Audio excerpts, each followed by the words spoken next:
Yes, welcome back. Part two.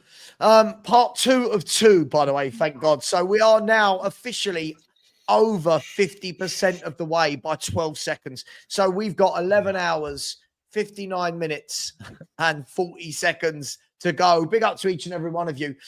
We've got a good half this half. We've got some more football chat coming up the next few hours. We'll go a few more quizzes. We'll talk a few more debates. And then we've got Nottingham Forest versus Man City, which we can do. We'll all watch that together. That should be a good laugh. We've got all the 3 p.m. kickoffs.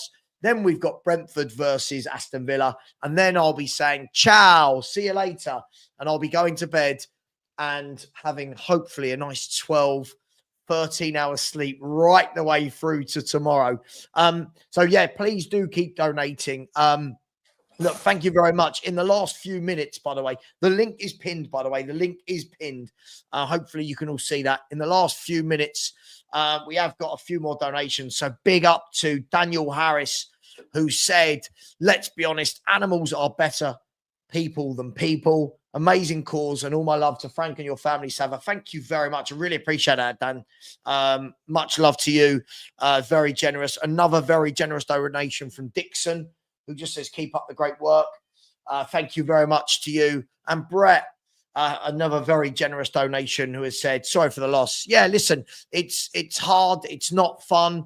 But hopefully if we can get some of this money into other animals that need support and need operations and stuff. Unfortunately, they couldn't save my little Frank. It had spread too quick. But hopefully this money can help some people that didn't. And, you know, the strange thing was we took Frank in just before Christmas for a checkup, and they said healthiest he's ever been, no problems. And then literally, you know, 2 months later, he's gone. And it was like, it just got him like that. So if you've got any problems with your pet, you see anything, don't take them, get the scan. If you catch it early, if we had caught it a bit earlier, we could have had his spleen removed and maybe you'd still be here. So anyway, listen, thank you very much. I know it's a little bit soppy, isn't it? No, Matt, my mate Matt is here. Hello, Matt. I'm going to be nice to you today because it's a charity stream. No, 24-hour live stream. It wouldn't be very interesting if I fell asleep. So no, hey, I could run the show, man. Come on. No, I'm sure you could. By the way, I've been up now for, was I up yesterday morning about 6? I've been up for 26 hours with another 12 to go. So it will be, what, 38 hours by the time I absolutely crash. So get donating, people. Guys, should we have a look? Let's have a look at just talk about some of the football that's on today, shall we? It's on right now. There's some good games going on, right? Where are we? Hang on, my app's just going to refresh and tell me it's Saturday. We've got Forest. We'll go through each game. Forest versus City. What are we expecting there? Because Forest have been the surprise package of the season. But in the last sort of 6-7 games, it's just started to catch up with them a little bit. Not as many good results going their way. And Man City have turned their season around in terms of where they were, other than the defeats to Madrid and Liverpool. But they seem to be beating everybody they should beat. What are we thinking? Nottingham Forest at home to Manchester City. Let us know. Let us know in the chat as well. Forest at home to Man City. So, Pep Guardiola, my guy, needs to stop this nonsense of not playing Haaland and Marmoush together. Those guys, when they play together, are the yin and yang of that attack, because both of them have very, very different skill sets, physical capabilities, and like they're just overall different players. And when you have the power of Haaland to hold up the ball and Marmoush running in behind, it's quite frightening, because they're both, I mean, obviously Haaland is an absolutely incredible player. With Marmoush, though, like, he adds a lot of pace and dribbling ability into that team. And from set pieces, free kicks, like dead ball ability, he's got that. And Newcastle, we played them a few weeks ago. Those two guys were absolutely terrorizing us because they could go long, they could go short. They could go long, they could go short. We had so many gaps in between midfield, defense, and attack that Marmoush was causing our center backs to get dragged out. The fullbacks didn't really know, where to exactly cover. Like, for me in this game, I think I'll have a better prediction once I see the 11s, but Jesus. Pep needs to stop messing around and play Haaland and Marmoush together because those guys are a devastating combo. That's why they bought him. That's why they bought Marmoush, because they needed some juice playing in there, about with them, Steve, because I think Pep knows this year that as long as they get Champions League, they're okay, right? As long as they get Champions League, they'll add more good players. They'll go again next year. You think he's probably just, I don't know, he's probably just tinkering about with it a little bit because he's got new players now and he's got to manage the older ones, bring in the newer ones. You think there's a bit of that? No, bro, of course. But like, why wouldn't you put out, I mean, if you sign Marmoush for all that money, and again, like I said, those two guys have great complementary skill sets. Like, why wouldn't you play your best team, to be honest? Their best performance of the season was when they absolutely thrashed us 4-0. That was their best performance of the year. Did you watch that game, Sava? Yeah, I saw it. They were very good, right? That's probably, would you agree? Is that probably the best performance of the season? I mean, yeah. Listen, it's I think they've had there. some good, it's up there, right? Yeah, it's definitely up there. I think they've, I think they've had some good performances this season, but they seem to then let it drop in the last 10 minutes of games where suddenly they go from, oh, Man City have won again to, oh, how have they thrown that away? But yes, and also need to see Kusanov in the team for them because again, you spent money, you spent good money on him, and they need that bit of nastiness in defense. Like the way you guys talk about defenders back then, they were nasty, physical, like brute forces. Maybe not, some of them weren't super gifted on the ball, but like they were defenders. They lived and breathed. That's what Kusanov is. Kusanov is one of those, he is one of those defenders that he loves to defend. You can tell. He could be a bit rash sometimes, which he does need to look out for, but like that kid is a freaking warrior, and playing up against him is not going to be fun. So you need that I think he's a good player, Steve. I think he's a good player. I think the problem is he's been brought into a team that haven't been doing well in a very expansive style, and he looked very nervous. But what I've seen is in the last couple of weeks, I think he's growing into it. I think he's powerful. Definitely. He's good on the ball. I think he's going to be a really good signing. And City do their homework. Do you know what I mean? City wouldn't have just bought Kusanov they're not Spurs. They wouldn't have bought a player and as a panic buy. they would have done their homework, and I bet you he's a big hit. I bet you he's a big hit moving forward. Of course. He was Dan So's centre back partner, wasn't he, at Lens? Yes, it was their best three. In that back three with Lens, they had Facundo Medina, who's another really good defender, actually. Danso, Kusanov. On the left, they had the Colombian Machado, and on the right, they sold Przemysław Frankowski to Galatasaray. So they do need to find a new right wing back, but that defense was mean ass defense. I mean, they got to the Champions League not too long ago with those core group of guys. So, like I said, Kusanov, they needed that bit of nastiness in there because when you're conceding these goals late and stuff like that, it's fatigue, and it's also like, I don't know how to explain it, but like you need a guy that loves to defend and that I'm struggling with the words. You guys get what I'm saying. What you mean. You need someone to close out a game. Yeah, they've lost that solidity that they've had. They're a bit more wide open, and I think when people have a go at them and say, "Oh, Pep should get sacked," and the difference is, that Pep will rebuild them. That over the summer he will drill them. This is the difference between like him and an Ange. In the summer, and will drill them to be a well-organised football team. In the course. summer, Tottenham Hotspur will just do more of what we do. Luba, I'm going to come to you just quickly before I do. Thank you very much to everyone. We've had a really, really positive start in donations-wise. First and foremost, here, big up to Vindaloo, my Arsenal friend Vindaloo, who said, keep up the good work, Sava. Big up to you. It's not just me, it's all of these guys as well. I couldn't do 24 hours on my own. That would be, God, I'd hate myself after that 24 hours. That would be terrible.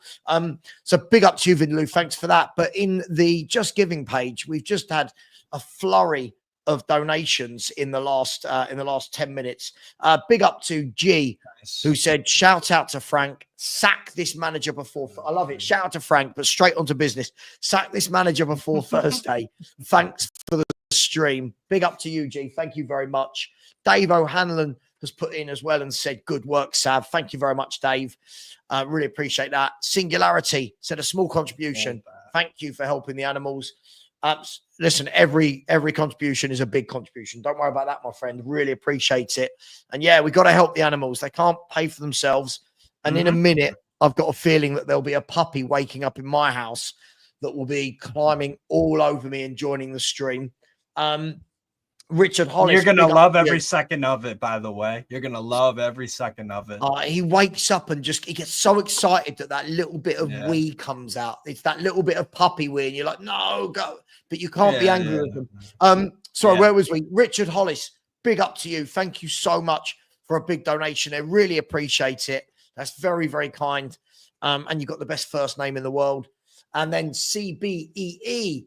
I said, great work, lads. This one is for Strasbourg Steve. Real ride or die for the cause. Do you know what? Damn right. Steve doesn't get enough credit. Ride or die. I love that. I'm not cool enough to say it, I don't think. But a real ride or die. Nah, bro, it's for a good cause. I like streaming. It's a win-win for everybody involved. I'm going to come to you. I mean, Matt, we all know Matt has some really bad takes from my morning shows, but the one thing Kusanov doesn't look is he's not weak. Like, he's a powerful lad. Like, this is what I mean. Like, see, if it's a Spurs player, it would be give him time. He's going to be amazing. When it's Man City, I think he'll be sold. He'll be sold. He's weak. Lubo, what do you make of Man City this year? It's been a different year for Man City. They're used to winning everything. I think we've seen the impatient side of their fans that need to probably remember some of the bad times they've had. But what do you reckon about him rebuilding and some of the younger players they're bringing in? I think there's been two main things that have contributed to City's drop off. Let's call it a drop off, because it's no more than that. Losing Rodri was a hell of a hammer blow. Massive. And the second one, I think, is the drop off in form this year with De Bruyne, and the fact that he's so injury prone as well. Yeah. He's gone at the top level, isn't he, Lubo? Lubo, let me just quickly before you go on. I was having this chat the other day with Daps, who's a Man City fan. He's Kaz's partner on Never a Foul. Shout out Daps. And I said to Daps that for me, it felt like when he came back, if everyone remembers last season, he missed the first half of the season. Yeah. And he came back when they were in a little bit of trouble and sort of sparked into life from game one. If anyone remembers, it was actually against Steve's lot. It was against Newcastle, where Newcastle were winning and Man City turned it on the style with De Bruyne, with a brilliant goal and then the pass to Oscar Bob. And I said to Daps, Lubo, that these don't sound like words, do they? Daps, Lubo, Sava. I said to Daps that it almost felt like that was his swan song. It almost felt like this was the last I've got to give. I'm giving it all, but it's kind of taken everything out of the tank. Last hurrah. And it's almost like this is 1 year too far for Grealish, Stones, Walker, Silva, Gundogan. It's almost De Bruyne. It's almost Bernardo like Silva. Just gone a little bit too far. You know, interesting. You mentioned Grealish. City spent £100 million buying a player to change the way he plays completely. I really didn't understand that. What's the point of rating a player that highly because of his individual ball carrying skills, and then coach that out of him? And for me, that was, he'd have been far better off coming to Spurs when he should have come to Spurs before our wonderful chairman wrecked that deal. I think he'd have done much better. I mean, his career's gone backwards, hasn't it? Well, And he is a talented player. Let's talk about that. Let's talk about that just quickly before we do. Sorry, Luke, apologies, but I've got to read out the donations when they come in, especially this one. Big up to my man Patrick McCorry, who's always very, very generous during these charity streams. He's just stuck in a cool, calm £100. Big up to you, Patrick McCorry. Well done. Beautiful.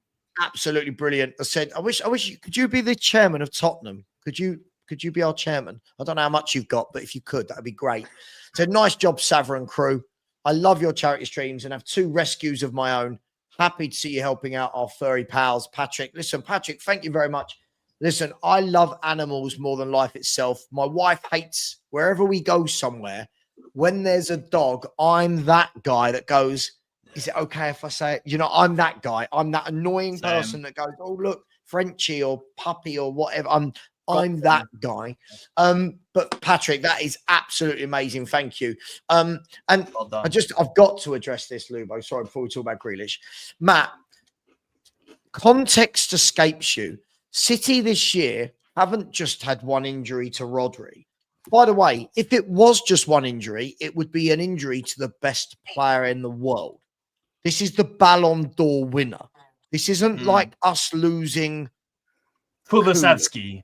Right, this is them losing the best player in the world. Second of all, this year, Man City have had injuries to Kyle Walker, Ruben Diaz, John Stones, Nathan Ake, Rico Lewis, Edison, Silva, Grealish, Foden, Haaland Haaland. has missed a few games. Right, exactly. So all of this about one injury, no, it's just this is the big injury Lubo was talking about because Rodri completely changes their style of play. He is the one, would it be fair to say he's the big cog that makes the little cogs around him move, right? Of course. So Matt, please grow up a little bit. It's getting silly if I'm honest.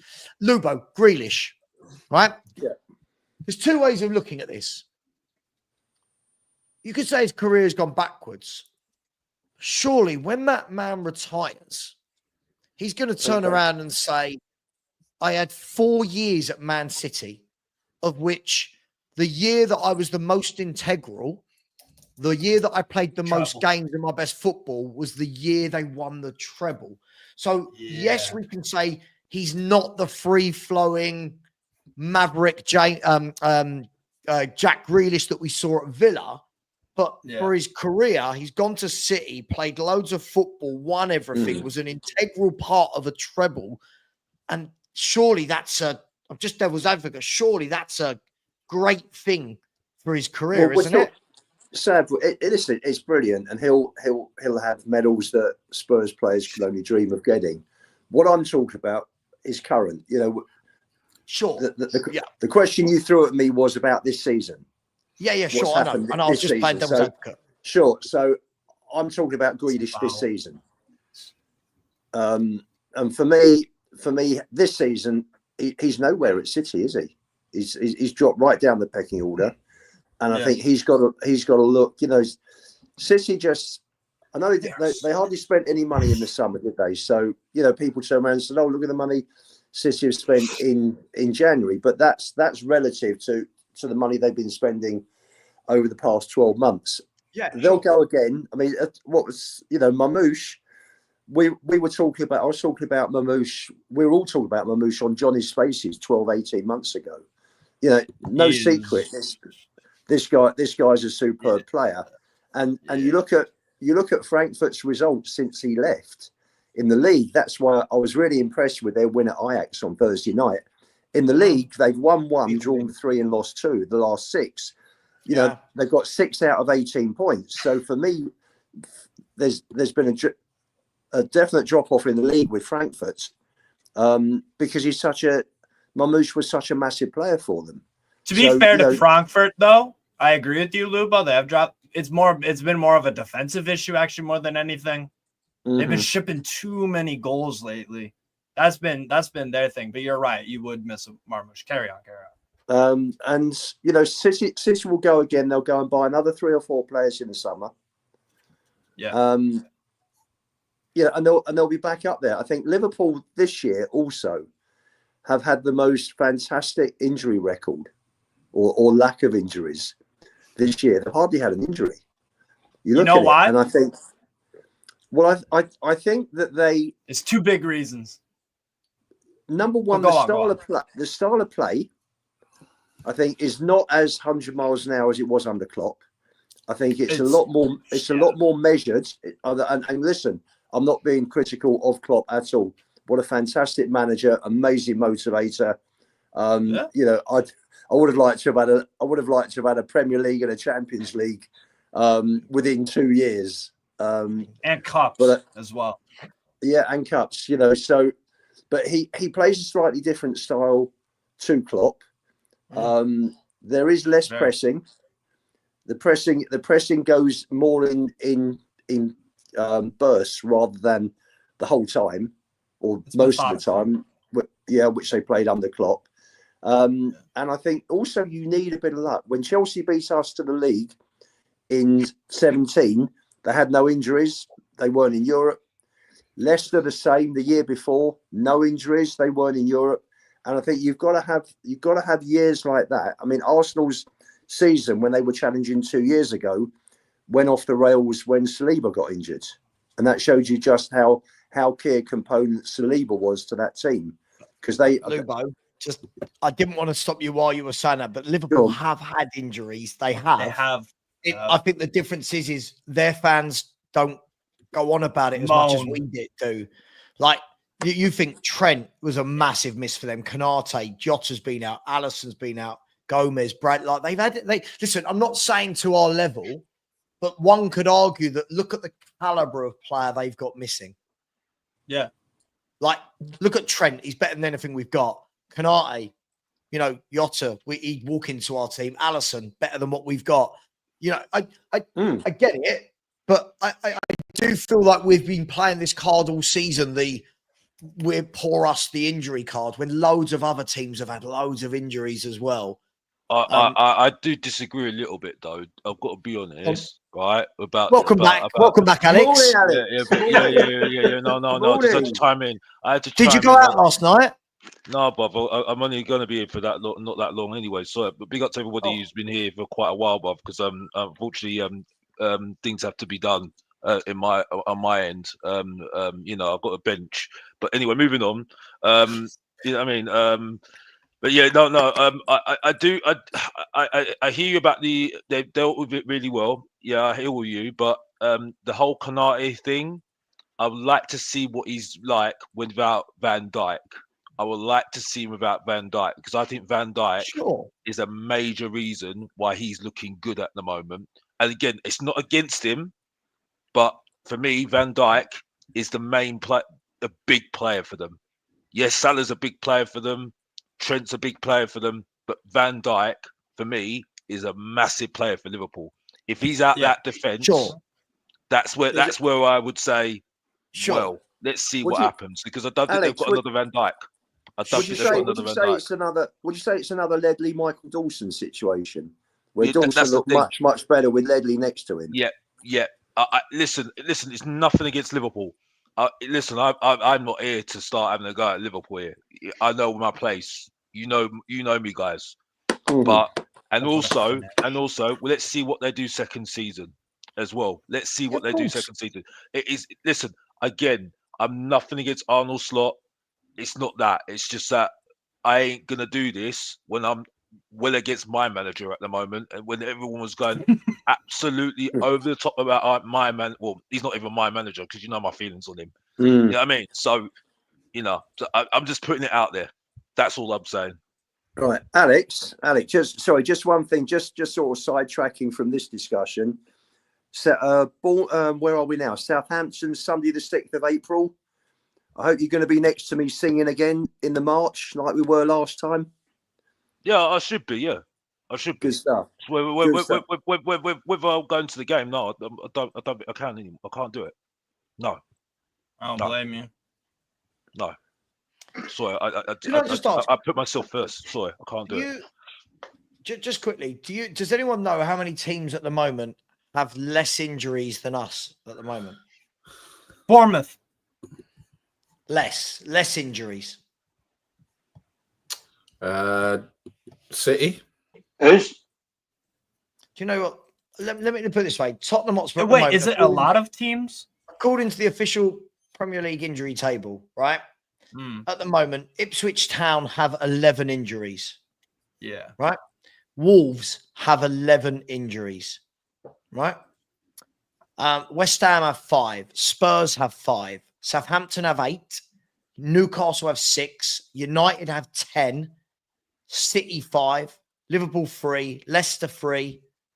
Fulham 5. Everton 7.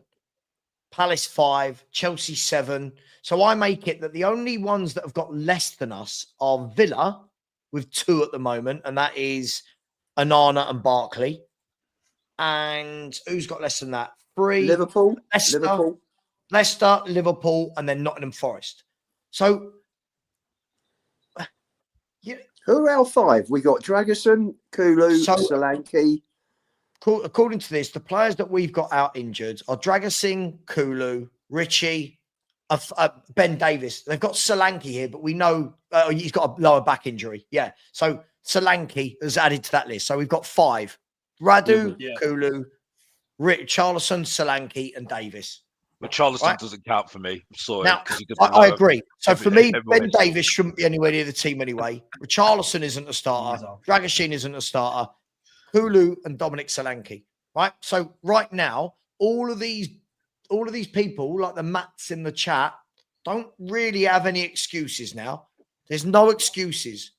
No, we are not missing Richarlison. We are not missing Richarlison. Yeah. I'm sorry. That is just a waste of space. I'm sorry. Don't even get me started. Alex, we are missing. No, we're not missing Richarlison. Don't even get Ian, don't start with this argument with me, bro. Because honestly, I'm not in the mood. Next to each other. I don't even have my cornflakes in, bro. Don't even get me started. Don't get me started. Wait, this is what I've got to deal with. Wait, this is what I've got to deal with. This is what I've got to deal with. Yeah, from these fans about telling me about Richarlison. I'm sorry, no. I'm sorry. I see Les Ferdinand at my club. We will miss him. I seen Stefan Evans at my club. I will miss him. You know what I mean? I would take bloody Raniac. No, you wouldn't. No. Bloody space. It's a waste of space. Honestly, I'm not having it. I'm sorry. No, Razziak's the worst player to ever play for our club. No, he's not. He's a waste of space. He's an absolute waste of space. That just sums up our club getting waste of money, and that's it for me. You know what I mean? You know, I'm not even being funny. I'm going to be careful here because I do feel sorry for him. Hilarious. I'll be careful with him because I do feel sorry for him. He came on and he got injured. But Solanke isn't that much better. Let's be honest here. You know what I mean? We overrate these players too much. Sorry, back to you, Sava. Just quickly, Alex has just woken up his whole house and the street. Yeah, big up, Alex. I've just had a look, right? I've just had a look at I'm searching loads of different websites at the moment, and I'm looking at the Premier League teams' injuries, number of injuries, and days lost this season. By the way, right? Brighton have had more injuries than anyone, and their number of days lost through players is 914. Right? Ooh. Spurs are 3rd in the table, by the way. We're 3rd. We're not top. When these people like like my mate Matt go, no one's had more injuries than us. Yes, they have. It's just you only look at them because you're a Spurs fan, right? Yeah. If you look at it, we're 3rd. Okay. It goes like this. It goes Brighton, followed by Villa, followed by Spurs, followed by Arsenal, followed by Ipswich, Man City, Leicester. Leicester are in 7th. You're in the top 7. Yeah. So all of those clubs I just mentioned have had 17 to 23 injuries, right? 17 to 23 injuries. So this whole poor us, aren't we terrible? We've had so many injuries. Sure, we've had injuries. So have other football clubs. Yeah. So have other football clubs, right? The reason I don't let us off with the injuries is because it's the fucking tactics, right? Because it doesn't matter which players are injured. The tactics look fucking dreadful, right? Yeah. It doesn't matter who's injured. We still get taken down our right-hand side every single bloody game. It's, look, you know, when people go, they're not a starter, they're not a starter, they're not a starter. Well, it's a squad game. It's a squad game, right? Yes. So every club's injuries affect them differently. Ipswich have got 11 players out right now. 11 players Ipswich have got out right now. Right? Brighton have got loads out. Missed so many players. 10 points above us in the league, haven't they? And in 10 the or- FA Cup. They're still in the They're FA 10 Cup as well, Brighton. 10 points above us and in the quarterfinals of the FA Cup. They've had 10 injuries. I'm sorry, 10 injuries. They've had more injuries than anybody else. It's you know, I'm not hearing it. It's boring. It's so boring. I think the whole thing with front off with Brighton, I think is recruitment. Yeah, I know. Isn't it? The recruitment that Brighton make is very good. And this is where the excuses are for our ownership at the end of the day, because the thing is, though, right? Brighton have figured it out, right? And they came from how long? Where did they come from, right? And they're not complaining about Chelsea, Man City having all the money and everything else. They found a way. A man beside me, right, on my right left-hand side, yeah, Leicester City found it out, figured it out. You know what I mean? And they're not complaining. Yeah, they went down, but they figured out a way. You know what I mean? It's called hustle.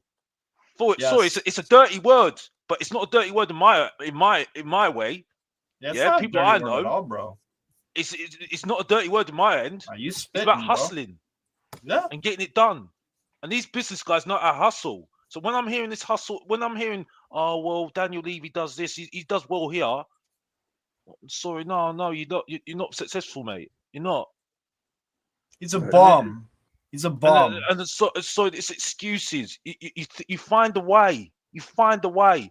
When you have to make money for yourself, you find a way. But you don't need to make money because he gets how much money every single year. So you don't care. So I didn't want to make it about Daniel Levy. But the point is, when I'm hearing some of the excuses saying, oh, well, Chelsea, Manchester City, all this, all that, well, they find a way. Like what they did in the summer when it was FFP, when we had the advantage, what were Newcastle doing? They were selling players to Chelsea, Manchester City, and Aston Villa. They found a way. It's about hustling. That's what it's called, being creative. Yeah. But what do? We try and copy Brighton. We don't even do it well. That's the thing. We try and be creative the wrong way. Exactly. Alex. I just don't know what to say. The thing is, though, if we don't do it in our own lives, you know what happens. We know what happens. I'm not going to say it because it gets too political, isn't it? We know what happens. But, you know, that's reality for us, isn't it? But when it comes down to the football club, oh, no, it's fine. No. They're very good people, though. Okay, cool. Put the same scenario out. Let's see what happens. They wouldn't be saying that right now, wouldn't they? I'll take that a step further, Alex. I'll take that a step further. In terms of recruitments, it is recruitments more. I think more than anything else, because Liverpool running away with the league this season. Our wage bill this year is 122 million. Liverpool's is only 146. Nowhere near the 329 that Arsenal's is, I think now, etc. Man City's, Man United's that are in the 200s. I bet Aston Villa pay a lot in wages. I wouldn't be surprised if they even pay more than Liverpool. Aston Villa, I think, pays something like 150 or 160, but it's not dramatically it's like more. 93% of their No, it must. It's probably gone up, and they've got to listen. They're going to get through to the quarterfinals, so that's another big hit. Probably another 20 million for the Champions League for Villa. You know, which they need, because the chances are, you know, they may well miss out on Champions League football next season If you think that if you think Liverpool, Arsenal, and City are probably the three teams that you put money on to finish in the top four, you've then got 5 or 6 teams battling it out for that fourth spot. Yeah, because you got Forest at right now. I'm looking at the table. Forest are currently third, 48 points. Man City are fourth on 47. Chelsea are on fifth. They're at 46. Newcastle, we're sixth, 46. Bournemouth are seventh place on 43. Brighton, eighth place on 43. Fulham, 9th on 42, and Aston Villa 10th on 42. So they're only 6 points away. And fifth place will probably get Champions League. So Villa are still it's fifth. Correct. Yeah, it's a very important game for Man City today. Very important. Yes, game for Man City. at Forest. Yeah, and I don't think it's a straightforward result on that. I agree with you. Because I think they're very like. I mean, it's not very likely they're going to get into top 4. It's not a foregone conclusion. I think definitely not. I think they will, Alex. I think they will. But they need for me they need to beat the people close to them for me. And so for me, they need to beat Nottingham Forest today. There's no doubt about it. I think or worst ways a draw. They can't lose, otherwise they can't lose. Yeah, but they need to at least get a win out of the game. I think there needs to be a big game from Haaland today. And I stick by what I say. I think I blame Pep for this because I think in some way I understand a little bit, but now we're seeing that he's now holding up the ball a little bit more now. You're seeing him being more into the game now and using him to the best of his ability. You know what I mean? Outfield rather than just being infield. Just scoring the goals. You see what I'm saying? Listen, it's now kind of utilizing him a little bit better. You know what I mean? Because I did see him doing it. He done it at Dortmund, but this is why I criticised him, saying he's the below average, the above average John Carew without the goals. That's why I said that. You know what I mean? But now we're seeing that he's actually doing more outfield, and I think if he does that more outfield, it brings in players like your Fodens. Now you bring in Mamouche into the party. You know what I mean? So now. Yeah. You're utilizing his strength. You see what I'm saying? Because there was a time where there was Quinn, Niall Quinn. He used his body, and how Kevin Phillips was beneficial to that. You see what I'm saying? Yeah, talking about like target man. Yeah, a target man. Because sometimes when and it's not. Listen, people can look at me stupid, but I was right because I was. No, I know there what you're was a lot saying. of people. There was a lot of people, a lot of pundits. Over the time when Haaland wasn't playing well, they were saying, "What does Haaland do?" You had even Roy Keane saying it. Loads of people Alex, saying don't say it. Don't say it. Bang average John Carew. Don't say it. No. I said above average John Carew without the goal. That's right. That's right. When City had their bad run, and Haaland wasn't scoring goals, he wasn't doing anything else. So that's because they weren't playing to his strengths. Well, but this whatever is the point reason I'm making. This Haaland nonsense again.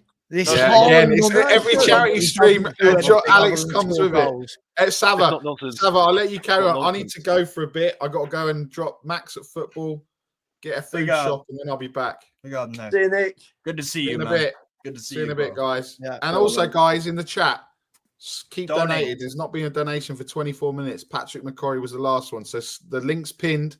Don't do super chats. Do it on the Just Giving link. I'll be back. Mr. Box Office, I'm your number one fan. My guilty pleasure. I just want to see him smile because he knows No. You're my number one fan. You know what I mean? Anyway, big up to you, bro. See you in a bit, guys. And also, take care. Also, Alex, Emerson Royale's won a trophy, mate. I'll leave you on that one. Yeah. Go ahead. That's why you're bang average, bro. Anyway, moving on. Emma Goats, yeah. Is anyone else in my chat starting to think that Matt and Kenneth are the same person? They only appear at the same time. Trolls. They're just trolls. They only appear. at the same time, and they both say the same shit. Like it's the exact same thing over and over again. Sabo, he's a troll, but because you've invited him how many times to come on, and that's the thing. Of course he's a troll. Yeah, that's the thing. We respect you for inviting him, but he hasn't come on. That's the problem. You know what I mean? I've got to give it to that. So I'll give it to that Sean guy. When you called him out, he came on. You know that guy from I don't know, the Caribbean. Even though he kept on talking a lot over the top sometimes, but to be fair to him, you've got to give him credit. Like Ariane on Sunday, they turn up. They turn up, and that, I have to respect that. But yeah, sorry to interrupt you. Go on. No, I completely agree. Just a big up to Ken T, who said your fundraising causes always hit home. Keep up the good work, Sava. Ange out. Absolutely. I'm fundraising today to get rid of Ange. I'm fundraising to raise his payout, his buyout. Big up to you, Ken. Really appreciate that. As Nick said, get the donations in the Just Giving. It goes straight to them and means I don't have to fuss about with all the admin and stuff. But in the Just Giving page, yes, since Patrick McCorry's massive donation, we haven't had anybody. So please don't forget why we're here. As much as we want to banter and take the piss out of each other about football, please do smash that button. Yeah, Alex, I heard what you're saying. Can I just say, I just think a lot of people who talk about Erling Haaland never, ever watch him. They never watched him. They don't understand how good a footballer he is because at City, he hasn't really ever had to really do the hold-up play. But when you watch City, when he doesn't play, you realise how much they miss his presence up front, his hold-up play, his running in behind. You realise how much when he doesn't play, how good he is. I do agree with you there. I do agree with you there because they do look very less physical. I do see that point. They don't have an outball. But at the same time, I do think they could use him more in the build-up a little bit to try and get the best out of people like Foden, for instance. You know what I mean? Because sometimes he's marked out the game too many times, Saba, and that for me. That's true. You know, listen. Listen. This is where I'm saying because I haven't really watched him at Dortmund. He was doing a lot of that at Dortmund. I think Pep could have done more with that. You know what I mean? To try and get the best out of some of the players that they got, like Foden. But devil's advocate, Alex, when you're saying Pep could have done more to get the best out of. In the time that Haaland's been there, they've won the league every season apart from this year and the treble.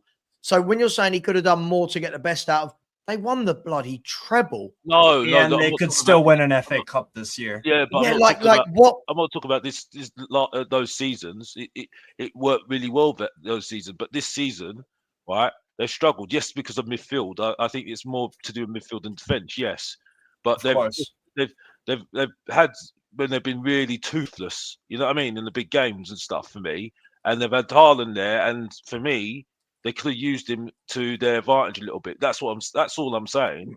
I mean, I know that they're allowed an off season. I understand that, but they fell off so much this season. They could be out the Champions League. That would be unheard of for Man City. You know what I mean? So I'm just saying that they could have used him to a little because he's played a lot of games as well. Saba, he's played a lot of games, right?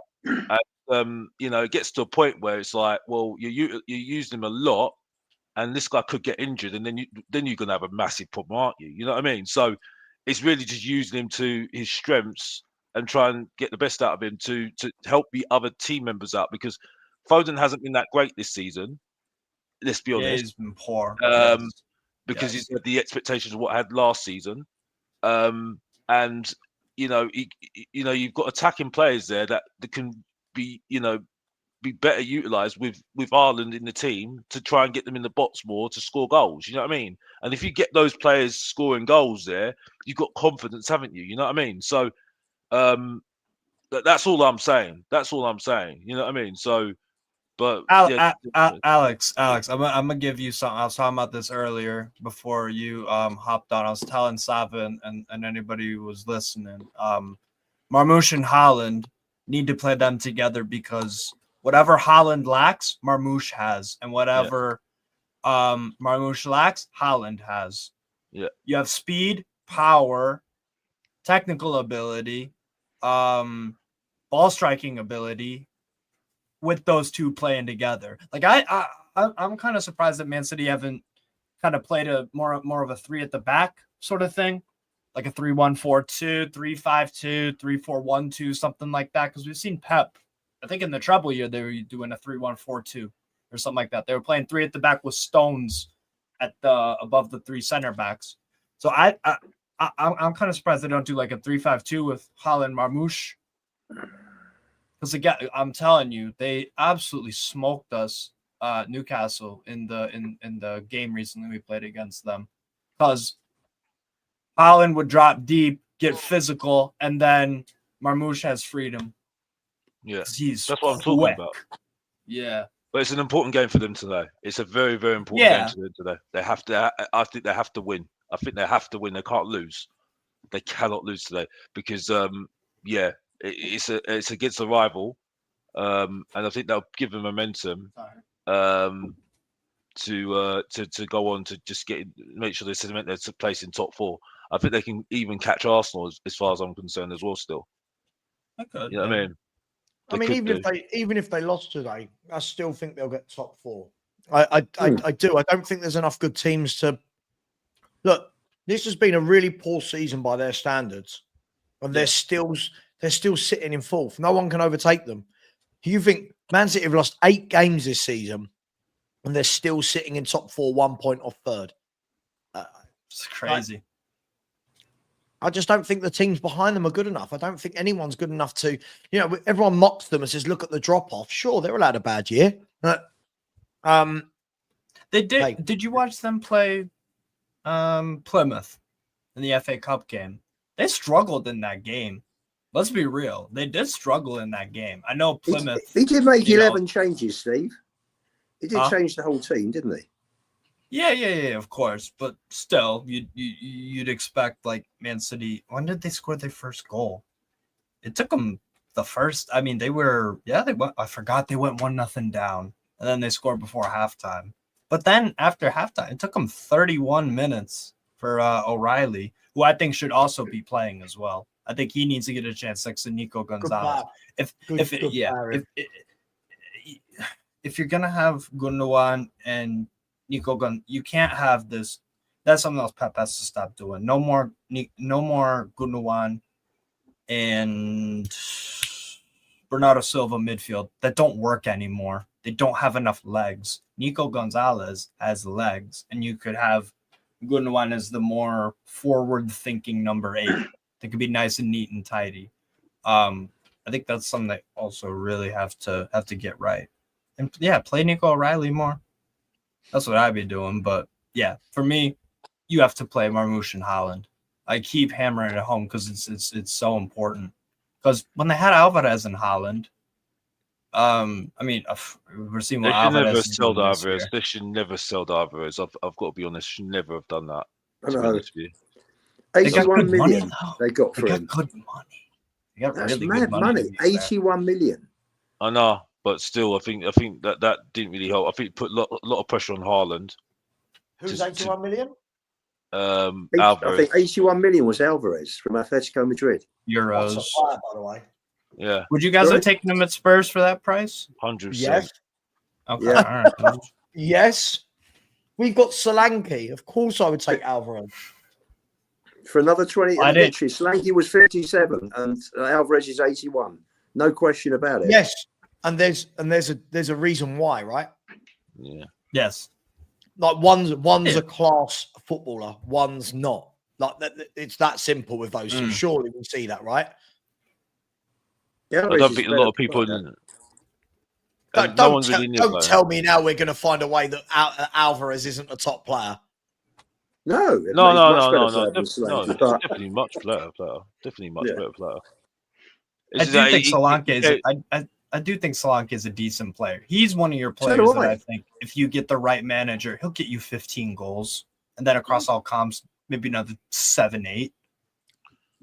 He's a decent player, decent striker. By the way, I'm sorry to switch the subject, but the conversation about XG, I absolutely agree.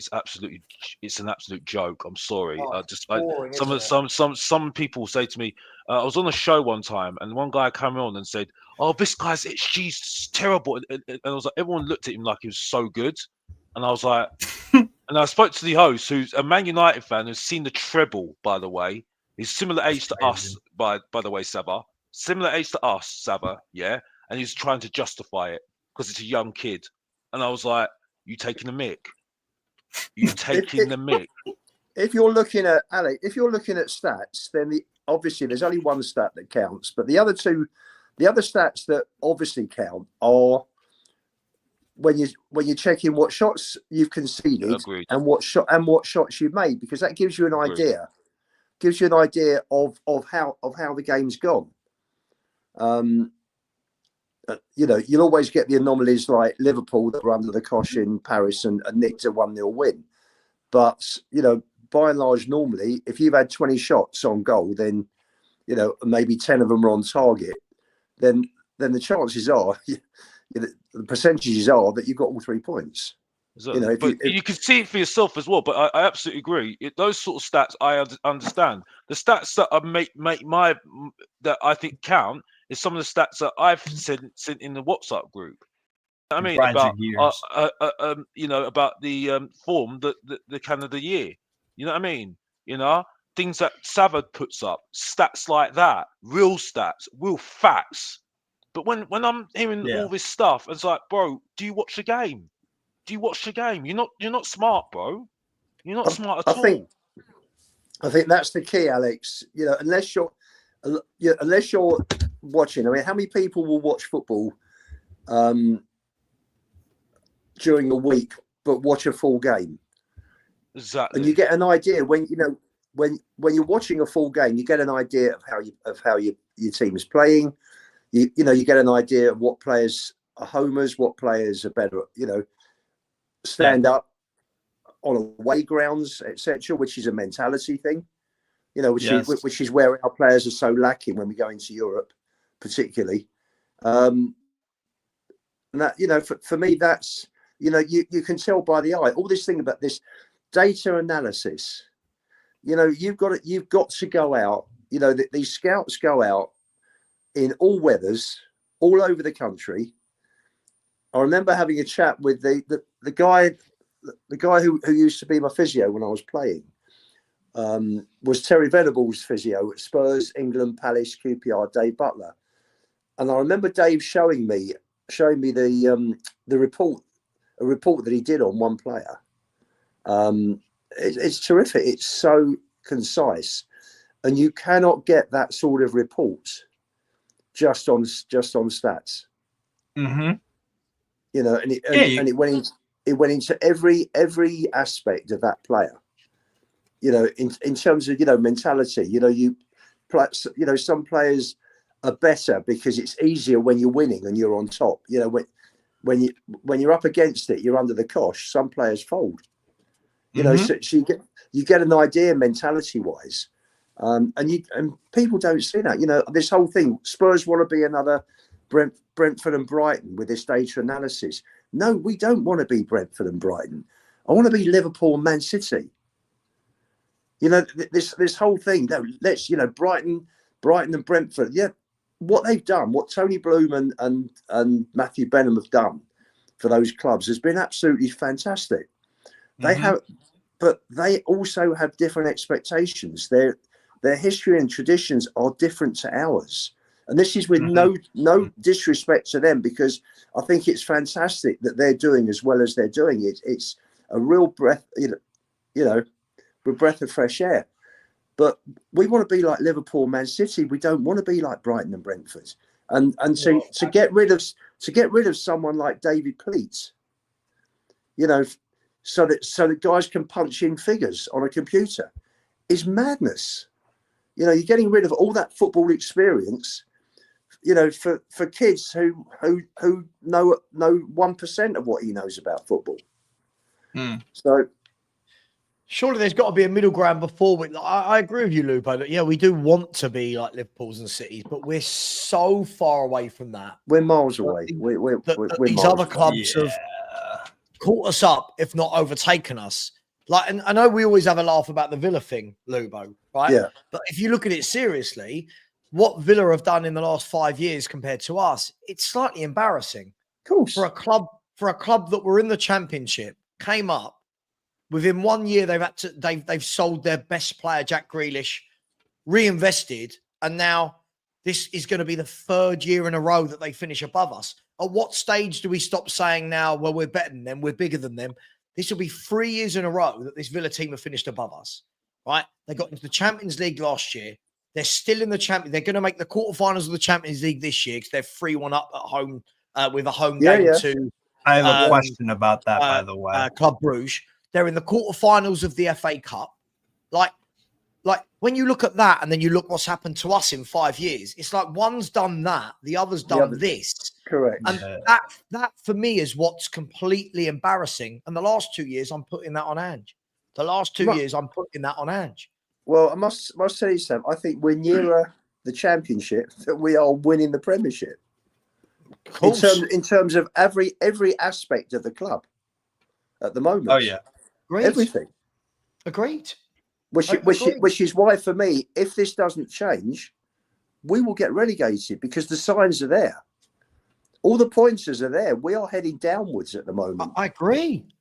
Which is some why Mike Ashley vibes, Which is why it needs to change, right? Which is why it needs to change. I can't keep hearing that managers need 3 to 5 years.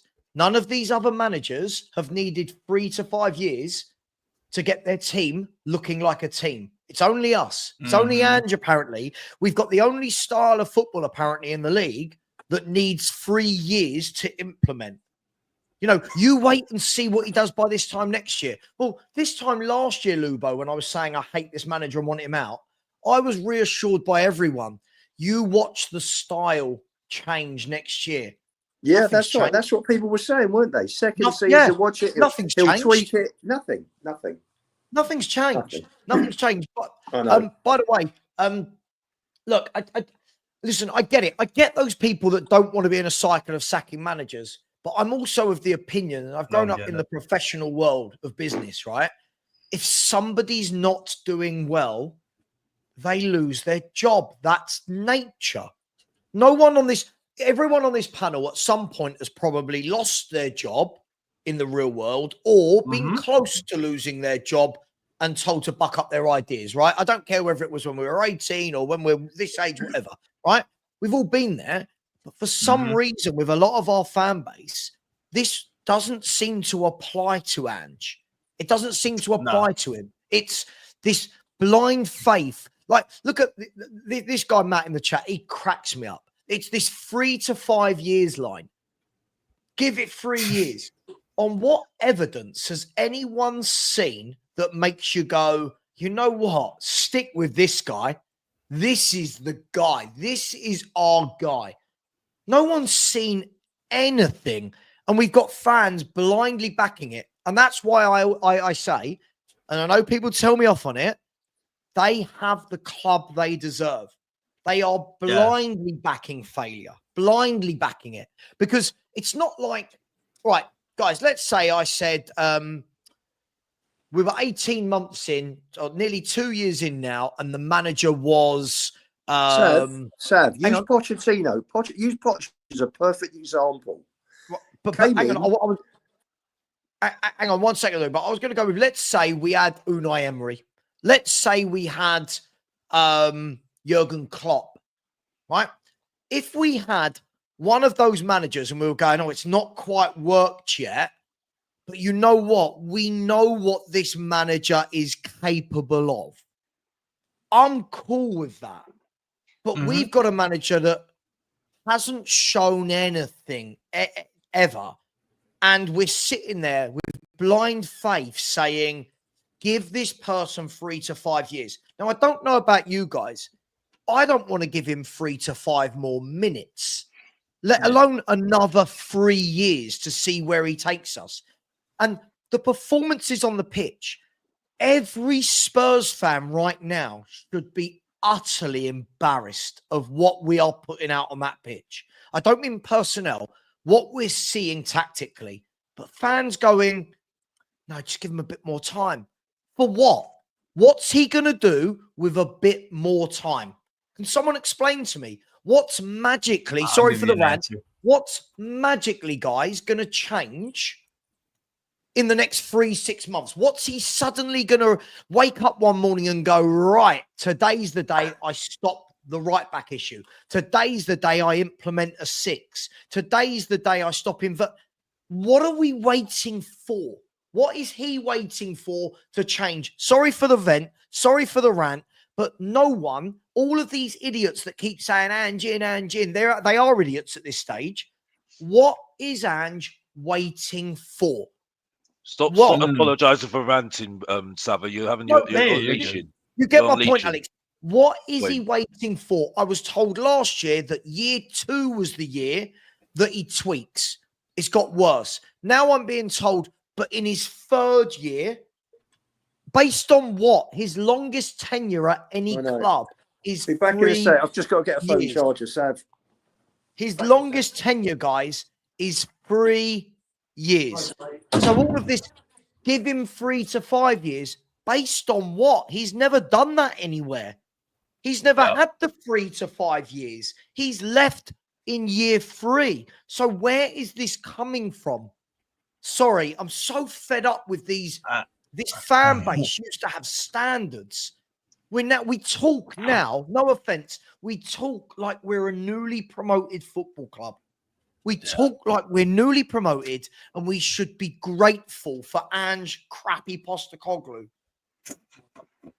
It's just ridiculous. Idiots, I can't deal with this. This is nothing to do with Ange. It's everything to do with Ange. These are his tactics, his style, his players. This is him.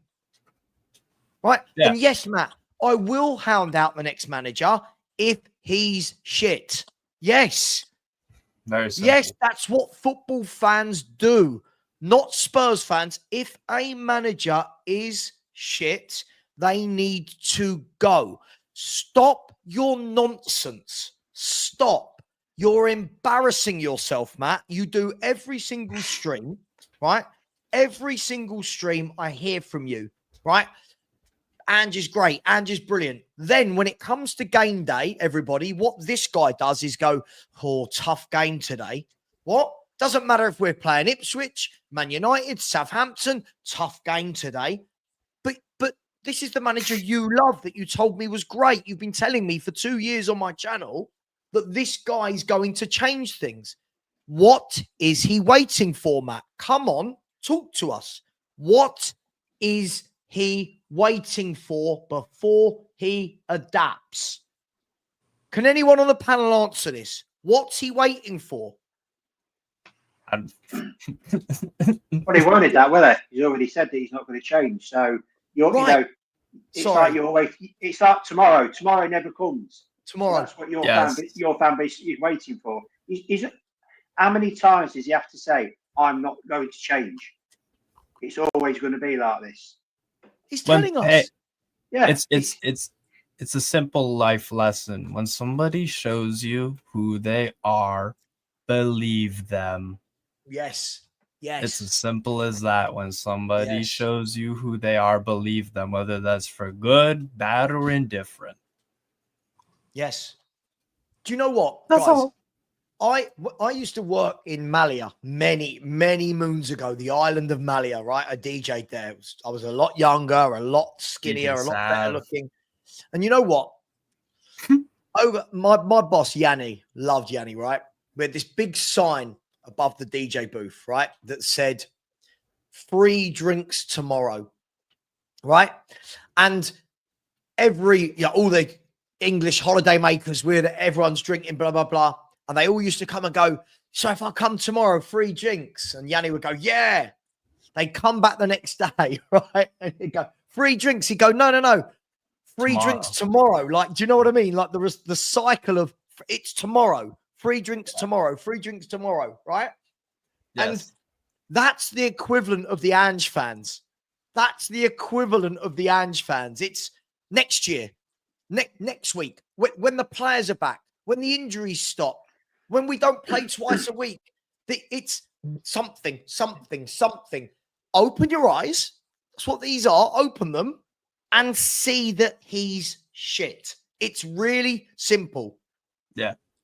It's like Netflix FC, and it always waiting for next season.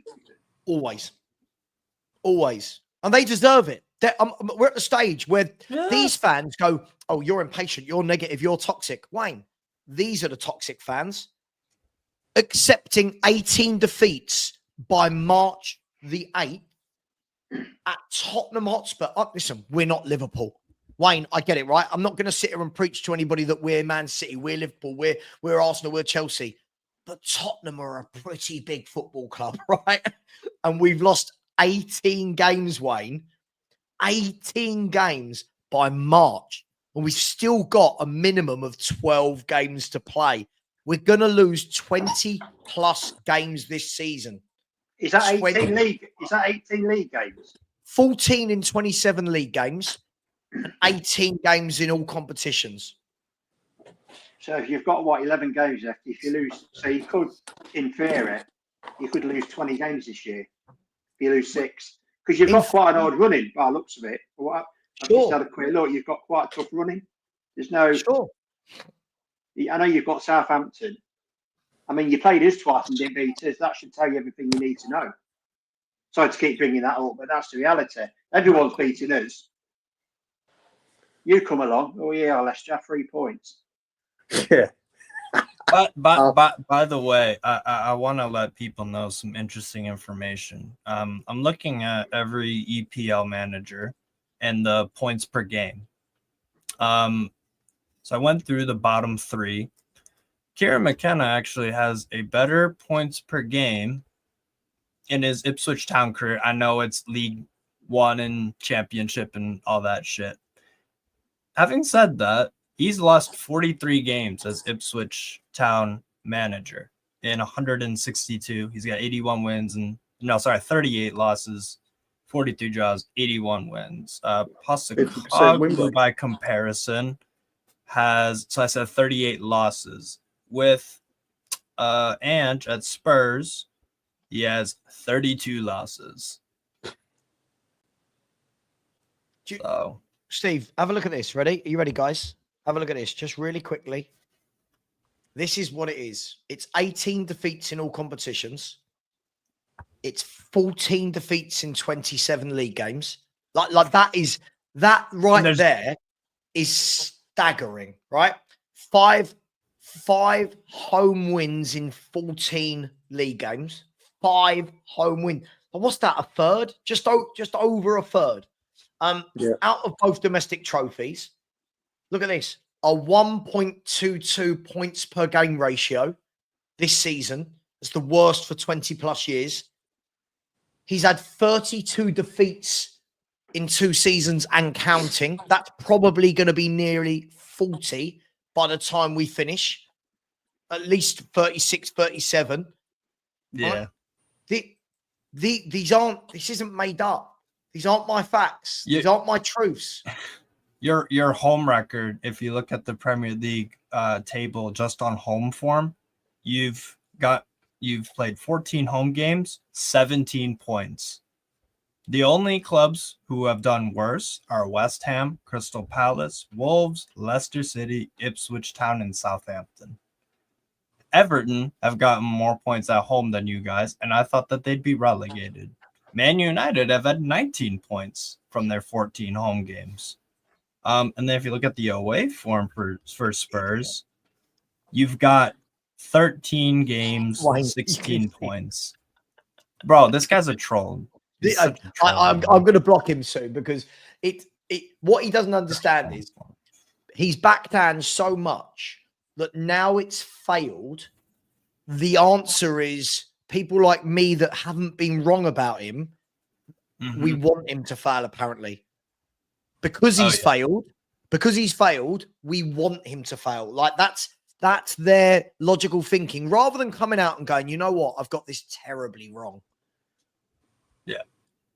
If Spurs win the Europa League, what do I have to do, Lubo? What will I have to do on my channel if we win the Europa League? Well, I'm loving Big Ange instead. I'll have to come on and say, I got it horribly wrong. Like a big boy in my big boy pants. Sorry, I got it wrong. These people are wrong every week, every month, and just constantly grind out new excuses why. I'm gonna ask Matt a question. I want Matt to answer it with a comment. Matt, if you are a proper person and not a troll, proper fan, and you're watching Spurs every game, what do you think of the football you've been watching this season? Let's see what you come back with. And please do you think you're gonna get a serious? You're not getting a serious. I'm not gonna get a serious. I'm just If he was a serious fan, he would come back and say, we've had a handful of decent moments in a handful of games, and the rest of the time it's been a complete shambles. But by the way, that's something relegation teams would say. You know, we've been mostly shit, but we've had a few nice Ipswich had a few nice moments this year. That's all it is, a team of moments. Just quickly, but by the way, Danny G, because Danny, there's a difference between not giving a manager what he needs to win us a league title and sitting 13th in the Premier League table, having lost 14 games in 27, Danny. So, yes, as much as we hate Daniel Levy, this manager is shit. Two things can coexist. I don't understand football fans that don't understand this. Two things can be right at the same time. Mm-hmm. It's possible. Like, let me ask you, Wayne, what do you think of Ruud van Nistelrooy? I don't. And your owners. What do you think of your owners, and what do you think of Ruud van Nistelrooy? I'll answer the one about Van Nistelrooy. I personally don't blame him at all. I feel like I would say that he's probably been lied to when he took the job. He's probably been promised funds to go and strengthen the team in January, but we never did that. He's not got. Obviously, when you lose 12 out of 13 games on the trot, there's obviously an issue there. The players are not good. The team needed some help in January. It was obvious that we needed some help in January, but we didn't get it. We bought one player. To be fair, Koulibaly's he's been all right. Regarding the owners, Top, the son, he's not his dad. He's not Vichai. If Vichai, God rest his soul, was still here, we would not be in this mess. It's simple as that. It's we've signed some players on absolutely ridiculous wages.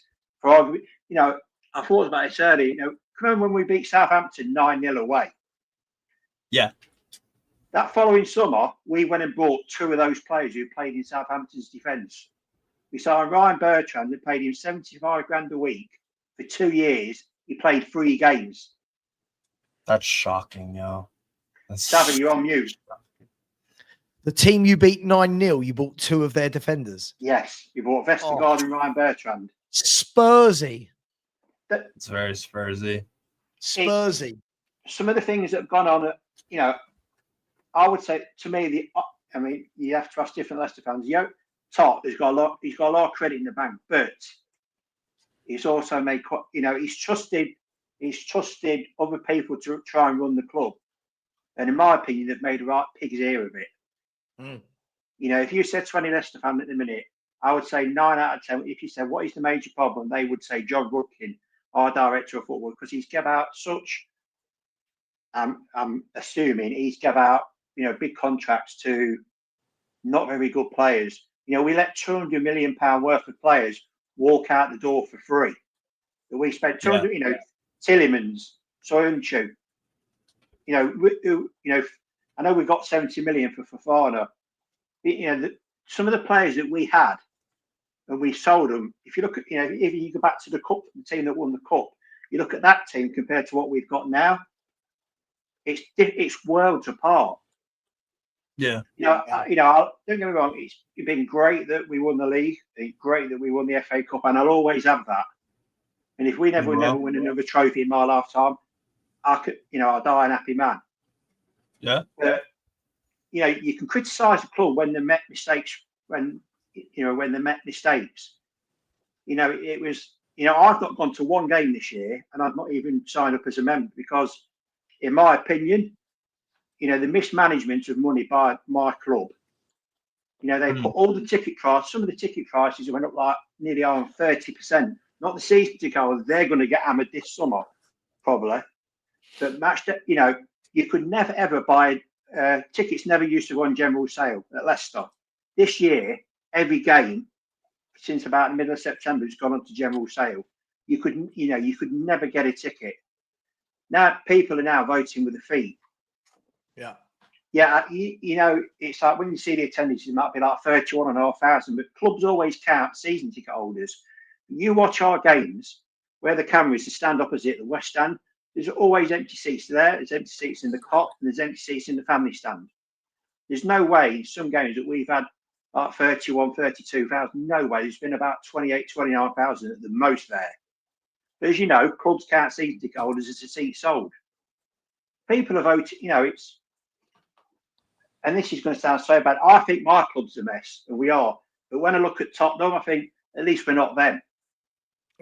As bad as that might sound, we might get down to the Championship, and that, you know, that's almost nailed on.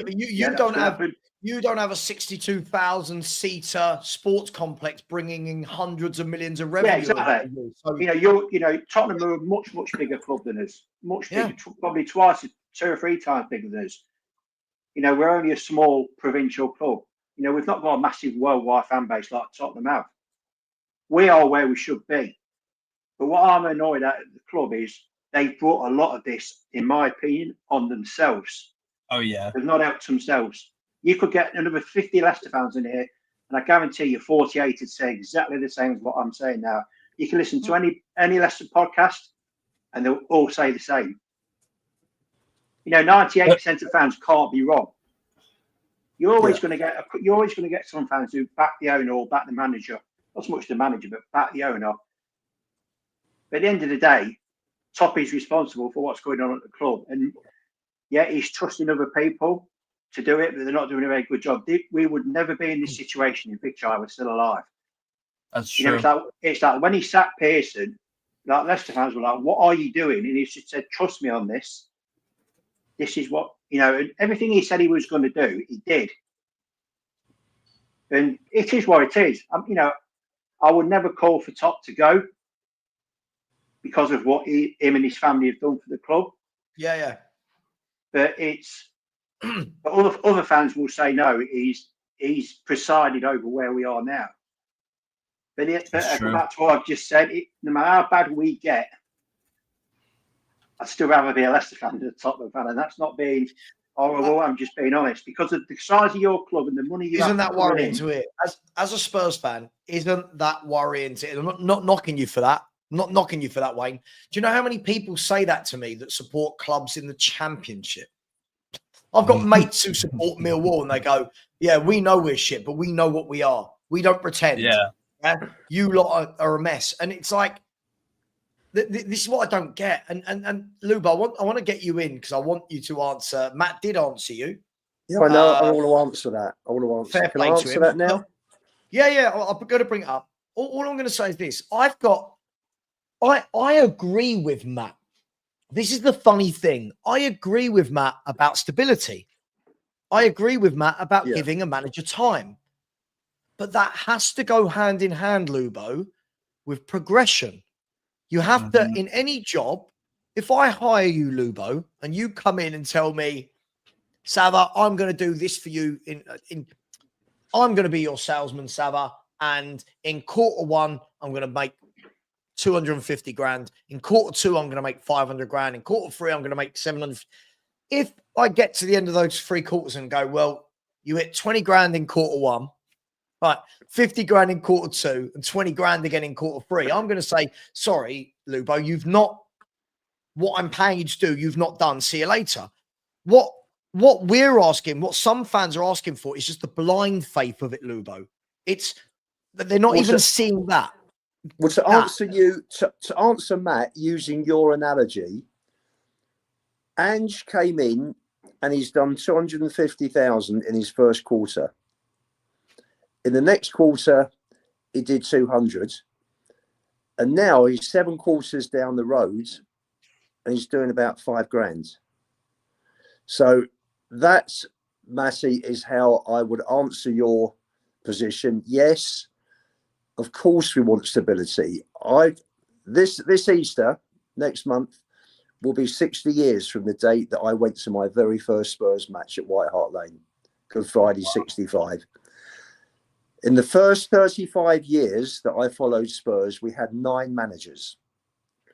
The next 24, we've had 16 plus 4 interims. So yes, there gives you a fair equation of Spurs managers in the last 60 years, and how we are having so many more managers under ENIC than under the Wales, under Scholar, and to a bigger extent under Sugar, because under Sugar we had Venables, then we had Ozzy, then we had Jerry Francis, then we had Christian Gross, and then we had George Graham. So in 9 years under Sugar, we had 5 managers. So in the previous 25 years, 26 years, the first 26 years I was following them, we had 4 managers. Then we had 5 in 9 under Sugar. And now we've had 16 in 24 under ENIC. So the stability has been getting less and less from when Sugar took over in 91. Yeah. So yes, fully agree with you. But when you look at going from 250 grand in a quarter to about 5 grand in a quarter, Matt, that's consistent, but it's going consistently the wrong way. And at what point do you actually say, look at the results, got off to a fantastic start, injuries then wrecked it, we lost 5 players in 1 match, understand that. So yes, results did tail off, but when you consider the results, and I'll just give you 2 examples of the next 4 weeks after Chelsea. I'll let you finish him up on this silly statement as well. Right. We had... He dropped Phillips, didn't play Phillips, played Dyer at Wolves, lost Maddison, and instead of playing a like for like with Lo Celso, he put Højbjerg there. Then we were 2-1 down at home to both West Ham and Villa in 2 home games in the next 4 or 5 weeks. And he played Lo Celso, but Gio wasn't match fit, wasn't lasting, pulled him off on 70 minutes both times. Needed a goal, had Donnelly on the bench, put Skip on because of this pecking order obsession rather than thinking outside the box to turn a game around. And you look at it, then we had a better run after Christmas when players came back, and then it tailed off badly. We had 10 points from the last 9 games, and we were playing some decent teams. We lost to Liverpool 4-2. Arsenal came down to the lane and beat us. I think the only decent result we had from Christmas onwards was probably Villa away. And this season, it's just got progressively worse. So you have to look at it and you have to think, well, there's not even an oasis in this desert of nothing this season. And you've got to look at something and you've got to think this just isn't working. If you say 3 years, if you say 3 years to become competitive, then yes, managers don't normally come in like Slot has, but then Klopp left a great legacy, and just suddenly come and spin it in the first year. With Spurs, when Ange came, the squad was in a mess. For me, there are only 3 players that I would have kept at the end of the previous season under Mason and Stellini, which were Kane, Romero and Bentancur. Sonny had gone off, but nobody knew at the time he was carrying an injury the whole season. So call it 4. So we had 4 players in a squad that was absolute crap. Paratici then went to work. He brought Basuma, brought O'Doggy, he brought Vicario, who for me should, under a proper manager, have done a really good job. We're all excited. Basuma have done really well at Brighton. Udogie was doing fantastic in Italy. Vicario was Italy's number 3, and for me has been terrific since he joined. He's hardly to me. I can't remember an actual Vicario mistake, the sort that's cost a goal, the sort of mistake that Onana makes on a regular basis. But there was a lot of work to do. There was a lot of work. There was a lot of work to do. So for me, if you'd have said Ange's going to play a proper system and then integrate his own players over 2 or 3 seasons, it will take maybe 5 or 6 windows, because we've hardly got any decent players that I would have in a squad that's going to compete with people like Man City. Then yes, 3 years is a fair estimate. But he's done nothing since the first 10 games of last year in any shape or form. The training is too intense. The running is too intense. It's bringing injuries. The in-game management is poor. The selection is poor. His giving kids a chance is poor.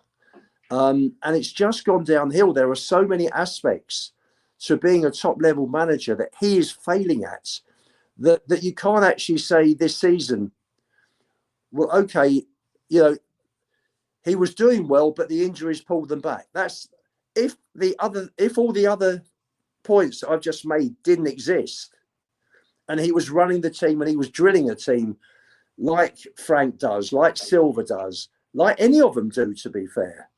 That's all I want. Then you would look at it and you would think the results have suffered because key players have come out. But yes, we've lost key players, and when we had a lot of injuries, the results suddenly, from being snakes and ladders, win one week, lose the next, suddenly dived, and we got 1 point out of 21. But the problem is, and it comes back to the same thing, the system is wrong. The system leaves us wide open. He's trying to reinvent the wheel. He's trying to play with 2 at the back, 2 inverted fullbacks, no 6, 5 in midfield, 3 up front, trying to play a possession-based game where you go round the outside, you put the ball across, and Johnson puts the ball in the back of the net. It's not working. It works in small minutes, small moments during a season, but by and large, majority of the time, we have been found out, and our results are getting progressively worse. So for me, when you're faced with that situation, how on earth do you expect the team's fortunes to pick up when everything that Ange's doing is wrong? He hasn't listened to the medical team about when to bring players back in, and the head of the medical team has left. The coaches, I understand, are telling him this isn't working. He doesn't listen to them either. He doesn't listen to anybody. And the problem is that when someone's system is going wrong and they don't accept that it's going wrong and they don't want to learn and change, then you have to think to yourself, this isn't going to change. And the results are getting worse. We're dropping down the table. We're not going to finish top half this season. Not a chance in hell. Isn't that it though, Lubo? Isn't that it? Like, I've got no problem that something has not worked tactically. My problem is that we've just seen the same thing not work for 2 years, and we just keep doing it again. That's the thing for me. You hit the nail on the head. If Ange was doing the basics as a manager, I'd have no problem with him. But he's not. He's not doing the basics. And the problem with it is fans like our friend Matt and his little crew that won't admit it, fine. Stability, yes. Lubo, you and I both agree we want stability at Tottenham, right? But that doesn't mean you back the wrong horse, does it? You can't, you know, I can say it's like if you get into a relationship with someone and in the first 3 months, you know it's not right. You don't have those feelings for that person that you should. But you jumped from relationship to the next and you just say, well, you know what? I've messed around so much. I'll just stick at it. But you know it's not right. Why? The inevitable is coming down the line. You don't have those feelings. It's not working. It's not going to work out. That's what we're doing with Ange. Rather than say, yes, we want stability. So go out. If you want stability, go and get a Poch type. Yeah? We always talk about Poch. If you want stability, go and get a Poch type like an Iriola that you say, you know what? You might be the guy before the guy. Right? This isn't the guy we're bringing in that's going to go, right, win us everything. But this guy can build you something like what Poch did, leave you in a really good position, build a team, put all the building blocks in place, put the mentality there, make us hard to beat, get the respect of fans, get the respect of Newcastle fans, Leicester fans, whoever they are, where they go, yes, Spurs are a good team. Then further down the line, we can go, right, we're in a position to attack. Now let's go and get I'm just going to use the Klopp, the Jose. But what we're asking is, we're asking for stability with a guy that's never had stability anywhere he's ever been, right? Mm-hmm. We're asking a guy who's only ever done 3-year stints to be the guy that we say, could you build us for 5 years, please? We're asking for a guy that doesn't adapt and doesn't change. And what happens is every now and then when a team pushes us back like Man City do and we defend, people go, there you go, he adapted. It's like, no. That's not adapting. Adapting isn't because a better team than you has the football, you defend for 90 minutes. Adapting is, what do we do when we're at home? No offense, sorry, Wayne. What do we do when we're at home to Leicester City? What do we do when we're playing Everton? Teams that are below us, that are in relegation trouble. Adapting is, we know what Everton are going to do. We know what Leicester are going to do. How do we adapt to counter that? That's all I want from a manager. And the problem is, he has shown no signs of that. Right? But please, Matt, stop with this 3 to 5 years. Managers will get 3 to 5 years, right? Fans won't agree to it, Matt, unless we see progression. If we, a point you made earlier to Lubo, which Lubo was in the middle of his speech, but the point you made to Lubo, right, about Poch was the manager, right? You said, Lubo, Poch was our last manager, got 3 to 5 years. He produced a title race in the Champions League final. Does that not ring alarm bells that we need to adopt the same method? Matt, yes, it does. We should adopt the same method. But you know what? Pochettino went like that. Under Pochettino, year 1, slowly. Year 2, year 3, right? Under Ange, as Lubo just told you, it's doing that. So if we saw progression, if we saw that Ange had come in and done for us what Harry Redknapp. Right, well, I read that. If we had seen that in this 18 months, 2 years, yes, Matt, we'd all be sitting here going, you know what? It's not perfect, but you know what? This guy, it's getting better. Every metric, Matt, is getting worse. Yeah. How do you and the others not see that? You want him to have another year. When it doesn't work next year, you'll have another excuse. Your best excuse this year has been injuries, right? Injuries don't stop you being hard to beat. Injuries don't stop you having a well-drilled football team, right? It's absolutely mad. And the last comment I'm going to bring up of yours said, say we get Iriori, he comes in as a rocky first 12 to 18 months. Matt, rocky is fine.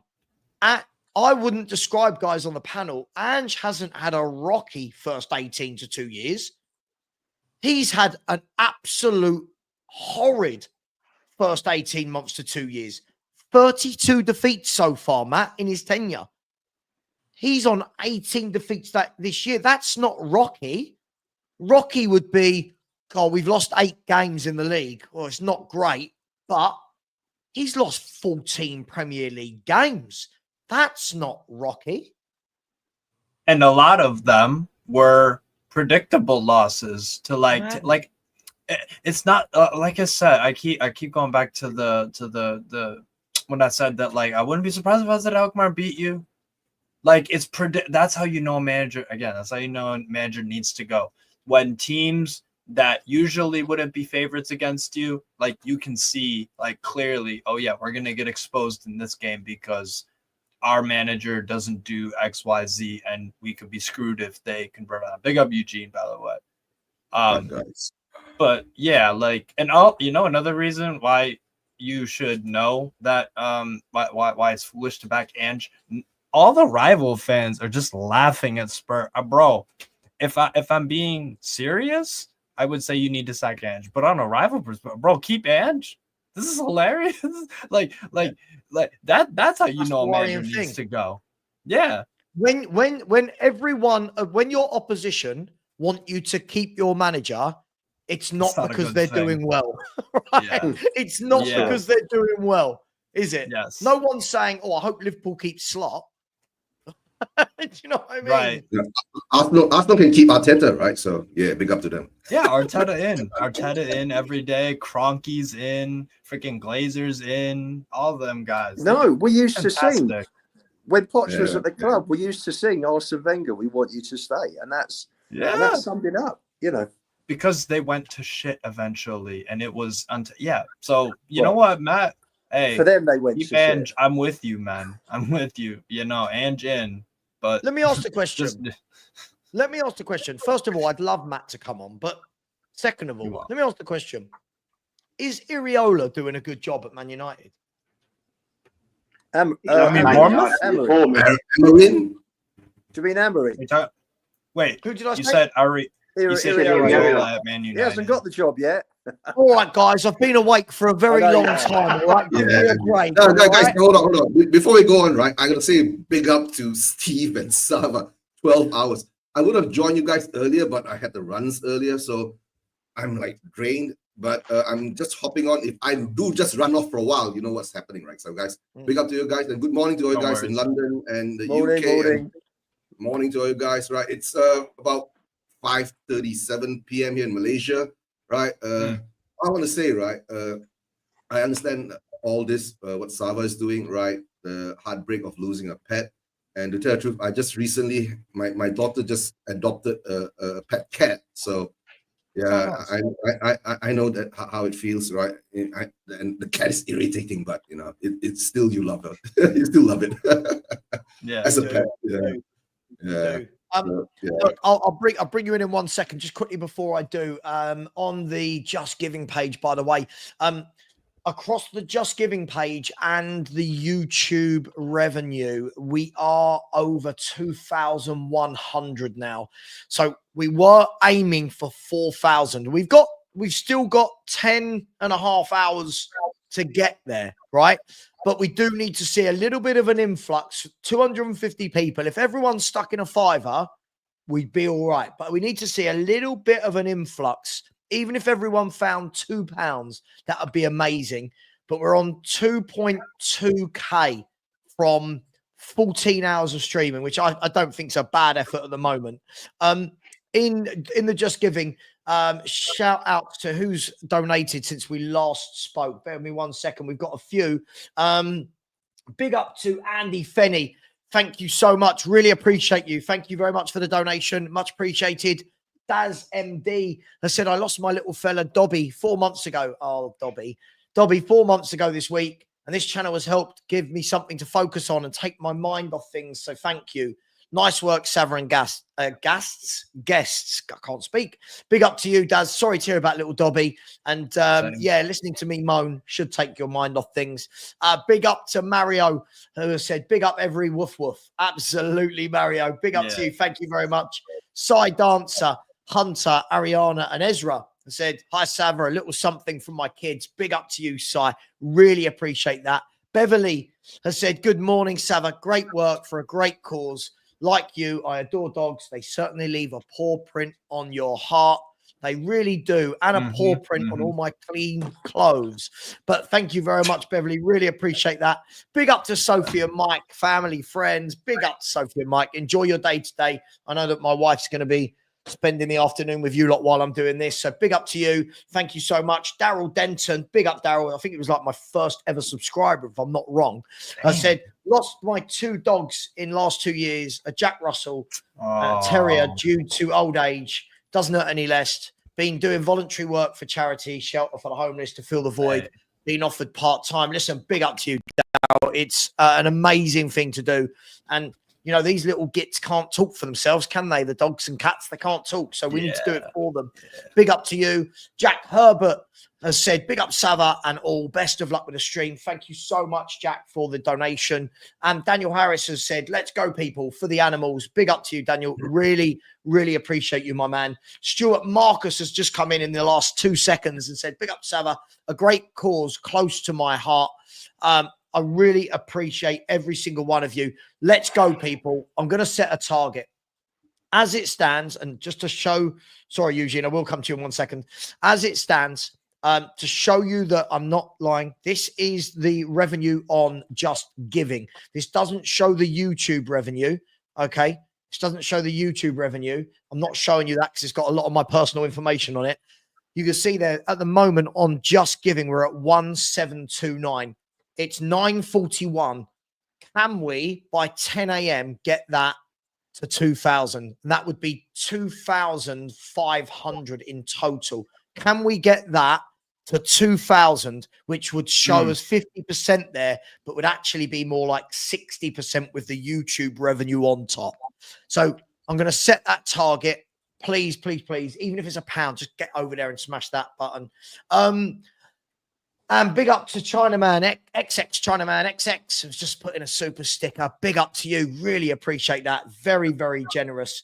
Thank you. Good morning. What's the time where you are, Eugene? What's the time? It's about 5:41 p.m. here, right? But guys, I just want to remind you guys, right? If you do put in the super chats to Sava for donations, right? You guys have to put in mind that I think YouTube takes 30% off. So it would be better.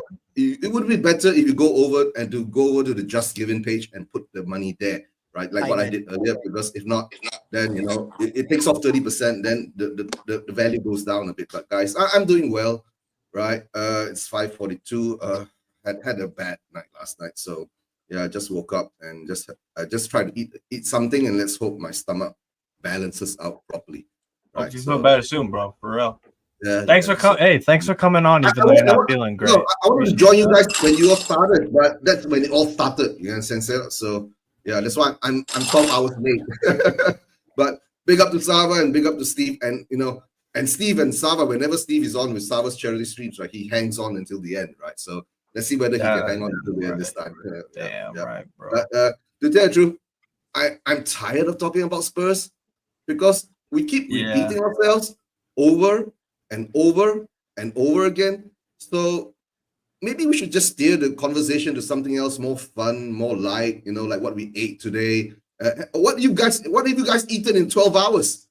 Right? So I ordered a large cheese pizza. Probably about what? And slices about, let me think here. Wee big. Got about 4 left. And then I had 2 big ass pieces of garlic bread. Oh, that's been my diet, brother. Yeah, and I just had now called the I had noodles, right? Yeah, I just had noodles. Oh, noodles, nice. Yeah, like Chinese style beef noodles and all that. And what do you have for breakfast, Ian? I haven't had breakfast yet. I've had 2 coffee. I came on at 6:15. Oh, yeah. So I've just had a couple of these, and I'll have some breakfast later on. That's cool. That's cool, right? So but guys, to tell the truth, right? Spurs is Spurs. We've seen this going on for the past 34 years. So we've been moaning. I mean, I've been moaning for the past 5 years on YouTube. So that's why I hardly ever do any shows anymore. But I do watch-alongs, right? Because I like doing watch-alongs, because watch-alongs give me, you know, interaction with the people in the chats while I'm watching the game and while I'm cursing it. Why is our white spaces on our defense so wide open, and why do we only defend in our 6-yard box? And I was going, what kind of system is that? Right? Every time we see, right, when the ball goes down the flanks, right, there's no one there. No. And it's not the first time, Ian. This has been happening since remember the first 10 games when we were brilliant, right? And we were unbeaten, right? And I was going, okay, there's hope there. But then when Levy came out with his PR stunt, when he said we got our Tottenham back, And I'm sure a lot of you know I went on this crazy rant and I told everyone I don't want our fucking this Tottenham back is shit, right? I want a new Tottenham. I want Tottenham to win something, right? And it's been happening over and over and over and over again. And I've been Ange don't care. You know why? Because no matter what happens, right? It could be Ange, right? It could be Iriola, right? It could be whoever sits in that position, right? It's just an excuse for, you know, Daniel Levy to do what he wants to do. But the big surprise is, right, he hasn't been sacked yet. It's because, number one, he's taken all the attention away from Daniel Levy. Until recently, when most of our fan base woke up, right, that's when the protests came in. And big up to all the guys in the protest, right? And make sure you guys, right, I hear the Southampton game coming up, April 6th or something like that. Yeah, right? April 6th, yeah. There's another big one planned, right? If I could, right, if I could afford it, I'll buy a ticket and I'll fly over and I'll join you guys, right? But, you know, I'm in Malaysia, 6,000 miles away. Let's see, maybe I'll strike the lottery somewhere along the way, then I'll join you guys. Never know. Never know. You never know. You never know, right? Why not? But, yeah, and to tell the truth, the football is, you know, I do watch alongs, right? And I keep saying, why do we look so stupid? Right? It's like we're brainless, you know? The free kick against AZ. Yeah. My God. They took 3 minutes down there to discuss what to do, and they did that. And I was going, what the fuck? Right? That free kick was about as that free kick was about as good as Daniel Levy's planning. Oh no. And that it brought back a memory of, my God, Bentancur and Solanke knocking into each other, going for the ball in front of goal. Yes. Yeah, I remember that. And I'm thinking, do we have a bunch of brainless players, or do we have a brainless manager, right, trying to make our players become brainless? I think, Eugene, I think it's such a shambles down there at the moment. I think the players are lost. I seriously think they're lost. I think they're going out. I think their brains are completely gone, completely fuddled. There's no clarity. You know, he talks about clarity. There is no clarity with this. This is, you know, if you're on the back foot and you're getting beaten week after week after week, and you can see you're getting beaten because the tactics are wrong, because the tactics are rubbish. No, what they're doing is they're bringing players down a level. And yeah, and players are no idiots. They know they know a new player joins the club, they can tell very quickly whether that player's got it or not. They know if a manager has as well, and they must be looking at this manager. Remember, most of them have had several managers in their career beforehand, so they understand. Ian, I've got this thing for you. You know, remember when we got in Wiener for a loan and he was shit, and we signed him for another extension loan? Imagine, right? If we find we got in who? Sorry, Eugene, I lost you. Which player? Wiener. Well, yes, you are. Yeah, Timo Werner. Yeah. I call him Wiener, right? So when we brought in Wiener for a loan and we saw him as shit, right? And we signed for 1 year, right? Now my biggest fear is, right, we see Tell not being effective, right, as a number 9 or a winger or whatever, right? And we're gonna sign him for £50 million because he's 19 years old. That scares the shit out of me, right? I must tell you something. Thank goodness Tell doesn't have an ego, because he could have quite easily joined, and Spurs would have been shelling out over the next 5 years 50 or 60 million. No, but the problem is that we see he's not good now, right? Are we going to buy him and hope that he becomes good? I must tell you, he wasn't the right player to bring in. There's absolutely no point. Yeah, that's true. That's true. Firstly, you know, if you're bringing a player in on a loan, and you're looking for between 10 and 15 goals from February through to May, then there's got to be a better than evens chance that the player you're bringing in is going to score, and is going to achieve those targets. This kid was 19, Eugene. He's played 3 times in the first 5 months of this season, so he's just way off being match fit. He's come in. I actually feel a bit sorry for him, because having been trained at Bayern, and they obviously have good coaches. You know, Bayern have been at the top for a very long time, and you're not at the top for a long time unless players are coached well. And he must be looking at this, comparing it to what's going on in Munich and what he's been used to in Munich, and it's like, what have I done? What on earth have I done coming here? It's incredible. I don't think.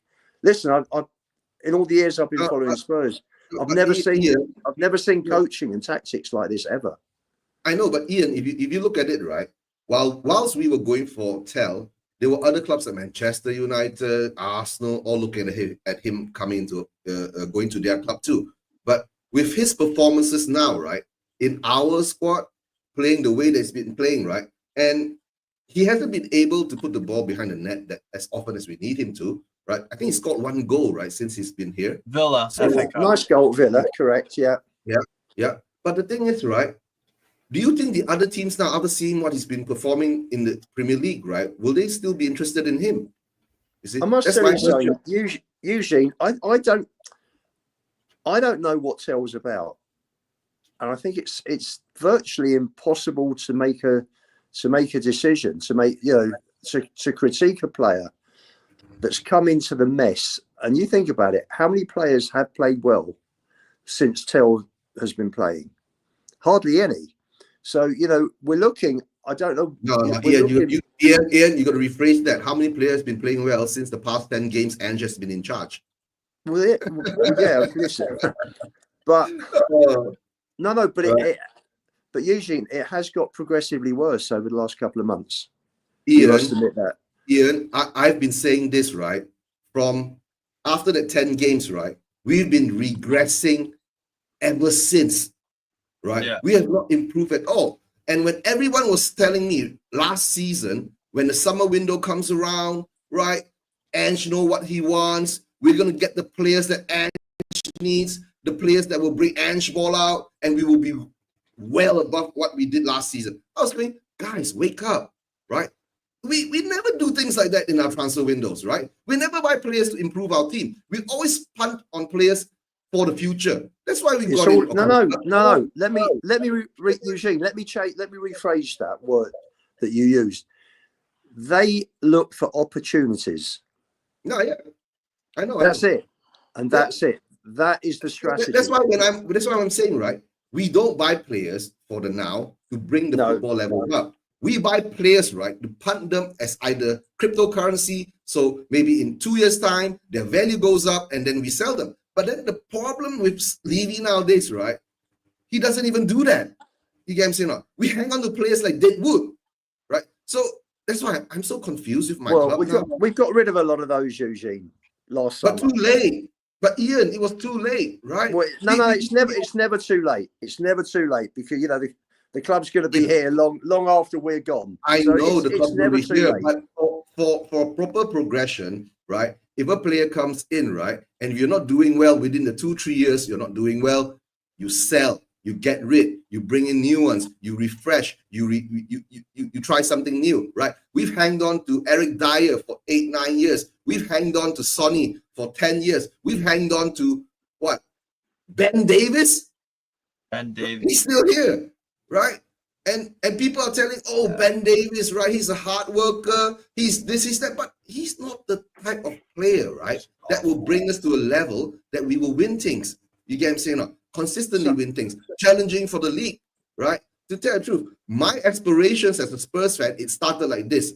When of course, the scholar years, I was a bit blurred because I wasn't too into it. I was very young. Then, of course, the sugar years came in when we started winning cups and we were mid-table. I was very happy with the cups and all that, Ian. I'm sure you were happy too. Then when ENIC came in, that gave me a bit of hope because I thought ENIC will bring us to the next level. But we've been stuck in this 24-year cycle after one League Cup, right? And I don't see that.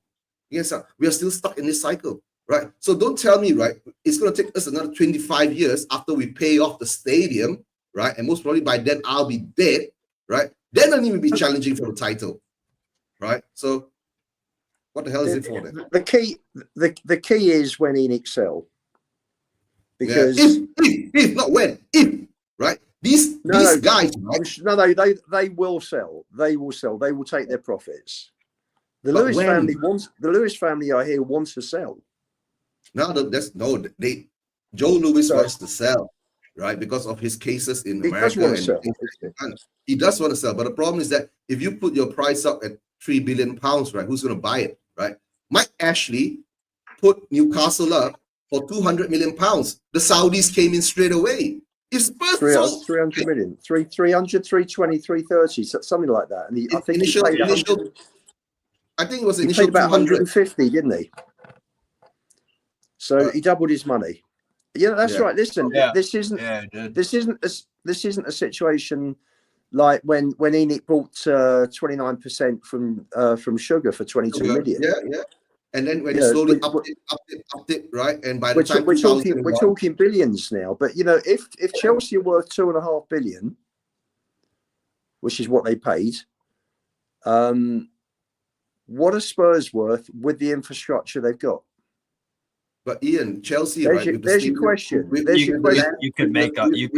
Bro. No, that's what I'm saying. That's the problem with Spurs. That's the problem with Spurs, right? They want to sell the whole shebang, right, for 2-3 billion, right? But the thing is that if that 2-3 billion comes in, the buyer comes in, right? Will the buyer talk to Levy and say that, okay, if I pay you 3 billion, right, who's going to pay off the debt for the stadium? Does that include the debt for the stadium? But they will buy the debt as well, Eugene. That means if I buy Spurs for let's say 2.5 billion, right? That's cash outright to ENIC, correct? Correct. Right, and that's not even talking about your shares, correct?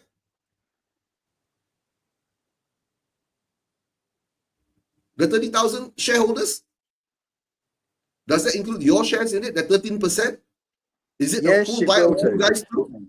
Right? Yes, whatever the club get paid, the 13% that is owned by the supporters, they will get their percentage. They will get their amount.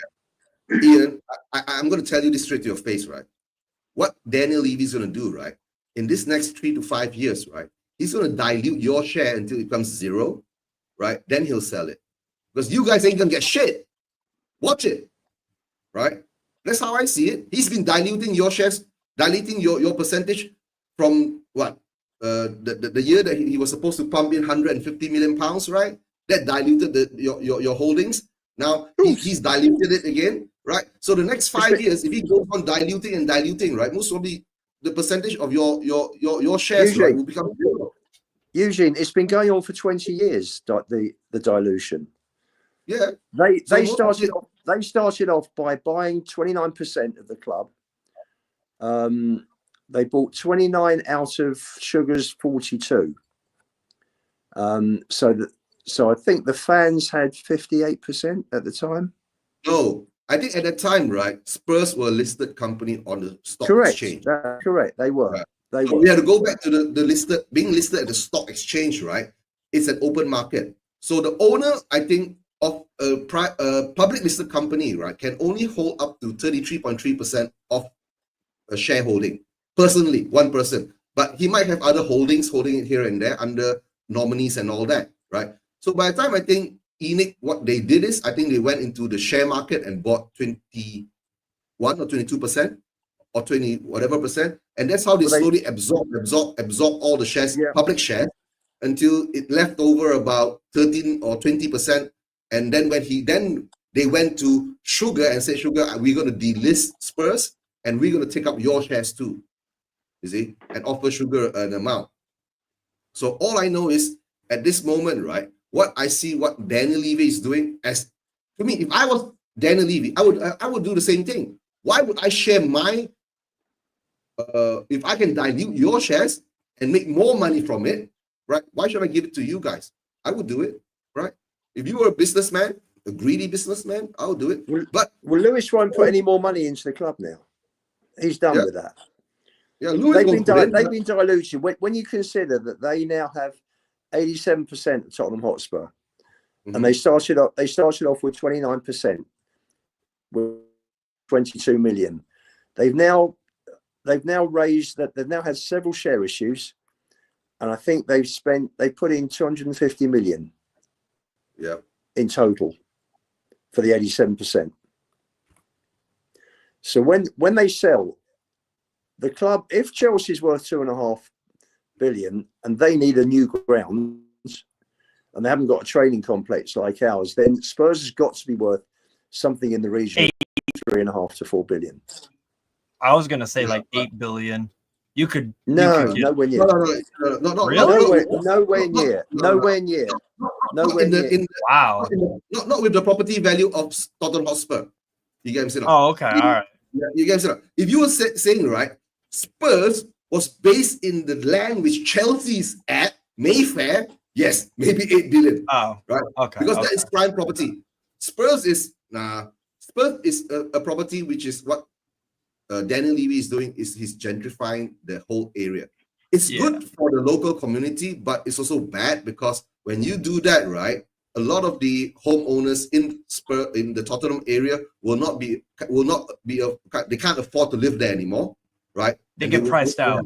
Yeah, they get priced out and they have to move, right? But there's also the positive side. If you do gentrify it, right, those who can stay on, they will also prosper along with the upbringing of the levels of that area. But as I see it, Eugene, a better guide as to an idea of where Spurs are is if you look at Ratcliffe bought Man United, bought 25% for 1.25 billion, which values Man United at, call it around 5 billion. Yeah. So Spurs would be worth what, 3.75? But United's a worldwide brand. Yeah, no, but you have to take into account, right? United is about 2 or 3 times bigger than Spurs worldwide. No, but financially it's not, Eugene. Financially it isn't. Financially, of course, it isn't, because Glazer has been taking the money out all these years. You look at. I was listening to Kieran Maguire on Talk Sport. I was listening to the interview. They were talking about Man United. I was on my way home from my pals yesterday on the way back from Holland, and they were saying that they reckon that the Glazers have pulled out so much money that they are paying 30 million in interest a year. Yeah, it's a fuckload of money. Yeah. Purely on they're in the club's in debt. The club's in debt for a fortune. The ground is falling apart. The team is falling apart. They are losing money hand over fist. United. Yeah. You know, you look at the money. The money that has been wasted. Yeah. The money that has been. I mean, they went and spent 200 million just on Martinez, Anthony, and Casemiro the other year when Ten Hag joined. I mean, they have gone for it, and you know, they're trying to recreate the Fergie years. The best part about this, Ian, right? The Glazers are smart. They brought in Ratcliffe, right? And they're making Ratcliffe do all their dirty work. Absolutely. Yes. They're very clever. Yes. Very clever. And Ratcliffe, right? And Ratcliffe now is doing a Levy. He's cutting corners everywhere. No, Eugene, Ratcliffe is having to make some really tough decisions. No, he has because the borrowings that the Glazer took out against the club, plus the money that has been wasted, has left them in not a great financial position on a day-to-day basis. So they're making losses. They're making losses. I know. But the thing is, they're making big losses weekly. So he's had to come in and make some really unpopular decisions. Yeah, he has to. That's what I'm saying.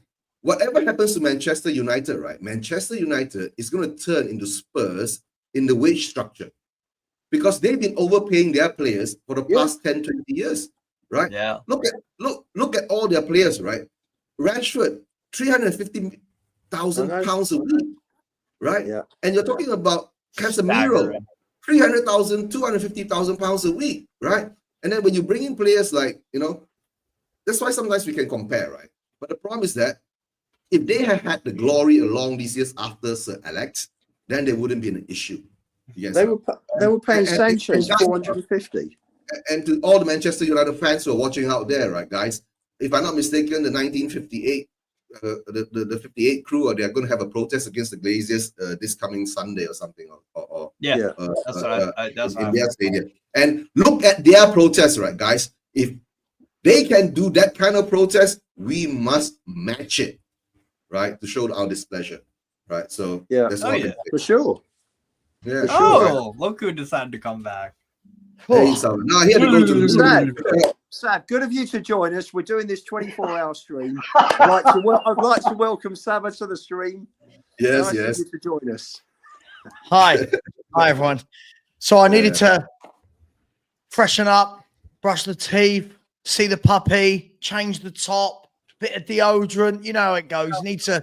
Sava, show us the new pup. I will. He's downstairs at the moment. He's downstairs, calm. Yeah. So if I wake him up, the wife will go mad. But I do smell better, James. I do smell better now. But I'm guessing I didn't miss a lot. I heard a lot of Daniel Levy talk. But guys, just quickly, big up to Andrew D, who's put in a donation. Big up to you, Andrew. Really appreciate that. He says every animal deserves a home. Anonymous as well has put in a donation. Thank you to Anonymous. Alf, big up my man Alf, the Man City fan. Said lost my dog Laker a few years ago after an unsuccessful surgery to remove a tumor. I grew up with a dog since I was 5 until I was 17. Now we've got a new dog, Maya.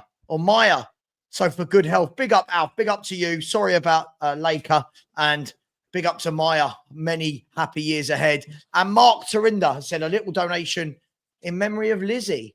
Big up to Lizzie. Big up, Lizzie. Sorry that you've had to go through that. By the way, guys, when I set the target of getting to 2,000, we've managed £16 since then. Come on, let's well over 235 people in here. Can we please start ramping up those donations? Because this last 10 hours is when it hurts. All right. This last 10 hours is when it starts to kick in. So please smash that donation button. Don't put in the super chats. Please. Here's the link. The donations don't go through straight away. Yeah, they do. They do, Matt. They do. The donations do come straight through to me straight away. I can see them. Big up to each of you. Guys, I don't know what you were discussing a bit of Daniel Levy. I heard that we're broke and we've got no money. No, we're talking about Man United. That was Man United. Man United. Okay. Yeah. Apologies. We are the other like Levy broke, right? I'm guessing we must be losing money, right, at the football club? We must be. Yeah, we are in the red. We've been in the red for the past 4 years, so that's another big. Well, I must tell you something. True. I see the figures. I'm a shareholder. Usually, we made a big operating profit last year, and obviously there were several write downs, which took us into an £80 million loss. Yeah. So there's no tax being paid, and the operating profit was good. And that is another brilliant thing that Levy does, right? He always wants us to be close to the red line because you know why? We don't pay taxes. Yeah, that's how he does it. Sav, I've got to shoot. I've got a bit of running around to do, so I shall see you a little bit later. Will you do me a favour? Right, Will you send the link for the second part to the email? I'll send that to you now. Cheers. What's your name? Lubo, isn't it? I can use the computer in my office. I couldn't use it before because obviously I didn't want to wake everybody up at 6:15 this morning. No worries. I'll send that through to you now. I'll send that through to you now. And here we go. The normal email address, yeah? Yeah, normal email address. And guys, never forget. That's the message. Unique out. Yeah, unique out. There you go. That's been sent. Right, have a good day. I want to talk a little bit about the Bournemouth game tomorrow. It's a difficult one. They've had a really good season, Bournemouth. I think they've had a couple of defeats lately. I'm just going to double check. Yeah, they've lost 3 of their last 5 or 3 of their last 6, whichever way you want to put it, lately. But it's been a good year for them. They have got top. I mean, if we're going to be honest, they've got top 4, top 5 to play for. Are we expecting, with the fact that we've got, I say we, sorry, Wayne and Steve, the fact that Tottenham have got the Europa League left to play for, are we expecting sweeping changes to go a bit weaker this weekend and concentrate all on Thursday? Is that going to happen, or do you think Spurs need to go full strength for a bit of respect? I don't think it matters, respectfully. Like, because your system and your manager is so horrid, if you have good players in there, it doesn't really matter. And it goes actually vice versa. This is how you can tell if he's a good coach or not. With Areola, they've had a lot of injuries, but even when they've had players out, they've still gotten some very, very good results and have performed really well this season. So honestly, if I'm a Bournemouth fan, I'd be kind of disappointed if I didn't win on Sunday. Like, not trying to take the piss, not trying to be over the top, but like, I mean, do you guys expect Bournemouth to, or sorry, do you guys expect Spurs to win? Like, do you put them favorites for the game? Because I don't, and the bookies actually don't either. Looks like Bournemouth are slight favorites. I mean, listen, you know my opinion. I mean, Eugene, what are you expecting tomorrow? Normally, Bournemouth coming to our ground, you would say that's a game I expect to win, but we've not been good at home. 5 wins out of 14, Eugene. What are you expecting tomorrow? Which Tottenham is going to turn up? To tell the truth, right, Sava, I've not been expecting much from Spurs for such a long time, right? But seeing what he did against the M-City game, right, where he said he rested Son, Spence, blah, blah, blah, right, for the AZ game, right? I do expect him to do major changes in this game, right? If you're going to save all your eggs for the AZ basket.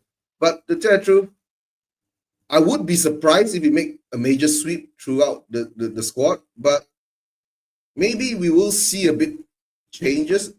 I would prefer to see Scarlett as the number 9, used as a proper number 9 this time, right? But I don't think he will. Tell will still be there, and he'll still put in Brenda, and he'll still use, I don't think he'll use Son. No, he won't use Son. He'll put on Odebear. He'll put Odebear on the left. Oh, okay. I think he'll start with Odebear, right? But my fear now, it comes into midfield.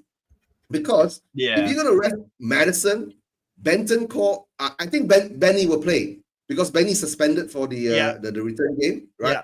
Benton Core will play, right? He should rest Bergwall, right? Because Bergwall, even though what he did was the own goal and all that, but I did a watch along for that stupid game too, I was freaking falling asleep. I didn't even know what we were doing on the pitch, right?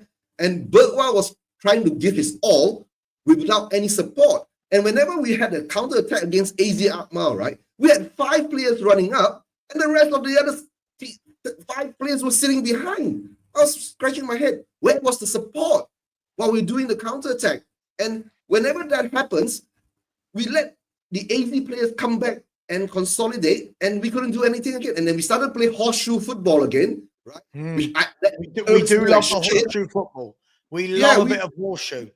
Yeah, we love that horseshoe football. I was screaming and screaming. What the fuck are we doing, right? But with the Bournemouth game and what you're saying, right? Right, and with Bournemouth now, their form is not consistent in the past 5 to 6 games, right? We might have a slight chance, and if we do start with the youngsters, and maybe if the youngsters show a bit more fire, right, more intensity, more willingness to run and be not stupid with the ball, we might have a chance to draw, not even to win. You might have a chance to draw. And by the way, if you're in a bad run of form, what team? Who do you call? Dr. Tottenham. Who do you call? Don't you think that's alarming that Eugene's just said that we might have a slight chance against Bournemouth? No disrespect to Bournemouth, but you are Tottenham. No, that's why. I feel like you're talking yourself down, Eugene. I'm not talking myself down. I'm just being realistic of my position. It is being realistic. The position of Spurs. I've been saying this. We've been regressing since last season after the first 10 games, and I've not seen us improve. I've seen patches where I see patches in games like in 5 minutes We do a couple of tick tock, pop, pop, boom, and we are up ahead, right? And we're having a shot at goal. We look good. Then we fall back, and for the next 45 minutes, we are just like holding the ball, passing it backwards, passing it sideways. And I'm going, is this Ange ball? I was going, am I confused? This is the famous Ange ball where we don't do anything with it, and people go, "Well, we had all the game," and you're like, "Well, did we?" I mean, look, let me. No, Sama. No, possession. We got possession. But Possession, you know what Bournemouth do really well. A lot of the not a lot of well, actually, yeah, a lot of the time, because they're seventh. It's like they do it more often than not. They punish teams that don't do much. When they beat us 4-1, we didn't really do too much to directly trouble their goal. It was a lot of hustle, bustle. We, some of our play was good, and it was like we almost offered something. And guess what? Bournemouth in that game, quick start. They scored, and then they schooled us the whole game. So and Spurs, like we're talking about. Like we're talking. Steve, how did you do against Bournemouth? We got smoked 4-1 at home. We drew away 1-1, and we were lucky to not beat. We were very lucky not to lose away. Very lucky. Yeah, I can't believe we actually beat Bournemouth, if I'm being honest. Yeah, I was surprised. I was shocked. Yeah. Not shocked as me. But Wayne, was that was it post route? No, Cooper was in charge. It was late September, early October, I think it was. I'd have to check. It was quite early in the season, after about 6 or 7 games. And we were very lucky that day. We scored a really good goal, but it was like the Alamo in the second half. They just couldn't score, and we just defended really deep. So yeah, they're a good team. Yeah, but they're not Real Madrid. Let's be honest. No. But here's what for me is the deciding factor. I mean, number one, we have to think about the game you guys played at their ground. They peppered you in that game. Their finishing was not there. But am I right in saying they completely smoked you on the balance of play? They outplayed you. Yeah, the game you played against them. Yeah, it was a Thursday. I don't know how many chances Bournemouth wanted. It was another game where we literally parted the Red Sea and said, "Go on, have shots." And Steve, I just wanted to show this. I mean, Wayne, when you said to Eugene just now that you're talking down about yourselves. Look, this is where we are. Are you ready? This is where we are. The bookmakers, right? The bookmakers all have Bournemouth as favourites to beat Tottenham at Tottenham's ground. And you can't argue that, like, oh, that's not fair, or that's crazy. Like, no, and Sava, when the bookmakers do this, right, most probably we'll win. Yeah. Sure. But the fact that we are not favourites at home against a team that came up a few years ago and have got a 12,000-seater stadium and hardly any budget, and we stole their best striker in the summer. Yeah. Wayne, does that tell you why it may sound like we're negative about our club, but even the bookies are going, nah, Bournemouth. No, what I kind of meant was, it was like, I understand what Eugene's saying, but it's like you're talking like Eugene was talking like he's us. Now, if it was Bournemouth coming to us, I'd say, yeah, Bournemouth, they'd have to be really bad. We'd have to play really well. We might have a slight chance. Yeah. But I'm looking at it from Tottenham, from the players that Tottenham have got compared to what we've got. You look at Tottenham's squad; it's a much better squad than what your league position is. I know you can only judge on what you're doing this season. Mm-hmm. But if your own fans are going into that game thinking, well, we're going to get amateur, then what's the point in going? Or two, what's the point in watching? You think you're going to get beat? Why bother? But Wayne, I don't think we're going to get beat. Right? I feel like this should be a game. Well, look. Okay. You never know, right? Listen, I don't feel like they're not in their greatest form of the season. They're not No, in I their agree. greatest form of the season, right? So if we look at let's have a look, right? If we look at Bournemouth's last 4 Premier League games, I won't count the FA Cup. They lost to Brighton. They lost at home to Wolves. They beat Southampton and they lost to Liverpool. So their only win in the last 4 is against Southampton, who, I mean, with all due respect, this is the worst Premier League team we've ever seen, right? So Wow, worse than Derby. Yeah, statistically, they are worse than Derby, if I'm shit. not wrong. I'm pretty sure they're worse than that Derby team. So on form, me saying, do you know what? We should be beating them shouldn't be a stretch. Or it shouldn't be a stretch. Listen, I like Bournemouth. I like what their manager's done. But I'll keep the same energy for them that I will for Forest, that I will for all these other smaller teams that are up there. There's one thing, and I don't know, like, Wayne, I'll come to you again. I don't know how to say this. This sounds arrogant, but there's one thing, getting yourself in that position to strike for top 4, 5 and getting Champions League football. And there's another thing, getting over the line when it's the business end of the season, when legs start to go a little bit, when players who have not been there, seen it and done it before are going into games with a bit of pressure that they didn't expect to be under because no one said Bournemouth would get Champions League. So does that make sense? Yeah, I think I can kind of relate what you're saying to when we, back to 2016, because there is like massive moments in seasons where it can go either way. Yeah. And I've always said that the most defining moment is 2015-16 is when we played West Ham at home and we had a penalty with like 2 minutes to go. Now, if Ajoa doesn't score that, it could end up being a completely different end to the season to what it did. It comes down to big moments in big games. It's how you deal with that. I think, sort of going back to what Eugene said, I think now is the perfect time to be playing Bournemouth because they're not playing very well at the minute. I suppose that's what really I should have said. I don't think at this moment they're not the team in form. I think if you'd have played them 5 or 6 weeks ago when they were playing well, then I could understand what Eugene was saying. Yeah. And I also think that the first goal tomorrow, if there is going to be a goal, I think there will be. I think the first goal is going to be massive because I think if Bournemouth take the lead, I think the tension and the anxiety in the stadium is going to get onto the backs of the players really bad. And I think a lot of it is how you start. I think if you start badly and Bournemouth get the lead, then I think not so much that your fans will turn on you, but if you've ever been to a football match, you can sense anxiety in the crowd, and it's like every time Bournemouth go forward, you think, "Oh, they're going to score." And I think the first goal tomorrow is going to be massive. If it goes Tottenham's way, you've got something to build on. But if you go beyond, it's like, "Oh God, here we go again."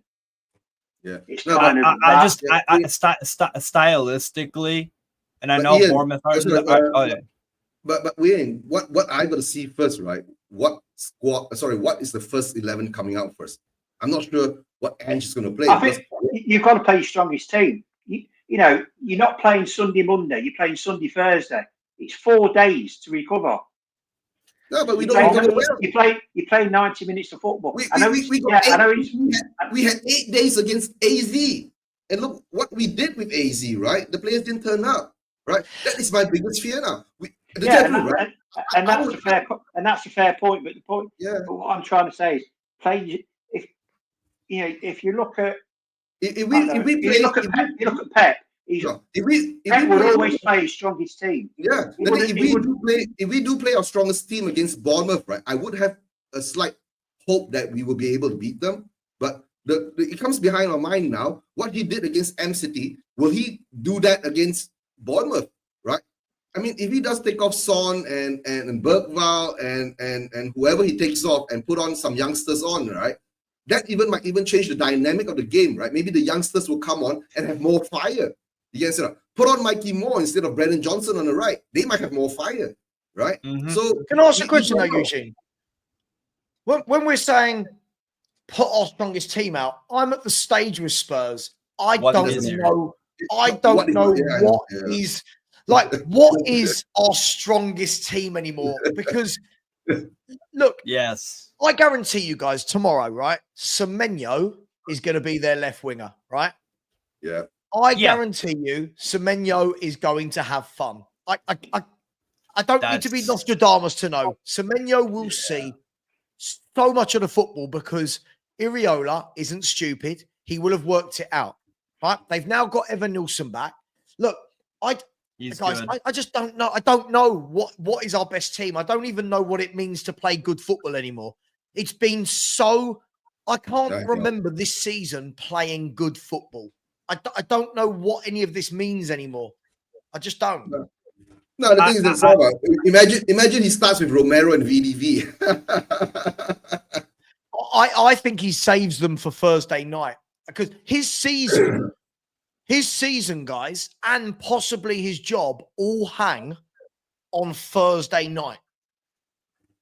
You would think. Yeah. I agree with that. The season for the fans, right, all hangs on Thursday night. His job, right, is still secured until end of the season, I think. Oh, right. I know. Don't say that. Upsets me. Wait. You were going to say something there when I said that about Thursday night, all hanging on there. What was you going to say? Yeah, I think I think that's it's kind of a two different answers to say. One is what the club think. What do they think about Thursday? But also then how important? I think it's more important to the fans than what it is to the club. If that makes sense. I mean, at the end of the day, nobody knows what's going on in Daniel Levy's mind. We do. Yeah, we do I was about to. Oh yeah, It's important to I think the thing is, I think if you get knocked out Thursday, then obviously barring a miraculous run towards the end of the season, you're not going to be playing European football next year.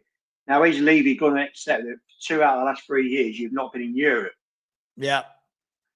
And I don't know about the finances at Tottenham, so I don't really know how it works. But you understand what I mean. But as an outsider looking in, I would say that regarding the stadium that you've built and the transfer fees that you still owe, you have to get European football. But it's just not so much as this team, but is this manager good enough to get you to the final and to win it? That's in my opinion, he's not. I think if you had a better manager in charge, I'd fancy you going all the way. But with this guy, you've got no chance. You might as well put me in charge. Wayne, I've said that all along. When people say to me, "What, you don't think we can win the Europa League?" I think the squad can win the Europa League. I don't think the manager can win the Europa League. I think there's a huge difference. There's a huge difference. We are not set up to win. We are set up to if we nick a win, it looks good, but we're not set up to be sustainable. I watched Athletic Bilbao versus Roma. Those two teams would rip us apart. The way we're playing, those AZ Alkmaar should have been 4-5-0 up.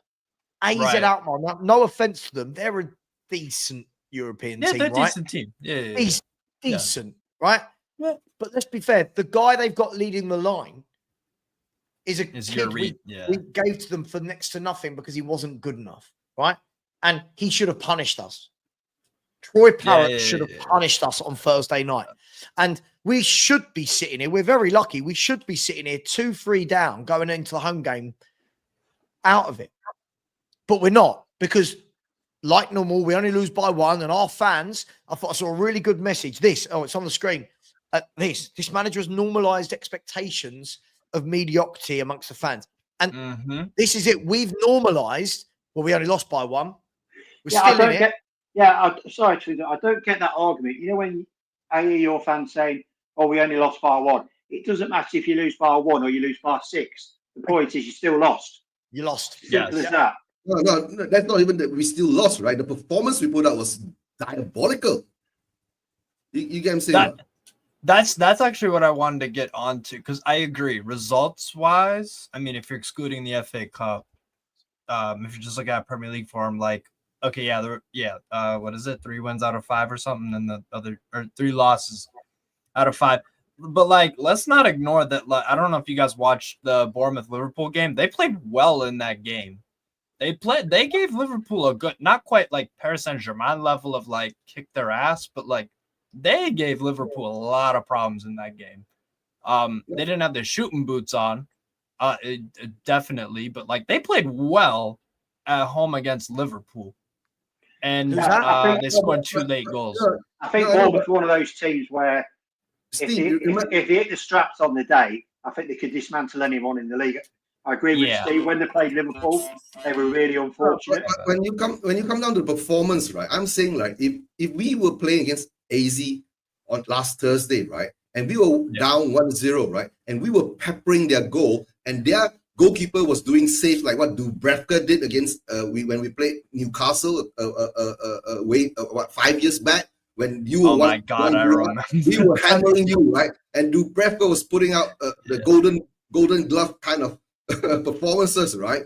Then I could say, okay, we are going back to the Tottenham Hotspur Stadium. We're going to smash them. But what I saw on Thursday, right, doesn't give me any indication of that. And that's the worst part. It brings on to the Sunday game. If we can't even step up for the game against AZ, right? What's going to happen at home against Bournemouth? Are we going to go back into our shell, or are we going to come out fighting? Yeah. Well, isn't the worrying thing, Eugene? I mean, if we look at the games we're losing, right? Yeah, against Alkmaar, right?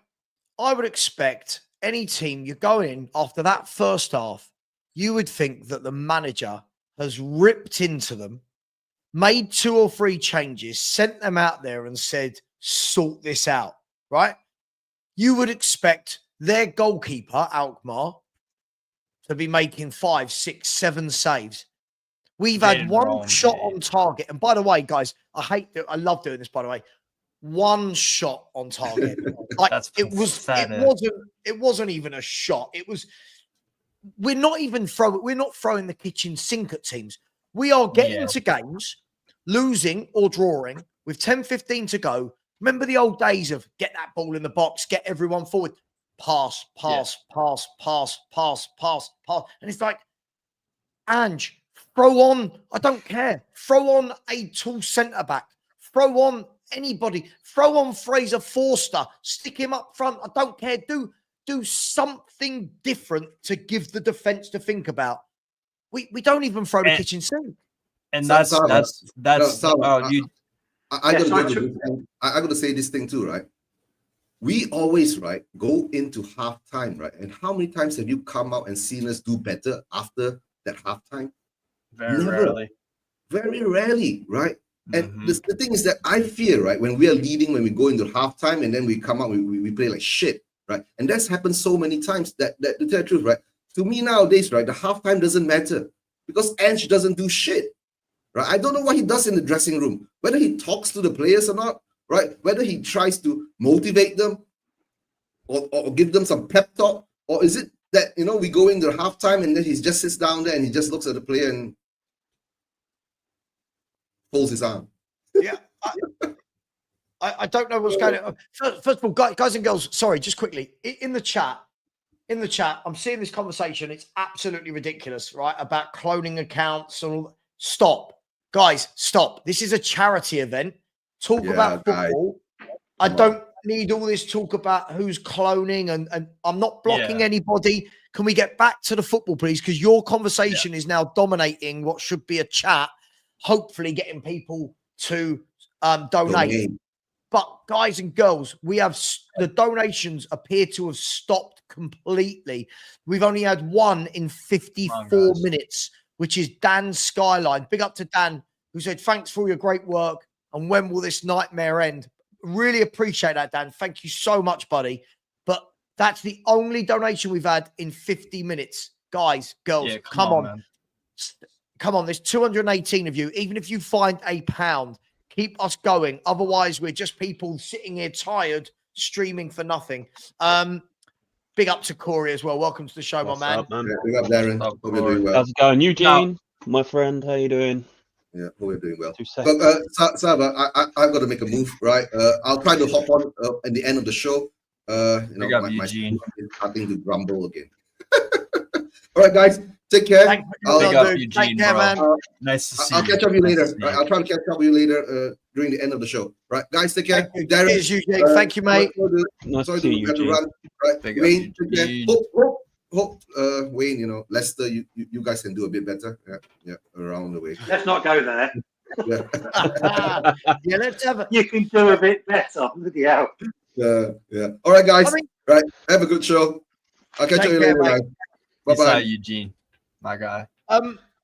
Wayne, who have you got this weekend? Chelsea away. Apparently, they're changing the game's being played at Lords so they can keep up with the scoreboard. You know, if we keep that below 5 or 6, I'll be happy. 100. It's really bad that you think like that, but Chelsea. I mean, look, Chelsea have won 3, lost 3 of their last 6, but they could this weekend, by the way, go into 3rd. I would love to sit here and give you some words of encouragement. I just can't see. What are you, 1 win in 12? 13. 13. Unfortunately, Chelsea at home aren't Tottenham. Guys, anyone on the panel give Leicester any chance of grabbing anything at Stamford Bridge? Can we give some words of encouragement? A consolation goal at best. Vardy might poke one in, but can we just change? Can we talk about something else? And I don't want to talk about my club. Sure. So we didn't get some score predictions for the lunchtime kickoff, which is going to be Nottingham Forest at home to Man City. What are we going for? People in the chat, let us know your score predictions. Nottingham Forest v Man City. Corey, let me come to you. Nottingham Forest at home to Man City. Forest have dropped off a bit lately. They've only won 2 of their last 6. City have won 4 of their last 6. City have got the goal difference on their side as well. Is this the game that City leapfrog Forest into 3rd? Hot says yes. Mine says Desmond. I'm going to go for a 2-2 draw. I don't know why. I feel like it'd be a squeaky 2-2 draw. It depends on what team shows up for Forest today. They're very like wishy-washy, aren't they? They'll be really good or they'll be really shit. But it's like us. But they're just further up the table. Yeah, I mean, Steve, we talked about, City are, you would think that Haaland's going to play probably Mamouche and, are they City going to finish the season strongly? Yeah, I would think so. I think it's a draw today, to be honest. I'd probably go with a draw. Because, Forest held off Arsenal. They got 0-0. They drew a Liverpool at home as well. So, they have, against the Big Six and stuff, they beat you guys. I think they beat Man United as well away. So, against the Big Six teams, they've had some good results. And to be honest, they're still solid defensively. It's not like they're leaking too many goals. Obviously, what's it called? They lost 5-0 to Bournemouth, I think a month and a half, 2 ago, maybe. But they're still solid defensively. They have pace on the break. If Nunez plays at right back, which doesn't work at all, by the way, kind of fancy what's his name? Hudson-Odoi to get some joy, to be honest. And yeah, actually, you know what? It's conceded 4 to Newcastle. I'll still go 1-1, Okay, so both of you are going for a draw. Wayne? Think so. Forest at home to City, you going making it 3 draws? No, I can never want the Triogers to do well, if I'm honest. I thought so.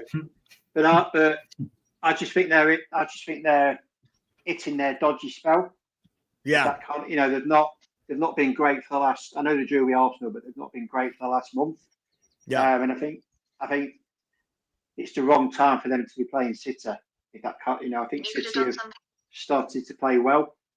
I can see it being 2-0 City or 3-1. I think City will win. Yeah.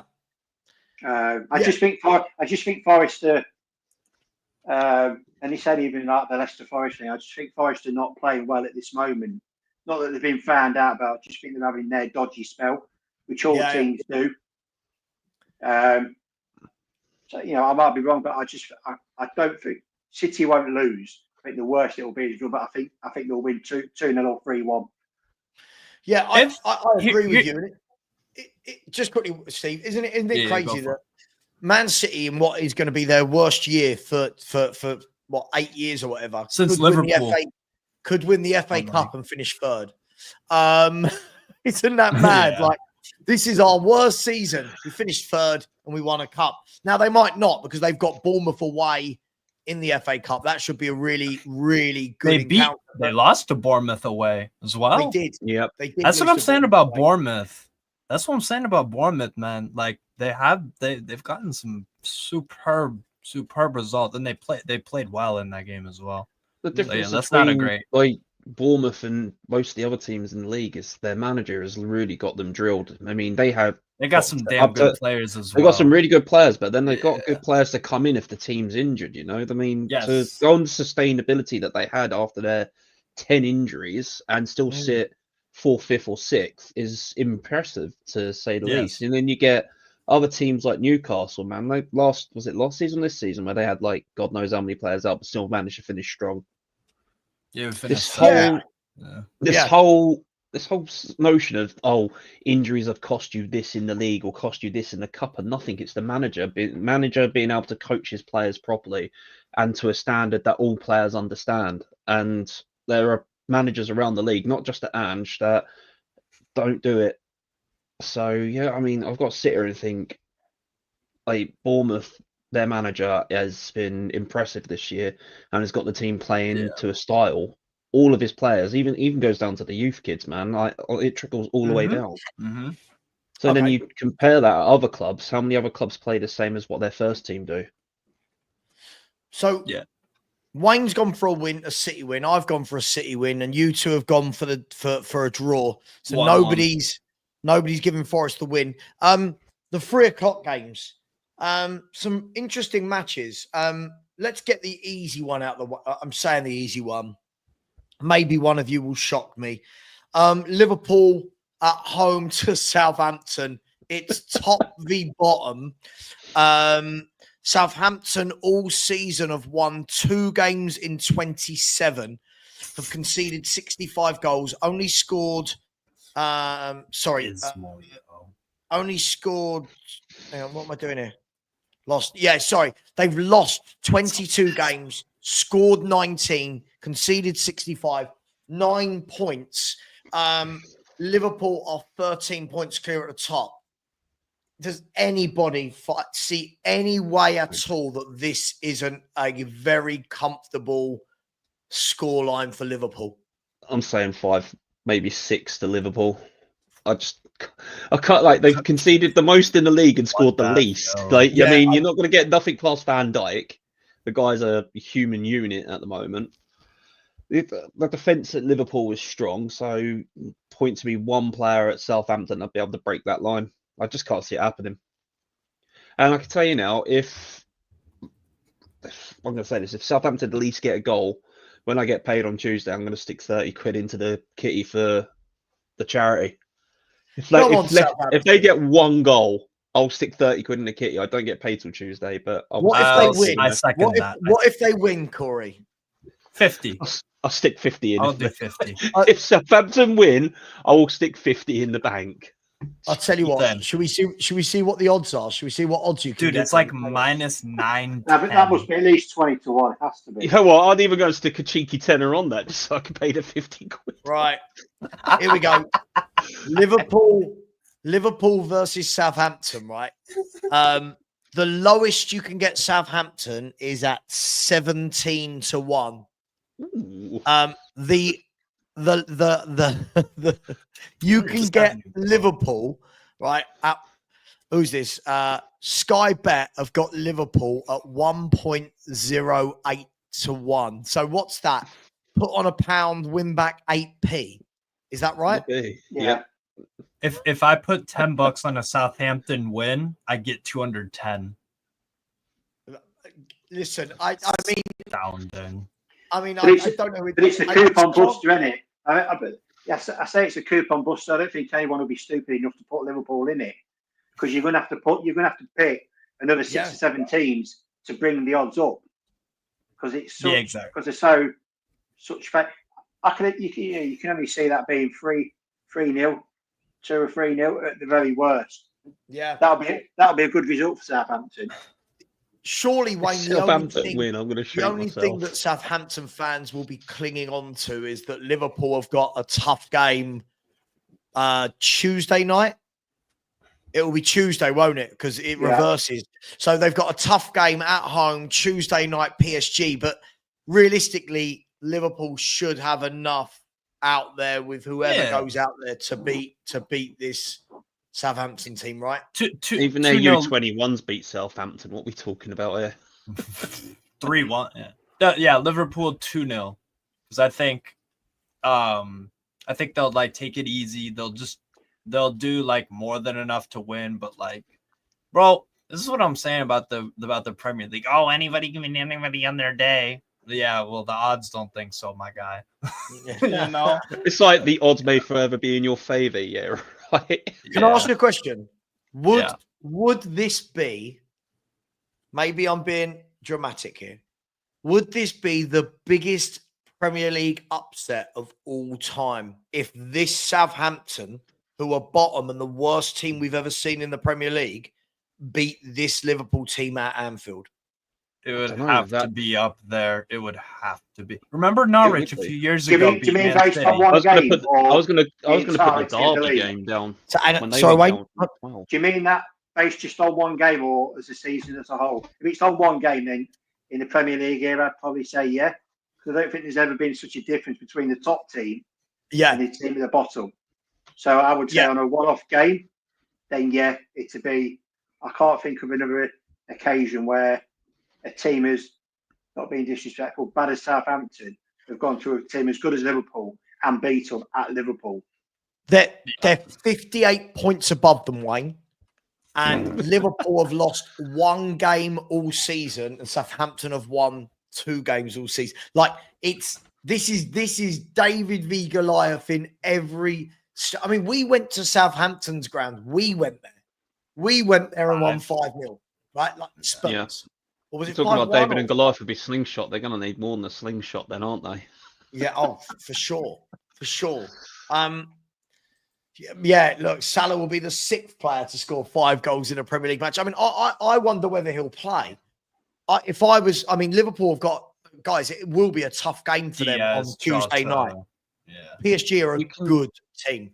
You can literally see it being changed around. I mean, you could even think that Alisson would probably be dropped in goal for Keller. No. I can see it happening because why would they want to? Oh man, I mean, Trent won't play. Then there's, like, I mean, if Virgil van Dijk's played pretty much every minute for Liverpool this season, hasn't he? Yeah, near enough. So you got your defense is solid. I mean, you can rotate the goalkeepers to give them rest, but I mean, even Liverpool's second string team are still better than a piss poorly performing worst team in the league going, Southampton. And this is going back to when Derby went down with 12 points. The guys are so close. And it's stupid. Does anybody know what was the only win of Derby County season? Who did they beat? Liverpool. Tottenham, probably. Nope. Liverpool. Oh, go on. Man United. God, this could be anyone. Newcastle United at Derby Park. Yeah. Was that the season you went down with them? We went down in 2008-09? I think it might have been the year after. This the year after. Some shit. Yeah, we got relegated like around that time. Yeah, we were there. Yeah, it's look, big up just quickly. There has been a couple of donations. So thank you very much. Yido67. Thank you so much. I said from my dog Rafa, passed away 2 years ago. Nice one, Sava. Big up Yido67. And sorry to hear about Rafa. Really appreciate that, mate. And my mate Matt, he's put Matt 3 to 5 years. He said, big up. I know we debate and disagree on things, but I respect this cause. I lost my cat before, so I know the pain. Genuine admiration for this cause. Big up, mate. Listen, Matt, we do argue, we do disagree on everything, but thank you very much. That is absolutely much appreciated. Some of you could take a leaf out of Matt's book. There's over 225 of you in here, and we're trying to get there. We're trying desperately to get there. And it's been very slow. The last hour has been very, very slow. Let's get a couple in, please. It keeps us going. It makes it worthwhile. Otherwise, as I say, if we don't get them, it's kind of like we're just streaming for the sake of it in the end. Does that make sense? It's just a bit like we're going for no reason. So come on, get some, even if it's £1, £2, whatever. Guys, everyone going for a home win, Liverpool, Southampton? 2-0. Yeah. 2-0? I'm saying, Wayne? saying 5. I think it'll be 3. From Corey? I think it'll be 3-0, 3-1. Yeah, I think it'll be 6. I think it'll be 6-0. Yeah, I wouldn't be I think surprised. it'll be 6. I think once Liverpool get into a lead, I just can't see. I don't know. Maybe I'm wrong. Maybe I'm doing Southampton a disservice here. Here's a good game. Here's a good game going on today, guys. 8th versus 9th. Brighton versus Fulham at Brighton. Whoever wins, if Brighton win that game, depending on other results, Brighton could end the night in 5th. 6th. Goal difference. They could end the day in 6th purely because of goal difference. So that would have them right up there, Brighton, in European spots. Equally, if Fulham win today, Fulham could end the day in 6th. So Brighton at home to Fulham, I think that's got the makings of a really good game. That's a good, yes. It's going to be a battle, that game. I mean, you can hear it getting busy outside. I literally live from like 5 seconds away from where all the fans get the bus to the stadium. And literally there's people walking past my flat with cans of beer in their hands at 10 to 11 in the morning. Solid. Love that. Love that. I think it'll be a really good game to watch. I think technically it'll be a good game. I can only see this sort of being a 1-1 or a 2-2 draw. I can't see either. I almost think they'll cancel each other out because I think it's 2 very similar systems. Or they play kind of in the same way, if that makes sense. Yeah, I hear. Also depends if Lewis Dunk's back from injury because he's not been around for a fair few weeks. Lewis Dunk's out for this one. It'll be Van Hecke and oh my God, what's the other center back? Webster. I don't rate Webster. I think he's awful. Yeah, kind of mid. Yeah, he's mid. The fact that he walks around like an arrogant prick doesn't really help it out. But Van Hecke's a good center back. I do like him. Brighton have got a very informed player. Brighton are in form. In Brighton's last 5 games, they've won all 5. They beat Chelsea, Southampton, Bournemouth, and Newcastle. Since they lost 7-0, they've won every game. Yeah, ever since they lost 7-0, they won every game. But they lost 2 games, Forest and Everton, back to back. Before that, they won 3 in a row. And before that, they'd lost 1 in 8. Then they had the 2 defeats, and now they've won 5 on the bounce in all competitions. So they've also got Matoma, who's very much in form. Yeah. Very, very much in form. In his last... The guy is fire. He really is. In his last 8 games, he's got 5 goals and 2 assists. So I think Brighton might just have a little bit too much for Fulham here. But I don't know. Fulham are a decent team. Really hard to predict Fulham. I'll go 2-1 Brighton, I think. That'll be a good game, though. That'll be a good game.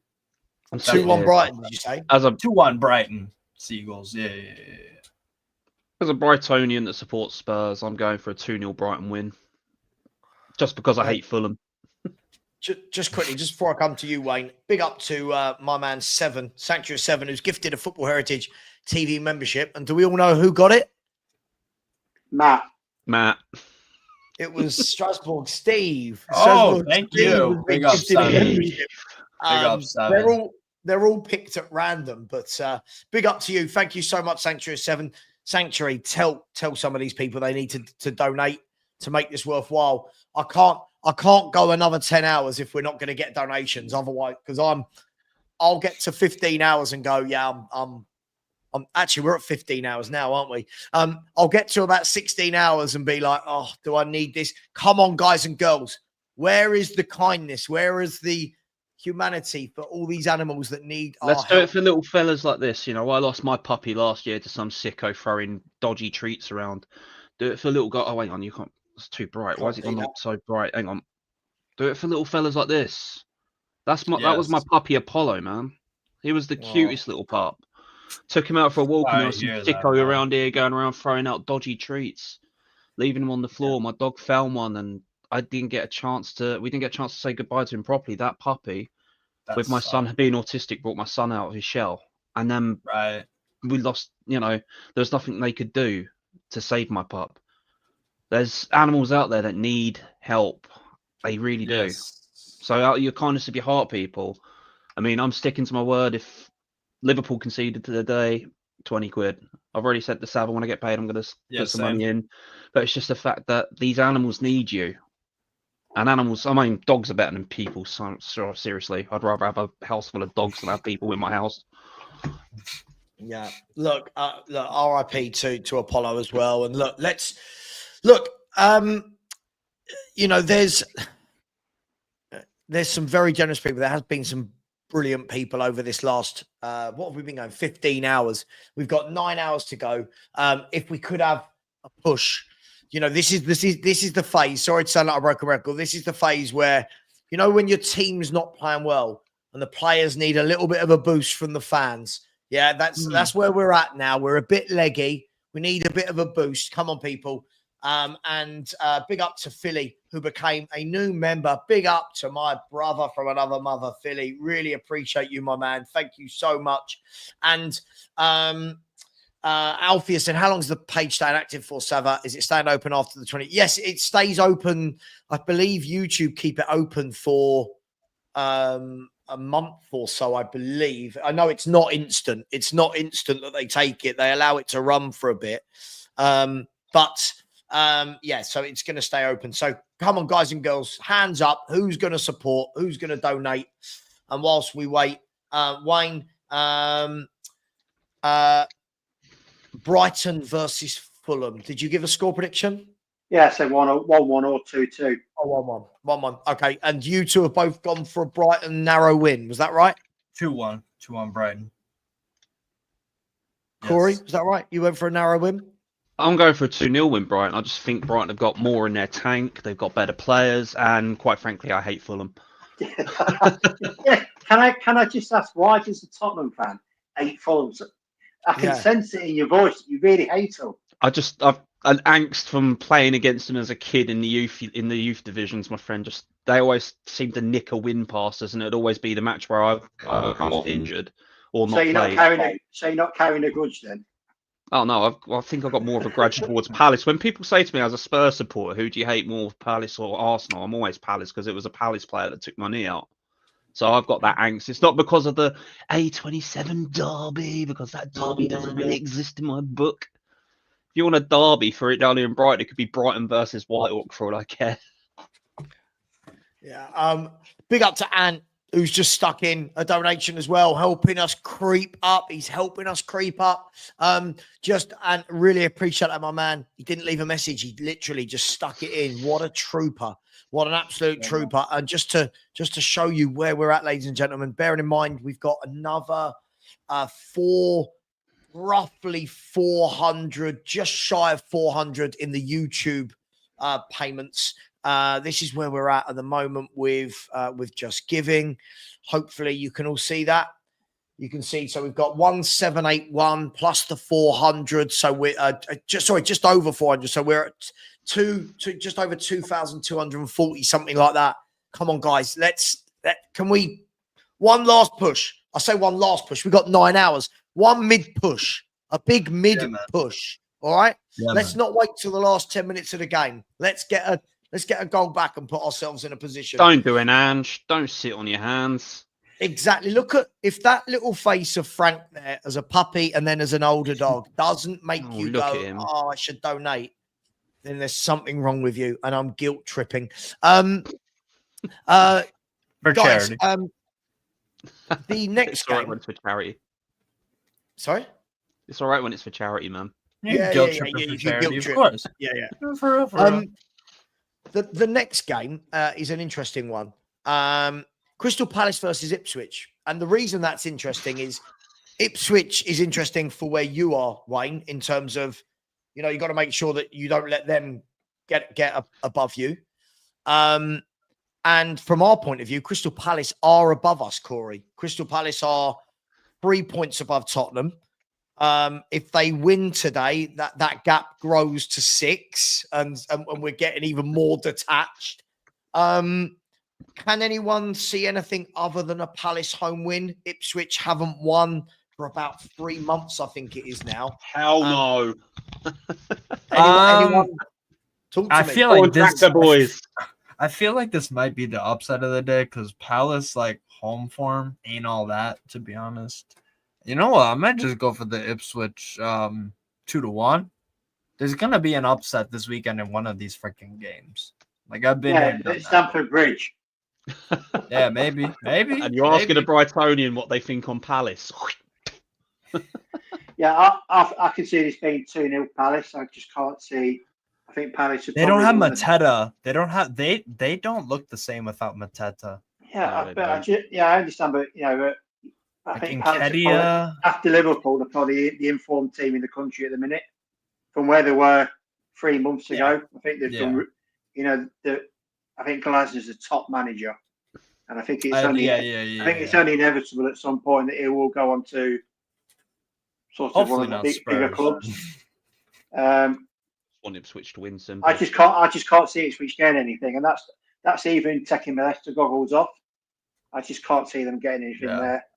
If I'm honest, I think Palace is just too good at this moment, especially at home. I think for Ipswich to win, Delap's got to have a really good game, and Eze's got to have a shocker.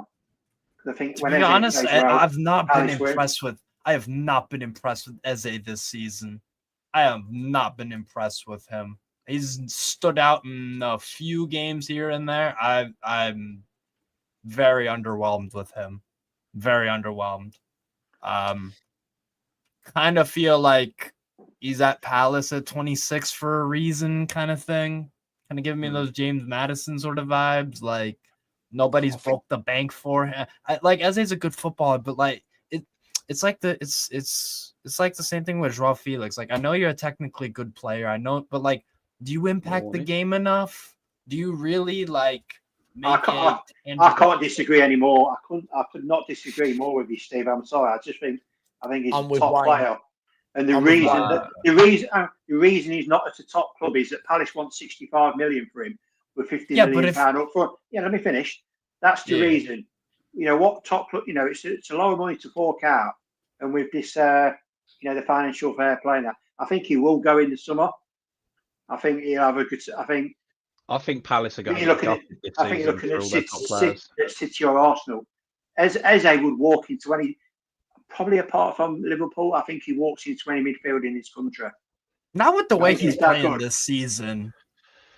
The way he's played this season, I'm sorry, man. Like, what are his standout performances? I can't name you. And I've been watching a lot of Palace. He just doesn't do enough to impact the game, to be honest. Sure, but having an off season, doesn't make you a bad player. Like if you actually look at him for his last, if you have a look at his last, if you have a look at his last 2 seasons, they've been brilliant, right? This season, you've got to remember he's been, he came back from that big injury, right? It's been different. Yeah. It's been different. The way they play now is different because before, don't forget, he had Elise. Yeah. They linked up brilliantly together with a lot of the 1-2s. Now he's kind of like the solo maverick, if you will. But I think he's getting better and better the more I watch him, the more the season comes on. I'm with Wayne. I think if this guy's available, again, it's the 50 million up front that we're hearing that Palace want for him. I don't know if it'll be the same this summer, but for me, I mean, he walks into Tottenham. He walks into most clubs. And I think I think it's harsh to say that he's 26 and at this club for a reason. I think that's quite harsh. I do. I mean, I'm underwhelmed, but I like Eze. I think he's fun to, bro. I'm an Eze. I'm saying as a standpoint of like I'm a fan of this player. I think he's a good fun. I don't think he's done Eze's enough. career path is something short of nothing that exceptional. He got battered around from team to team to team to team, and it took QPR to take that risk. And now look at him. I feel like Eze's done it the right way as a footballer. Most kids. I never said. That's not a no. I'm not. I'm not being disingenuous with what you said there, man. I'm just saying like Eze's path to greatness, but it's been slower because he hasn't been slammed in at the top clubs. He's had trials at this club, trials at that club, not made it, not met the cup, been released again. You think about on a young player that could have had such an effect. He's not young. He's 26. Yeah, I'm getting to that point. He's now 26 and he's finding his prime. Yeah. Whereas other players, like in Eze's mold, would have had at a top club players to learn from. If you had him in as a young kid at Man City, you would have learned from like De Bruyne and Pedri and players like that have all been at at cities and all the teams around the league. If you chucked him in at Liverpool, you would have learned from Salah and if at a young kid learning from a senior pro like that is going to give him a bit more to his game. But the way he's gone about it is just nothing short than admirable, Yeah, I never said it's not admirable. Oh yeah, I know that. I'm just saying. I think if you put Eze in a better team than Palace and have better players around him, he'd become an even better player than what he is. Oh yeah. I think if you put him in Liverpool's team, you put him in City's team, you put him in Arsenal's team with better players around him. Good player. You look at McAllister. McAllister was a really good player at Brighton. McAllister was great. The first 3 seasons we couldn't play him because of his. He's now gone to Liverpool, and look how good he is because he's got better players around him. Yeah, and that's the. I'll caveat that with his time at Brighton, he spent nearly 3 seasons out on loan to get his work permit because he went to US Union Saint Joa. That's one of the teams that the Brighton manager at the time owned. So I'm seeing a pattern.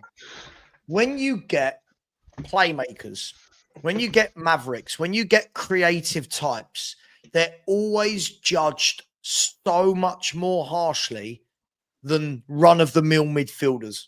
And what I mean by that is when you've got a midfielder that runs around a lot, isn't expected to score goals and get assists, he worked hard today, he did well. When you've got a player like Eze, like Odegaard, like Maddison, these types of footballers that are further up the pitch trying to affect the game, what's expected of them every game is too much for me. I think it's way too much. Eze, look, he's got 8 goal contributions this season. Yeah, I think he had a really slow start to the season, but the more I've been watching him lately, he just looks like he's getting back into a bit of a groove. He's a wonderful footballer, but I agree with Wayne. I think if you put him, imagine Pep Guardiola had Eze. Imagine Pep Guardiola had Eze and he had Foden next to him, Marmoush next to him. Do you know what I mean? Haaland to play balls through to. It's a different game. And Glasner, got to remember, Glasner's style of play, by the way, top manager Glasner. Really top of course. Manager. But, he's not. He's very much, he can be pragmatic when he needs to and then bursts of good play. But it's not free-flowing, open-ended football in which Eze and Elise were probably used to. Now, so you take that, add that factor, now take away Elise, and all of a sudden it's a bit more, not pragmatic in a bad way, because people always think pragmatic means boring, but Palace are a well-oiled, well-drilled, well-organised side. They don't lose many games. Their defence is very good, and people will spot, the spotlight will go on Eze because he's the main man, right? I think that's where I'm at with it. That's only my opinion. I also think if you look at Palace, I think they've got 3 really big, really big assets. They've got Eze, what's the midfield? The other guy, Wharton. Gay and Wharton. Yeah, Wharton's. Yeah. I think all 3 of them could live. Probably not so much Wharton at the minute, but he is getting better.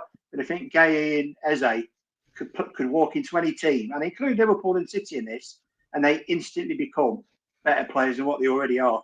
And I won't hear anybody tell me any different. I understand to a point what you're saying, Steve. He's not set the world on fire this year, but I'm not asking him to. He's still a very, very good player who walks into any team in the country, in my opinion.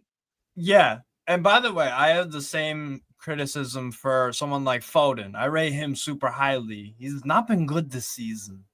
He's I agree not with you on shown that. his talent. Yeah, he's not. Same not with hit the heights of last year. Same with But have you Eze. noticed Same all the with players who've Gordon. done this today? Gordon has not shown his level. I think he's been very average at times. He's had a few standout here and there, like a good 2 months of form, but even in between that, so like I'm not picking on Eze. I'm a fan of the guy. Like he's got talent. I wouldn't begrudge Man City or Liverpool or whoever buying him.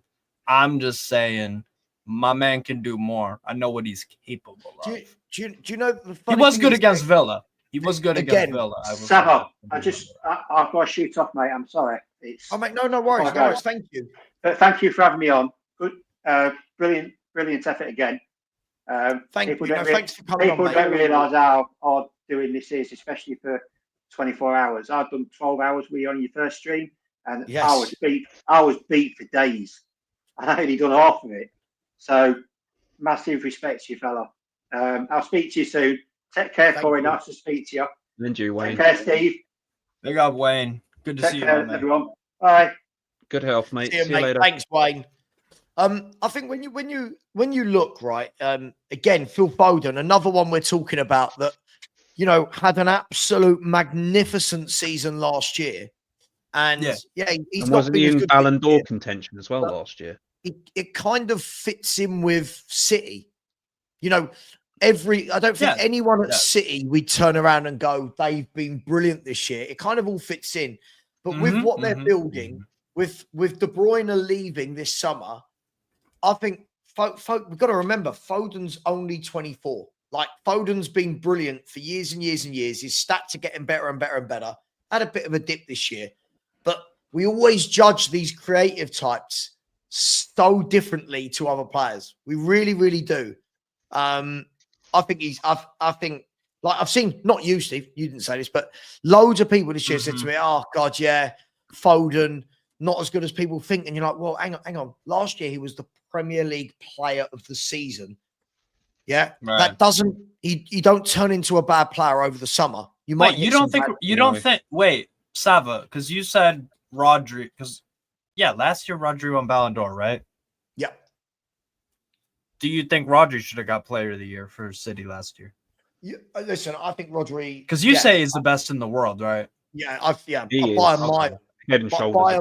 By a mile. I don't think there's a footballer alive that touches Rodri for everything he does. He's brilliant at everything. I mean, Messi is still around, to be fair. He is, but he's playing he's about 36, 7 playing in the USA. If we're talking about top elite level of football. Oh, yeah. Rodri's doing it at the very top of one of the best leagues in the world. Yeah. And internationally winning Euro tournaments, So I've got to caveat something to that, mate. You say it's only the MLS, but the MLS is still in front of Scotland in the FIFA world rankings thing. Sure, but that would mean that I rate Scotland. You know what I mean? Like, look, yeah, I know, right? I just think, in general, I think everyone's so up and down on players so quickly. I like to think I'm quite consistent. If I think a player's bad, I think a player's bad until they really prove it. And if I think a player's good, I'll stick by them unless they have a real torrid time for a long, long period. And I think we're so up and down with the creative types. I like to give the creative types a little bit more leeway. I give them a little bit more leeway. That's all I'll do. Big up on the super chats front. Big up to Seven, who's given it a Sanctuary 7 has given another membership. Nice. Big up to you. Thank you so much. Really, really, really appreciate you, Sanctuary 7. Really appreciate you. Thank you very much. And Super Spurs TV, which is Blaine. Blaine has said, seeing as I'm secretly evil, Steve, I think it's time for a shot. Folks, Please keep your donations coming through. Great cause. The dedication of Sav and all his guests is incredible. Blaine, you have been so generous. You have done so much money on this. Thank you so much, mate. We really appreciate you. Thank you. Go on, Steve. Just swig a bit. Go on, son. Get it down, yeah. Go Hair on. of the dog, son. Come on. Come on. Go on, Steve. Love it. That's me know that's not water in that bottle. On the Just Giving page. Big up for the guys, 20. On the Just Giving page. Big up to hang on, where are we? Big up to Rob T, who has put in another donation. Thank you so much, Rob. Really appreciate it. Very generous. True Say, another donation from True Say, who said, keep going strong, guys. Thank you very much.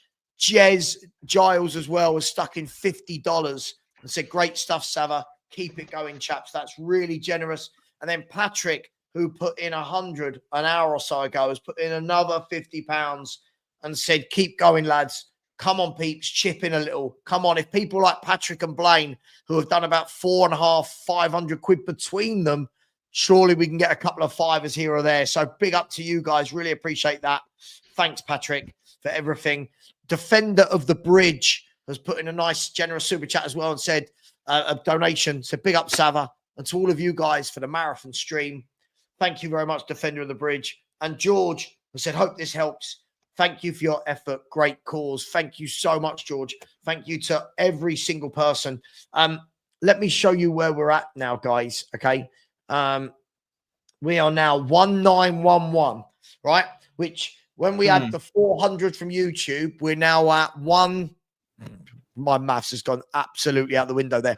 That means that we are 90 pounds away from our next goal. So if we can get, my terrible maths. If we can get another £190, we'll be at 2.5. Guys, my maths letting me down again here. God, I am knackered. One second. Another £190. We will be at £2,500 across everything. £2,500 with 8 hours and 45 minutes to go. So if we've got some generous people out there that can get that up, and I'll put this up on the screen in the next half an hour and see where we're at. But thank you very much to everyone. We've had another, you can see it's going up there. Big up to Adrian Payne. Thank you so much, Adrian, who has said, being a dog owner all of my life, I know the pain when you have to say goodbye. For the memory of Frank, from my current two, Molly and Max, keep up the good work. Come on, you Spurs. Thank you very much. I really appreciate all of you. The teams are out, by the way, for Forest v City, so I thought this would be interesting. Forest line up with Sells in goal. Aina, they don't do it in order. Aina, Milenkovic, Murillo, and Williams across the back four. A midfield of Dominguez and Anderson with Alanga, Gibbs White, and Hudson-Odoi, and Chris Wood up front. City, give me 1 second because the team is there, but you've got to always with City try and work out who's playing where. Oh my! City have gone with Ederson in goal. A back three. Hang on, let me just check. Where's the defender? Not a 4. So they've gone with Diaz, Vardiel, Kusanov, and I'm guessing Nunes will play at right back. A midfield of Nico and Bernardo Silva, from what I can see. Then there's going to be Savio, Doku, and Foden behind Erling Haaland. And that means that the likes of De Bruyne, Grealish, Gundogan, Kovacic, Lewis, Marmoush, O'Reilly, Ortega, and Victor Rios on the bench. So a very strong Manchester City there. It's a scary 22 players they've got, isn't it? City, very scary. Think about it. Very scary for when they click again. Very, very scary. But sorry, I've talked loads there doing the donations. Big up to everybody there. And we are closing in. We're closing in. I want to get closer to the 3,000 so that we can have a last push for the 5 hours and really get it over the line. hang on. Again, Matt, you just come out with such ridiculous nonsense. You know, when you say, oh, but it's just my opinion. Rodri's just won the Ballon d'Or. Everyone rates him as the best player in. What are we? Don't even bother. You struggle. You know when I'm gonna go and drink some bleach. What are we doing here? What are we suddenly? Rodri is overrated. What are we doing? This is why, Matt, when you put these opinions across and you say it's just my opinion, you go out of your way to go against everyone. Mr. Contrarian. Yes, everything. If I had said I don't really rate Rodri, he'd be in there going, he's world class. Sorry, guys, in the chat, everyone in the chat, sorry, and you two on the panel, are we watching a different Rodri? This man is class. Have you heard of the Star Trek? Sorry, Steve. Sorry, guys. Last thing I'll say on that.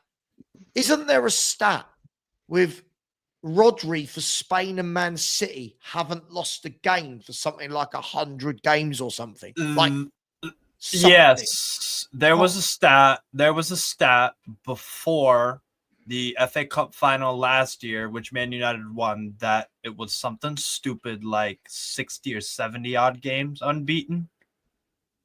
Something crazy like that. But Man United won that game and Rodri started. So I think that's up. But yeah, I'm not even gonna bother trying to like Rodri overrated. Like, all right, bro. You do you. You do you, I guess. I mean, it is whatever, man. About the lineups, yeah. Let me get to the Forest and Man City lineups. All right. No surprises from Forest. Ola Aina for me has been freaking sensational this year. I think he's probably been, you could argue, best right back in the Premier League this year. Besides maybe a Trent or I wouldn't say Trent's been too great because he's not really played consistently, has he? He's played a lot. He's been in and out of the Liverpool squad because they have other options, and obviously, his contract's coming to an end, and he's been eyed up by Madrid. So, how many games do you think Trent has started? What, in all competitions in the Premier League? Just Prem. Oh, it's so freaking cute! Oh my god! So I'm going to say 11 because I haven't noticed, because I've only ever noticed him come on as a sub as well. So 11. I'll give you the answer. Trent Alexander-Arnold has started 25 games in the Premier League for Liverpool. I'm massively off then. Right. Sava, would you agree that Ola Aina Please donate. Please donate. If you think I'm cute, please donate. Please donate. I had to go and get him because he jumped into the shower with my wife. Oh, he thinks it's a game. So he is soaking wet on me. I'm going to be wet now. Good boy. Good boy. Adorable. Oh my god. Come on. If you people can't donate for this baby, I don't know who we can donate for. Look who it is. God. Look who it is. He's alive. Tell. He has arisen. Have you met Stanley? I certainly have. His little noises. His little noises are so friggin' adorable. Oh my god. That's a cute freaking dog. I miss my pup. Cute freaking dog. We should have called him a doggy. Mr. Trick. Should have called him a doggy. I know. You got to wait till mummy's out the shower because you can't go in there. That's adorable. No, how are you, all right. Jose? How are you? Jalapeno on a stick.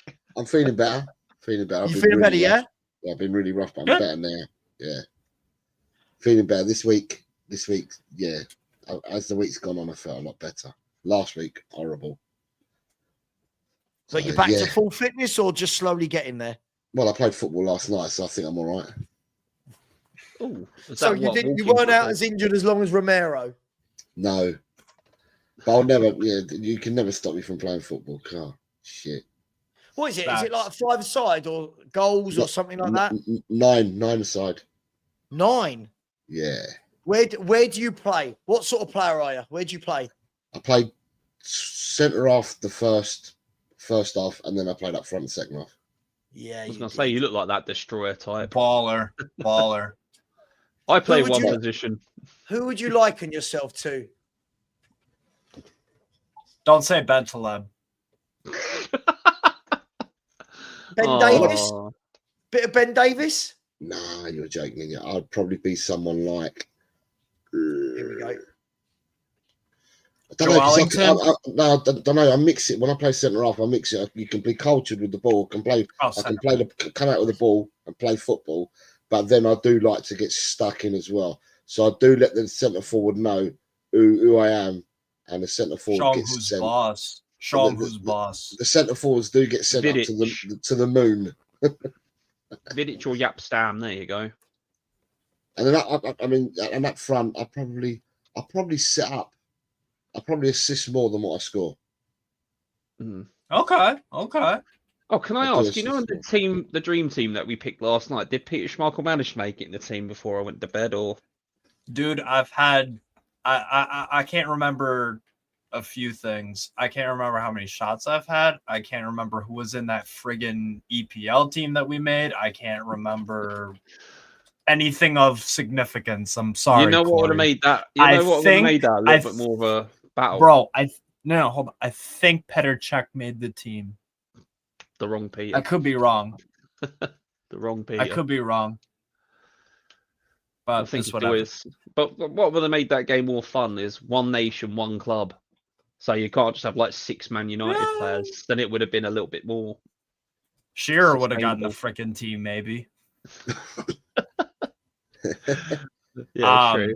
Nah, but yeah, I think Petr Cech. I think we decided on him. I could be totally wrong though.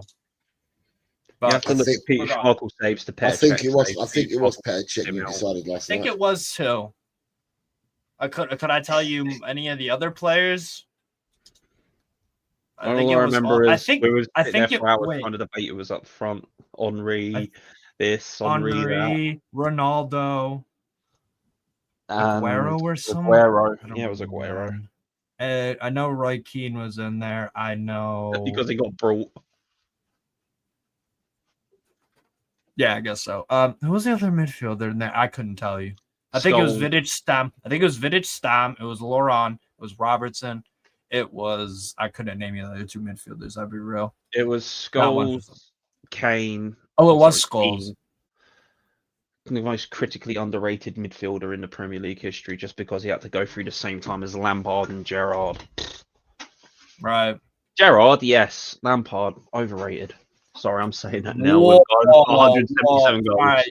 Hold on. You got to explain this to me because I didn't watch Lampard. You got to explain, look, when you have 2 of the world's greatest midfielders at the time, Zidane come out and say, "Who's one of the best players you've ever played against?" and he says, "Paul Scholes." Mate, I'm going with what Zizou said there, man. Come on, you can't put it down. Okay. But when he's played against other players like the John Terrys, now he said, I think I remember him years ago saying, not John Terry, Frank Lampard is a great player, but I would have him in my back pocket. I believe Zizou said that, but with Scholes, Scholes had a footballing IQ miles above both of Scholes and Gerrard, but it was just not picked because of the debate Scholes and Lampard we had for years in the England setup. I mean, Carrick and Scholes, 2 of the most underlooked players to not play much for England.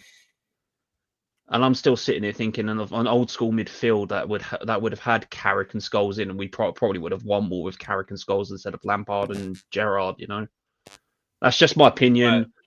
It's probably because of the Chelsea angst as well, because of everyone hates Chelsea. Hey, at least you admit it. Yeah, I own up to it. I don't. I'm going to upset a lot of Chelsea fans, but don't forget you stole him from West Ham. When you look at when you look at the Barcelona trio all had Scholes in their teams. Yeah. So Busquets, Xavi, and Iniesta all picked Paul Scholes in their team. Apparently, Lampard's overrated, Sava. He wasn't bad, was he? That's just my opinion. No, he's overrated according to. I didn't hear Corey. the opinion. I just heard Paul Scholes. No. Wait, Corey, you think he's overrated? Is this the team? Okay, here we go. There's the team. I still say the. Is this what you were talking about? Yeah, I was trying to remember the EPL 11 we went with, and I think I got everyone except the midfielders. Yeah, I don't remember like the midfield. Well, there it is now. But all I can see is Man United, Man United, Man United, Man United. I mean, they have been pretty good in the EPL. Yeah, I think they dominated football for. They've been decent. I mean, yeah, let's be honest. They honest. had a good run with a decent. I'm having Jose. Let me ask you, Schmeichel or Czech? Who do I prefer, or who do I think's better? You know, all right. Here, let's do it like this: UCL final. UCL final. I think for me, I'd go for Schmeichel all day long, but that's because Czech played for Arsenal and Chelsea, but Czech was a hell of a goalkeeper. And probably one of the nerdiest head injuries I've ever seen. Who would I pick, or who do I think is a really good goalkeeper? I mean, they would. I don't even think they were similar goalkeepers, to be honest. I think they were both different. Schmeichel was more agile, had better reactionary saves. I think they were both different goalkeepers altogether. So it's a tough one, but I'll probably lean towards Schmeichel. Let's be fair. If Spurs, if one day you turn up and we've got a new goalkeeper, it's one of these two. You really wouldn't mind, would you? Which one ended up? I'd have them as one and two. Rotate. You two battle it out. But yeah, that's I'm not sure if you saw this. Winter Surfer said, "Yeah, and I agree with Winter Surfer. How is Robertson ahead of Ashley Cole?" Okay, you know why? Okay, hang on. Let's bring the team up again. There were rules to this. Oh, right? Okay, all right. You could only have one player from each nation. So when picking, we said if you pick Ashley Cole at left back. You can't pick if you picked Ashley Cole at left back, it meant that there was no other English player allowed. And that was the trade-off, that you didn't know who you were going to pick later on. So you go, right, do I want Marcel Desailly at centre-half? Well, if I do, I can't have Vieira or Rodri. Yeah. Okay. If it was a best 11, I'm pretty sure we would have all gone. I know he was Arsenal and Chelsea, but he was bloody good, wasn't he? Yeah, Ashley Cole's that, yeah. He was sensational as a left back. I picked out the two fullbacks because I'm like, what Scottish player could you have put in that 11 instead of Robertson? And same with Laurent for Cameroon. Exactly. I wanted Irwin there. I wanted Irwin as well. But then there's no Roy Keane. Then there's no Roy Keane. Sure, but I'd be comfortable if you said to me, listen, I love Roy Keane, but if you said to me, I'm going to trade off Roy Keane for Vieira or Modric, or I'm okay with that, right? I'm comfortable with that, or Gerrard, or I'm comfortable with that. Okay. What was Zola in the conversation? I put Zola's name forward for the number 10. And when talking about De Bruyne, I said for me I'd like a Bergkamp there or a Zola. De Bruyne, Silva, Bergkamp, De Bruyne, all of these types of players. But the problem is we had Stam at the back, who was Dutch. So it was like, right, if you have Stam, that's your Dutch gone. You guys are just. It was about 2 hours. Yeah, it was about 2 hours. You guys Robertson in there because some nonsense rules. Oh my god, what are we doing? What are we doing? Would have made it even more nonsense and gone one nation, one club. We would have been here for about 10 hours. Anti-Italians on the panel. I love Winter Surfer. Do you know what I'm gonna change this to, Winter Surfer? Big up my man. This might as well say, I'm telling you I'm a Chelsea fan without telling you I'm a Chelsea fan. Yeah. Like, Liverpool fans get so defensive about Gerrard. Chelsea fans get that way about Lampard. It's bloody hilarious. Let's be fair. I mean, do we dare do a team without any restrictions, just the best? Oh, yeah, we could do, couldn't we? Before we do that, can I go on my rant about the Man City lineup? annoyed on their behalf. Mr. Box. He's back. Mr. You see, my #1 fans come back because I came Nick. on. Hi, Mr. Alex. Box office comes flying straight in after. Don't get used to it. Don't get used to it, Nick. Barry, dream on, bruv. Honestly, Don't get used to it. Vincent, the reason why Robson's there is get back because in of the your rules box. Get being back in played. your box. It's not your show, bruv. It's Savage show, by the way, bruv. You know what I mean? By the way, bro. Big up to you anyway. I you own know YouTube, all right? I own YouTube. Yeah. Big up though, Barry. Yeah, I know. You've been to the gym, Alex? You've been? Yeah. I've been What? to the gym, bruv. Oh, well, hold on. So was Dennis Irwin a better Irish player in the Premier League than Roy Keane? Different positions. Very- When you just son. different Who was, positions. who but was better Irwin- at their role? Oh, I mean, Irwin could play right back or left back. Was Okay, I didn't watch him, excellent- so I'm asking. Okay. excellent defender, and if I'm not wrong, he was an excellent free kick taker as well, wasn't he? Took penalties as well. Yeah, I Took think penalties he- as yeah. well, didn't he? Dead ball Yeah. ability. I love the way we've gone Okay. full. We've been streaming so long. We've gone back to this team, and people are pulling it apart. I love this. This is brilliant. Yeah. For me, whenever I think like if you told me like name the best Irish player ever, I'd probably say Roy Keane. Would you say it? If someone said to you just out of nowhere, like think of the best Irish player you've ever seen, would you have said all Irwin time. right away or Keane? Yeah. Liam Brady was some player. Oh, Liam. Oh. Chippy Jose. Brady was a top baller. Okay. Liam Brady. He was one of the first big Irishmen to go over to play and smash it over at Juve. Are you twerking for Arsenal? Nah, when Yeah. football was football, mate. I've He heard played, of with, Liam Brady he played with before. Platini and Boniek at Juve. Superb. Look, it's strange, right? Because Yeah. whatever team we picked, right, for those that went, has to be Keane. There were equally loads of people over here going, has to be Gerrard, has to be Vieira, has to be Modric, has to. You can't pick everyone, right? You can't pick everyone. I think Modric was better. I mean, obviously he was good, right? I'm not going to take it away, but obviously he did more after he left the Premier League, right? Yeah, So that's why you probably don't put him in there. Oh, there's Paul McGrath. there's a shout. McGrath. Paul McGrath was the original Ledley King, right? Yeah. He played for Villa. Never trained. Right? Rolled him out at the And weekend. Man United. Yeah. Was out on the piss with Norman Whiteside every night. Phil, it's difficult, right? I mean, if we're going by what they did in the Premier League, how do you leave out Scholes and Keane, who were, I don't know, it's a tough one, right? Like, what do you, what you can't keep everyone happy. There was never going to be an 11 that everyone in the chat went, yeah. It just wasn't going to happen. Yeah. Definitely not. I would have gone with Schmeichel for a starters. I would have absolutely. I put my hat forward for Schmeichel. For me, I would have gone all day the Big Dane.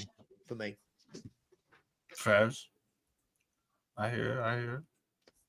All right, can I talk about this Man City lineup? Jesus Christ, Pep. This guy's such a freaking. This guy is overcomplicating shit. Doku is going to get pocketed by Ola Aina, who's probably been the best right back in the league this season, to be honest. I think Ola Aina's had a great season. Doku can beat his man, but the end product's poor. You should have just played Marmouche there. it wasn't Bernardo against Spurs. Silva- What? Doku has just been man of the match for 2 Premier League games straight for Man City. Why would he leave him out? Because Marmouche is better. Steve, what are we doing? You have here? to make room Steve. for Marmouche. All right, whatever. But Steve, when you've got a player on form, you play them, right? Like I don't know, you make you okay. You can get Doku on the other wing if you have to, or play Savinho on the, or play. You know what? Play. All right. How about this? Marmouche, instead of Foden. That's what I would have done then. Fine. Doku left, Savinho right, Marmouche in the middle. Marmouche in the middle can play make, bro. And then behind Haaland, I'm telling you, they need to. This is stupid, bro. They need to play Haaland and Marmouche. It's just pissing me off because it's like, yo, you bought this mother. Why has no one learned? what Pep Guardiola does with his signings. I don't know why people are shocked. Pep Guardiola, unless they are Erling Haaland that goes bang straight in, 9 times out of 10, Pep Guardiola introduces them, takes them out, introduces them, takes them out. Look at the players, Steve. He's got to rotate. They're that good. They've got that many players. He's got to rotate, right? Yeah, but there's Not so Spurs. much better. There's not Newcastle. I definitely not. What I'm saying is that Marmoush adds something into their team. And I know you're right. I'm not saying that I know more than Pep. I'm not. I'm just saying, bro, that when Marmoush and Haaland play together, things happen that wouldn't happen if Marmoush wasn't there. That's all I'm saying. And then Bernardo Silva, Nico Gonzalez, midfield. What has Bernardo Silva done this entire season? He's not been good. Again, one of many poor performing players from Man City. Bro, just go with Gundogan. So I see the midfield going to Forest, honestly, with Dominguez and Anderson. Bro, I'm justified in my 1-1 prediction, to be honest. And then Mateus Nunes at right back, like Hudson-Odoi could have a field day against that. I don't know, man. I'm sorry, I just had to get that off my chest, man. I love that. Steve feels very passionate about another team's lineup. I like that. Very good. I like it.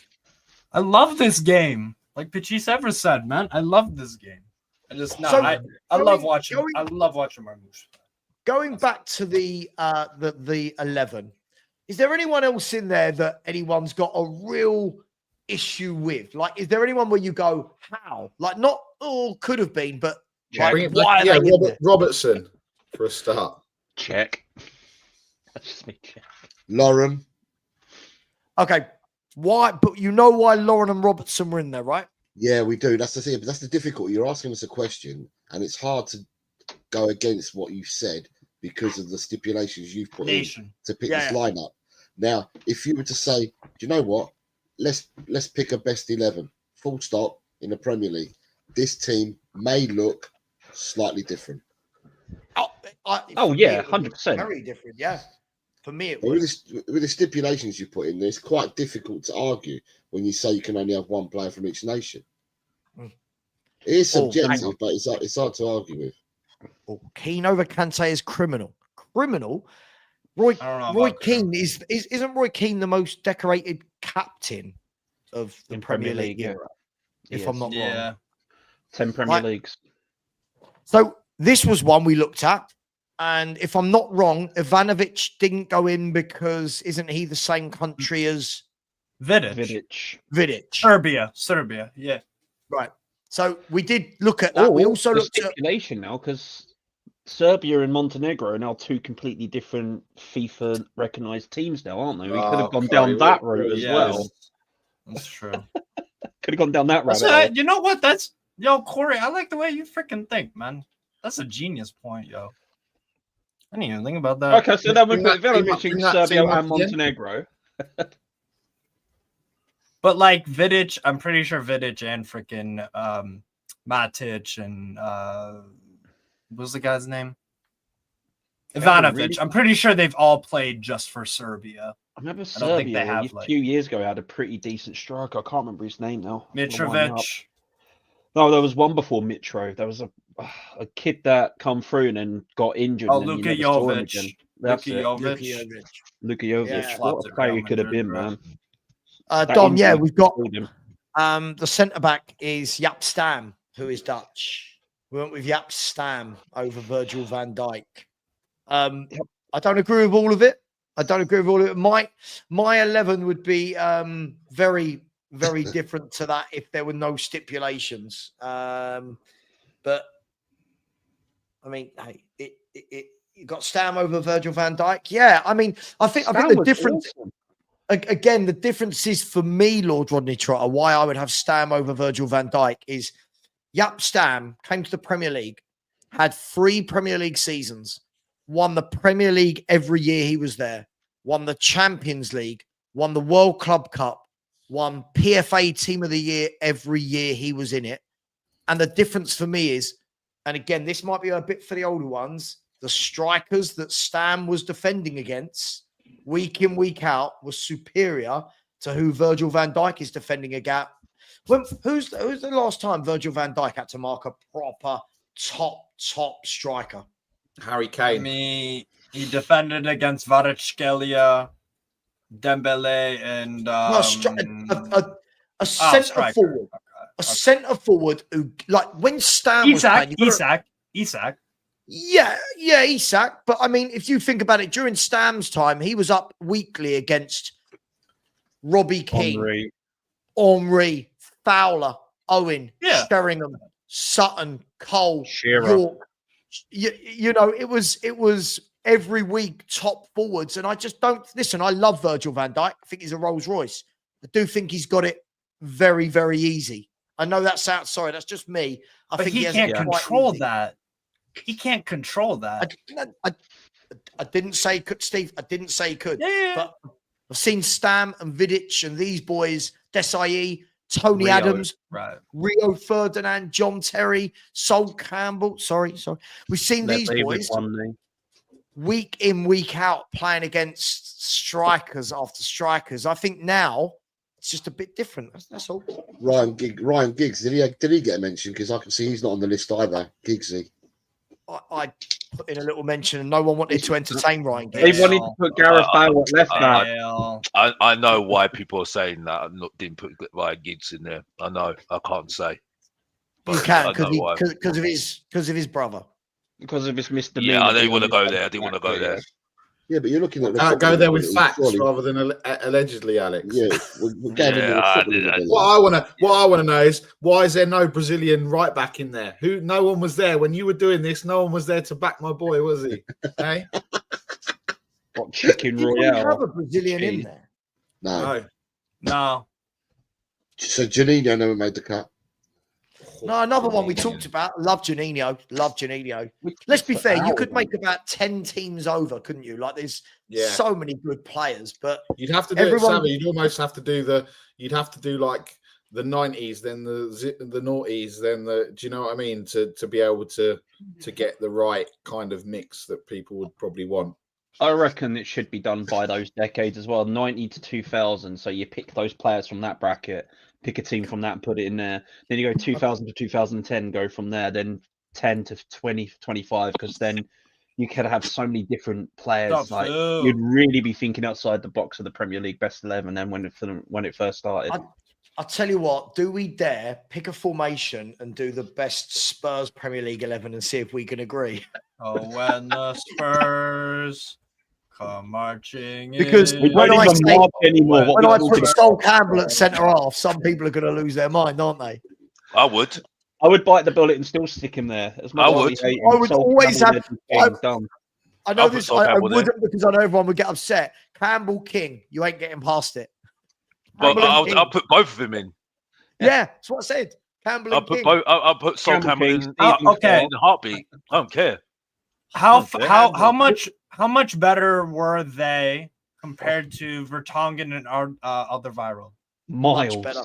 Miles. So Toby and Yan in the 90s would be like scrubs or like no. Look at it subjectively here. What Sol Campbell and Ledley King, the players they had to deal with back then, compared to what Toby and Yan was. Had to do, they. I mean, for Toby and Yan were quality, but I think. Okay, I would say this. Now, let's see if we can have this conversation without everyone losing their mind because of what Sol Campbell did. In the Premier League era, for me, they are the best two centre-backs that have been in Spurs shirts. Yeah. Easily. If we take away the hate, take away your hate for Sol Campbell, the reason it hurts so much is because he was simply world-class. If Anthony Gardner had left Tottenham and gone to Arsenal, no one's giving a shit. You'd laugh. And let's be honest here, Saba. He made the right decision. Saba, he made the right decision because what would he want at Tottenham? What would he want at Tottenham? He's been justified by what he's done because he went to Arsenal and won trophies. If he stayed at Tottenham, what would he won? No, but Alex, he didn't have to pick Arsenal. No, but the point I'm making is, but it doesn't matter. Forget the whole rivalry thing, yeah, right? If he stayed at Tottenham, right, because they're angry that he went from Arsenal to Tottenham, no, Tottenham to Arsenal, I mean, right? But if he stayed at Tottenham, all he would have won is a Carabao Cup. Let's be honest here. Arsenal, listen, and then he went to I don't Portsmouth. think anyone's disagreeing with you, Alex, but I think I can safely speak for every Tottenham fan in the world where I say he was a free agent. He could have signed, I believe at the time, Liverpool, Barcelona, I believe like all the big clubs put in a bid, and he decided, I know, I'll go down there. Like that was no, it was a lifesaver for me. Tough luck, though. I'm sorry. Alex, not tough luck. No. But I'm going to be harsh because life is harsh. Like I'm sorry, life is harsh. No, I'm sorry, life is harsh. Life is harsh. Sorry, but the guy, he did what he did, and he's still coming out saying, "Well, what have you done then, bro?" Like if Harry Kane had the same choice right now and he didn't do it, look what he's got. He's got nothing. He's got absolutely nothing for being a nice guy. Yeah. I'm sorry. I'm being honest with you, bro. Alex, no one's disagreeing with that. But why Arsenal? Why didn't have to move Arsenal? else? Didn't have to move else, did he? Stay in London. Exactly. I'm sorry. Sava, you know it's harsh out there, bro. Sorry, I can't say no, Alex, I love your sayings. Listen, I wasn't born 3 weeks ago, and I think the world's full of roses and sunshine, mate. Right? Yeah. The world is harsh, but when we're talking about footballers deciding where they're going to go and earn loads and loads of millions of pounds and win football trophies, this isn't a war. This is football. He could have gone. He could have gone anywhere in world football. He chose Arsenal, right? So for me, it's not, well, he did the right thing. He did the right thing leaving. I won't knock him for that. He did the right thing leaving because he wanted to win things. But them, surely, guys, I can't be the only one who feels like this, surely. Well, I'm going to go 50-50 Jennings here. did it. One. What's the Wait a difference minute, I'm between going to Jennings go doing it 50-50 then? here. Right, I'm going to say, right, it's the lie that he did that made it worse, because he said that I was going to go to Arsenal at the time, right? He said because categorically I'm not going to go to Arsenal. Yeah, I'll go anywhere else, but I won't go to Arsenal, right? And then and at the end of the window, he ended up going to Arsenal. That was the bit that was deceiving. That was the bit that annoyed me as a Sol Campbell. But I got over that because you know what? Fair enough for Sol Campbell. He had to leave to go and win something. And he was proven right. The same with Teddy Sheringham. He had to leave Tottenham to go and win something. I've got another good player to pick in this one, and it's not a Tottenham player. Alan Smith to Man United. Kissing the Leeds badge. I'll never join Man United. Next window, man. Alan Smith's at United. There's another player that's done it. But hang on. Can we keep this? I want to keep this focused on. So, am I the only one that thinks he could have gone anywhere else but Sol Campbell was going to Barcelona. It was all done and dusted. Yeah. And then Wenger came in right at the 11th hour, had a chat with him, and Sol Campbell then chose Arsenal over Barca. Barca was spitting feathers about it because Barca thought they had their man. And Barcelona went absolutely mental about it. But, you know, at the end of the day, yes, Campbell, when he played for us, he was a stalwart, because if we didn't have Campbell in the side, and we had a shitty team back then as well, didn't we? We had a poor side. Campbell and Ginola, didn't you? Yeah. And then nine. We would have shipped so many more goals and so many more defeats if it weren't for what Campbell did for the team. And at the end of the day, he had to go. None of us on the panel would, and none of us in the chat would have ever chosen Arsenal as his destination. But that's what happened. And some people have lived with it and have moved on. And some people are still burning about it. Well, Jose, I'm not. By the way, Jose, I'm not burning about it. Right? I'm talking in general. I didn't say you. I talked. No. I'm just putting where I am. I'm not burning about it. Listen, I'm an adult in terms of all these people that send him vile hate and death. I think it's just like, come on, get a life. Yeah, sure. Yeah, that's what I'm saying. Imagine. So he did this in was it 01 that he went? 01? Yeah, I've seen something like that. Imagine he did it. Guys, just picture this. It's 2025 in the era of Instagram, X, TikTok, Facebook. Oh my gosh. Imagine Sol Campbell had gone to Arsenal. He's with us right now, and in the summer goes to Arsenal. I don't think it would happen. I don't think it would happen in this day and age with all the social media and everything you've got now. I don't think that happens now. Happened back then, but in 2025 that doesn't happen. I think you're absolutely right. I mean, yeah. Listen, I don't know. It might take someone more mental. It did hurt. It did hurt. I would. It did hurt initially at the time, and it did sting when he won at Portsmouth as well. That stung. That stung for me, because that was kind of like saying to Tottenham, "Bloody hell, we need to sort ourselves out." You know what I mean? But you just learn to just get over it, and that's just me at the end of the day. I just. You know what I mean? I'm not saying you don't, Alex. I'm not saying you don't, but the fact is, he was one of the best centre-backs in the world as a free agent, could have gone anywhere. And do you know what? If he had gone Barcelona, right, as Spurs fans, we're sitting there going, oh, absolutely gutted, we've lost Sol Campbell. But fair play to you, lad. You've gone to Barcelona, one of the biggest clubs in the world, one of the nicest cities out there, and you're going to play with great footballers. But he didn't. He went... He went down there. He went down there. I'm going to say something about Sol Campbell, though. My dad detests, hates, and loathes football. But you ask him who his favourite football player of all time is, he says Sol Campbell. He'll watch football just back in the day for Sol Campbell, but hated football. And my dad knows nothing about football. He didn't know anything about the offside rule. He didn't know what a throw-in is. Shit. He didn't even know what a corner was. But my dad used to love watching Sol Campbell for some reason, and I can understand why. Look, do we dare? Welcome, Brian, as well. Welcome, Brian. Welcome, Philly. Good morning, everyone.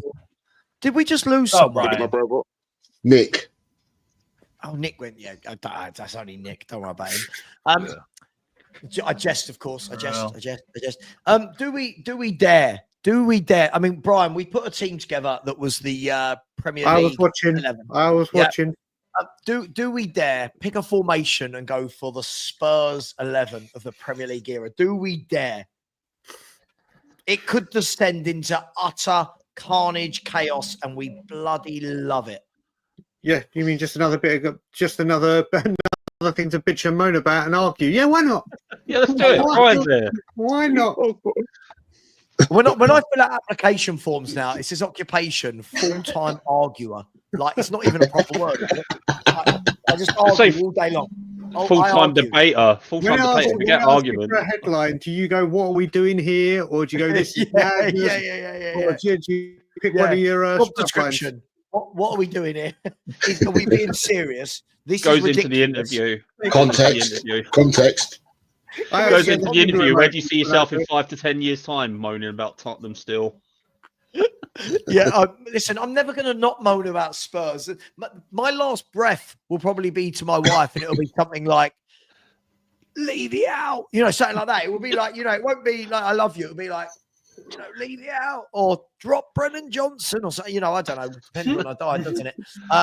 Stop playing a high line. You say that, I'm sure I've told you, but there was a point in my life, literally, when it was all going mad and I was at the track, where literally, after and before I'd kiss my wife good morning and good night, I'd literally turn over, and before I shut my eyes, I would say, and as always, leave you out. It would be the last thing I did at night and the first thing I did in the morning. I was like, what? I literally, oh my God, this is getting a little bit silly now. I was like, right, I think I'm going to have to cut that out of my life. It was like literally a ritual. And I'm like, no more. I say it enough now. Morning and night is, people say a prayer for saying, like, thank you for seeing me through the day and thank you for making me wake up. No, me, leave you out. At your will reading and to your wife, he has such great words. Yeah, she has to take on my work. What was that? What was this? What was this site? I can't remember the site. What was this site? And I'll do the team. I have to say, well, when I was watching Saba. Here, Saba, look at the private chat. Go click the link, FOTMob lineup builder. It's super easy. Can I pick players of the past though? No. Let me check. No, it's all right. I've got it. Right. First things first, we need to pick a formation. Here we go. It's the first one. See, this could be an hour just talking about a formation. 3-5-2. 3-5-2. Or 3-5-2-1. How about we go 4? How about 4-2-4? No. 4-4-2 or something like that. 4-2. We're going to shoehorn players in, aren't we? It's simple as. Are we talking in the last 15, 20 years so Steve knows who we're talking about? Premiership. All-time I don't Premiership care. Tottenham 11. Premiership. Don't matter to me. Don't matter. Right, Spurs, there's only one Premiership good era. goalkeeper. So we're going from 1992 to now. I need a formation to put in my selector, please. I said 4-2-4. That's my vote. 4-2-4. I'm done. I'm done. Back to you, What's your name, Saba. Ange? Is your I name think Ange? if you're doing Yeah. Premiership, a majority of the Premiership era, we've played 4-4-2. 4-4-2. Yeah. Mm-hmm. Yeah, and I All just right, want to Mike be. Bassett. I just. 4-4. Great film. Right. Oh mate, I watched it the other week. And because I hadn't seen it for years, you forget parts that were in it, or there's a certain parts. Oh mate, it's hysterical. It's hysterical. It's the England song they have, isn't it? It's the England. You know when they're lining up, they do the song together. Mate, my favourite part is when they go to that science technology part to try and become better footballers. Guys, who's the guy who's meant to be Gaza? And he goes, "You're not playing tomorrow." Oh, I've got it in my pocket. Oh, boss, please, you've got to love it. Absolutely love it. Yeah. Hello. Oh, Lubo's back. Hi guys. Morning all. Hi, Lubo. Morning. Surely the formation is an easy one.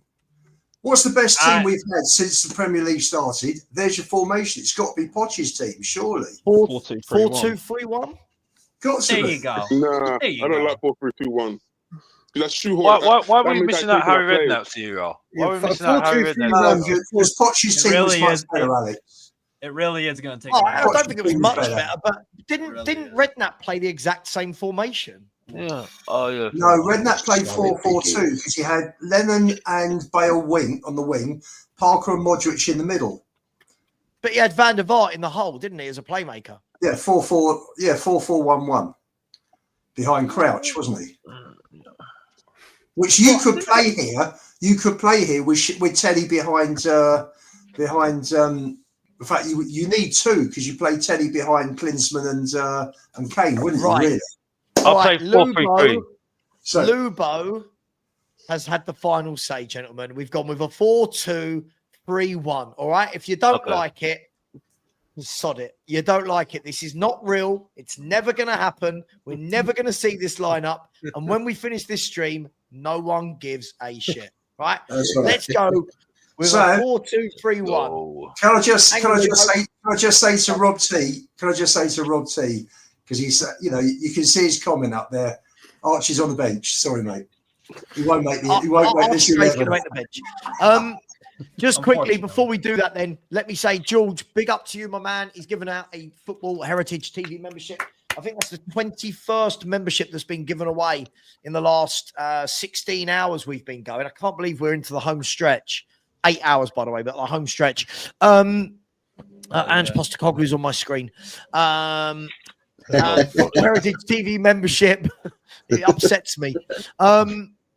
And George has also come in and said, I've donated to the charity. This is for you, Sava. No, listen, George, it's all going to go in. Thank you very much, my man. I really appreciate that, George. You've always been a big help to the channel. You always promote my shows and put in the links. And just quickly, before we start the utter madness which is about to happen, just so you know, we are on, in Just Giving, we are on £1,966 and £420 in YouTube. So we are just shy of 2,500. In the last hour, we have had Adrian Payne that said, being a dog owner all my life, I know the pain when you have to say goodbye. For the memory, are they coming with me? Okay. So the wife's chucking the dogs in with me. They've been too much. Can I have their dog bed? Can I have a bed? Thank you. Sorry, the dog bed for them, not me. I've already got one waiting for me in England. Hang on. Adrian Payne has said, oh my gosh, being a dog owner all my life, I know the pain for when you have to say goodbye.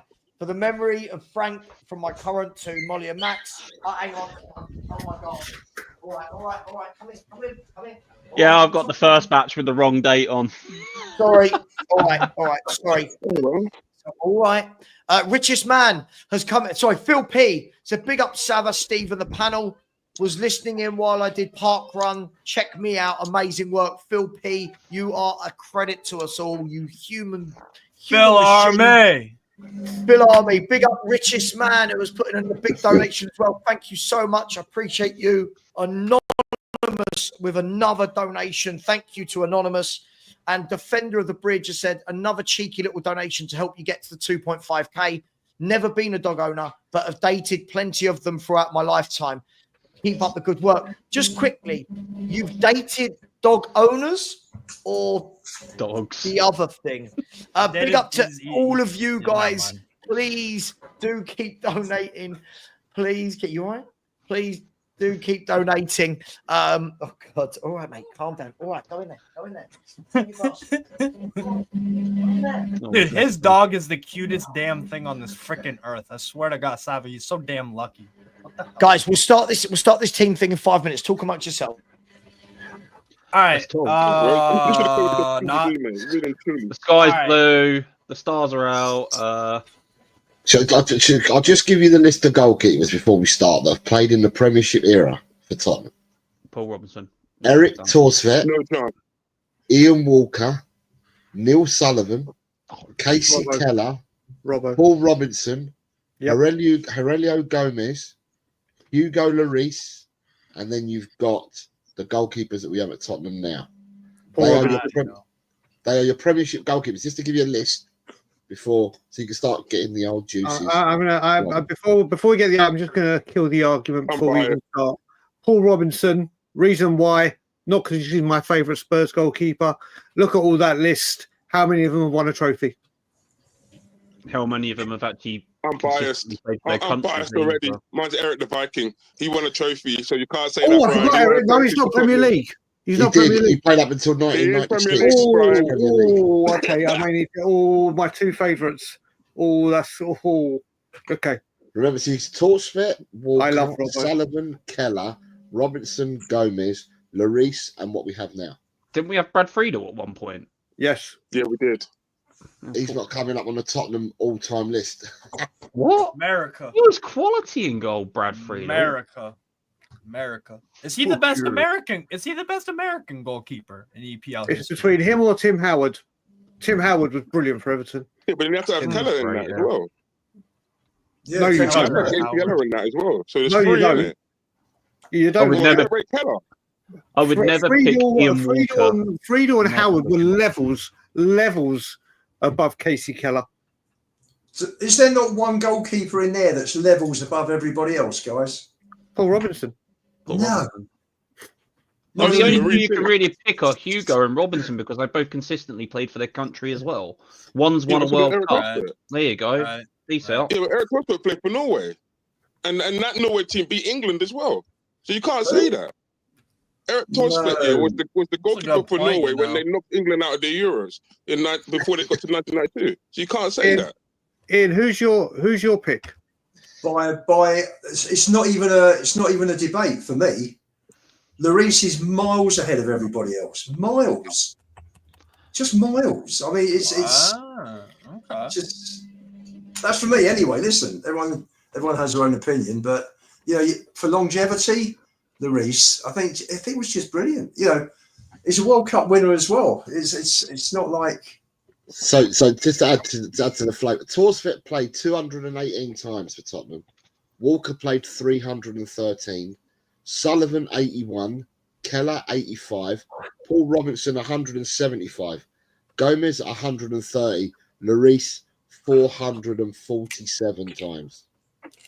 Damn. What have I missed?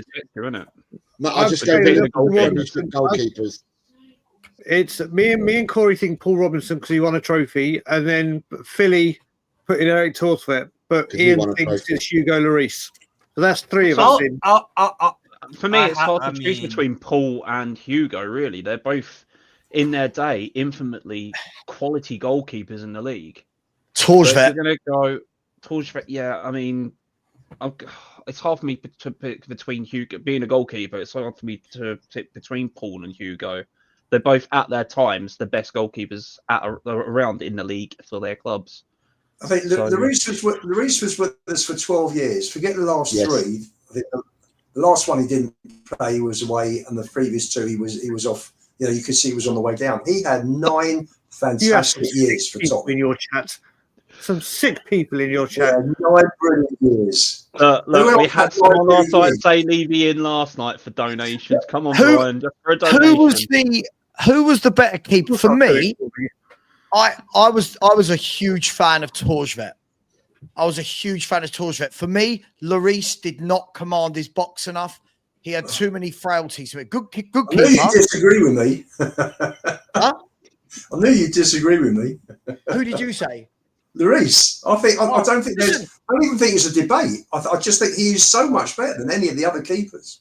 Seriously, he was magnificent for us for 9 years. He was just brilliant. Here's a question. Here's a question. What goalkeeper out of all the Spurs ones, who do you think won the Spurs the most points, if you had to guess? Well, it's going to be Lloris, isn't it? Because he was there. Lloris, because he played 9 years, didn't he? Torsvet played 8. Torsvet played 8 years. And how many points? How many points do you think Lloris was at fault for? Like, let's say he conceded a horrible goal and it was a 1-0 loss. How many times? Like more often than he won points? He was probably at fault in the last 2 years for more points than in the previous 9 put together. He was slowly going downhill, wasn't he? To be honest with you. Yeah, but he was brilliant till 2021. I thought he was superb. Yeah, my vote's going for Lloris, but I haven't seen the others, so I'll vote Lloris. Have to. All right. What about Robson? Just because he scored a goal? There you go. I don't think Robinson was on Lloris's level. I liked Robinson. I mean, he wasn't a bad keeper, but for me, the worrying thing with Robinson was how quickly he went downhill. He went from England's number 1 to that very quickly. My favourite in order would have been Torjvet, then Lloris. That's just me. Okay. We'll have to go with the consensus, but we're doing best, aren't we? We're not doing favourites. We're doing best, really, aren't we? Yeah. Okay. Who's the best, though? Come on now, Brian. You can't win the FA Cup without being the best. Come on now. Well, no. What I will say, there was definitely someone. There's another player that certainly assisted Spurs in getting the FA Cup that year. I loved Eric the Viking. Eric the Viking is the first proper. I saw the end of Clements. Eric Torsvet was the first proper keeper. Sava and I probably remember properly and seeing regularly. And that guy. If we were doing a cult hero 11, Eric Torsvet walked straight in. Okay, so there's 9 of us. There's 9 of us on the panel. I'll read out the keepers again. We all choose a keeper. The consensus gets it. Yeah. Right. Yeah. So democracy. You've got Torsvet, Walker, Sullivan, Keller, Robinson, Gomez, Lloris, and the goalkeepers we've got now at the club. I'll go first. My vote, Lloris. Corey. I'm torn between 2. I'm going to Hugo. I'm torn between Hugo and Lloris. I'm going to go Torsvet. Brian. 2-1. Yeah, I'm going to have to be fair with this. And if we're doing best, not favourites, I will opt for Lloris because I know a player that I want in, and I will fight tooth and nail for it. So remember my good heart. But Sava, if you bring that comment up, you just brought up with the comment up, it's for charity. I'll say it. I'll do it like Stell, but only with that comment up. So when it gets clipped, I've got my insurance policy.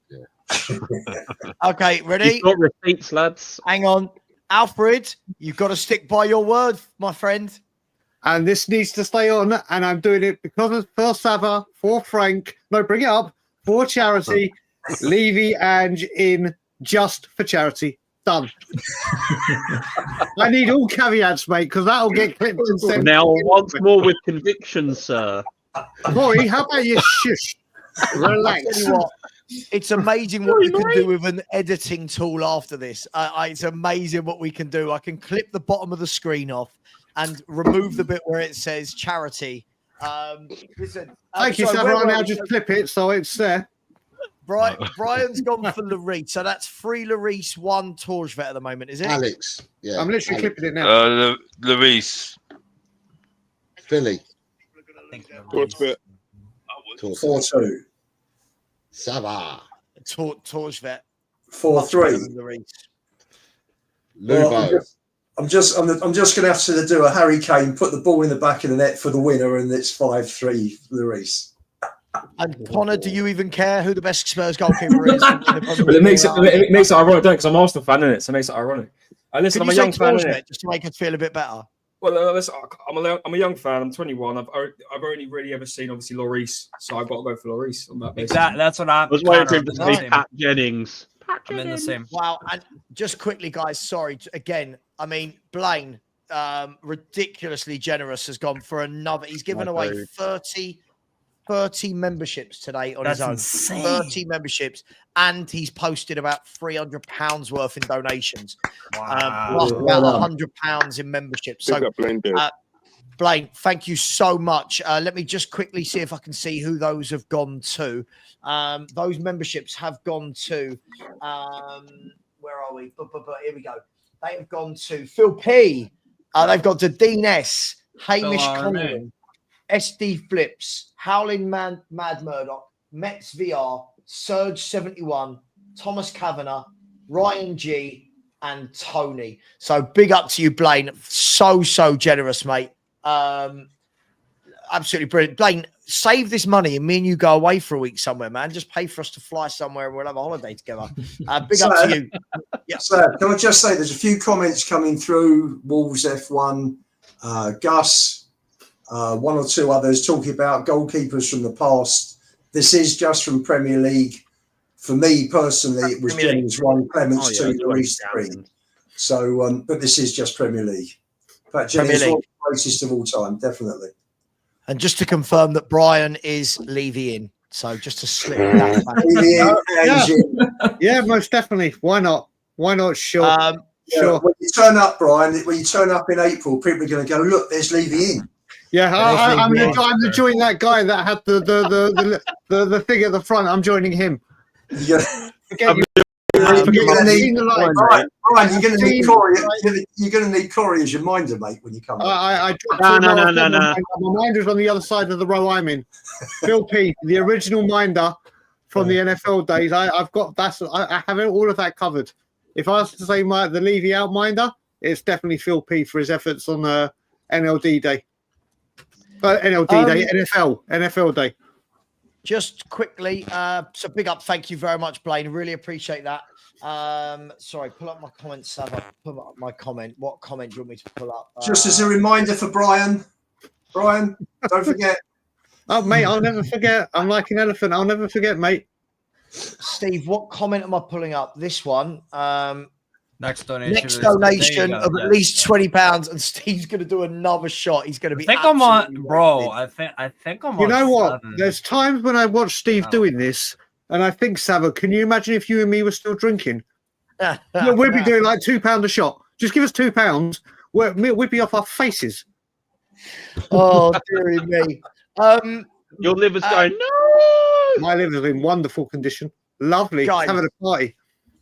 Guys, girls, just quickly before we move on to that, in the Just Giving page, big up to Connor O'Neill, who said, "Rest in peace, Frank. My thoughts and prayers go to Sava and anyone connected to Frank. He may be gone, but his memory lives on forever. Thank you very much." Here he is. Look.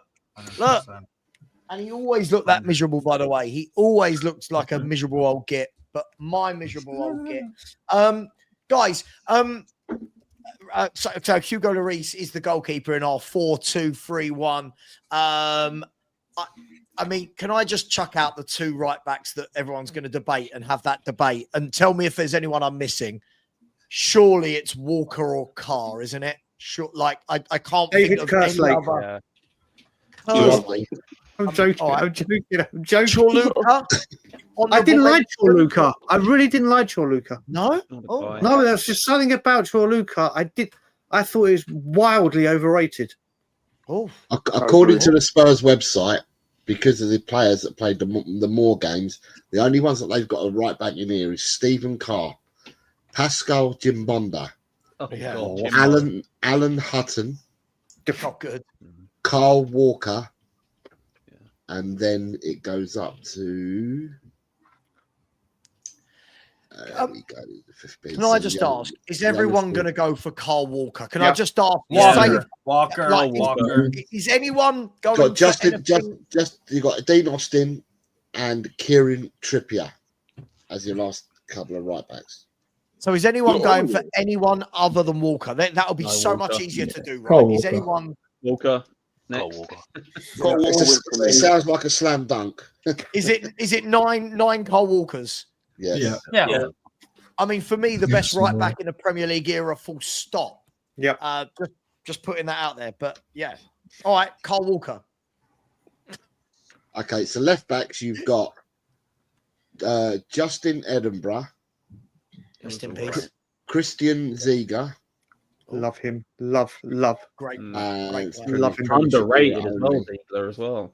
Right, Premiership only. So I'm going left backs. Right, so then Premiership only left backs.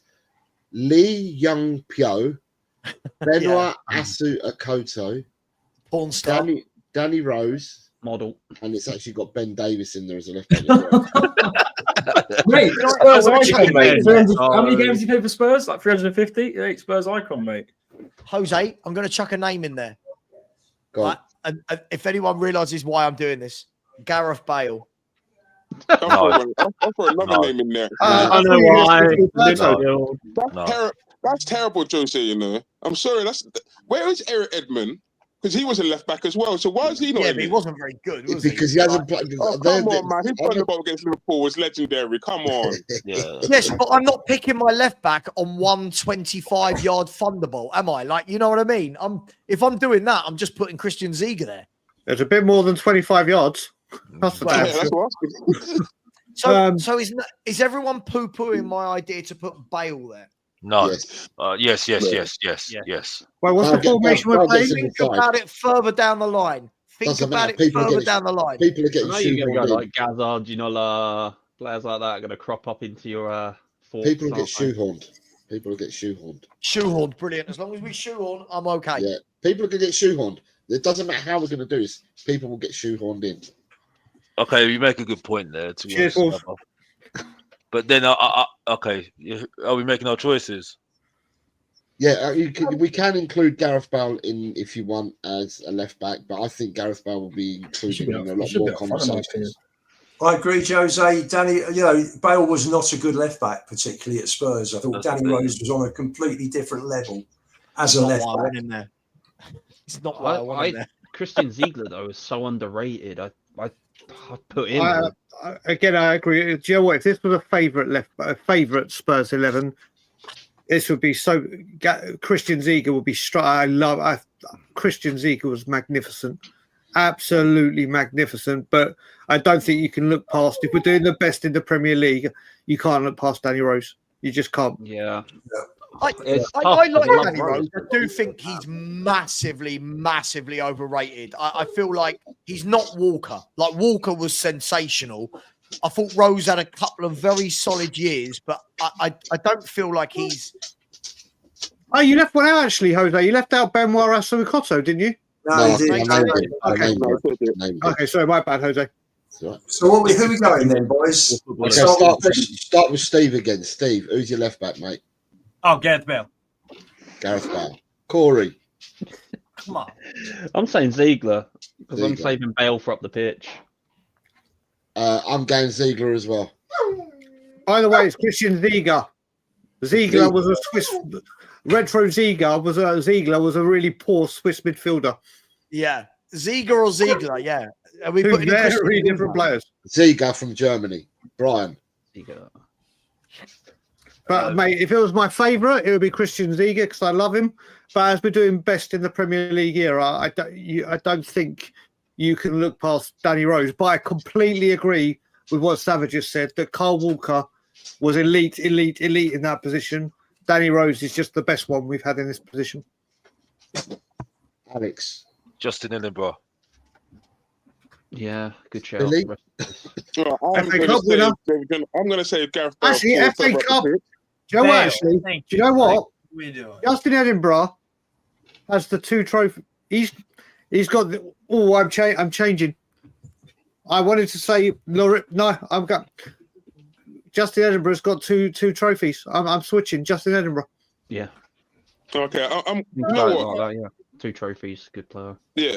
All right. So I'm taking Gareth Bale further up the pitch because I've got a specific position for him. So I'm gonna side with Alex and with my brother Brian, and that's gonna be with Christian Ziege as well. The Corey and me, you mean? We went for Ziege. No, they went for Justin Edinburgh. Yeah, Justin Edinburgh. Oh, Edinburgh's gone. Okay, right. Sava. So what we got at the moment? 3 Justin Edinburgh's, 2 Ziege, and 1 Bale.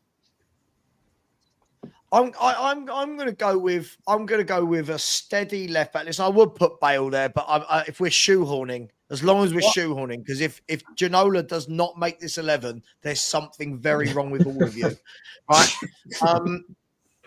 I'll go with Justin Edinburgh. Do you know what? He was a stalwart for a decade or more. Won the FA Cup, won the League Cup, gave his all. Yeah, I'll go with Justin Edinburgh as well. Lubo? Wait, can I? Danny Rose for me. And Connor.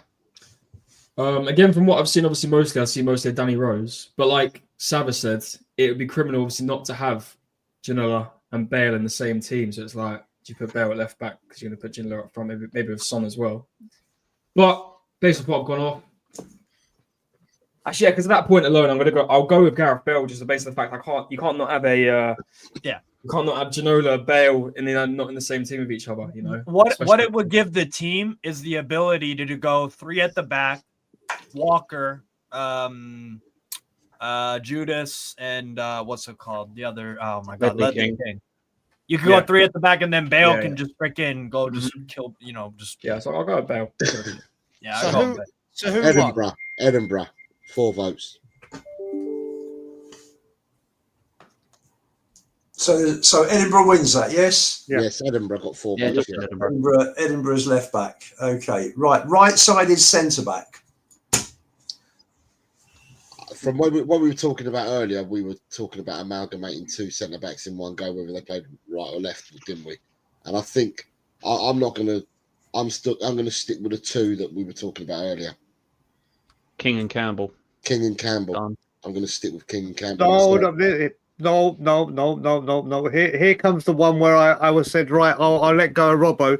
There is no way on God's green on earth Jan Vertonghen does not get in this football team. I was going to say he's nowhere near. Mate, One of the best. Vertonghen was a great servant for Spurs. In the Premier League era, him and King by far are the best 2 centre backs.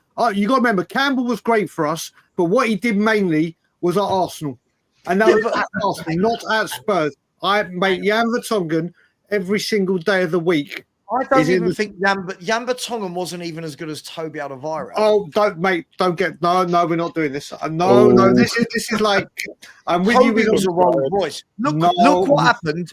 Look what happened when Toby joined the back 4. Everything changed. Everything changed when Toby joined the back 4. Everything. We did go from 53 goals conceded down to 31 the following season. When Jan Vertonghen first came in, he got into the Premier League team of the season, his first season. The second season was managerial fuck-up, and then came. This is where you've got to make the decision. Do you say, right, we've got a right-sided centre-back, right-sided right-footed centre-back, and a left-sided left-footed centre-back? Because to me, that makes sense. Lubo, I got too much alcohol. Man, you gotta stop going so tactical on me. My brain can't handle this. Oh my Lord! I'm just going with what Jose said. I'm going Sol Campbell to the right, Ledley King to the left. That no one's getting through that centre back pairing. No one. Oh, Barry. For me, Jan Vertonghen. I mean, obviously we'll go with the vote, but for me, if Jan Vertonghen isn't in this team, it's a crime. But who's he better than? He's not better than Campbell or King. In the Premier. No, I said Vertonghen and King. Vertonghen and King. He's not better than Campbell, is he? Listen, I know. Take away the the travesty. Again, if we're doing this again. Remember the best, and where do we play our best football? Where do we have the two defensive? For me, honestly, Jan Vertonghen, to me, is absolutely pivotal in this team. Jan Vertonghen's the fifth choice for me. Fifth choice. By the same argument, though, by the same argument that we're using, the best team that we've had in recent years was under Pochettino, right? So that means that players like Ginola, players like Bale, players like Berbatov, we're going to exclude them wouldn't be in it. Because the team that Pochettino had was the better one. Can't think like that, guys. Do you know what I mean? I actually think Harry Redknapp's team. You've got to remember what he picked up and turned us into. I preferred Redknapp's team to Poch's team. That's only me. I preferred the style of play. I preferred what he did. But it's what Harry come in and did with certain players. Modric, he put into the midfield, into centre. He went. I don't like Bale at left back. He put him at left wing. Damn, man, those two players' careers turned around because of Harry Redknapp. What's Harry Redknapp up to now? Who the best player is? If we're going for who the best player is, right? Here's where I'm at. For me, the best two by a country mile, by the way, are King and Campbell. A country mile, they're above everyone else. Then it's Toby Alderweireld. Then it's Gary Mabbott. And then it's Jan Vertonghen. So the centre halves that we've got are, going back to, you've got Steve Sedgley, because he played for the first 2 years in the Premiership. Yeah. Then you've got Sol Campbell, Ledley King, Gary Doherty, Anthony Gardner, Michael Dawson, Jonathan Woodgate, Sebastian Bassong, Jan Vertonghen, Toby Alderweireld.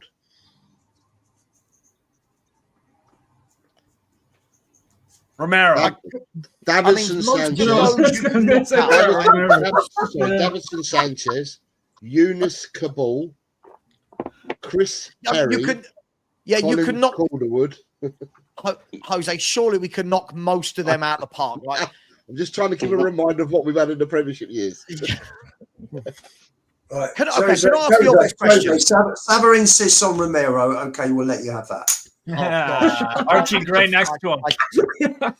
Bang! Can I ask the obvious question? Can I just get is everyone going with Ledley King? Let's get one of them. So is everyone putting Ledley King in it?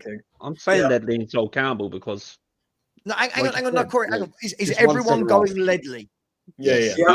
No, I can't. I'm going Toby Yan, but that's what I've seen. So it is what it is. Okay. All right. Okay. So it's what if I put Ledley to the left centre back, is everyone happy? Yes. Yeah, that's fine. Yeah, definitely. Forest v Man City's kicked off, by the way. Yeah. Ledley King. So now it's who partners Ledley King? Mario.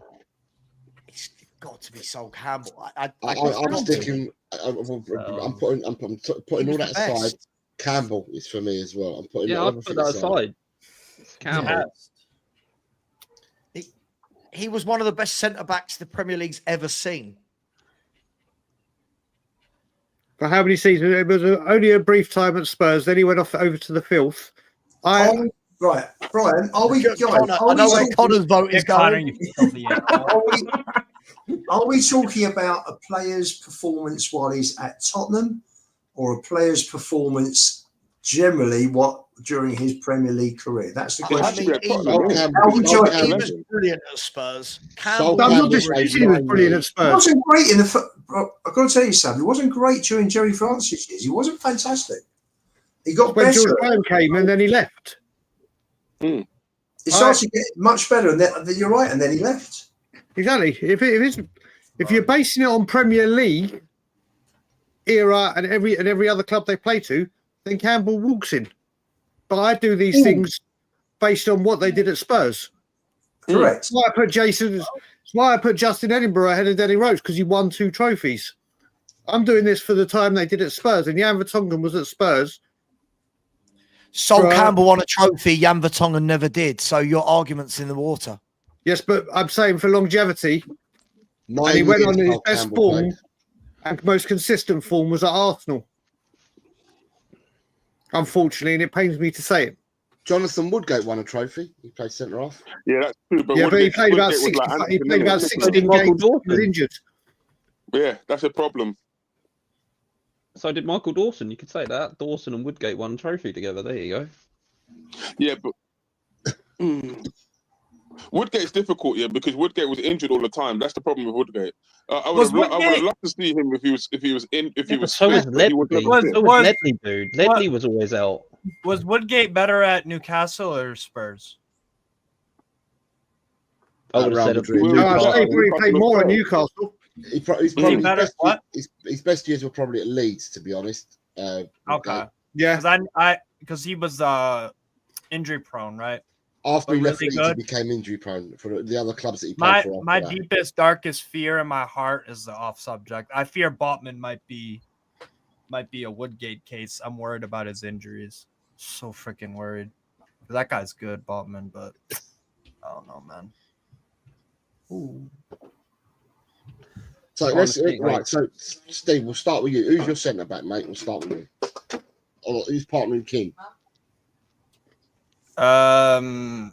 Toby. Corey. Sol Campbell. I'm taking my bias off Sol Campbell. And I've gone Campbell as well. Brian. Yeah. I wonder what I could be thinking about. Eunice Kabul. No. Jan Vertonghen. Yang. Okay, Yang. So that's 2 for Yang, 2 for Campbell. Philly. I'm going to go with Brian here. I'm going to go with Jan Vertonghen. See, this is why he's the minder. This is why he's the minder. Lubo. Do you know, I've crossed players' names out 3 times here. I am torn between Toby, Campbell, and Woodgate. I really am. Do you want us to come back to you? Yeah, come back to me. Connor, we know what you're going for. You're going to Yang, didn't you? Yeah, I can't put my legend in a Spurs 11s here. Jan Vertonghen, mate. Yeah. Phil. I can't stomach putting Campbell in there, man. For me, it's Jan Vertonghen. Yes, 1, 2, That's 3. 4. That's 4. You got to think about the balance as well at the back. Your left footer with King. Sorry, Steve. Steve, you went for Jan as well, didn't you? You went for Toby. Toby. More strength. Toby, so you went for Toby. Odevaro, sorry. So, Sam, we've got from top, we've got Toby, Campbell, Jan, and Jan for Phil. So that's 4 for Campbell, 1 for Toby, and yes, Ian. So it's 4 for Campbell, 4 for Toby. Sorry, 4 for Jan, 2 for Campbell, 1 for Toby, and it's Lubo and Sava to have a go. Well, I'm going with the best. Jan Vertonghen is nowhere near the best centre back that's played in the Premier League either for Tottenham. So I'm going with Sol Campbell. He was the best. So that's 3 for Sol, 4 for Jan, 1 for Toby, Lubo. I'm going to go for someone completely different because I'm going to go for partnerships. And I'm going to go for Jonathan Woodgate with Ledley because I thought they were phenomenal together. They were just great. Okay. Hang on, so just now you were saying about number of games and length of time at the club. How many games did Jonathan Woodgate play for Tottenham? But you put Ledley on the left, haven't you? If you'd have put Ledley on the right, I'd have put Vertonghen on the left. Just 2 class centre backs. Who cares? Who cares? This is a hypothetical game. Who cares if they're right-footed or left-footed? Well, if that's the case, then I'll go Ledley and Toby. Okay, either way, Jan's just got into the squad. I can't believe this. Yeah, so your second centre half is with 4 votes. It's Jan Vertonghen. Jan Vertonghen's in. You're not doing very well here, Sav, are you? I'll tell you what, if anyone wants to know why we are such a loser fan base and we have got no standards. Is that because we don't agree with you? Whoa, Sav. Whoa.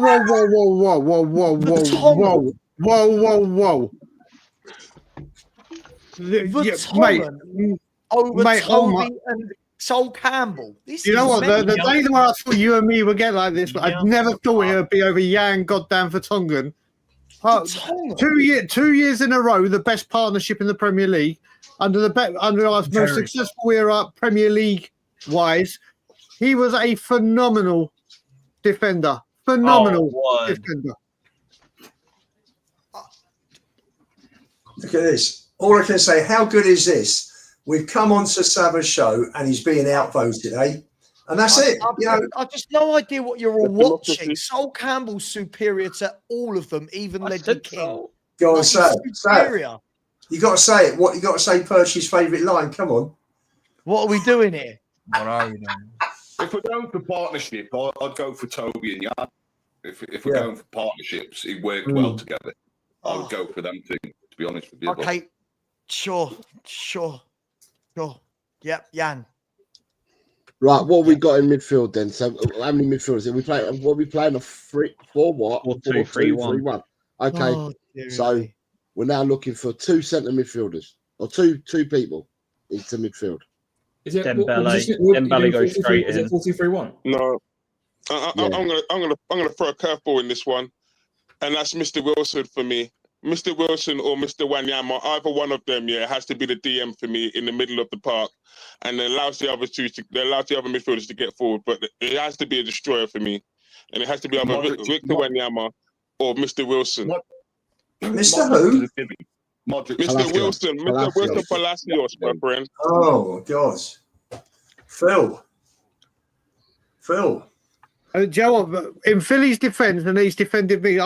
Do you know what I say? In both years, the first year we got Champions League, and in that final year at the Lane, those two players had a massive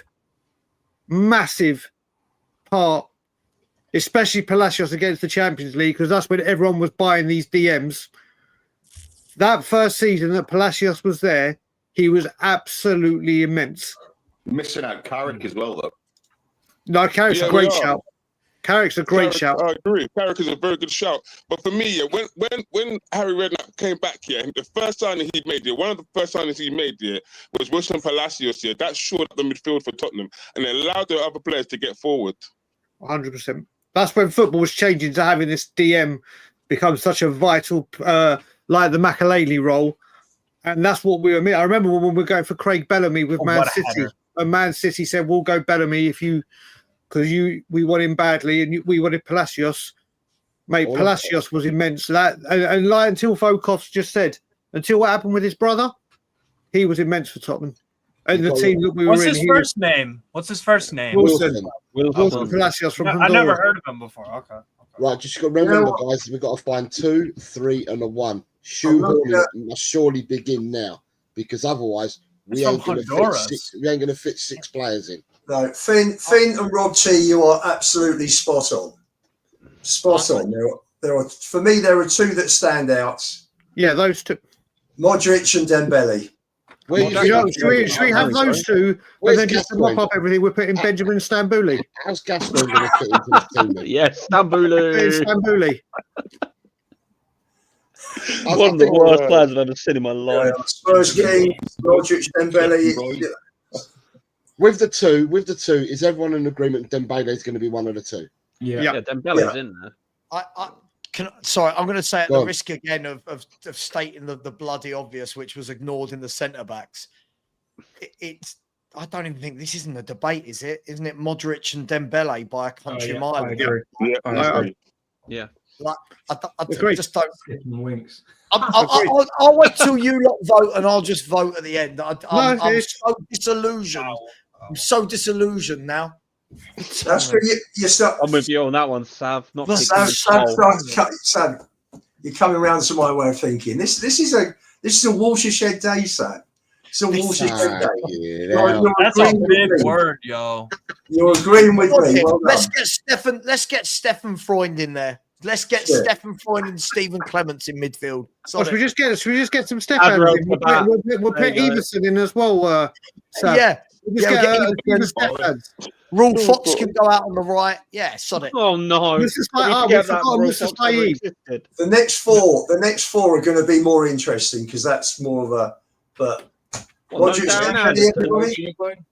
Darren. Right, you've got Mickey Hazard, Paul Allen, Oh, hang on. Did we? Hang on. Am I putting them in the team then? Is it? No. Is it Dembele? 100%. Okay, because he's going to say these are the other players. You've got Vinny Samways, Paul Gascoigne, David Howes. Paul Gascoigne didn't play in the Premier League for us. Paul Gascoigne never played in the Premier League for us. Yeah, sorry, he's got 91. Yeah, you're right, 91. David Howes, Naeem, baby. Andy Sinton, Alan Nilsson, Steve Clements, Oyvind Leonardson, Stefan Freud, Tim Sherwood, Simon Davis, Gus Poyet, Jamie Redknapp, Michael Carrick, Timo Tayano, Tom Huddleston, Jermaine Genus, Didier Zakora, Nico Krankiar, Luka Modric, Ryan Mason, Wilson Palacios, Rafael van der Vaart, Sandro, Scott Parker, Gylfi Sigurdsson, Clint Dempsey, Musa Dembele, Harry Winks, Paulinho, Christian Eriksen, Nabil Ben. Why are you naming these players? These are why are we not just naming playmaker? Why are we still There's naming? one missing. There's one missing, Jose. I haven't got to. I haven't finished the list yet. There's still more, but they carry on. Steve Mulbronk. They've left him out. I haven't even got that far. You Everyone mentioned wants to get about Adrel Tabat. Jose. You left out. You said a name there, and I don't know how other people. No, I don't know. You mentioned a name there. I don't know how the people in the panel or the chat feel, and I loved him. I'm not saying he goes into this team, but Tom Huddleston, I adored that guy. I think he was so underrated. His passing and his shooting. Oh my! I loved Tommy Huddleston. Absolutely adored him. Absolutely adored him. I'm waiting to see Sam's face in a few minutes. That's what I'm waiting for. I've already got. I've got my three for me. I've got my three in because we've done the midfield too, right? Can I just tell you my three behind the striker? We'll do the striker later. For me, Bale, Ginola, and Eriksen. I can't see. I can't see past it. I just can't. Fire. I agree. Bale on the right. That's why I would have Bale on the right. Yeah, like Mourinho played him on the right. I would have Ginola on the left and then Eriksen behind, or I'd put Teddy behind the striker, or I'd put Harry Kane behind the striker. But my striker is only one, and that striker for me it has to be Jurgen Klinsmann, always for me. We're agreeing there, Philly. We're agreeing there. My three, it's a mixture of Ginola and I've got Ginola and Bale, and it's either going to have to be Gascoigne or Berbatov. Gascoigne didn't play Premier League. Premier League. So Berbatov for me then is my third. Actually, Philly, I'm happy to go with either Berbatov. Actually, I'm happy to go with what you said, Philly. Ginola, Bale, Kane in the hole, Klinsmann up front. You left one out, and John Thompson said it. Van der Vaart has got to be in the discussion. Not saying in the team. He had a really good. He had a really good sort of 6 months, and then really sort of faded away. Looked unfit. Couldn't stay fit. Oh, would. But Joe, I would say I loved because I adore Klinsmann. Savvy, you and me have had wonderful discussion about Klinsmann. I'll tell you a discussion I love having, and I don't know if you've ever discussed this on your show. I've said this before, and I don't know if I'm even going to get a lot of heat or a lot of people agreeing with me with this one. I think if Klinsmann and Sheringham had played together for as long as Son and Kane, Klinsmann and Sheringham would have dwarfed the numbers Son and Kane had got. Like literally, they would have been the Premier League most goal contributions, the most lethal part. I think if Sheringham Klinsmann had played for the amount of time that Son and Kane had, they would be out by far, and I mean so far. Sheringham's football partnership I've seen by a mile. Most of these best partnership I've seen by a mile.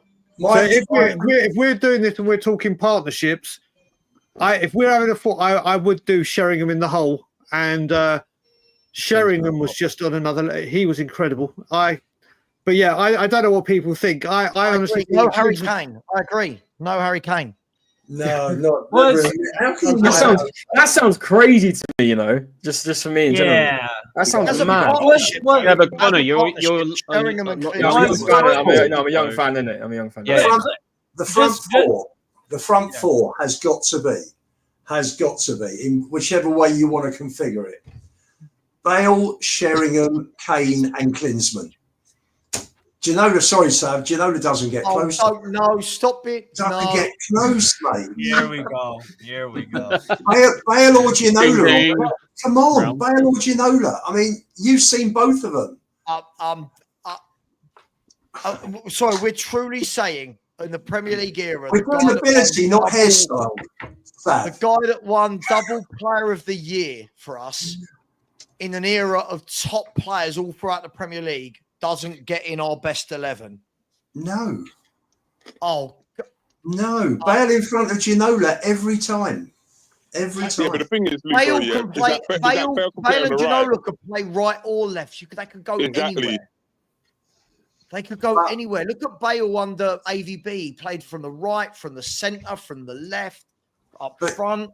But how can you say that our best ever striker, who can also play as a 10, doesn't get in the team? Look, if we're doing this, Harry Kane did it year in, year out, year in, year out. Klinsmann was there for 1 year. Klinsmann was there for one and a bit years when he came back. I think Klinsmann not only was a great striker for us, but he was one of the first big world elite superstars that graced the Premier League. The only world-class player we've bought two world-class players in the Premier League era. One is Ginola and one is Jurgen Klinsmann. They're the only two world-class players we've bought. I wouldn't say Ginola's world-class. Oh. He was a really good player. He wasn't world-class. You know what? My Jan Vertonghen argument can go to. I can just sit back and relax now. Cheers, Ian. Cheers, Lubo. What a beautiful morning. There we go. Hey. Kane or Henry? I'm baffled. I must have missed.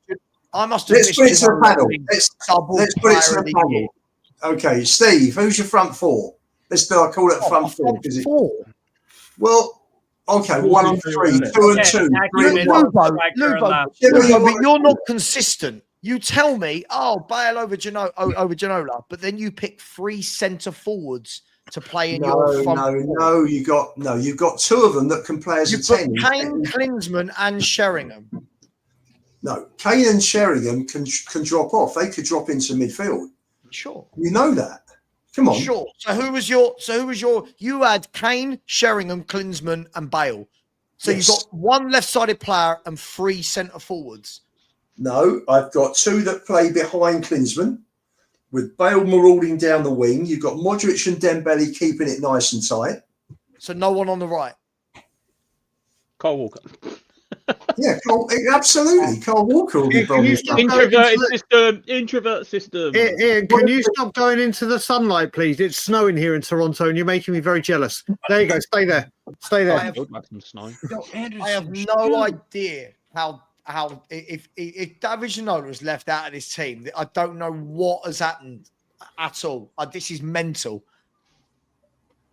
All right, I'm gonna go with my 4 as my votes. All right, and this is. I didn't watch the old school lot. This is since 2014 or whatever. Kane up top. Bale, Son, don't care what side. Eriksen. That'd be the same for me. Hold on, what's that? 4. How did Darren's sick note not get into any of this conversation? Who? Darren's nowhere near the level of Ginola, Bale, Klinsmann, Sheringham, Berbatov. I love the fact that you said let's get sick note in. Son for me doesn't get anywhere near it. Son for me doesn't get anywhere near it. Okay. Ability-wise. That's only my opinion. I don't Okay, think but since 2015, but Sava, from my perspective of watching Spurs since 2015, he's been your outstanding wing player, right? Yeah, Son's a bastard. That's what I've got with him being a bastard. bastard. I would do? I would go with Sheringham in the hole, Kane up top, and then Ginola and Bale can play on whichever wing they bloody want. I don't care. They're just brilliant. For me, that's what I would do. I mean, I'm not crazy to. I mean, how many Kane and you were talking about the partnership, Sheringham and Klinsmann. Klinsmann. Son and Kane had pretty good, nice little thing going. Yeah, sure, but you got Steve again. It's context. Sheringham and Klinsmann didn't have. When people come out with this stat that Kane and Son have got the most goal partnerships in the Premier League era, they've also played more games together than anybody else. So it's kind of like, but it's but when you were at your most not successful, but when you're I don't know, whatever. At your the peak. best time. What you got to remember as well is every single club Teddy Sheringham went to, you go and ask the main striker who was their best strike partner ever, and every single one of them, even at England, say Teddy Sheringham. Well, just look at Sheringham for England. Okay. Damn. Every single one of them, where they go, every single one says Teddy. You won't find a striker who had a bad on the pitch understanding or relationship your boy, with. Steve. That's your boy as well, saying that. Alan Shearer said that too, my friend. He said the best partner he ever had there was Teddy Sheringham. I'd put him behind Kane. I'd play Berbatov still. Class. Berbatov, class. Amazing. Probably one of the best first touches I've ever seen in the Premier League, Berbatov. Berbatov in the hole for me, mate, alongside Ginola and Bale. I'm gonna have to go Sheringham and Kane. I don't know. Something speaks to me. Something special with that connection. Damn. That would be fire. I really would. We got to do a flop Spurs 11 all time after this. That would be fun. Tim Flowers. Easy. Well said, Alan Sibley. Well said, Alan Sibley. Put that man crush to one side. So look, we're being silly now. We're being silly. Connor, thanks, bro. I've just seen your message. And thank you, Connor, for the donation. I really appreciate it, mate. Take care, everyone. I hope you reached the goal. By the way, Saba. Cheers, mate. Yeah, tell these frauds in the chat that they've stopped donating since we've been doing this, and that's not on. We need to keep donating, people. It's for a good cause. And listen, Saba, my thoughts and prayers go to you, and of course to Frank as well, and everyone connected with him. Like I said, he is gone, but his memory will live on forever, obviously. And listen. Yeah, I hope you reached the goal, Sava. Big up to everyone on the panel. You're all good guys. And cheers, bro. Yeah, listen. You know what? One of the first Arsenal fans I've come across in a long time that actually has a level head on his shoulders. Appreciate it, man. Connor's the man. Connor's the but I'm too toxic and negative to the Arsenal fans, though. So I'm not very much. Oh, you're in the right fan. Most of us here. Yeah, exactly. You're in the right. You're in the right. Lads, you look good in the lily white shirt. You fit right in. But anyway, take care, everyone. Big up to all of you, and have the rest of your day. Yeah, see you later, guys. See you later. Come back. Take care. I should have asked Connor if he knows Angus. Where's Angus today? Yeah, where's Angus been? Yeah. He's gone missing again, hasn't he? He was on last night. Tell you what, he Lampard's winning again. Is it again? See, if he wins today, that'll be 9 wins out of 10. Yeah, he's done a bloody good job. Can I ask a question? If I was to put this front four forward, would anyone disagree? Like if I was to say Kane and Sheringham in the hole, Kane up top, Bale and Ginola. I'd have Bale cutting in. I'd have Bale cutting in off the right, so you've got one cutting in. I'd have Ginola going on the left, so you've got one going on the outside. And I can't imagine anyone would cope with that front four at all. Only my opinion. Sheringham because of his footballing IQ. The guy didn't have pace, but he knew where to be and where the ball was before he got there. So Sheringham's there for me.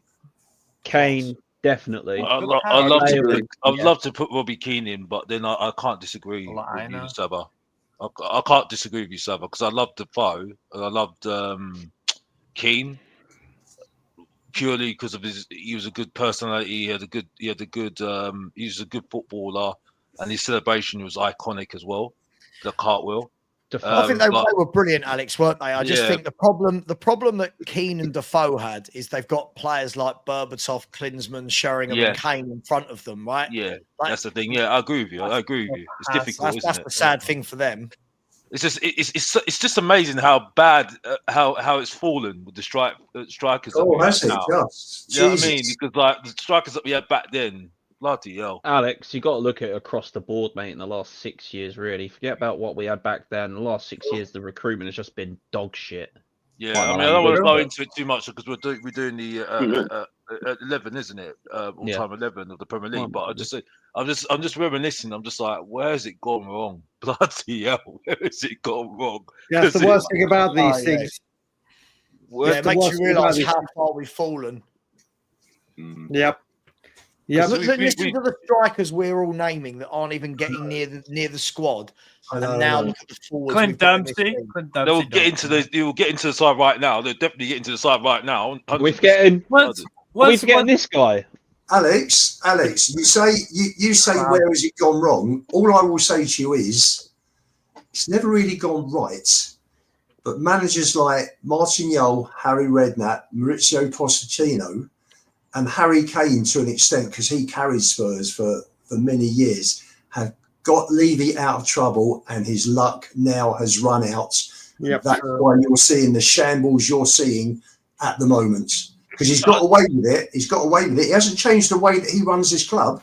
It's always been run the same way. No, he's managers and certain players. I'm sure there are a few more players I could have mentioned who have got him out of trouble. And top recruitment people like Paul Mitchell, who are no longer at the club. He had Michael Edwards at the club as well years ago, who was really good. He had Paul Barber at the club. He's lost. He had Jose Conte. So he gets good staff, Levy, but they don't stay. They don't hang around for him. So it's all there. It's you look at the big picture for 24 years. There's your reasoning. No, I hear you. Listen, I'm not disagreeing. I'm just reminiscing. I'm just like, I'm just looking at that strike force is just mouth watering, and we haven't even got to we can't even put Defoe in. We can't put Robbie Keane in. We can't put Crouch in. You can't put Pavlyuchenko in. You can't put Freddie Canute our team right now and be Freddie Canute. It's like some of the strikers that we're talking about here. I even put Stefan. We've got Solanke. We've got Solanke. I know. Alex, and do you know what? Also, did you say Ballon d'Or elect? I just want to say because Ellie's in the chat, and we can't even put Højbjerg in midfield, can we? Ballon d'Or elect. Well, who knows? You lot put Vertonghen in. We might as well have Højbjerg in there as well. I'm backing you, mate. I'm backing you, mate. Oh my God! On a serious note, Coventry are 2-0 up in half an hour. What a job he's done, by the way. I mean, I'm saying now, around, I'm having Lampard over Ange. Just putting it out there. Seriously. All these strikers you've named here, and you haven't mentioned the infamous one, the worst one of all of them, that useless pigeon. You haven't mentioned him one bit, have you? I don't want to talk about him. I don't want to talk about that. If I talk about him, I'm going to have to go and wash my mouth out with soap. I don't want to talk about that, but because after that Liverpool game, I was done with him. He was embarrassing. He was the most embarrassing player on the pitch, and I wouldn't want him anywhere near our club. I want him out. I'm sorry, no, don't even want to go there. No, sorry, I can't do it. Adebayor, wouldn't he get him? No. He was on his day. Adebayor was unplayable. Unplayable. I thought it was class. I think the problem with Adebayor, but Adebayor was one of those players, isn't it? Is that when you play, if he played for a contract, he'd play well. But once there was no contract, no incentive, he didn't play well. That's why I didn't like Adebayor. And I think Poch got him out, didn't he? Poch got rid of him. Yeah, Poch got rid of him. Was Clint Dempsey? He was better at Fulham, right? Yeah, so Clint Dempsey was a good, solid Premier League player. That's all. He did a job.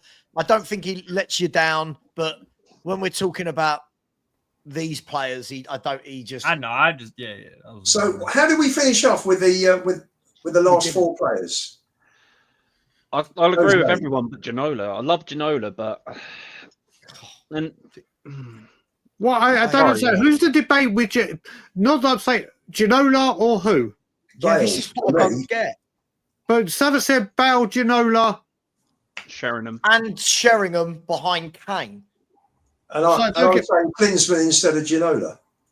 But how are you thinking of fitting in three centre forwards? Well, I'm going to play Kane and Sheringham behind Klinsmann. You've got Bale on the left, and you've got Walker overlapping down the right. So there's your attack. Surely now all you've done is put Sheringham and Kane in the exact same position we do now of both being in each other's way. Yeah. Lubo's doing an Ange. He's trying to fit play. Yeah, like that doesn't make any sense. He's trying to stick 6 in the attacking midfielding area. He's just trying to wind me up with Ginola. It's ridiculous. It's ridiculous.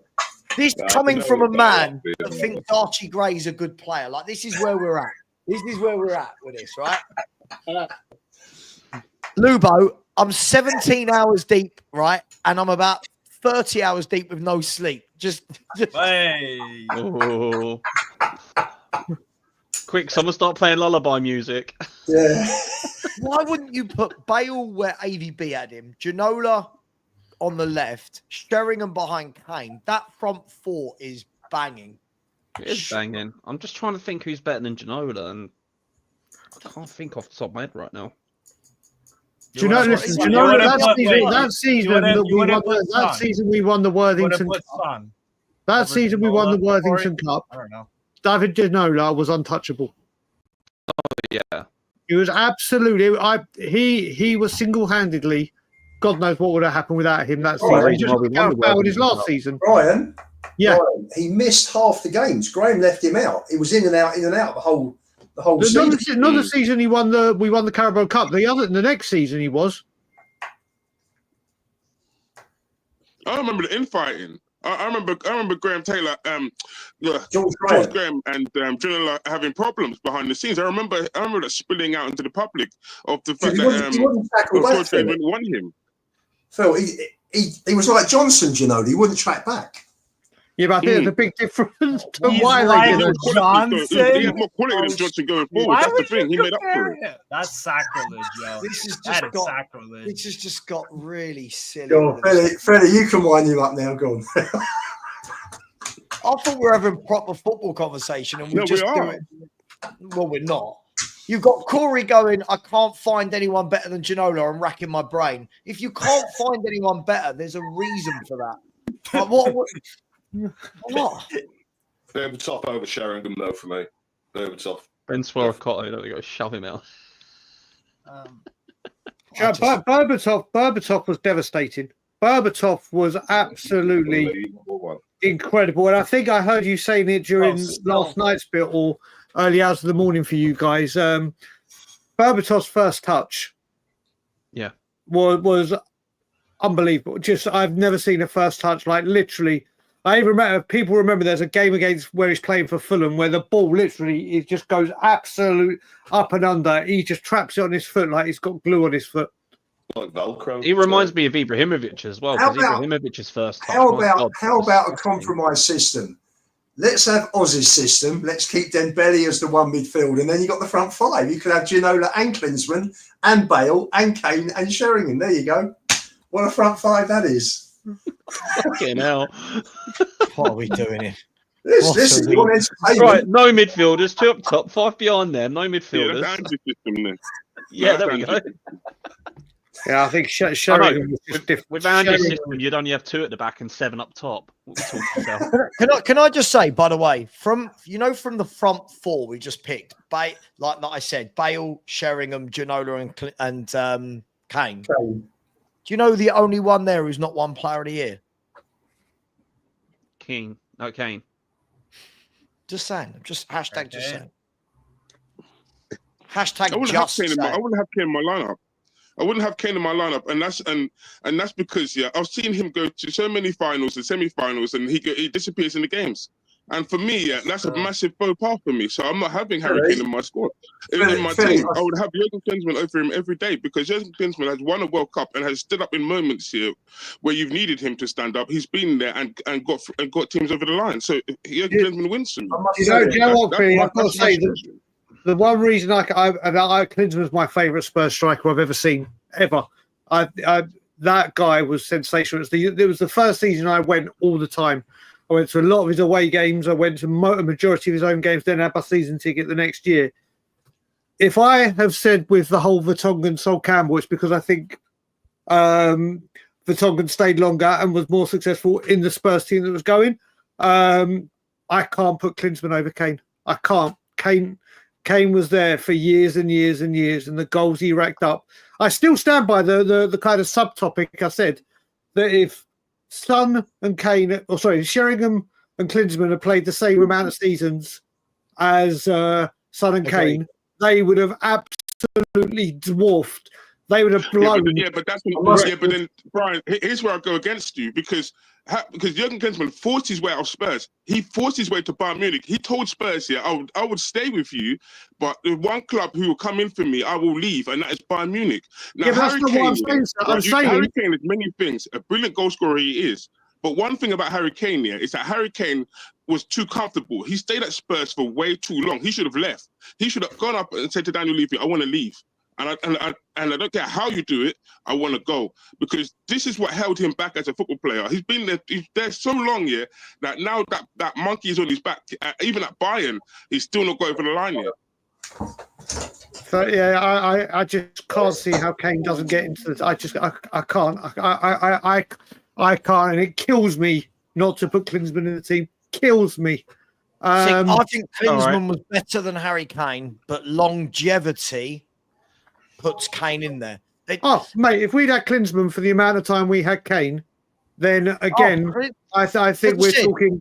I think we're talking Jimmy Greaves' record would have gone a lot quicker. Jurgen Klinsmann was unbelievable, and the impact he had when he came here was. It was fever pitch when he came. Jesus, I remember that signing as a kid. Bad pass. Everyone of my age and older, everyone of my kind of age group and older, will remember where they were the day the moment Klinsmann signed. Every single person will remember. And Danny, did I say I love Paul Stalteri? Yes, I bloody do. Canadian brother. Go on, my son, and scored an iconic goal. Can we have a mention for what Jose said? For me, Dimitar Berbatov doesn't get talked about enough. Dimitar Berbatov, for me, did it at the biggest stage. Champions League, Premier League. Didn't he win it all? Yeah, I'll tell you another thing, and Alex is not going to like what I'm about to say based on who he wanted to put in. I think Dimitar Berbatov made Robbie Keane look better than he was. I agree. Yeah. I agree. There's nothing wrong with you saying that, Brian. No, because you wanted to put him in. I'm not saying it. No. I honestly think Robbie Keane was a great forward and a great striker. But whilst Dimitar Berbatov there, the partnership was untouchable. As soon as Berber left, it was. And when he came back, Any player made Keane look better than what he was. I thought Keane on his own.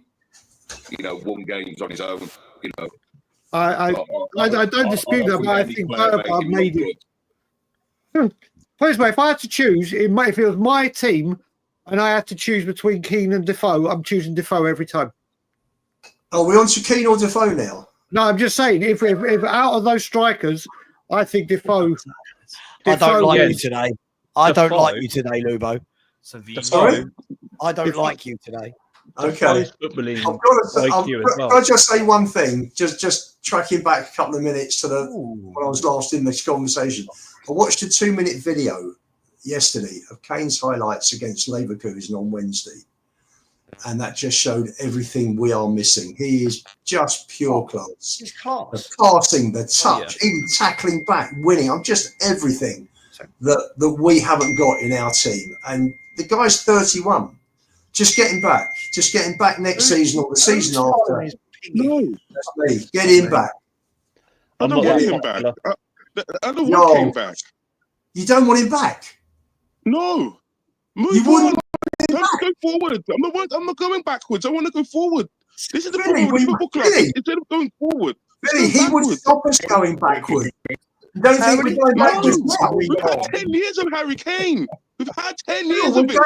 It's like Ben Davis. Oh, Ben Davis. These are the tangents, right? Like we've gone from Keane to Defoe, Berbatov. Now we don't want Kane back. So basically, it's become Jeremy Kyle.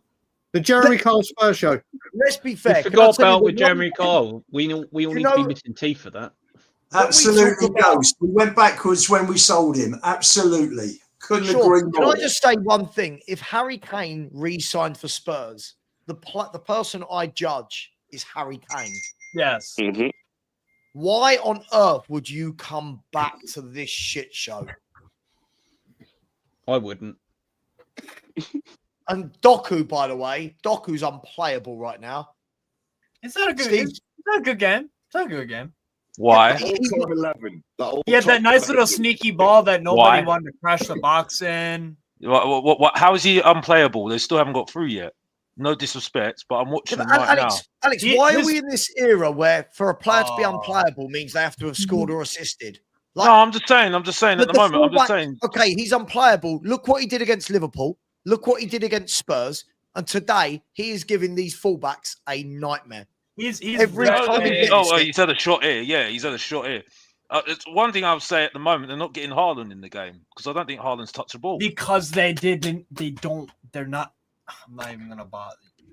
There's a certain Egyptian that's not playing right now for Man City, and there you go. Marmoush is not the. Hang on, Steve, this has got a bit weird. Like they've just signed Marmoush, and now all of a sudden he's the reason why Man City haven't got Haaland in today's game. Like what's going on? What do you mean? What's going on? They signed him for a reason. Yeah, well, that's a good long ball. Steve, you do know that Man City have got like 5, 6, 7. They're not Spurs. It's not where you go, shit, who do we play? Man City just go, God, should it be Doku or Foden or Savio or Silva? Or like they've got options and Pep has to rotate it to keep people happy. Rotate for what? They're in the FA Cup and the Premier League. Steve, there's a reason Pep Guardiola has been the best manager in the world for about 15 years because he has the best players and keeps them happy. Wait a minute, Sabo. What you're saying there, Steve, here, right? Wouldn't you think it'd be a better game plan there to take Mamouche off the bench later on in the game when the Forest legs are tired, Steve? Because he's got the pace to run it behind. So the tired defense, he will make an impact whenever he gets on the. I'm telling you that dynamic of Marmoush and Haaland, I don't even know how to explain. Steve, I agree with you, but it's a game changer as well. Yeah, Jose needs to go. Big up, man. Thanks for coming on. I'm glad you're feeling better. I'm really glad you're feeling better. Jose, bro. Your donations on the giving page have gone past £2,000, by the way. They did I'm getting there. I'm getting there. Listen, everyone keep supporting the charity and support Sava and all these fine gentlemen who are giving you plenty to talk about and to ponder and to mull over because you can see the chats popping with everything you guys are saying. So keep it up, everyone. Keep up the good work. Jose, man. Thanks, Jose. Appreciate it. Just quickly before we go back to the football, thank you and glad you're feeling better, mate. Super. So we are £47 off of 2,500. So we have got in Just Giving, we've gone over to £2,014 plus the money we've made on YouTube. We're £47 off 2,500. We want to get that nearer 3,000. The latest donations have been from Jose. Big up, said Kira and Kaba are thinking of Frank and family. Thank you so much. Really appreciated. Lee Enigma put in a big donation. Thank you so much, mate. Really appreciate you. Brian S has put in a big donation as well. And really do appreciate that. On the super chat front, Phil P has said #justice for Mabbott. Big up to you. The sheriff will be going mad that we didn't get him in. Really appreciate that, Phil. Anthony Clark has said wolf for dogs in the big up Savara panel. Big up to you, Anthony Clark. Really appreciate you. Thank you very much, mate. And N17, I know, mate. I know some of these, though, they're not the brightest. So, listen, there's not a lot you can do about it, I'm afraid. But Ginola has to be in there, lads. Of course. He was double player of the year. Not many people were ever double player of the year. Big up to you. I don't even know where we were. I don't know. Well, I need to do the shot because at 7:15 a.m. I said that the next 20 pounds, so I gotta do my thing. You know what I'm saying. Big up to you. Please, people in the chat, keep I donating. think you need to go the absence, Steve. If we can get this to we wanted 4K. We've got how long we got left? We've got 7 hours left. So we can still do it. But if we can start ramping that up for anyone that hasn't donated, even if it's £1, £5, something, please, this is where I need it because I'm starting to feel tired. So I need some positive reinforcement. I've just worked out you're a genius. Let's go. Steve. Let's go. Sav, I've just worked out you're a genius. You've done a 24-hour stream now so you can sleep through Spurs. That's brilliant. No, I'm live. I'm live tomorrow for Spurs. I think I might have to start doing that. 24-hour streams for no reason, just to make sure I can fall asleep during Spurs. It's half time, by the way, at the City Ground. It's Nottingham Forest 0, Manchester City 0 at half time. Been a decent game so far. Look, much more 2-2. I do feel like people like Berbatov do get overlooked in these conversations, but top players just like him don't come around very often. For me, I would say he's got the best first touch of all those players we mentioned, all of them. So do you know, have I ever told you do you know the person that recommended Dimitar Berbatov to Tottenham Hotspur? Sorry, who's got the best first touch, Steph? Ronnie Rosenthal. Oh, really? Berbatov. That video better than Klinsmann, Bale, Kane, Ginola, Sheringham. I think Berbatov's first touch was just him, like Mahrez, just a dirty. Yeah. What I didn't like. If you guys haven't seen it, you need to watch that video where they do this test with Berbatov with ball shot at him at different MPH for constant being Different fired speed. at him at 101 miles per hour. The guy controls it, brings it down on the floor. I couldn't even do that at 25 miles an hour as a goalkeeper right now, being 40. Jesus. He went on strike, didn't he, Berbatov? That sort of soured it a little bit for me. Yeah, refused to play, and I think that's just disgusting. All right, then Bale did that. Actually, we forgot to bring Modric did that. Bale did that. We've put them in the team. We forgot to mention a striker in this whole list, Fraser Campbell. Hang on, didn't Harry Kane do that? Bobby Zamora. We need to bring Fraser into this. Hang on. No, he tried to do that, Man City. Modric, Bale, Berbatov. They didn't go on strikes, though. Harry Kane went on. We didn't see him at the beginning of the season. He didn't turn up for training. Yeah, that was the Nuno season, not the season he left. Yeah. But you're right, he did do that during Nuno. So yeah, Modric wanted out and then said, "Oh, I'll give you one more year," after throwing his toys out the pram. Bale was like, "I'm going to Madrid." Bale was given a new contract, then went to Madrid. We'll give you 250 grand a week. Sure, signs on the line. They told him they want to leave, and they just wouldn't let him go. And you can also mention that with Ericsson. You can all mention that with Ericsson as well. Are we seeing a pattern with all our best players? Mate, you just took the words right out of my mouth. They all go off and win something. Even the bad players go and leave us and win something. Yeah, I've been here enough time now. Oh, sod this. I'm going to down tools. Oh, dearie me. So I don't even know what team we went with in the end. Sorry, Sab, I take it back. Yeah, Haaland did do something in the game. He had a shot. Sorry about that. I just missed that. Sorry about that. That was a horrific giveaway. I just feel like we're a little bit hypercritical of everything these players that have done it over and over and over again do. I do find it a bit baffling. Haaland's under the spotlight every game. I don't understand why we're trying to pick holes in these great players. I just don't get it. No, I'm not picking holes. I'm not picking holes. It's just at the moment, Nottingham Forest are defensively doing well against them right now. Centrally, they're doing really well, staying nice and compact. Matt Sells hasn't had to make a big save or anything. They're like I said, they're defending nice and compact right now. Forest have there. Nico Gonzalez probably has been the standout. Zamora. I like Nico Gonzalez. I like footballer. Proper. That's what we have not got in our midfield. A Nico Gonzalez. Yeah. We ain't got Sanderberg, Bob. Our fans think Bentancur is that, and he's we ain't got Sanderberg.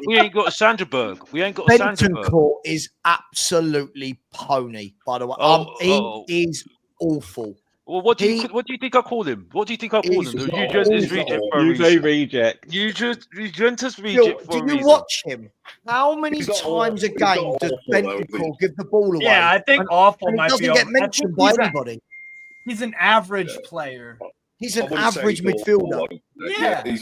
I don't want him at the club, to be honest with you. I don't think he's good enough, same as Basuma, but he's not awful. Like, There's a problem with Basuma. He's being played critically, Give the massively ball out of away position, man. more than most. He's Oh, yeah, so bad on Doesn't the all ball. our midfielders give the ball away, don't they? Sure, but all our midfielders aren't hyped up the way our fan base hype up Bentancur.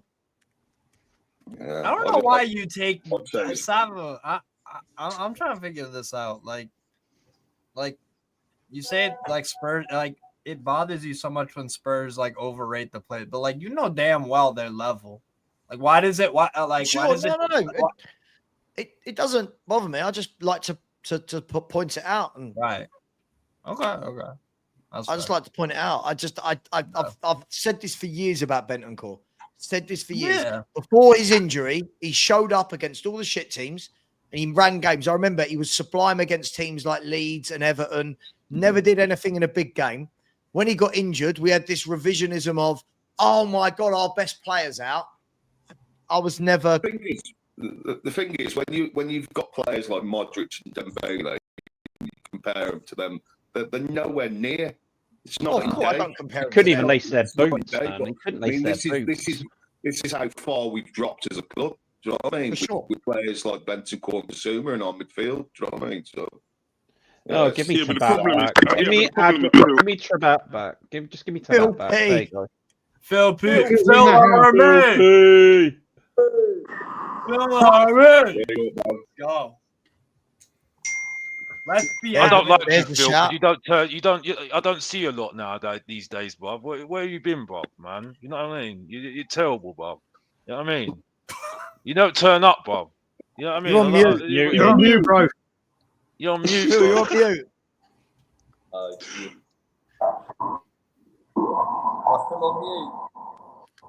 It just sounds like you're in like a wind turbine or something. Yeah, it sounds like you're in a tunnel. Yeah, the wind turbine, Bob. Yeah.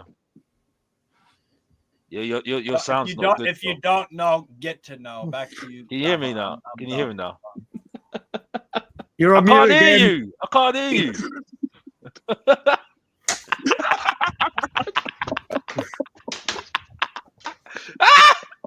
We got to you, Bob. Yeah, we got to you.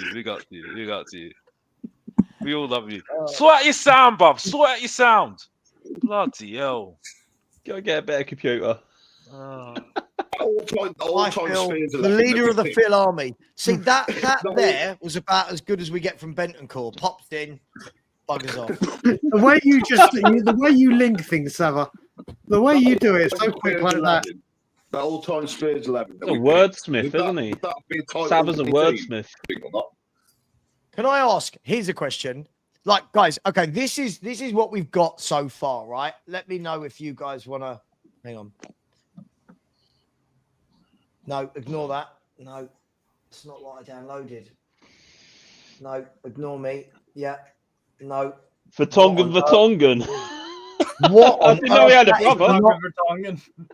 That is not what I did at all. Anyway, who would manage it?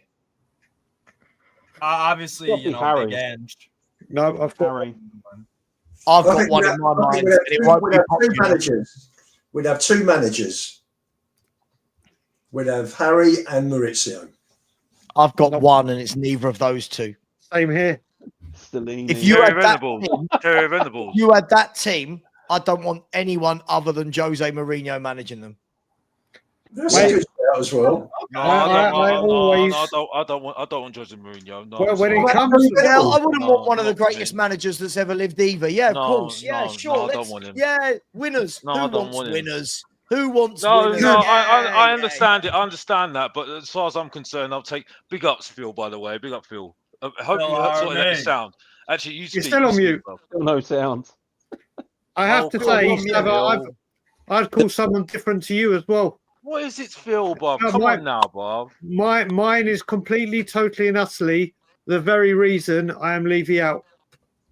Oh, Martin Yole. Yeah, Martin Yole. Martin Yole with these players and this man, mate, that man. Honestly, my dream is as soon as Levy gets out and sells the club, we bring Martin Yole back as director of football.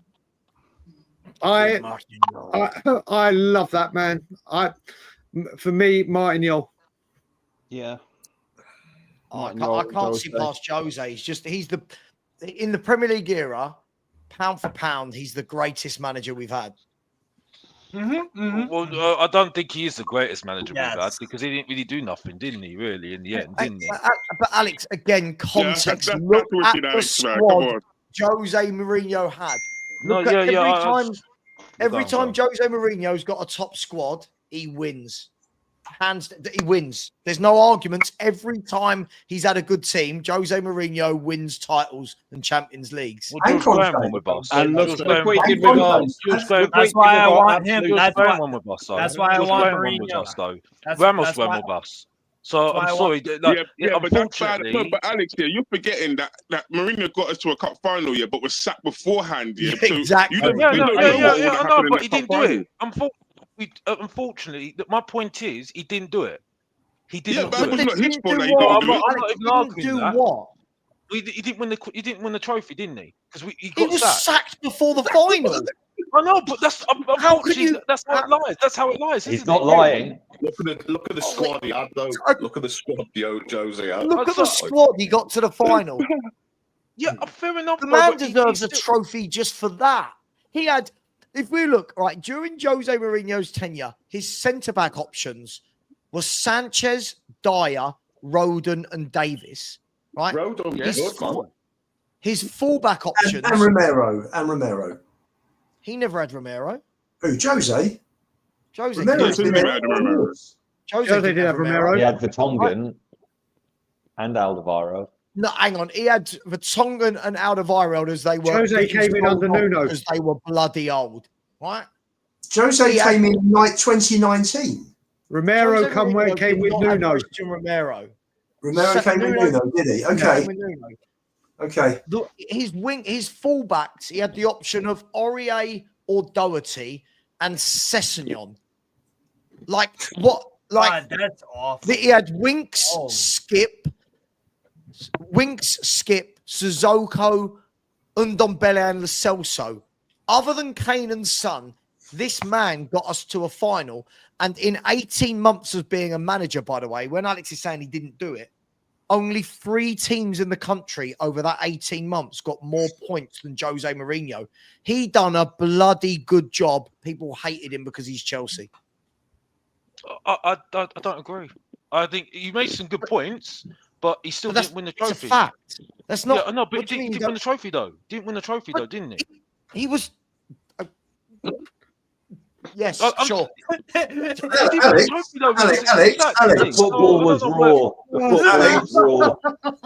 Alex, if you look, if the criteria for you is purely trophies, then you've got to ignore Terry Venables, Martin Yole, Terry won one. Harry Redknapp, Maurizio Pochettino, Jose Mourinho, and Antonio Conte, and then you are left with George Graham and Wandy Ramos.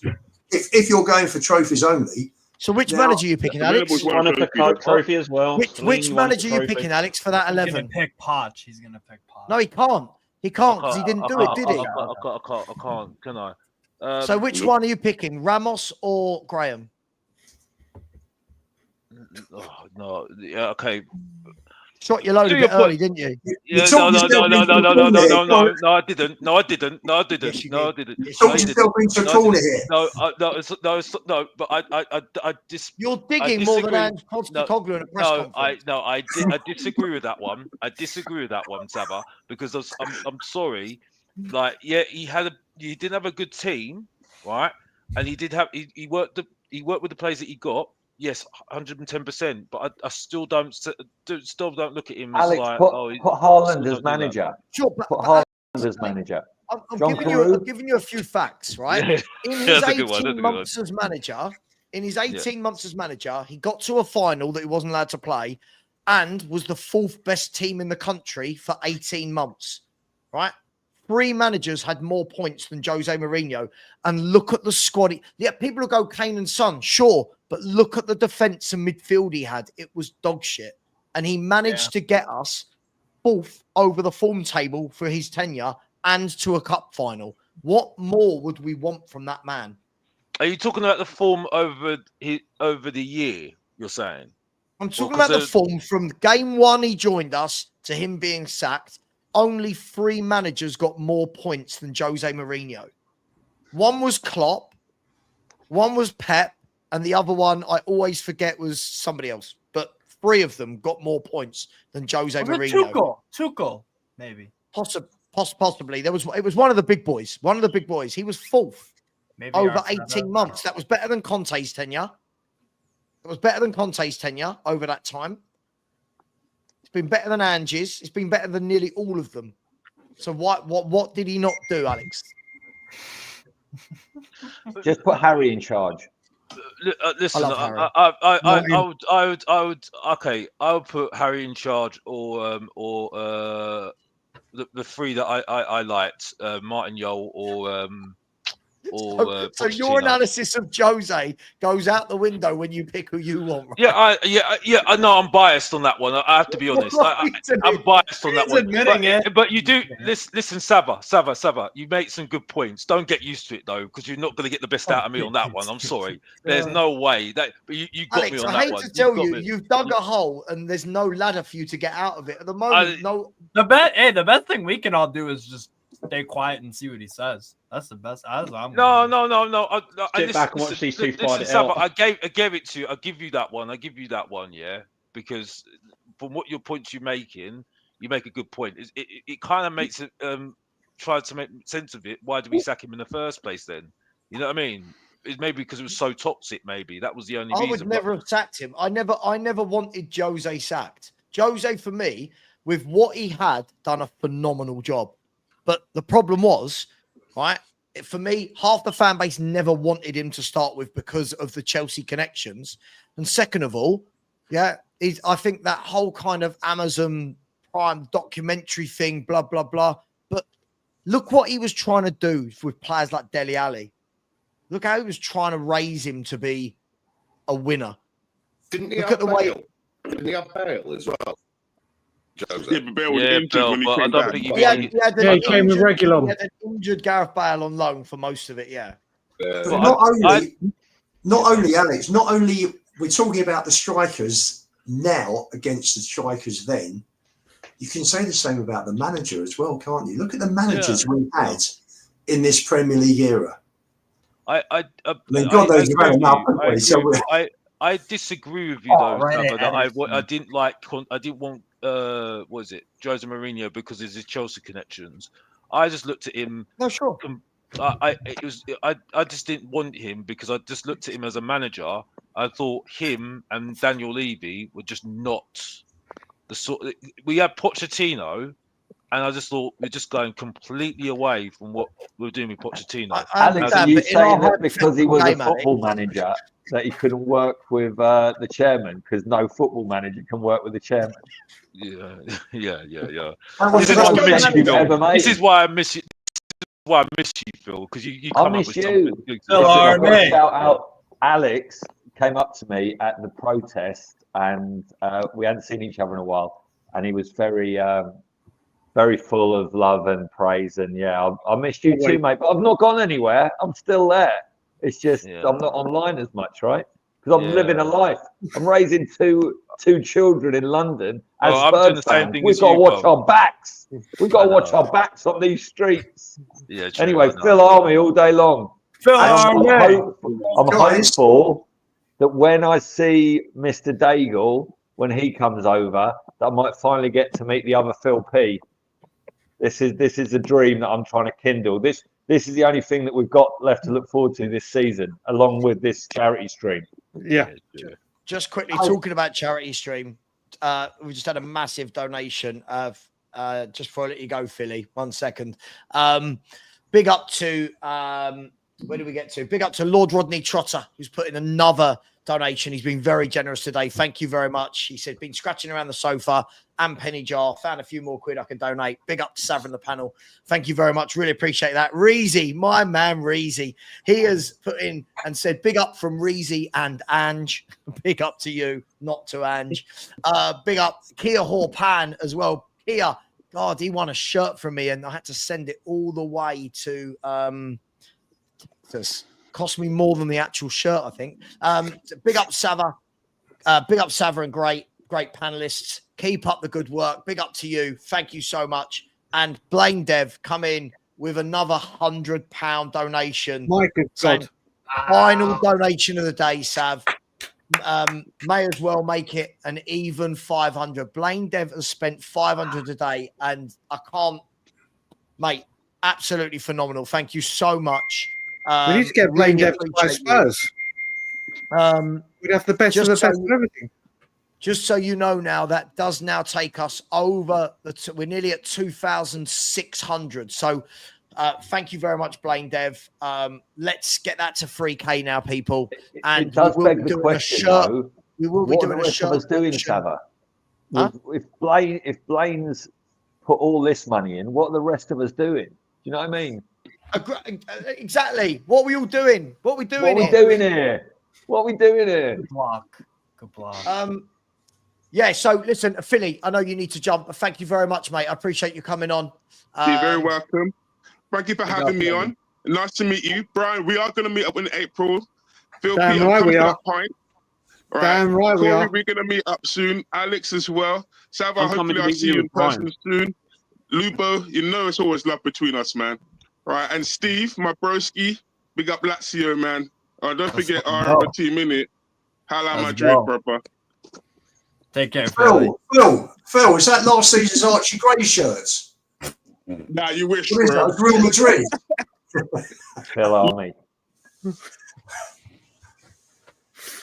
Mic drop and out. Oh gosh. So listen, yeah, let's see if we can get that nearer the 3K. We're nearly at 2.6. We've got, I can't even, my maths is terrible. It's escaping me at the moment. What have we got? 6 hours and 20 minutes. Is that right? Yeah. 6 hours and 20 minutes to 8 p.m. Yeah, 6 hours and 20 minutes. Please, keep digging and dig like Alex was just there with his debate. Keep digging. See if you can get more out of it than Alex did. See if you can get a 5 or something. Yeah, anyway, yeah, as we were. Can I just say, Sav? Yeah. Finn has put a few minutes ago, if you go purely on win ratio in the Premier era, our best manager would be Andre Villas-Boas. Was it not Sherwood? I thought Sherwood had something like a 59% win ratio when he was manager for a few months. Manager. Who was it?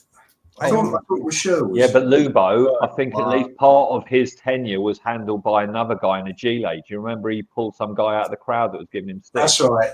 Gave him the gilet. So he's got at least 45 minutes of that win percentage. The best story was talking of that, Phil. The best story was Harry Redknapp when he was doing a pre-season friendly at a non-league club with West Ham, and there was some manager that was some fan that was barracking him, and he said, "Come on!" He pulled him out and he put him on the bench. He said, "Right, you manage the team." That would have been brilliant. Can you imagine?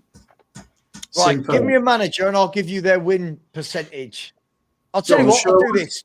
Here you go. So, on that note, let's have a look at every manager Tottenham have employed since the end of the 20th century, ranked by their win percentage. George Graham had a win percentage of 37%.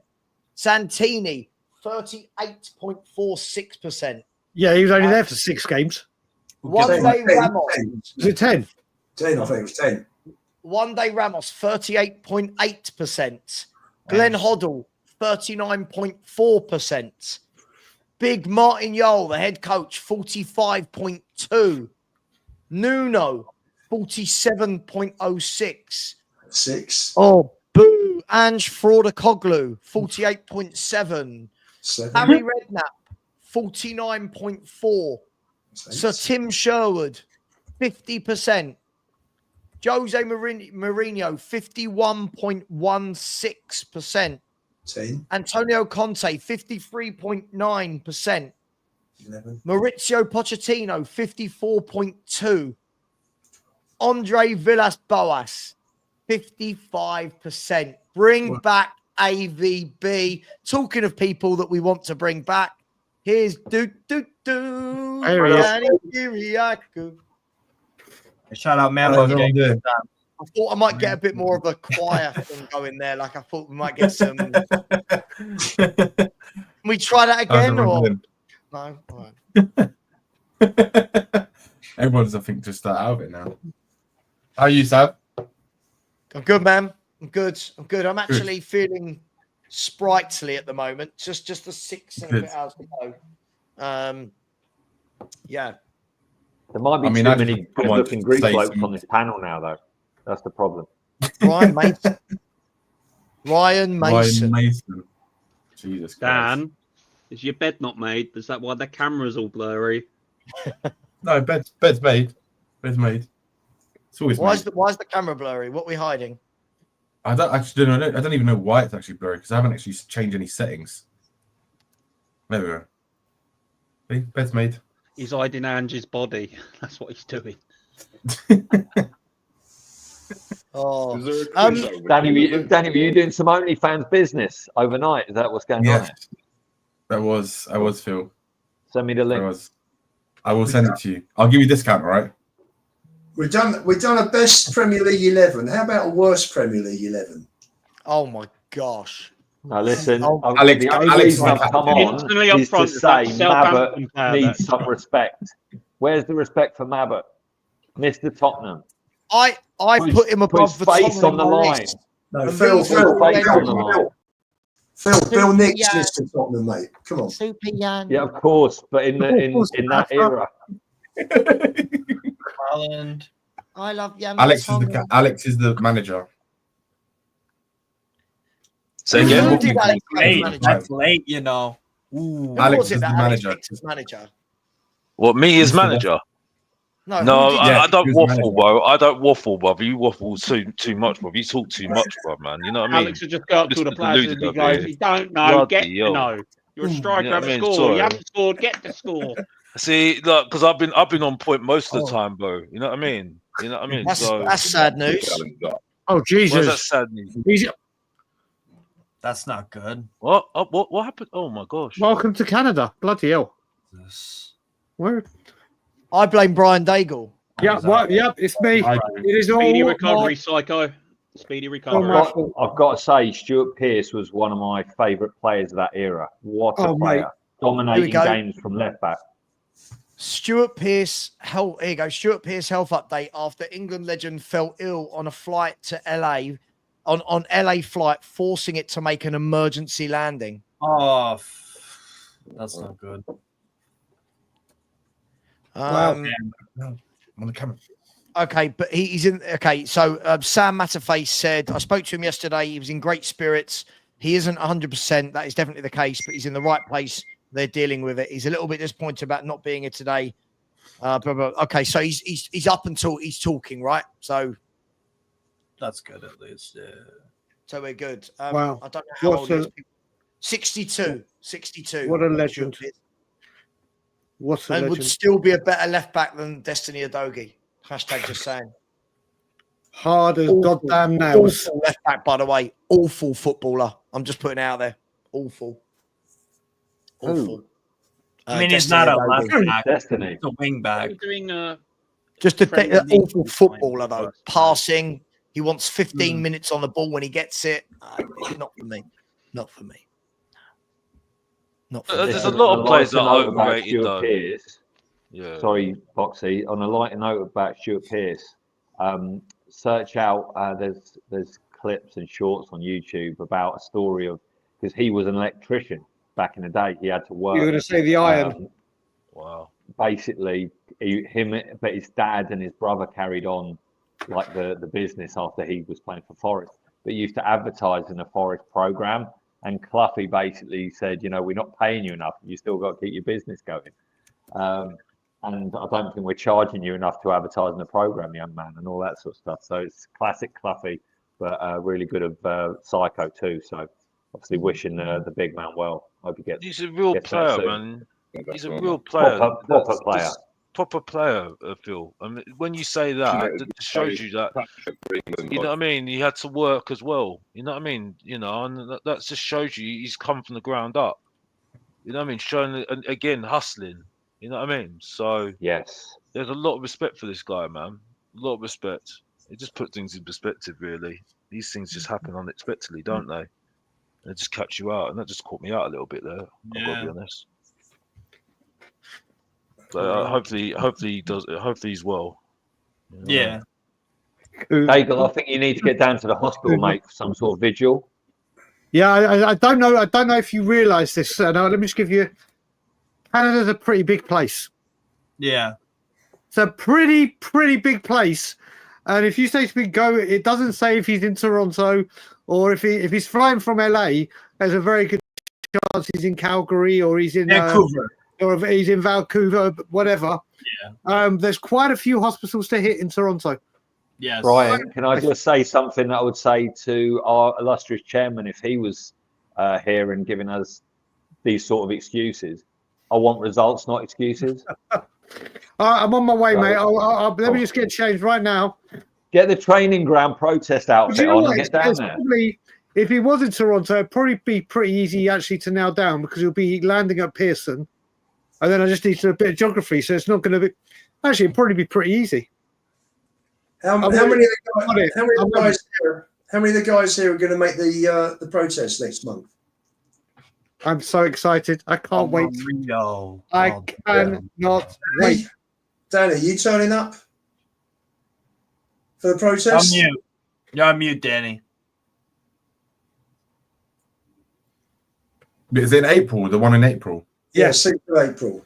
Through yeah, I'll still be here. Yeah, I'll be going. Yeah. Alex, you'll be there, won't you? This time when I see you, Luba, I'll come up to you. Yeah, come and say hello. Hey, it's St. John's. Okay. I want to meet Corey. I want to meet you finally. I missed you last time, mate. Yeah, I'm going to be at that protest. But before I could turn around and say hello to you, you've gone. I'm going to be at that protest. I'm going to be at the training ground. I'm going to be here, there, and everywhere. I've got 3 weeks to cram in a lot of missed opportunities. So I'm going to be able Brian, I think you should get on top of the skywalk, right? And then get one of those microphone things and say leave me out. So first of all, go on first of all, to go on the skywalk, I have to go into the shop over my dead body. Secondly, I'd have to give him money over my dead body. Once he's gone, I'd love to do the skywalk. I'd absolutely love to do it, but I will not step into anything in that ground. Not a single thing. What about if we use some of the old purple and gold scarves to fashion some sort of catapult? A slingshot. Catapult you onto. Yeah, exactly. For that maybe. Dominguez? I'm game. I'm an adrenaline junkie. Why not? It'll be like, in Friends with the long chopstick. We'll do that with the scarf. Brian talking about his love for Daniel Levy again. Oh, yeah, mate. I absolutely... I don't know if you can see that.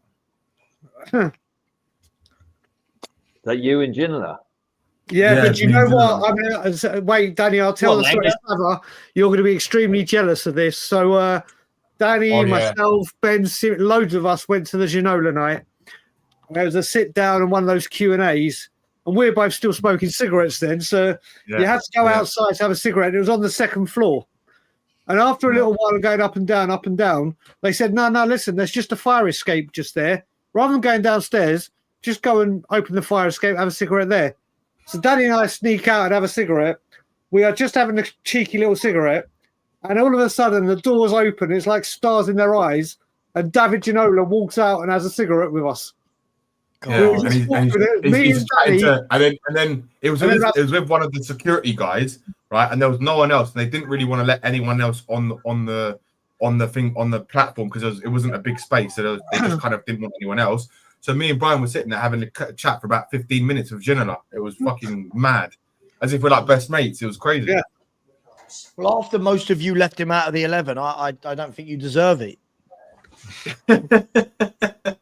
Oh, who's that? Oh, yeah, who's that? Right, this is Albie. That's for anyone who misheard. It's Albie, not Archie. Okay, I thought it was Archie. It's Albie. Yeah, right. Are you sure, Lubo? Are you sure it's not Archie? Yeah, the fact you've got him in red is absolutely disgusting. He's not, believe me, he is not my dog. He is my niece and nephew's dog, and I will have words with them about this. Oh, look, hello. There you go. There you go, Alf. Cute dog. Everybody, Steve's wetting his pants because Marmouche is coming on as a sub. Yeah, man, that's my baller.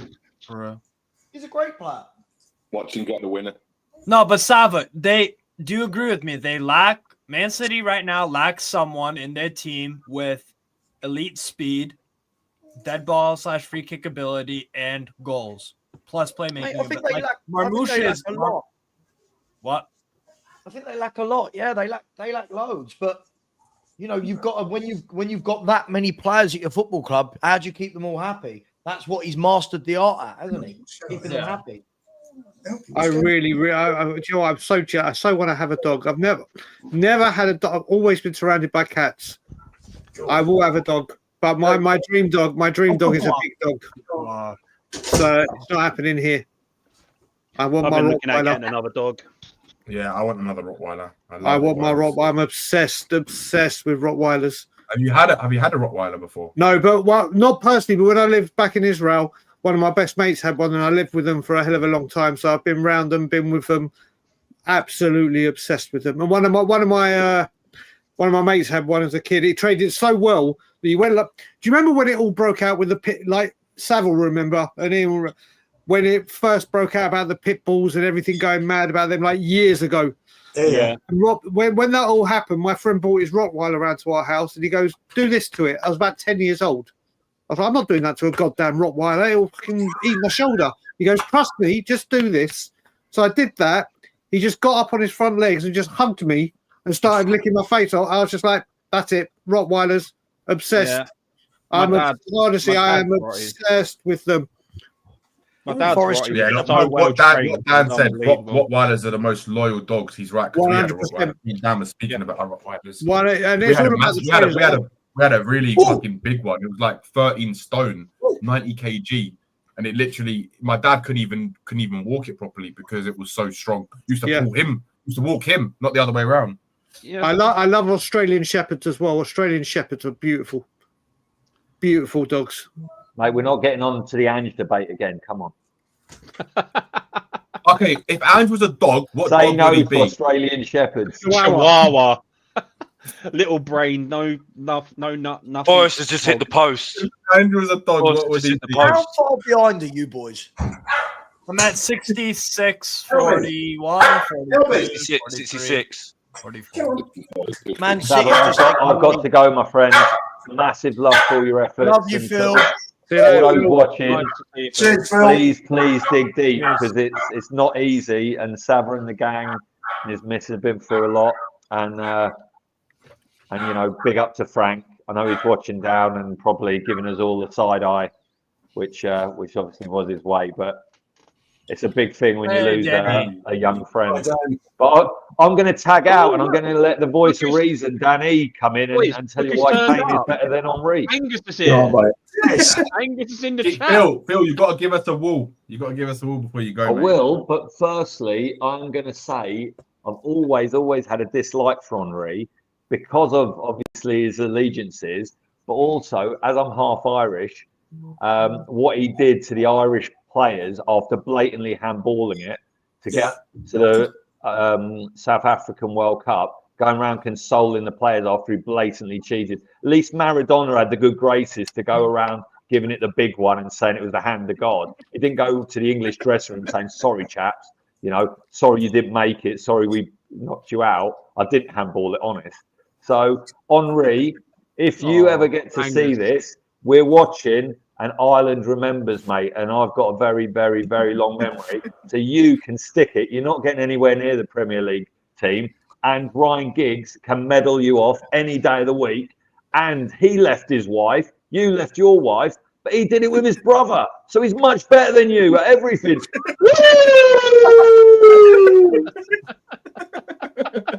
Love you guys. Bye. Bye. You know, we were talking about Angus earlier on. It's like, say his name and he'll appear. It's a Joe Hendry song, isn't it? Say his name and he appears. Here comes Angus in chat. Is Angus here? He is. But Sava, listen, I need to drop off as well. I've got to do some stuff with Alana, but I will try and pop back on before you finish.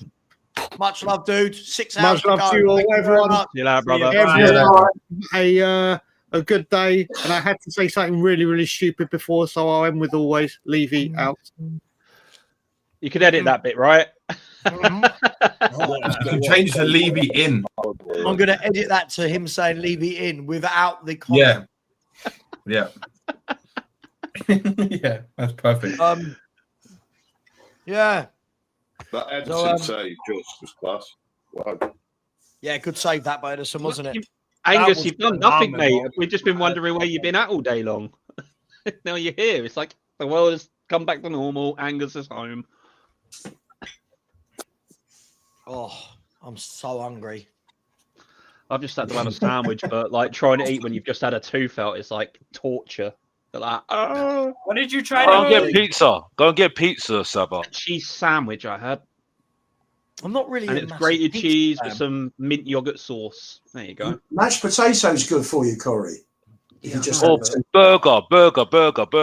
Get a burger. I'm Saba. trying to lose weight, lads. Not put the burgers in me again. I've done well the last year to lose nearly 7 stone. So where were we on to, Corey? Was it as Dan came on the show? You said Kane or Henry, didn't you? Oh God. Something along those lines, wasn't it? It was, wasn't it? Or was it Bale? I can't hear those two names anymore this week. Right, now that we got rid of one of the older Velrot supporters, can we stick Sol Campbell in the team? That's Brian's favourite player. Like I said earlier, my dad detests football, but he'd always watch a game where Sol Campbell plays, and I'd always ask him, why are you watching? Because of Sol Campbell. That means you like football then, Dad. No, I don't, but I like Sol Campbell. The logic. Whether you like it or not, whatever he's done at Spurs, he's one of the greatest defenders there's ever been in the Premier League. Oh, yeah. It is what it is. I can take my Spurs hat off and say, yeah, he did amazing. It was in the Invincibles team, was he not? Yes. So he's an invincible. So how many players can turn around and say that in the league? Yeah, we didn't lose a bloody game all season long. And they're the only team in the Premier League that has a special Premier League trophy, which is golden, isn't it? So how many players on earth, apart from and you lot picked Jan Vertonghen. You lot picked Jan Vertonghen over Sol Campbell. It's like Leverkusen last year, they got a special shield after like going unbeaten as well, didn't they? In the Bundesliga. There's not many teams in world football that have gone unbeaten and won the league. Dan, Jan Vertonghen over Sol Campbell. Never in a million years. Never, they might ever, have ever, Stefan ever. Everson above Harry Kane. You know what I mean? Like that's what sort of. That's Oh, look, don't get me wrong. Jan Vertonghen was good. Alderweireld was good. Sol Campbell was twice the defender of the pair of them. Strength. Like I was trying to say earlier on, Sol Campbell's strength alone, he would out. Bang on, Dan. By the way, you're bang on that one. I'm with you with that all day long. It's one of those things. Sometimes it just is what it is. Deal with it, basically. When you're good, you're good. Man. And he was quality. Hey, you're getting old now. They're so ugly, aren't they? They're so wonderfully ugly. I love them. You've got to love pugs just because of the ick factor. To be fair, my sister's pug's quite a good-looking pug, but in a cute way. It's not an ugly one. Not in a sexy way. No, it actually is. It actually is. It's a cute. Some pugs are good-looking. Sexy. Pugs are good-looking dogs sometimes. Most of the times they're not, but. The best you see his little tooth sticking out. I love it when they do that. I love that when they do that. They do that all the time. Yeah, I love it.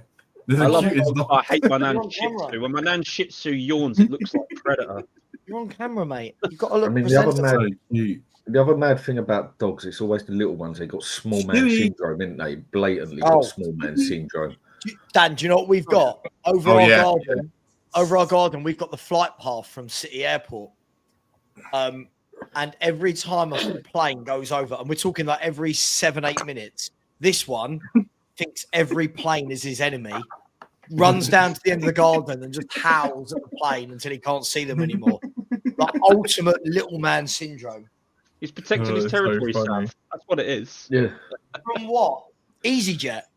Yeah. Ryanair. Me and Danny was right now. I can agree with. You won't get a more loyal dog than a Rottweiler. It will just sit there. It will do nothing. It will be lazy. It will just. With its owners, it's like the most loyal dog, but with other people, it can be the most fucking violent dog. Someone else will come in, it'll assess it, and if that person comes in your house with any sort of attitude, or the wrong person, or someone attacks you, or whatever, that Rottweiler will defend. Yeah, my dad's Rottweiler back when I was a kid was so well trained that the police wanted Saracen, and my dad went, "No, you're not having my dog." He was that well trained. The police wanted my dad's dog. My dad went, "No." I used to ride around on Saracen like he was a bear. I'd cuddle him, and he'd carry me from one room to the other, take my nappies to the bin for my mum, pull me around on my buggy, everything. It didn't go well. What, trying to ride his back? Do you know what? He's missing Frank more than us. He's looking for his little brother, isn't he? He keeps looking around for him. It's heartbreaking. Yeah. And if that What's doesn't Stewie look like like with a Stanley? heartstring, huh? What's Stewie like with Stanley? Tolerates him at the moment. Stanley's got the 12-year-old puppy teeth that are like when they hit you, you go like, you know what I mean? Like, oh, you're cute. Oh, like blood being drawn and. Have you bought him a blue coat yet? Because the last one was red, wasn't it? Stewie had a little red jumper.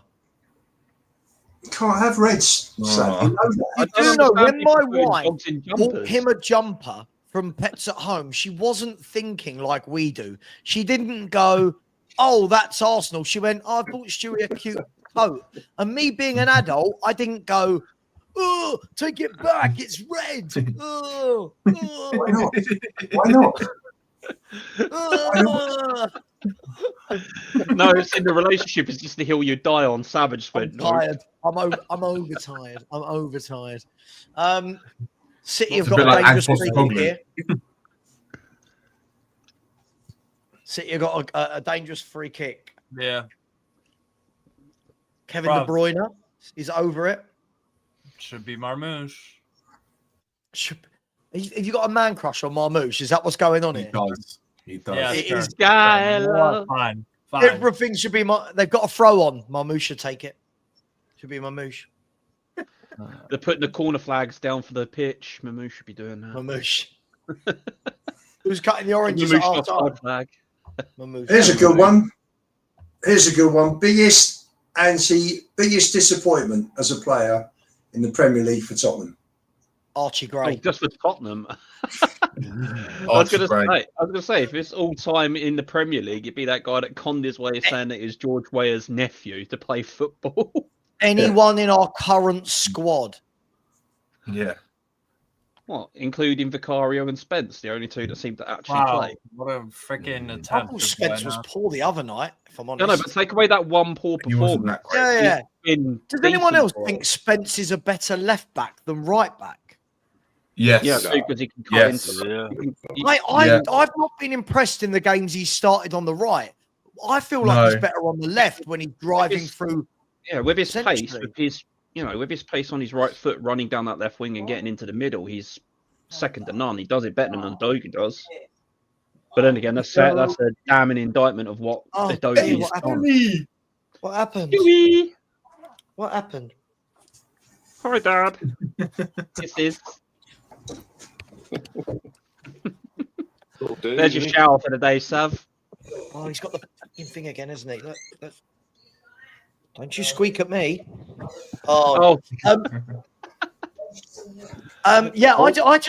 know. I feel like when I've watched Spence at right back, I'm not really impressed. At left back, I think he's really good. I don't know. That might just be me. He was marking Poku, wasn't he, on Thursday? Not very well. No, but I'm just saying that he had Poku running at him with no help from Johnson. Oh, Johnson. Your mate, Brendan Johnson's Johnson. The poor man's Aaron Lennon. I don't even think that. Yeah.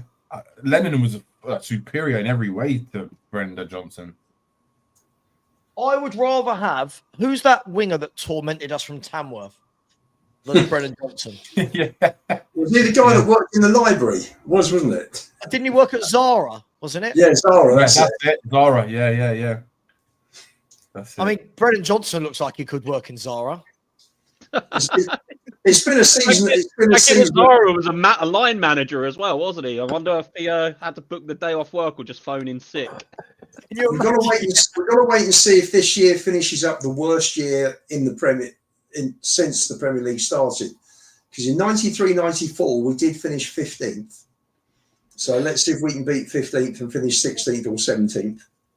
And then I'm at the stage where we just should, right? Like I feel at the moment it's unfair if we win any more games. Just be shit. Get rid of this manager. I see Ange as a horse with a broken leg. You're just waiting for the guy with the shotgun to come down and put. Yeah, I agree. No, he's just joking, Ange. I agree. I said to Sava 18 months ago I didn't want him, and Sava went, "Why?" And I went, "Wait for him to prove himself." Mate, listen, I quickly came around and was like, "Yeah, nah, this is not for me." And look, all I'll say is this: any manager that does this, just get out my club. Get out my club. Look at this. 9 players on the line. Yeah, let's do it. Oh, that's when we went down. Oh, man, wasn't it? No, it's that is quite hilarious when you look at it. That is super. You think most managers at 9 go, let's be hard to beat. And Ange went, do you know what? I'm vain. This is a vanity project. Guys, what we're going to do this second half, I want all of you on the halfway line. They must have looked at him like, are you sure, Gaffer? Do you know what I mean? Like, the half, you know, we've had the man sent off, not them, right? Like, just mental. I think the question is how many times have we been like 1-0 down or desperate for that goal and no one's getting forward? Yeah. Mad. I mean, if you're that desperate for it and you're 1-0 down, I totally get it. If you'd done that, I would totally get it. You're 1-0 down, you've got 2 minutes to go, you know, stuff it, stick the keeper up there as well if you want to. But when we're 1-0 down or whatever, with a minute to go, we sit in our own half. Ooh. I don't think that's correct, is it? What, Spurs 15th, 93-94, that's correct. No, but you're also 15th in 90. Sorry, I didn't see also. Sorry, yeah, I thought it just said 93-94 on the Hoddle. Sorry, yeah. Sorry. No, and funny enough, the last year of the Premier League, we were 15th as well. 91-92, that was under Venables. Yeah, the classic halfway line offside trap. Oh, you better hope one player hasn't got his shooters over the line. Then. Are Celtic better without Ange? There's a question. Yes, they are. Instantly. In the Champions League, they're showing it. Definitely. Yeah. Yes. I'd take Brendan Rodgers any day of the week now. Yeah. Do you know what? We've got a guy in one of our WhatsApp groups called, you might know him, Pete, right? And Pete said at the time, I'm taking Brendan Rodgers, and we all laughed at him. He did. I remember. All of us were like that. And he was like, trust me, Brendan Rodgers. Do you know what? I messaged him about 2 months afterwards. Nottingham Forest have taken the lead. Callum Hudson-Odoi. Oh my God. Wolfie's going to be absolutely just 83rd minute. Oh, look, Mari's joining us as well. Look, we've got a Hey, it's another brother from America. Good morning. How's life in the States, my friend? Nice cake from Hudson-Odoi. Well done. My brother got married, and so yesterday. Congrats, man. Congratulations. Just whatever you do, don't have a honeymoon in England. It sucks. Go to Hawaii, and I leave for Argentina in about 4 days. Oh, I was going to say, where are you off to next, Maury? And there we go, Argentina. Yeah, I'm going to a Boca Juniors game. I'm going to La Bonabera next Saturday. Oh, that'd be interesting. Yeah, I'm so excited. Oh, it's definitely more interesting than watching Spurs. Oh, paint drying on the wall is more interesting than watching Spurs. But what are we talking about? Yo, Bardio, what are you doing there? Every time I think this performance is worse, it gets even worse. Just like, Maury, is it when they go, this was an all-time low? Hold that next week. No, this is an all-time low. Exactly. Do you think we could do a manager swap and they can have Ange back and we'll take Brendan Rodgers? That'd be nice. No compensation needed. There'll be more structure to our team. I'll take Brendan Rodgers in a heartbeat. Yeah. That's it's like the Borg. It's like the Borg from Star Trek. We need to bring order to chaos. There's no king order in our team at the moment. It's just all pure chaos, isn't it? So it is. When it's down to the point. Sorry, I'm a huge nerd, so I'll leave Star When Trek it's references down, out unless when Coover's it's here. down to the point that I'd say I'd rather have Gareth Southgate for the next 3 months. It just about says Oh no, that I couldn't do. No chance. No, I couldn't do that. I'm at that stage, Dan. Okay. Then out of a serious question then, Danny, yeah? Say, for instance, we get Gareth Southgate in for 3 months. He ain't going to stay no longer. It's a fact he's going to go. No ifs or buts. He's gone. Baked potato, yeah? If it's 3 months, okay, yeah. If it's 3 months, that's what I'm saying. That's why I've if it's 3 months, I would said take him, for the next 3 months. I actually think Southgate's style of football would actually suit these players better. The formation he uses and what he does. I'm not saying he's a great manager, but I am that desperate to get Ange out. I would quite happily take Southgate for the next 3 months. I would do that too. I would genuinely do that too. Like genuinely. What about give Lampard? Before I wouldn't. Now, the thing is that Have we reached the bottom of the V yet? No, because they're all standing in a line. believe someone that is Ange in. What excuse? What do they have left? I can stand someone in December say, all right, still give him some time. Like today, January, March 8th. Like this guy is 2 days. the worst Spurs manager ever. Like I don't ever hate him. Awful. So bad. Ever. That's it. He's manager of the month. For God's sake. He will win. I love him. A game that keeps him in the job. Well, Graham was saying as well, even the other day, he's been going Spurs and away for 60 odd years.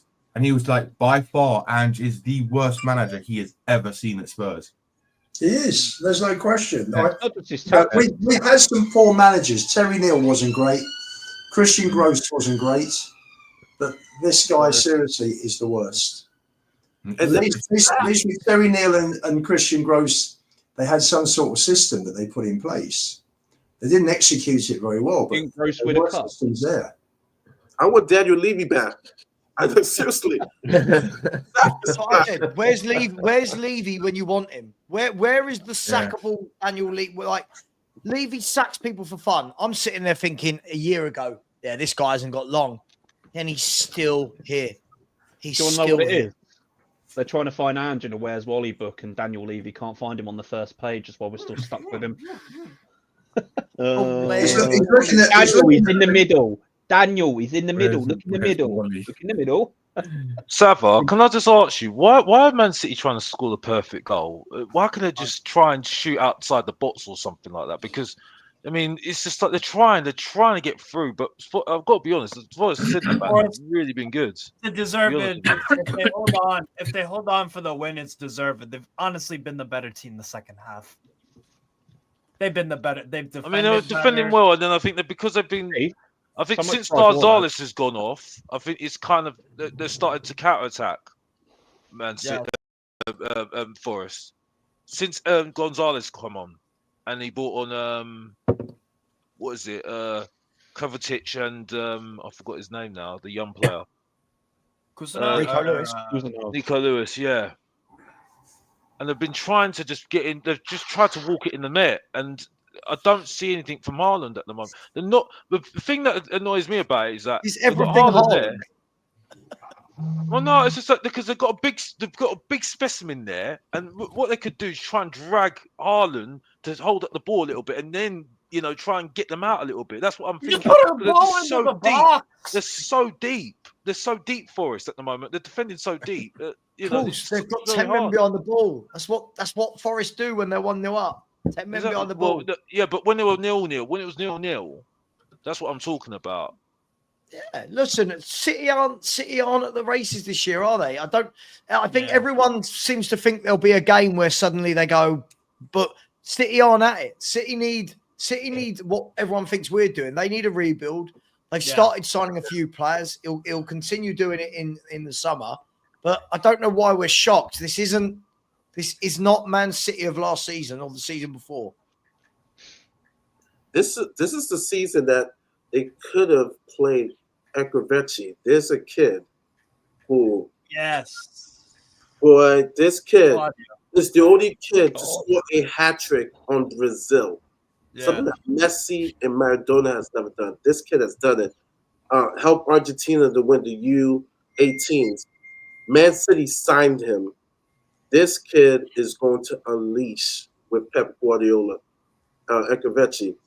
He is the future. He like Messi's passing the baton. It's not going to Alvarez. It's going to Ekrevechi. And he is in the Man City system. I assume he's going to play next season. Watch out for this kid. Stoke City equalized against freaking Frank Lampard. City He's doing good. City will be back next year. And I think they will. I think they will. A lot of this old guard will be gone. It will be a different team. Yeah, they thought they could take it one step further this year and not do. Yeah, that kid is he's gonna shine. Pep wouldn't have stayed there another 2 years if he knew there weren't a rebuild coming, because he ain't leaving Yeah. on a loser. Yeah, Pep's already got it planned. He don't mess about. You're gonna see half of that team out, if not 3/4 of it, within the next. Let's What say a the rest header, of this season Maria! and next season. A header. If they don't win it next Wait till season, you see we his will shot. win it the season after. Yeah. Well, that kid that I was telling you about, Ekrevechi, Real Madrid was looking at him too, but he did the smart thing. Said, "I'm going with Pep." And Pep is excited to work with this kid. He's amazing. Kovacic. Yeah, because Pep ain't leaving on no loser, not at all. That's why he stayed another 2 years, get that team rebuilt for the rest of this season and next season, and he's going to leave smashing it on his second season to go. Because, like I said, he don't leave on a loser, not at all. Yeah, I agree. But the team has gone a bit stale as such in the aspect of when they've won everything. My theory to all of this has been that I reckon Pep would have wanted to get rid of some of these older players in the summer. I reckon they've waited to hear what's happened with the charges, and I think now they know what's happening. They're now buying players. Possibly. That's why they didn't spend in the summer. They didn't spend, did Makes they? sense. No, makes sense. Pep doesn't normally do this, does he? Pep never holds on to players this long. He's very quick to move them on. Yet he's kept Walker, brought Gundogan back on a free. Silva, Stones, Walker, Grealish. It just feels like to me that he was, let's wait and see. And now he's got a lot of time you can spend. But I don't know. They're suing the Premier League, aren't they? They're suing the Premier League. That's going to be the interesting one. Love it. Yeah. It's Hudson-Odoi's got man of the match, by the way. And he's better than all our wingers. He was good today. He was good today. Better than all our wingers. If it's not Hudson-Odoi for man of the match, I tell you what, bro, Murillo today. What a performance from Murillo. Oh, Murillo was so good. Me and you have talked about this so much. Murillo and Milenkovic were less than £20 million between them. And they could make 80 if they sold them both. Maybe Here's a question for everybody. Who gets manager of the year? You got Nuno, Ariola. You get Ariola. You got Nuno. Big Ange. Last look is doing okay. We are, mate. This year's a pretty tough season. I mean, I'm between Nuno and Ariola. Yeah. I might give it to I think Slot. Slot too. The only reason I say Slot is because he's come in and he's literally taken Liverpool to another level, basically. Yeah, and he ain't bought no one either. He's just come in and said, "Right, I know what." He's done his homework. He blatantly's done his homework. He knows what he's doing with the team. I bet you he would have liked a player in or two, but he weren't bothered because he knows, right, this team can do it. I know what I'm going to do. I'm going to change this bit, that bit, this bit, and we're going to do it my way. And there it And shows. for his first season in the English Premier League, and he goes and wins the title with Liverpool, right? Yeah. Their second title in 30 years, which is all over. unbelievable feature. Deserved also- victory for Forest. Deserved victory. I mean, the fact that he got absolutely destroyed against PSG and still God. won the game is just insane. PSG absolutely tore him a new one. Because that if goalkeeper that was us, right, we'd be like 10-0 down by now. That's what I said to you the other day, Danny, wasn't it? If that would have been us, Yeah. mate, we would have easily lost that 7 or 8-0 without a doubt. 100%, man. We would have absolutely got shafted, mate. And you might as well have stuck a lamppost there, yeah? Well, we do have a few lampposts in our team at the moment. Yeah, we do, don't we? And they look more adequate, don't they? It just oh my god, honestly. Oh, I mean, this that team. keeper though. So I mean, making a world-class save in a game is one thing, but he must have made about 4 world-class saves in that game and 4 or 5 very, very good saves. Yeah. Yeah. In recent history, I think that's one of the best goalkeeping performances I've seen since what's his name, Courtois at Real Madrid, when it was Real Madrid versus Liverpool. I would go back further. Peter Schmeichel Champions against Bayern League. Munich in the Champions League final. No, that's what I've said. Recent history, Oh, right, like recent. not 20 years ago. I mean, recent history as such. Yeah, I think so too. Past Yeah. 10 years. That was a. Yeah, you're right. That performance. Did he get the man of the match for that game? Yeah, he did in the Champions League final. Yeah, he did. I think that one was a contender for that game, basically. Yeah, I mean the way he basically won Real Madrid that title. That day. Yeah, he did. It does irk me as goalkeepers. You could have an absolute blinding, weldy game and not get man of the match, and yet you get a guy that beats his player, a guy on the wing 3 times in the thing. I get it. Yeah, this is what gets me at man versus fat. Each week I'm turning up consistently, playing consistently well, and yet it's the slowest guy on my team always getting man of the match. I'm like, what? Hello. Yeah. A good goalkeeper can win you a season. So same as they say, like as strikers win you a game, defense win you the league. A goalkeeper can also win you the league because a solid goalkeeper can save you anything between 10 and 15. They can win you points. A good world-class goalkeeper is just as important as a striker. That's my opinion. All day long. I agree. Yeah. That's why if I build a team, I build it from the back.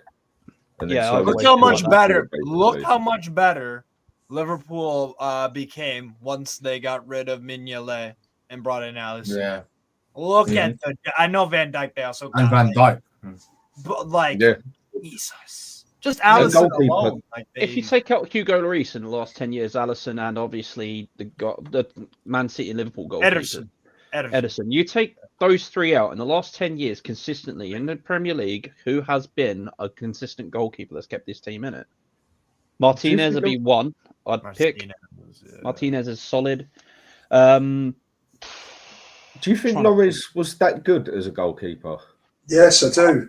I think a few injuries set him back. That's what really bothered Hugo. I mean, I was at the Brighton match when Hugo broke his hand in goal, man. I heard that snap. I was in the away end with all the Tottenham lot, obviously. But I heard that snap at the back of the oh man, I was like, oh. And my mate was like, "What? He's broken his wrist." He goes, "Oh, do you know when? I've heard a massive click come out of his wrist. I know what a broken bone feels like." I've always said he was a good keeper, but for me, I never thought he was nothing special. I never thought definitely not a world-class keeper. I'd have said he was a good goalkeeper, a solid keeper, but I don't think there's stuff. Growing up, I can pick 5 goalkeepers from the age of say like 10 to 18 when I was like, yeah, this is me. I thought I'd be a goalkeeper and nearly was. Then after that, I could probably pick another 5 that have been like world class. Like I can easily go back to early Premier League years of David Seaman was a quality keeper, world class, possibly. Schmeichel definitely world class. Buffon, Kahn. Who else am I missing here? Kahn. I mean, Oliver Kahn, man, such an underrated, strong goalkeeper as well. So guy who was would you an say? absolute psycho. I mean, for me, when it comes to goalkeepers, it's like I said yesterday. It depends how you want to play, doesn't it? It depends whether you want your goalkeeper as old school goalkeeper who stays on his line and acts as the rock, or a modern day keeper. This is why I find it hard to compare, say, someone like Buffon with someone like I don't know, Manuel Neuer. Yeah.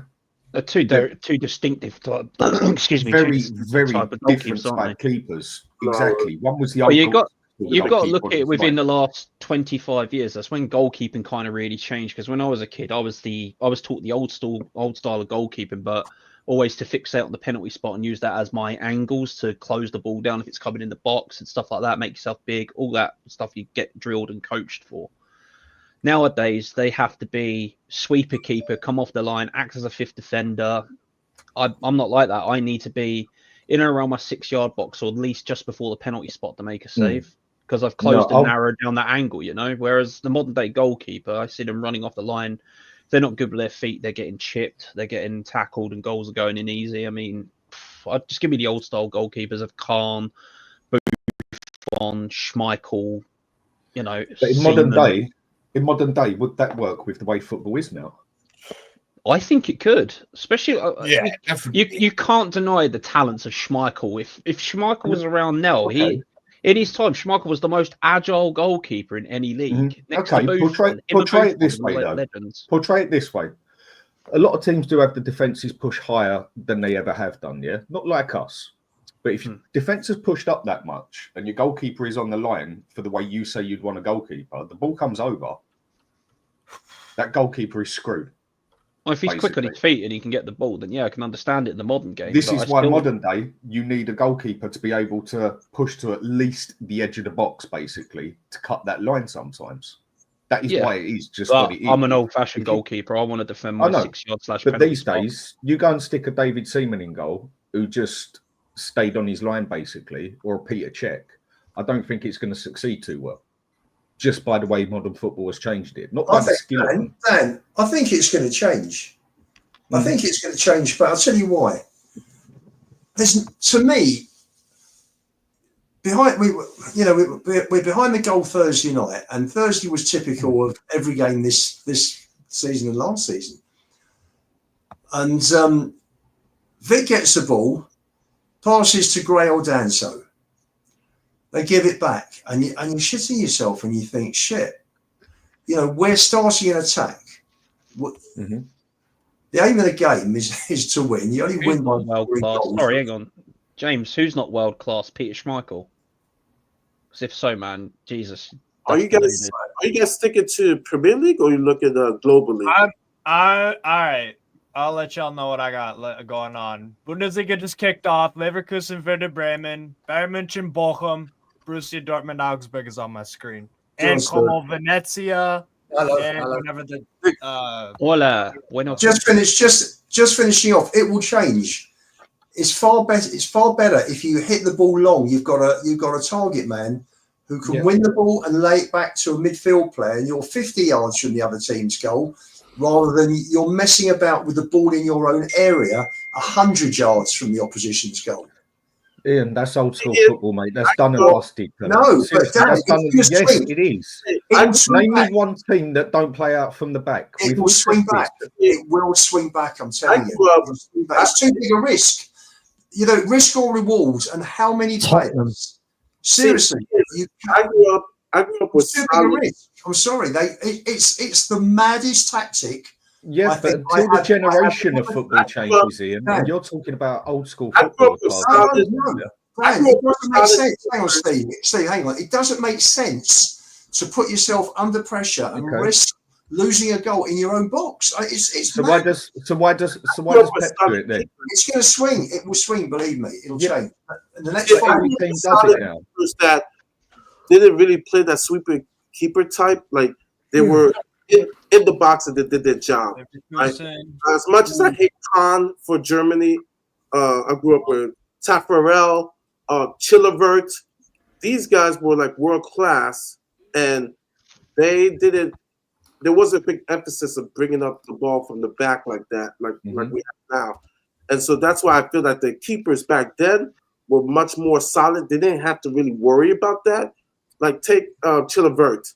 This guy is like a legendary keeper, and I barely remember him bringing out the ball from the back or having to do that job. He basically stayed in the box and did his job, and so it's different now with keepers. The responsibilities that they have now is totally different from the Taffarels, the Chiliverts, the Kahns, the Siemens of back then. So it's It's different. So, there was Ian, a what Colombian you're basically goalkeeper I saying used to is, love Ian, as well. we're going to go back to old school football, basically, of people sitting back and booting it up the I know pitch. you're talking about. I forget his name for Colombia. He was also a legendary keeper. Oh, there's two legendary Colombian goalkeepers. You think about it. The guy that invented the scorpion kick and how a rule was changed in football just for him. Higuita? Higuita, yeah. There was a rule that was actually stated about in FIFA. There's actually called Higuita's or whatever his name is rule of football. Yeah. It's actually in FIFA's rules, his rule. But there was also another Colombian goalkeeper that used to come up, take free kicks, take corners. I can't remember his name, but remember his name. I can't remember his name, but he was really good, man. Dead ball. The country and his club would always come up, take the free kick, and 90% At the end of the day, Ian, the best keepers answer the to question. save the ball. The question I just gave you, yeah? So basically, with what you're saying, if I've taken this right, is football is going to go back on itself and we are going to go back to kicking the ball from the defence up past the halfway line? I think it's down to, I think the technical side will only improve, and you've got to have players, defenders who can play those 40, 50-yard balls.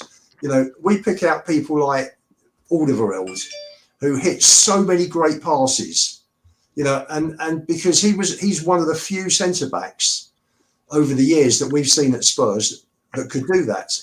I think it's going to be a given for a defender. I've got something I want to ask you in the Premier League to be able to do that, because this whole thing, it's risk and reward, and there are more and more goals that are given away, particularly with goalkeepers. I mean, how many has Raya given away this year with bad balls out? I mean, it's you know, and it will change. It'll change. I agree. Because you can't. It's again, it's risk and reward. There's more risk than reward.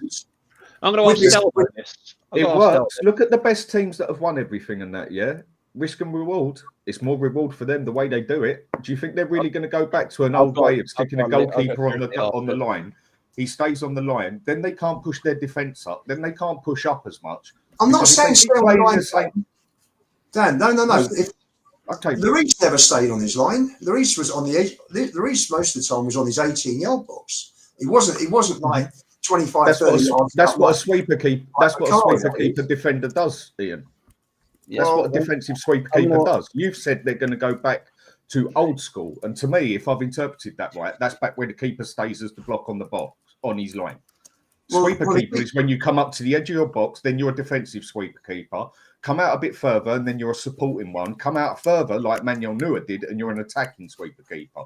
So if it has to come back on itself, like you said, then goalkeepers have to be on their line. Right, I've got to ask, right? I've got to ask Stel this. As a coach, you're a goalkeeper coach, right? I know you coach all positions, but how would you want your goalkeeper to protect his goal? Would you want him up to the 6-yard line / penalty spot, or pushing a little bit further on past the penalty spot, or would you want him in and around that 6-yard to narrow down the angle?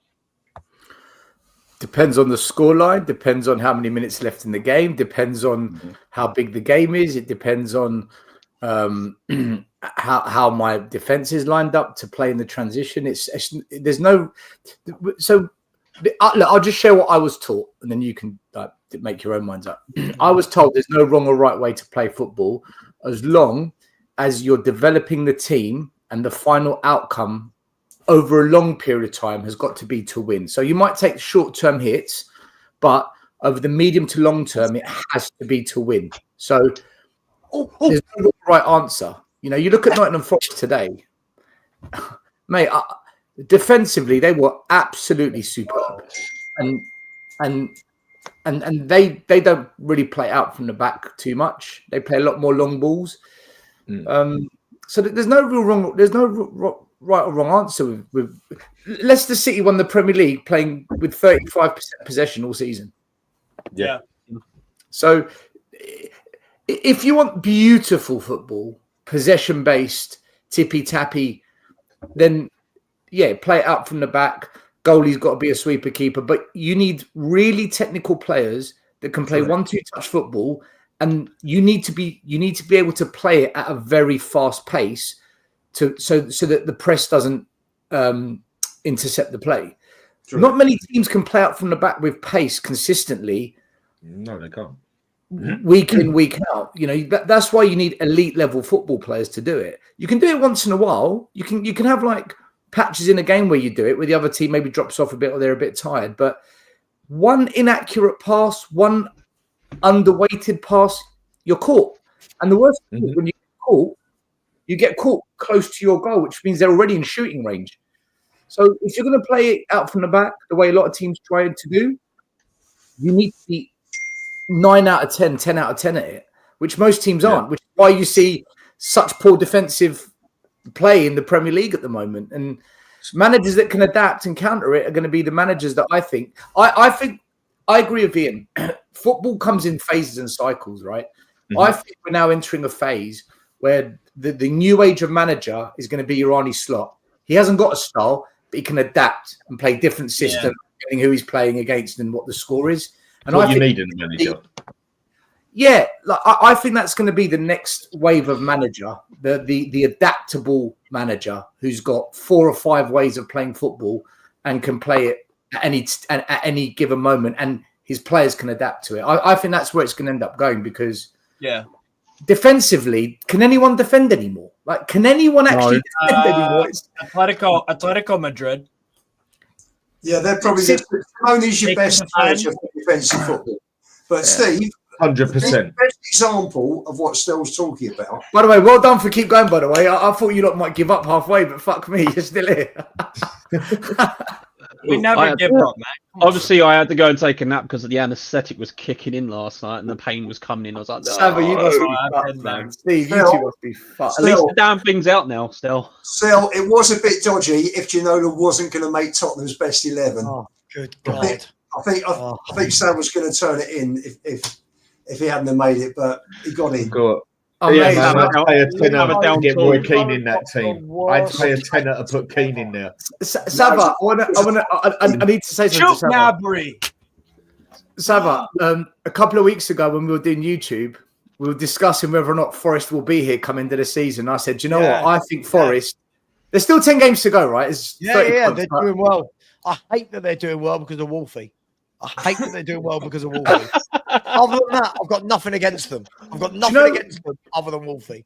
Do you know what? I think, personally speaking, from a team that plays pretty much the same way, I think they are the best organized team in the league. Just from being structured, I think they're so well drilled, man.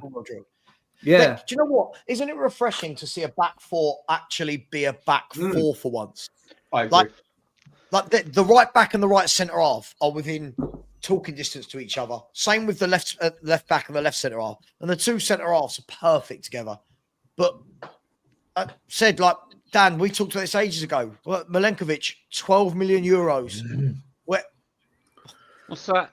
What are we doing? Like 12 million euros. And look, you got grilled for it, and I'll probably get grilled for it, mate. I'll take Milenkovic over Romero every day of the week. Yeah, but look at the way Sundays. He's a proper defender. Look at the way Milenkovic is asked to play. Then look how our centre backs are asked to play. Milenkovic gets to play to his strengths, and I'll tell you something. Anyone that wants to defend Ange Postecoglou, if today isn't an example of why Ange is out of his depth, then you don't know anything about football. Yeah, because Doku completely silenced today because they doubled up on him. That was a tactical strategy. Yeah. Doku, he was given free reign at White Hart Lane when he came to our ground. Yeah, I thought the first half, I thought he got away from his man a few times. Second half, they doubled up on him and shut him out. But our manager doesn't know how to do it. But the difference still, when you're saying about Milenkovic being allowed to play the way he plays, got to remember as well that under a defensive manager in Conte, all I was hearing was excuses for Romero because of who he was playing with. Now he's playing for a manager that doesn't play defensive football. I'm hearing excuses again. What is Romero's style of football? When will I see the best out of Romero? Is it in an Argentina shirt? I think Romero was better under Conte than what he is under Ange. For sure. I think better, but I don't think he was. I never thought he was great. I think he's okay. I'll take Milenkovic and Murillo over him all day. Yeah. Every day. I think They've scouted. They've scouted properly. I think I think Milenkovic is your type of player. I think he's got a better football mentality than Romero, as in he's just so calm, cool, calculated. If you give them a way up and do what they can do as such, he gets on with it though, doesn't he? Yeah. He gets on with it. Like Romero for me is too much histrionics, too much going to ground, running into midfield.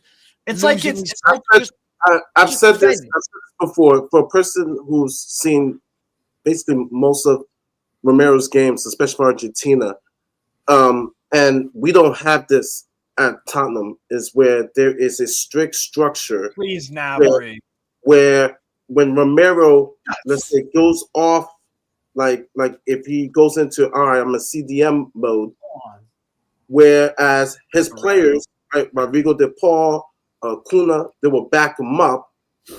They're used to him. If Scalonari doesn't yell at him already, say, "Hey, look, get back in line," and that's where you see a different Romero. Whereas at Tottenham, there's no one that's keeping him in check, right? Who else on this team, right? You question, Sonny's his captaincy. There's no one on the field, let alone you have Ange, who's not giving orders on the field. So Romero is given that freedom to do whatever he wants, and that's not good. Whereas at Atalanta in Argentina, he has accountability of just, hey, stay in line, stay calm, do your job. And that's where he was really successful at Atalanta and Argentina. Here at Spurs, I mean, it's a madhouse. So you're allowed to do whatever you want. And the only time where I felt like Romero was okay and balanced was when Conte was here, especially those first 6 months. But from after that point, it's just been. I think we'll look back next season, this or over the next few years, and we'll look back on this season as just being a disaster. Just that please God, that one season. If they keep I don't him, need to look back. I'm thinking it now. I don't need I was to about look to back. say, I can see that now. No. It's the horrible. point I'm making is that things will get better. I said in November this Not is a with this disaster. manager. No. I'm just saying he won't last. He won't last. I think he'll be gone if we're out this time next week. If we're out the Europa next week, if we don't start buying proper football players, this is going to get worse regardless of manager as well. Because Nottingham Forest, right? If they get Champions League, I know their chairman because one, I follow a bit of Greek football, as shit as it is. He doesn't fuck around. He will throw money at it, and he'll bring in players that Nuno wants. And mark my words, Forest will get better. And that's another. But by the way, I want to ask you guys a quick question. Actually, if you could pick 2 centre backs for your team, who would you pick? Konate, Van Dijk, Saliba, Gabriel, or Milenkovic and Murillo? Konate, Van Dijk. Konate, Van Dijk. Van Dijk's like 2 players, so you got 3. Van Dijk's a monster. Who would you not pick, guys? Who would you pick? I do the same. Van Dijk reminds me, like with Chelsea and Leicester with Kante. Kante played because like players there. He covered the ground so quickly, and Van Dijk's the other one. He's the glue that keeps that whole thing together. He hasn't missed a minute of football, Lubo. No, he's not missed a minute this season. He's the only player in the Premier League to play every minute for their club. Yeah, there you go. That was a trivia question last night. I think I picked Murillo Milenkovic. When it comes down to depends how you play, though, right? It would depend on how you play. This is everything I keep debating with everyone, Saba. It all depends how you want to play. Oh, here we go. I mean, you get certain defenders like, Virgil van Dijk, you could use him in whatever system you want because he's so capable, basically. If you wanted to stick back. A bit like Harry Kane, Dave. A bit like Harry Kane. Put the player in the right place. It depends how you want to play. If you want to centre back, Virgil van Dijk can do it. If you want a ball-playing defender, Virgil van Dijk can do it. That's the advantage you got with him. He can do it. Some players, though, you'd say he's a much better defender, whoever it is, as a ball-playing defender. Whereas if you just want that solid defender there, more of a simple defender in a way, you'd definitely go and pick a different type of defender. It all comes down to your tactics and how you want to play football. Do you know what? I like no nonsense centre backs that are just powerful and Graham Roberts. Maybe because they're the underdogs. I'm just being a bit biased, but honestly, Milenkovic and Murillo for me this season, I've so enjoyed watching them defend. I've just enjoyed watching them. You know, Still, do you think they're the Miller and Roberts of the 21st century? Listen, I was born in '79, not 59. So I mean, back when the Titanic was being built. I mean, for me, I still think. I mean, I know we can all go to defenders like Maldini, stuff like that. He was the cream of the. He's the best there's ever been, in my opinion. But there's also been a lot of Beckenbauer defenders out there, and I would, personal opinion, I would still say one of the best, not one of the best defenders I've ever seen, in my opinion, is Lilian Thuram. Thuram, wow, yeah. Lilian, yeah. You're talking next. We're talking next level compared to the crap that plays now, right? And again, like we said last night, you go and put him now as a defender. For me, again, personal opinion, Lilian Thuram was better than Virgil van Dijk. Oh, look, the thing is, I was talking about this earlier, Dan. I said, I think Virgil van Dijk's the best defender in world football right now, right? I'll agree. But what I've said, my caveat to that is Virgil van Dijk isn't having to do it week in, week out against top centre forwards. There's not many top centre forwards in world football. So you look, most games when he plays, teams have got a false nine or wide men, right? They don't have many top centre forwards. So most of the game, you watch how often he's just in space. He's dropped off on his own because he's got no centre-back that he actually has to stick to. Back in the day when it was like 4-4-2 and every team had two strikers, the two centre-backs had to stay with their man, one each, right? That's not a thing anymore. That do you know what I mean? So I would want to see, it can never happen. I'm going to add on to that because for me, I have a very strict criteria in regards to, I don't even use world class anymore because everybody's world class, to be a legend.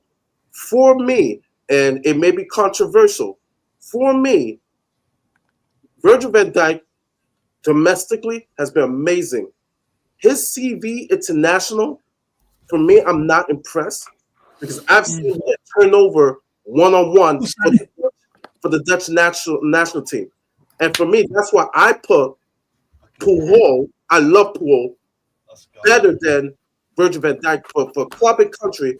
Post Puyol was legendary. Oh yeah, he also had the dark arts in him as well, you know. And he was a captain. That's who I want. Spurs and Puyol. Puyol will grab Xavi, be like, "Hey, Xavi's a leader. Hey, we got to get, And then you could go back to the days of Stuart Pearce and Tony Adams, man. Them two were solid. Murray, do you know who had that? Do you know who had that but was a better defender? And I think he's the best defender I've ever seen play. And that was in the heyday of AC Milan, Franco Baresi. Yeah. Oh, Baresi. Yeah. He's the only one I've seen better than Maldini for me. Baresi and Maldini, the best two I've seen by far. That's a thin line, isn't it? What one you go for? For me, Maldini just about pushes it, but it's a very, very thin line. If we were picking in the playground and you said, "Oh, you've got those two left," I wouldn't mind which one came on my team. Do you know what I mean? I'll agree. It wouldn't matter. I'll agree. We've got a talking point from a very big donation. So just quickly, Steve, I'm not going to watch a game. I'm just going to watch Soccer Saturday. Scores come in. First of all, look, to some super chats. Big up to Beyond 72, who said, fair play, gents. Yes, fair play, everybody. Well done, us. We are amazing and tired. But thank you very much, Beyond 72. Blaine, stop putting money in, mate. You've spent so much. Said, lads, 30 minutes away from the biggest game of the weekend. Come on, Ireland. Big performance versus France. Is that the egg stuff? Rugby. That's rugby. No, we need France to win that. We need France to win so that everything can even up, and all the top three have lost one game. Tottenham need France. And then we need England to win. Yeah, sure. I don't care about rugby. But big up to you. I do care about it because Blaine's been very generous today. Big up, Blaine. Ethan has been a channel member for 6 months. So come on, people, keep the donations coming. Big up. Thank you very much, Ethan. Really appreciate you. D_RLFC. So keep it up, lads. We are keeping going. Don't you worry about that. Thank you very much.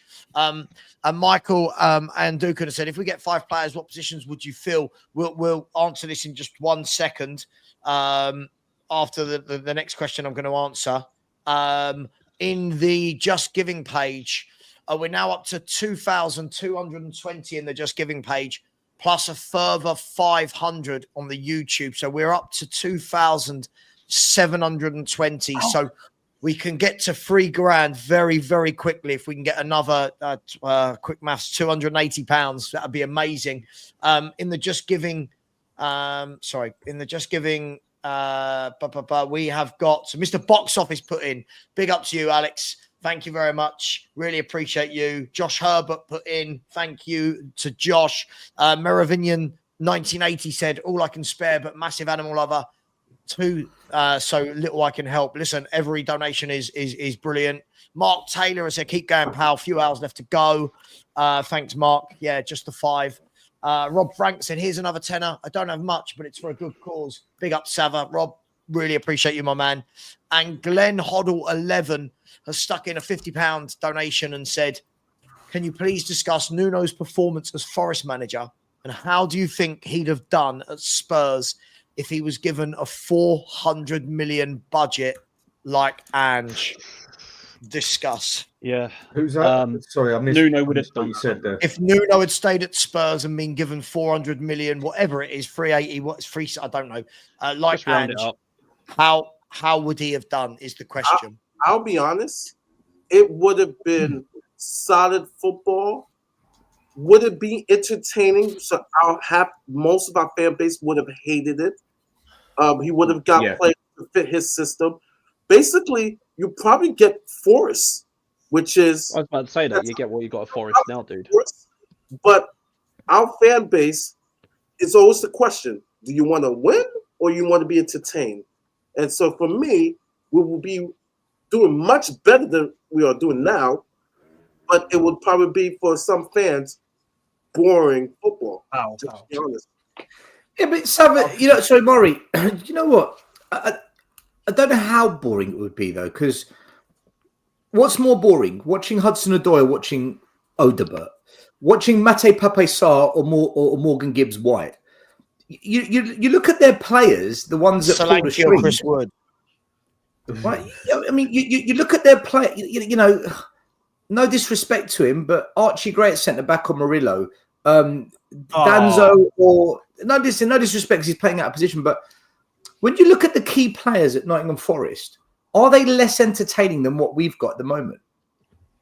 Oh, we're worse than them to watch. We're worse than them to watch by a mile. Yeah. It goes again to what sort of football you want to play. And another problem we've got at Spurs is it's not as though the fans want one or the other. A lot of the fans seem to want both. They want sleek, skillful, sexy football and winning at the same time. Well, I'm sorry, it's not many clubs that ever get that, yeah? And for me, the way I play football, again, I'll play it more of an Italian way and more of a Jose and more of a Conte way sort of thing. I want my solid back line, and I like to play direct ball out from the back, basically. Fast counter-attacking football. Whereas a lot of people, especially Spurs supporters, don't want to see that. They want to see all this glorified football. They all want to see all this little skillful bit. They still want Dan? They want their football to look sexy and win for it and that. Well, Dan, it's because some of these fans are living on the I want the Tottenham way. I want the Tottenham way. That was so long ago when we were great back then. This football's moved on from that. When people talk about the Tottenham way, they're talking about Bill Nicholson. That's all linked in. That's his legacy. Because bar them, when have Tottenham ever been great? They haven't. Yeah, because I'm like, do I really want to go back? But like, we're trying to go back to. I'm like, we've been good, but we've never been great. No, Dan. We've had good, entertaining teams, but we've never had, and we've had plenty of We've had Mavericks. We've had some really skillful, but there's some brilliant players. But we've never had a good enough team to go and win the league. But Ian, when have we ever been great? Even Poch wasn't great. He was. That's what I'm saying. When have we ever been great? 61, 61, Yeah, 62, 63. That's what I just said. That's what I just said. Bar then, when have Tottenham ever been great? So we got all these Spurs supporters that want Spurs to play great football and that. When have we ever actually been great? Bar I then. tell you, I'm at the point now. I just want to see winning football. If we won 30 games to win the league at 1-0, I couldn't give a shit. Thank you. I would say a 1-0 on the counter attack. Right, so here's something interesting, right? Oh, by the way, to answer your question, Sava, if Nuno was given £400 million to spend, I think we challenge for the league, but we don't win it. When Ange first come, we went on that winning run, that 10-game winning streak at the start of his tenure with us. It wasn't 10 wins in a row, was it? It was like No, it was 10 games unbeaten. 10 games unbeaten. It was 4 wins and a draw and 4 wins and a draw, whichever way round. I think it was. Well, top of the league after 10 games unbeaten, right? Whatever it is, you guys get what I'm saying. Fuck me, you got to be absolutely precise when you speak. I tell you now. People, no. It was 4 goals, not 3. But everyone was. I think it's after we beat Sheffield United 2-1 in the last minute. Right? All the Spurs fans were in the South Stand, where the food and drink is, and they were all jumping up and down. La la la la la la la la la. Oh, and everyone's going nuts, right? I'm there videoing it, thinking, "Fucking, hell, these are good times." And there was this guy next to me with his young boy, and he was jumping up and down, and I was next to him, and we looked at each other, and he goes to me, "This is what we want. This is what we want. We just want good football. It doesn't matter about trophies. We want good football." And you know what? I had to bite my tongue, and I lost all my enthusiasm when he said that, because in that moment, I thought to myself, I don't want that. I want trophies. Oh, I'm in. He really believed with what he said, and I got the feeling that a lot of Spurs fans felt like he did, where it's not actually trophies would be nice, but they just want to be entertained, mate. That was during that. Yeah, but Dan, do you know what? I think half the fan base are like that fan that day. I think it's more than half the fan base still. I think the majority of the Spurs supporters are exactly what you just said. My all-time manager great is Jose Mourinho. Yeah, personal opinions again. I would kill to have him back at Spurs. We should have kept him there. We should have backed him up. I love the way he plays football. I love the way he does it. But then other people just want to see a different style of football and want the sexy football and don't care about winning. And look what he did with our team, Jose. The team was shite. Look what he's done with any team he's been with, basically. We are the only team he has not won anything when he's come to it, basically. But he got us to the final and got the bloody sack. I mean, what he did, that treble with Inter Milan. Yeah. That treble he done with Inter Milan, I would love to see, honest opinion, that treble he done with Inter Milan, I would love to see Pep try and pull that off. Can we take a moment to realise we've got a couple of alkies in the bottom right hand corner there? Where's my point? Where's my point? A little sesh somewhere. Are you guys drunk? No. Oh, no, why not? Had a couple. Why not? It's still early. It's too early. Oh, it's only 3 o'clock. Yeah, 3 o'clock. Yeah. Whereabouts in the world are you? Froome. Froome. Just outside Peterborough, isn't it? No, it's in the Is this someone? Is this a pub garden? Yes. We're in the Sun Inn. The roughest pub in Froome. Yeah, excellent. Oh, good. Excellent. That is.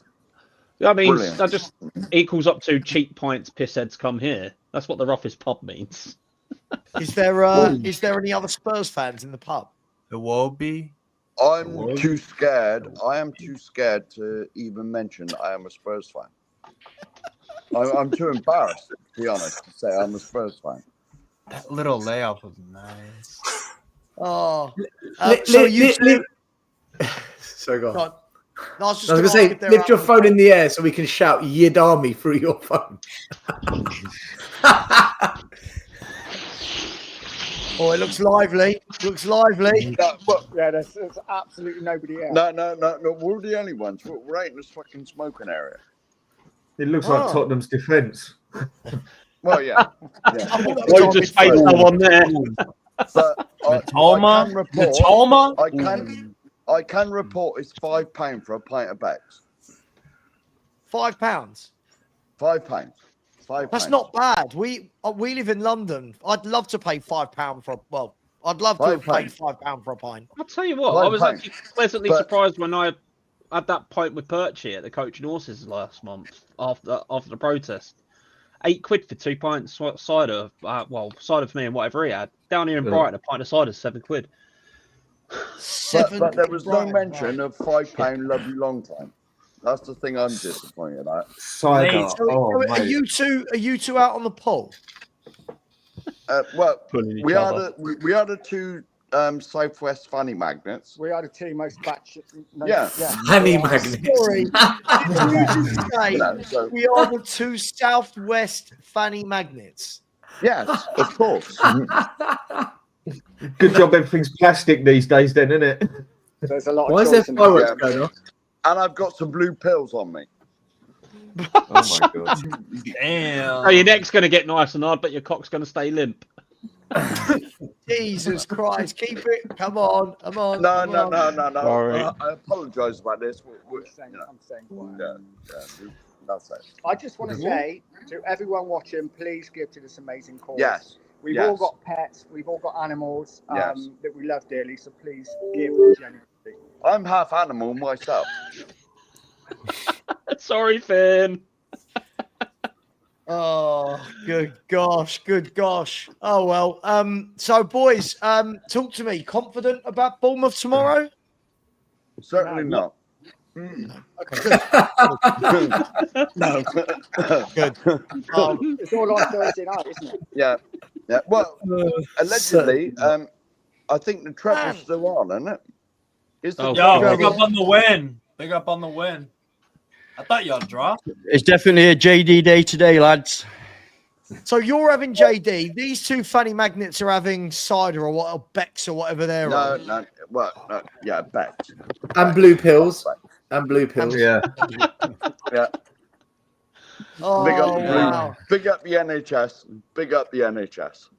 Yeah, sure. You're going to need it. Yeah. I've just got back. So how many pills did you have? That many. What is happening? Yeah, I need sleep. I just got back from what was a pretty damn good game. Really, I quite enjoyed that. I wondered why you turned up like an hour, 30 minutes after Nottingham Forest have just beaten Man City. Come on. Listen, I spoke to Wolfie this morning. I said, I'm going on after the game. It's the only chance I've got. Win, lose or draw, I'll be there. And so to come on with a win is especially nice. Are you happy with how you played? Very happy. I thought we were excellent. I thought we were absolutely excellent. They created virtually nothing. And in the second half, we were the better team. We were the better team. I agree. Yeah. We were just talking about. I'll be honest with you. I'd already prepared myself for a loss. So for me, it was quite a relaxing day because I'd already accepted we were going to lose. That was that Jack Daniels bottle then, wasn't it? Ready? That was the depression bottle. But the biggest thing for me is that all the teams chasing us are going to think, oh shit, maybe they can stay there. You will. And I hate it. I hate it. We've drawn at home to Liverpool in our last few games. In our last few home games, we've drawn at home to Liverpool, beat Brighton 7-0, drawn at home to Arsenal, and beat Man City. That ain't bad. That's not You do realise we all hate you.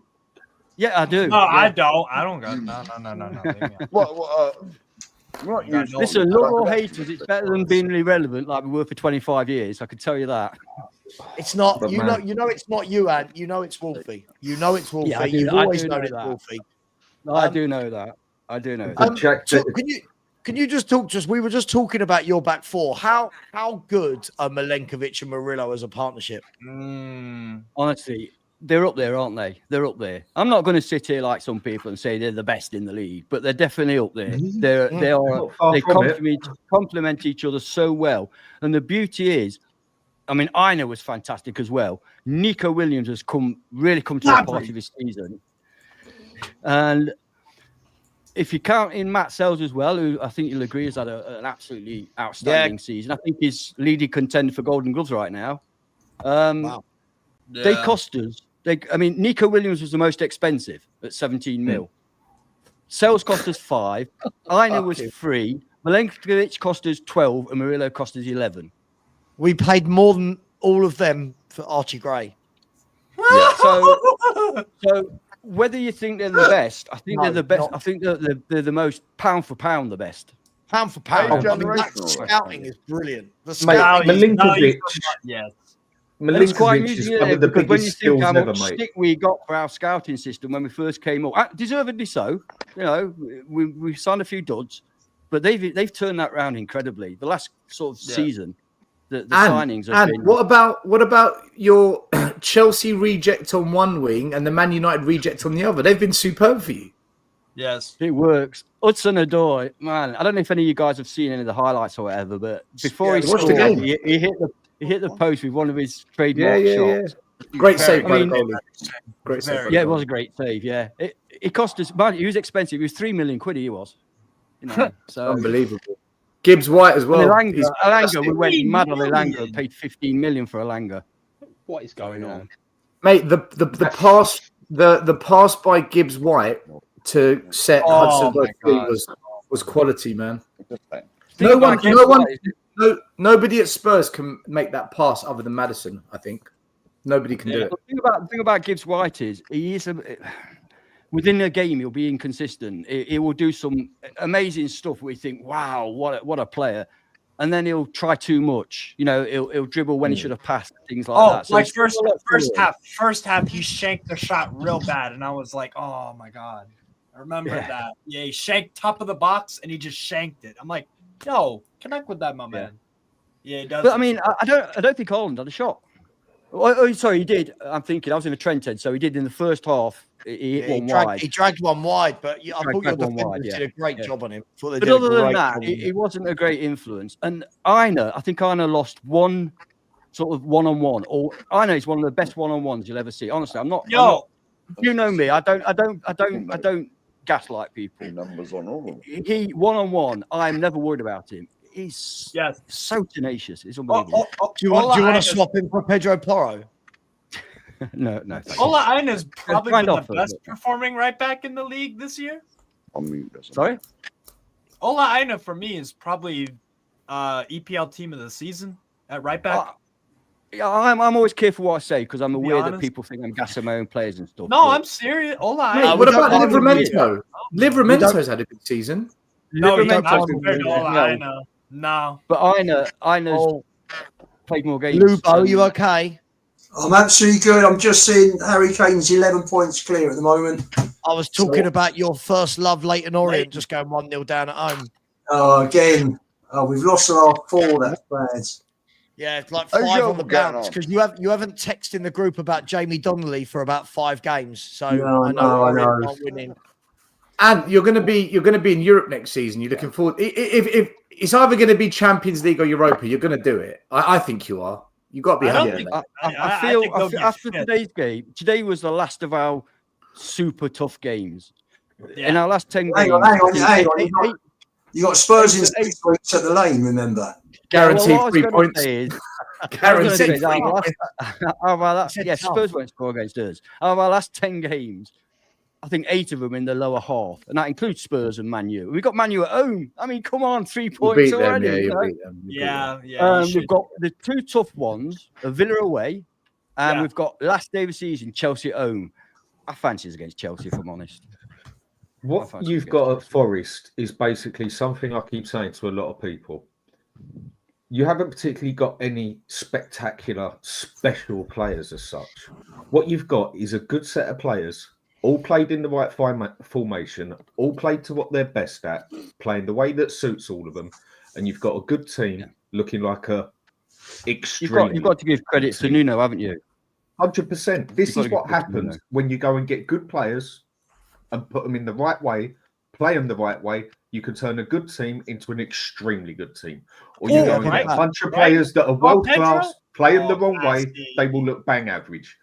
I think we've got one or two stable teams. I think we've got one or two that could potentially be considered stars. You know, the likes of Murillo, Hudson-Odoi. But you get what I'm saying. But I 100, and I agree with you 100% because this is that it's got to be down to Nuno to get that team together, make them play, and they've got such faith and trust in each other, and they all seem to be so glad to be playing for that team right now. They all seem to get on well. Ooh, you know, they play for each other. They run their heart. I mean, Nicolas Dominguez has been coming under some stick lately. Today, he was. I'd hate to play against Nicolas Dominguez. He just never stops. There was one bit, I pointed this out to my brother who sat next to me. There's one bit where he pressed 5 players, one after the other. One, then the ball went 2, 3, 4, 5. You know, you need that in a team like Forest. You really do.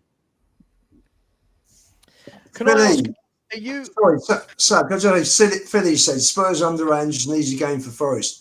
I was only joking, Philly, when I said we only joking. Will we play? Listen, we could be playing Forest on the Sunday after we've won in Frankfurt in the quarterfinals. Who knows? Yeah, sure. And are you worried, no matter what happens this year, in terms of whether you get Champions League or not? Are you worried that any of the bigger boys might come sniffing for any of your players, i.e., especially Morgan, Gibbs-White, and the 2 centre halves?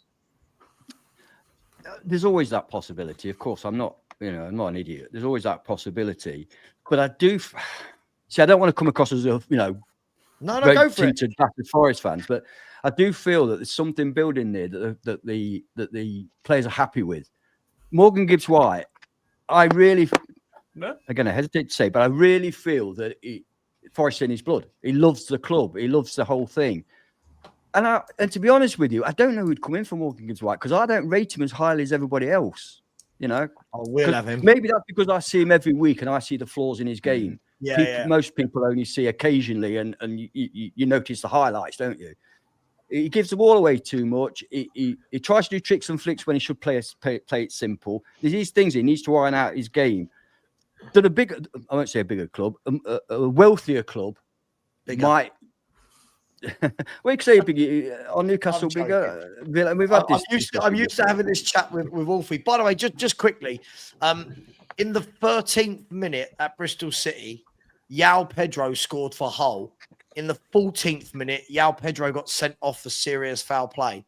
What on earth happened in that 60 seconds? How has he gone from scoring? Kick somebody. He got too excited. Also, wait a minute. I've got an idea on that one. He's put a bet on himself, hasn't he? To score a goal and get sent off. And so Bristol City are 1-0 down. That's another of West Country teams that are losing. And someone called Capello has just scored for Halifax. That's a. I wonder if it's That's Yeovil. That's Yeovil, Sava. Plymouth for 1 down. Plymouth are 1 down, Yeovil are 1 down, and Bristol City are 1 down. Nathaniel Ogbita with an own goal. Just so thought I'd share Yeovil are losing, Sava. Yeovil? Yeah, well, they're playing Halifax today, I think. 1 second, hold the line, call. Mark, tell me what my local colliery team's doing, please. My local conference team, Barnet, won again today. 12 points clear now. Yeah, Yeovil beat Barnet 5-0 in the week.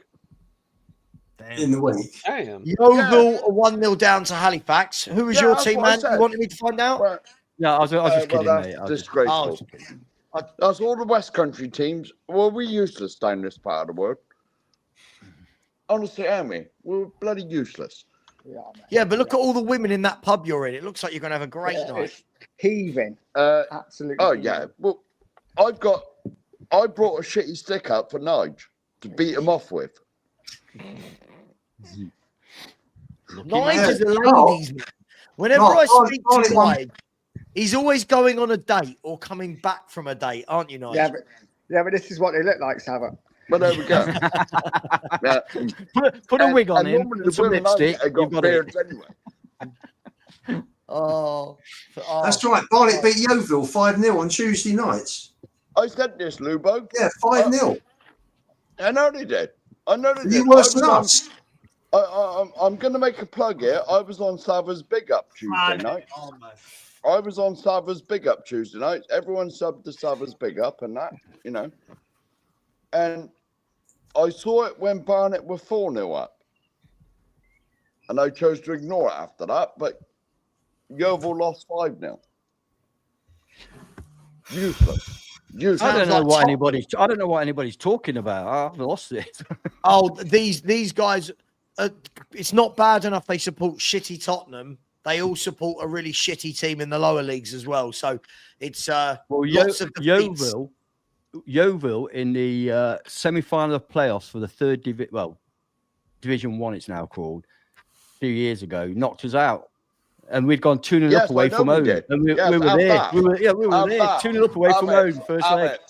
Have it. One of the worst nights of my life, that was, honestly. And now you're sitting third in the Premier League. But then we beat them 7-0 a year later and sent them down, and we went up.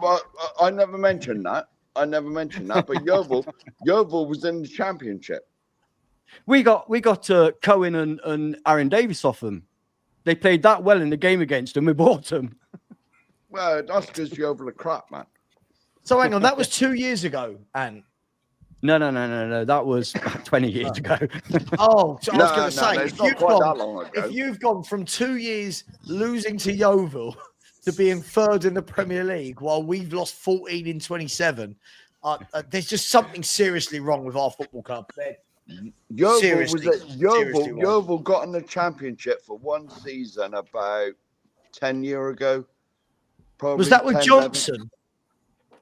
Yeah, possibly. Yeah. Was I think so. Was it the dad or the son? Because there's Gary and Lee, isn't there? The son. Lee. The son. Lee. The dad did wonders there, but it was with the son took over. Is that Huish Park? It is now. Huish Park. Yeah. The original ground. The original ground was right in the middle of the town. Is now Tesco's. But I bet they're making a lot more money than Yeovil made. Yes, because when they sold the ground, Tesco's bought the ground, and the chairman spent it on an extension on his house. Sounds like Daniel. See some of this how they all off live, mate. We've been there. Yeah. So that was the just end of quickly, that. I've got to catch up really quickly on some of these. Big up on the Just Giving page.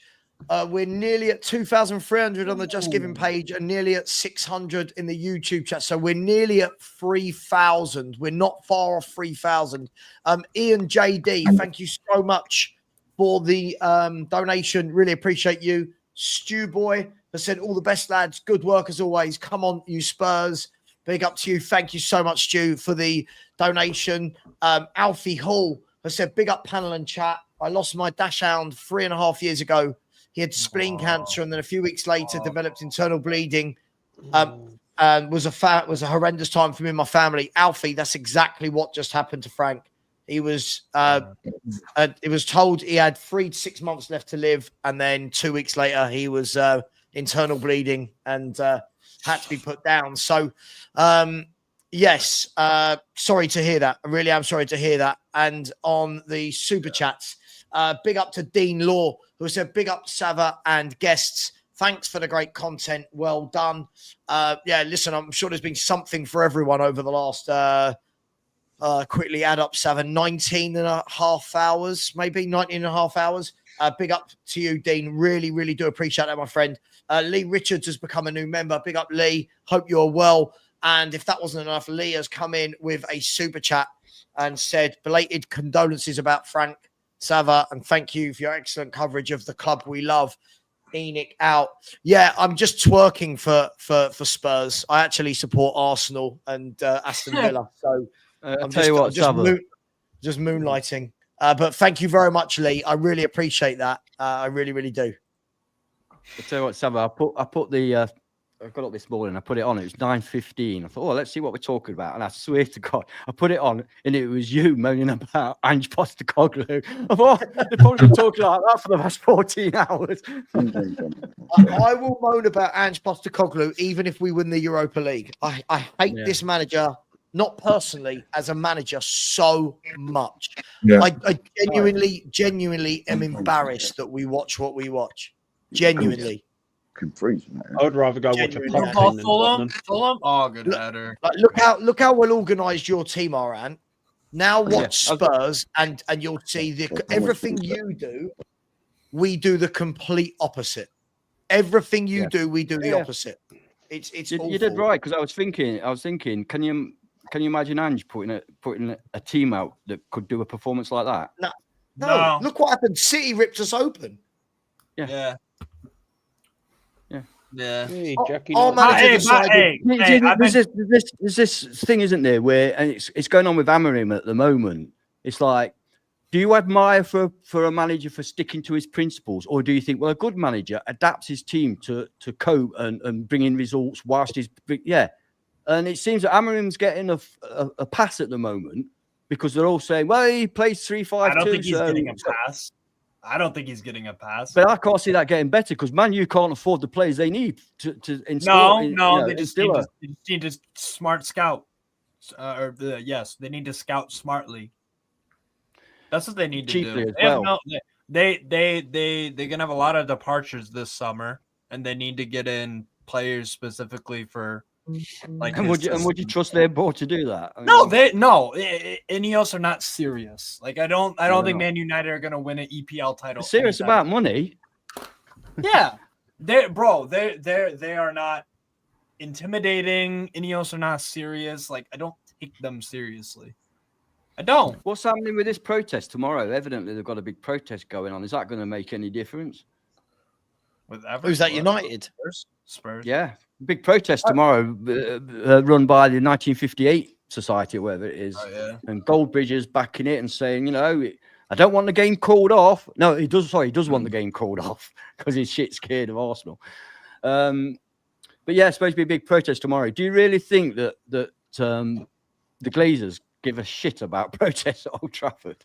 Nah. Yeah, but no, you don't care about them. Money to pay for their shit NFL team. Because you know what they'll do? They'll protest and then they'll F off into the club shop and buy loads of merch. So right. Hey, by the way, I've been trying to say this for a minute. Ian, your boy, João Palhinha is one of your boys, right? You like Palhinha? Palhinha. João Palhinha. Got sent off. Yes, you did. Your boy. So thanks. Not my boy. Yeah, he is along with Your boy. Archie Gray. You were talking about Palhinha a lot. Come on, Steve. We all know who his boy is. To be fair, you did say you'd have Archie Gray and holding midfield above Palhinha.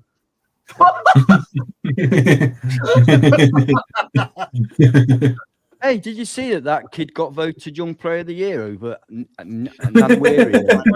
No. Let's correct that. London Player of the Year. London Player of the Hang Year. on, here we go. All the Forest fans are. Oh gosh, we get. Yeah, but hold on a minute, right? How many games has Nyanweri played? A month worth of football. Archie Gray's been playing since the start of the season, so damn right he won it. Damn right. These Arsenal fans that are whinging. He's not better than them. Absolutely, 100%. Archie Gray's played at centre back, out of position for. Doesn't mean he's played good, but he hasn't played shit. Right. So are we giving this award out? I think you should put all these comments up. Actually, are we giving this awards out for quantity or quality? Both. No. Both. No. Nyanweri, no, as in it should be assessed on both, but Nyanweri hasn't done it long enough for us to say, yeah, give it to him. If Nyanweri had played 3-4 months worth of football, you'd say, do you know what, there's an argument here, there really is. But he's played a month. Why are we taking this so seriously? Are we not adults here? It's a fucking award for a fucking U18 footballer. Yeah, to be fair, I agree with you on that. I hate awards because they're a load of crap. Yeah. Why do we take this stuff seriously? I'm not taking it seriously. I just don't think he's the best is. young player in London. I just don't. Okay. Yeah, that's a different discussion. Yeah. Yeah, sure. I, as I said, everyone knows I've not watched Archie Gray once and gone, he's special. I know loads of other people keep watching him saying he's special. I see a player who can't pass for love nor money, which really I think he's a terrible passer of the football. And his passing ain't great. He's got a nice pass creation with the. His passing isn't terrible, guys. I think you're a bit harsh. Being harsh. What is pass creation? He's passing every time he wins the ball. He passes it straight back to the opposition. That's creation. His passing ain't his strongest point. I don't think he's as bad as you're saying, Sava, but I don't think his passing is good. I think his passing's crap. I look. The key thing for me is I say the same thing I've said all year. I'll judge Archie Gray when I see him in midfield. Apparently, he's a midfielder. I don't know. When our clown of a manager decides to finally give him a go in midfield, we'll find out. But he's about 6th choice in midfield. No, he's not. He's Madison, Kulu get in midfield before he does. Bergval, Sarr, Bentancur, Basuma. This guy's like Sav, don't insult clowns like that. At least clowns are entertaining to watch. If Yanweri keeps it going, 100% he'll win it next season. No doubt, he'll win it. 100%. The one everyone's taking Archie Gray in for is the fact that he hasn't played in his position. We don't even know if he's a good midfielder or not. No one can say he is or isn't, because when has he played there? He hasn't been nothing special in defence, left back or right back. He's been all right. But because he's not a centre back and because he is young, you've got to give the boy credit where it's due. And I think he's getting the excess amount of credit because he's actually been playing in positions consistently that ain't his position. And if you put it against other defenders that have played there, significantly other defenders have had much better games than him. But where he is only young and he's been played out of sync as such, and he's been pretty much what I would say, I'd say he's been stable and maybe had a good game where he stood out, but he's been stable. And for the situation he's in, you've got to give credit where it's due. I think that's what he's getting the excess amount of credit. I think that's what he's getting the excess amount of credit for, because he's young and he's been in and out of position for a good 3 months and he's been stable there. I think that's why he's getting the excess credit. Can we hear from Forest? Can I say a word to the people? Can I say a word to the people in the chat who are bigging me up? Go for it, man. Go for it. Thanks, guys. And can we all actually, give some money to the charity, because that's what we're here for. Drop the link. Yeah. Guys, that and supporting me are the two most important things. Okay. Just so everyone knows, the aim was 4K. We're nearly at 3K with 4.5 hours left. So if anyone has got a spare, even I donated, and getting money out of me, it's not easy, I tell you. So come on. I'm on the fucking dole. I'm on the fucking dole, and you got some money out of me. If Archie Gray, right? If Archie Gray, we're asking for money. I paid a tenner to get Roy Keane in my team, for God's sake. Go on. If Archie Gray never played at centre back, we would not have qualified in the group stage for Europa. If he never stepped into that role, we would not have qualified, because who would have gone in? Who would we have played there? Maybe Dorrington shouldn't have sent on loan. Okay. I don't. Yeah, the question is, why are Tottenham having to play a young midfielder at centre back? Exactly. We've got injuries. Yes. Yeah, I understand we've got injuries. But my God. No, Phillips and Phillips should not have been sent out on loan. Yeah. But Sava, given the fact, right? Let's just. I hear what you're saying, but given the fact the players that we kept, right, from that selection, if Gray didn't play centre back, we were completely fucked. Whether he did great or average there, if he didn't play centre back, we were done, because Spence wasn't in the Europa Cup squad, so he couldn't play there. If Gray never stepped into that role, we would have been out of Europe. From a problem of his own making. I'm not celebrating this. It's a problem of his own making. He should not have been. We should not have been in that position. You know, Ange and the club created the problem. But what I'm saying is, Gray was then asked to fix the problem. Right, he's the solution to the problem. And had he not stepped into that role, we're out of Europe. And I think when you look at it, why from that perspective, okay, so let me ask this question. So if Archie Gray could step in, why couldn't Basuma or Sarr have just stepped in there and done what Archie Gray's done? I think Basuma has shown that he's a clusterfuck of a player in defensive phases. Yeah. How many times has he cost us this season? So there's no way he could do it. Pape Sarr, that's an argument we could have. But because we haven't seen Pape Sarr in that role, I don't know. But yeah, that's a possible answer, Saba. That's a possible answer, yeah. I can go with that. Can I just jump in? The only positives from this season have been Graham Bergvall and Spence latterly, and that is it. There have been no other positives. Hang on, say that again. The only what this season? And Vicario, mate. Vicario's been good. Vicario's a great shot stopper. We know. Outfield players, they are the only positives this season. What about Jackson? Hang on, I didn't hear. Can someone what are Lubo? What's the only positive? Hang on a minute. Hang on. Just 1 minute. Right, my battery's on 10%. Me and Nige got to shoot. Enjoy, guys. See you later, Enjoy. Pete. Be safe. And plus, some grannies have walked in, so we're on the pub. All right, Talking about Archie Gray. Sorry, Lubo, say what you said again. The only positives cobwebs, mate. We could take from this season, because it's been an absolute shambles of a season. The only has been literally Mikey Moore's cameo, the kids winning the game against Elfsborg, and Graham Bergvall and Spence coming in latterly. There's been nothing else. The senior pros this year have been really poor this season. Sorry, really but I don't think a positive this year is the fact that we've set up so badly that we haven't seen a young kid play in his position once all season. That's not. Bergvall's been playing in his position. I'm talking about Archie Gray and Bergvall. Meh. Bergvall's meh. It was the only one that was trying to go forward on Thursday. Ian, the fact that I don't care what people are trying to do, but this is the thing. We seem to just ignore. Doesn't matter how many times Bergvall just clatters someone because he's clumsy. Doesn't matter how many times he gives the ball away, right? Misjudges things. We go, oh, he tried to go forward. That's not a positive. He tried to go forward. Well, yeah, but if you keep giving the ball away when you're going forward, why is that a positive? Oh, what a goal by Fulham. Oh, wow. Yes. Jimenez. Raul Jimenez. 1-0. Mate, Iwobi. What a ball that was.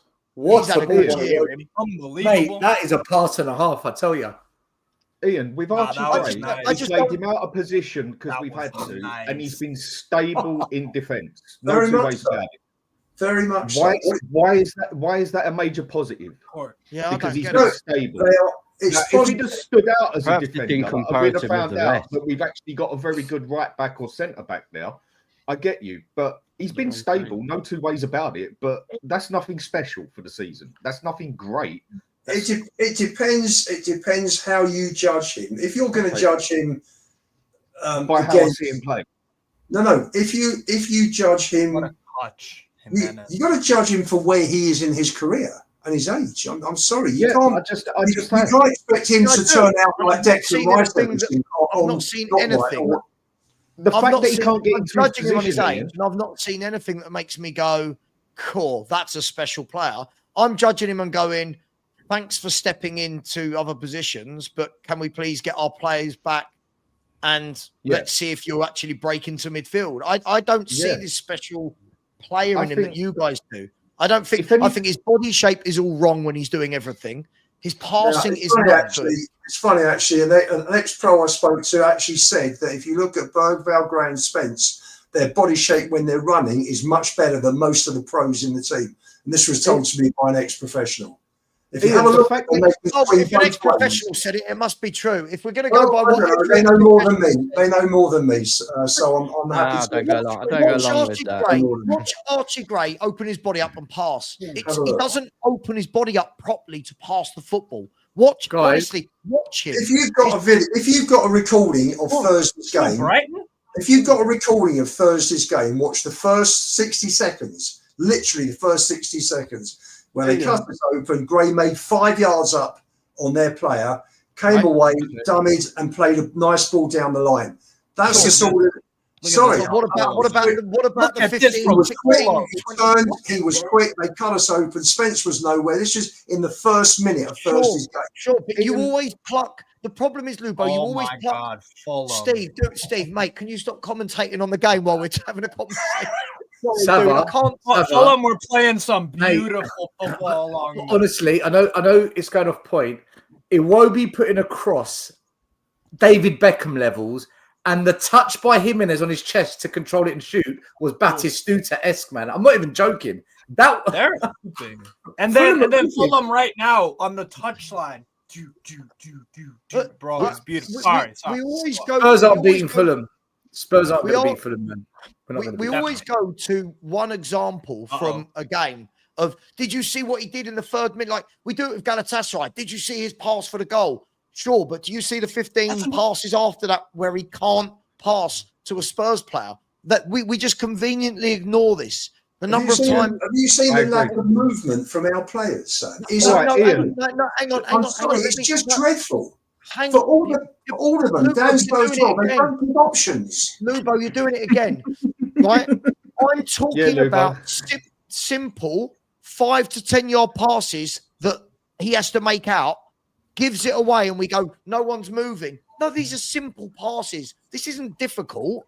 There's an excuse for everything. Don't you think you're being a bit harsh as well by ignoring all the good things he does, though? He does some nice things, but the problem is if all of it is outweighed. 2-2. Right? If all of it is outweighed. Watch him coming back against Bayern. That's what it is. I don't care. If all of it is outweighed. If all of it is outweighed by the number of times he gives the football away, that doesn't mean anything to me. All right, here's a question: How many times this season? How many times this season? Listen, I'm not defending Archie Gray. I just think you're being a bit harsh. How many times this year has an error or a misplaced pass from Archie Gray led to a goal for the opposition? I'm not saying it has, but that doesn't make me go, oh, that's okay then, because it didn't give a goal away. That's not how I judge people's passing. So these young players, they're going to make mistakes, but you've got to play them. They've got to play through. And this is how they gain experience. They're not going to come in and be perfect at 18. They're going to make mistakes. I'm talking about the bait. Listen, this is what I don't get, right? You want to praise the kids. He's special. This player's special. This is the best group we've had. And they can't do the basics. And then when they can't do the basics, they're young. They've been playing football all their life. I don't expect 18-year-olds to misplace so many passes because they're 18. That's not an excuse for me. He's okay. I don't understand what people. He's okay. But for me, I've never watched him and gone, woof. Like you guys really overpraise him. Sava, right? Sava, I've got the stats up on Archie Gray. Right? Brighton have scored. Right, guys, this is the stats on Archie Gray. I've just brought it up. At Spurs, at Spurs, he's got... Steve, can you turn down the volume a minute on the game? Because I've got it in both ears. Sorry, bro. Where can I watch the game? Right. Guys, this is the stats on Archie Gray, okay? Successful passes, 707 out of 781. That's a 94% success rate.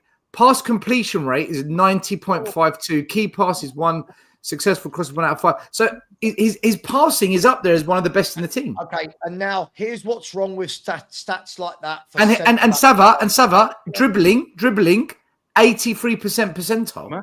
He's better than Odebert, Johnson, Werner, all our forward players. Yeah, but hang on. This is really disingenuous. These are two completely different things, right? First and foremost, when we say, like I saw the other day, Danso completed more dribbles than this winger and that winger. Yeah, but not down the line he didn't, and in the areas where you want dribbles to be completed. Second of all, when you're talking about Archie Gray's pass completion rate being 85, 90%, that's because about 400 passes a game go 5 yards between him and Danso. Needs looking at. You just said... Hold on, you just said it's 5 yards No. Still, when he's passing 5 yards sideways to his centre back partner, cool. The moment they go that way, Archie Gray passes out, gives it away. Dan, I saw you say this on Thursday night. Again, you were like, because I said, you were in my comments, and you said Archie Gray's passing is dreadful. It is not good. He kept giving it away. And we get to the end and people go, oh, Archie Gray was a positive. I'm like, okay, so his progressive passes, forward passes, is 85%. That's not his progressive passes is very high. Throw your hand up and say you're wrong. Come on. I'm trying to go. Listen, I don't put the stats together. It's if anyone wants to know some footy stats, you can go on there now for yourself, guys. Still, the problem is when you're talking about progressive passes, I'm just talking about passing out from our centre back into midfield. That's not a progressive pass. If that's a forward pass, Sava, when it comes to stats, a progressive pass is classed as a pass going forward. I'm watching a different game to you lot. Then all I saw the other night, everyone in my chat's going, God, this Gray can't pass. Every game, he seems to pass it into touch for no reason. Do you think people are very quick to jump on the errors, but the successful passes is just going in and out? They're not really registering it. Passes are all 5 yards to his centre back partner. That is the problem. But his forward passes is 85% success. Yeah, about 5 yards forward. But still, if they're 5 but that's what Sava just said. No, hang on. No, don't be so. so What's Basuma's forward pass rate? Basuma's got nothing to do with this. No one's raving about Basuma the way you are about Gray. I'm not raving about him. I just think he's had a good season for an 18-year-old. He's got great potential. So he's got great potential. Okay, you say he's got great potential. He's got a lot to learn, but he's started well. I feel like I'm listening on a dysfunctional family. I'll tell you what it is. I'll tell you what it is at Spurs, right? And the whole fan base does this. We all do it, including me.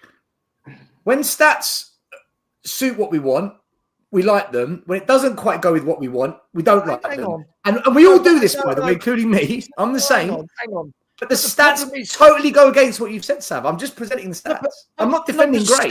Still, this is the thing. For all you people that love every fucking little tiny stat, right? We can go, how many passes does Gray and Dan So make between themselves? It's like boom, boom, boom, boom, boom, boom. Yeah, they'll go into Bentancur, boom, back to him, into him, boom, boom. The moment Gray has to make a pass, which isn't a simple 5 yard pass, it might have to go through. He gives it away a lot, and everyone. I can't be the only one seeing that. What specific type of pass are you talking about? What type of pass is it you're saying he's not good at? I'm talking about anything that isn't a simplistic 5 yard forward pass. Archie Gray passes out; it normally goes straight to the opposition, and I'm sitting there going, "He's giving it away again." Like he does the good work, wins the ball. Gives it away, and it's like, oh my God, they're on the attack again. Right. So beating Liverpool. So are you saying, Sava, all his passing is good except for anything forward over 15 yards? You're trying to narrow down too much into the distance, and I'm just saying. Well, because I don't understand what you're saying. I don't understand what it is specifically you're saying. What he's saying still is his short ball is fine, but anything further than the short ball. It's not very good. Well, that's not true because the progressive pass rate is 85%. That's not true. That's what I'm saying. What is it? What is it we're talking about? So how far do you have to, I hate these sort of stats. How far does a progressive pass have to go forward to be a progressive pass? That's a fair question. The definition is a yard. The definition is a yard. Because I've just been listening. No, a progressive pass isn't done by distance. It's done by an attempt to pass to another teammate that's in front of you. That's a progressive pass. So if you, I doubt Archie Gray's making a 1 yard pass forward in front of him, like Bentancur. That's fine. He'll give it to Bentancur 5-10 yards. He'll get it back, and we do the slow build-up thing. The moment he has to do something that isn't that, more often than not, he is giving the ball away in those areas. All right. So I'll say this: there are times where I get it, where yes, it is at 85%, but there were some passes where it led to in a disaster, like a counter for the other team or a chance, that 15%, I think, is more important to Sava because it led to a goal or it led to a good attempt for the other team. And so that 15% seems much bigger. So yes, it's 85%, which is impressive for a young kid. But that 15% are the ones that are like, oh my goodness, that pass. Oh, I can't. Because I've had those moments with Gray where I'm just like, oh, are you kidding me? Southampton are 1-0 up against Liverpool. Sorry to interrupt. And that means I have to But I donate think that's worthy of an money to interruption, Sava. that one. You're 5 minutes behind what we said. Oh, sorry. Yeah. Sorry. Yeah. I just think these type of stats are killing football when it's Sorry like about that. 85%. Like if you look at Spurs, look how many passes completion we have every game. It looks brilliant. Look how many of them are 5-yard passes back, sideways. That doesn't impress me that those players have got 85, 90% passing. None of it is going anywhere.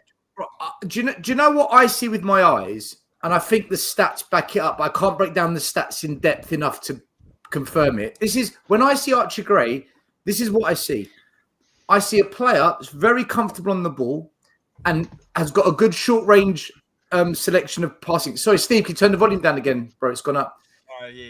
Right. His short range passing, I think, is very good.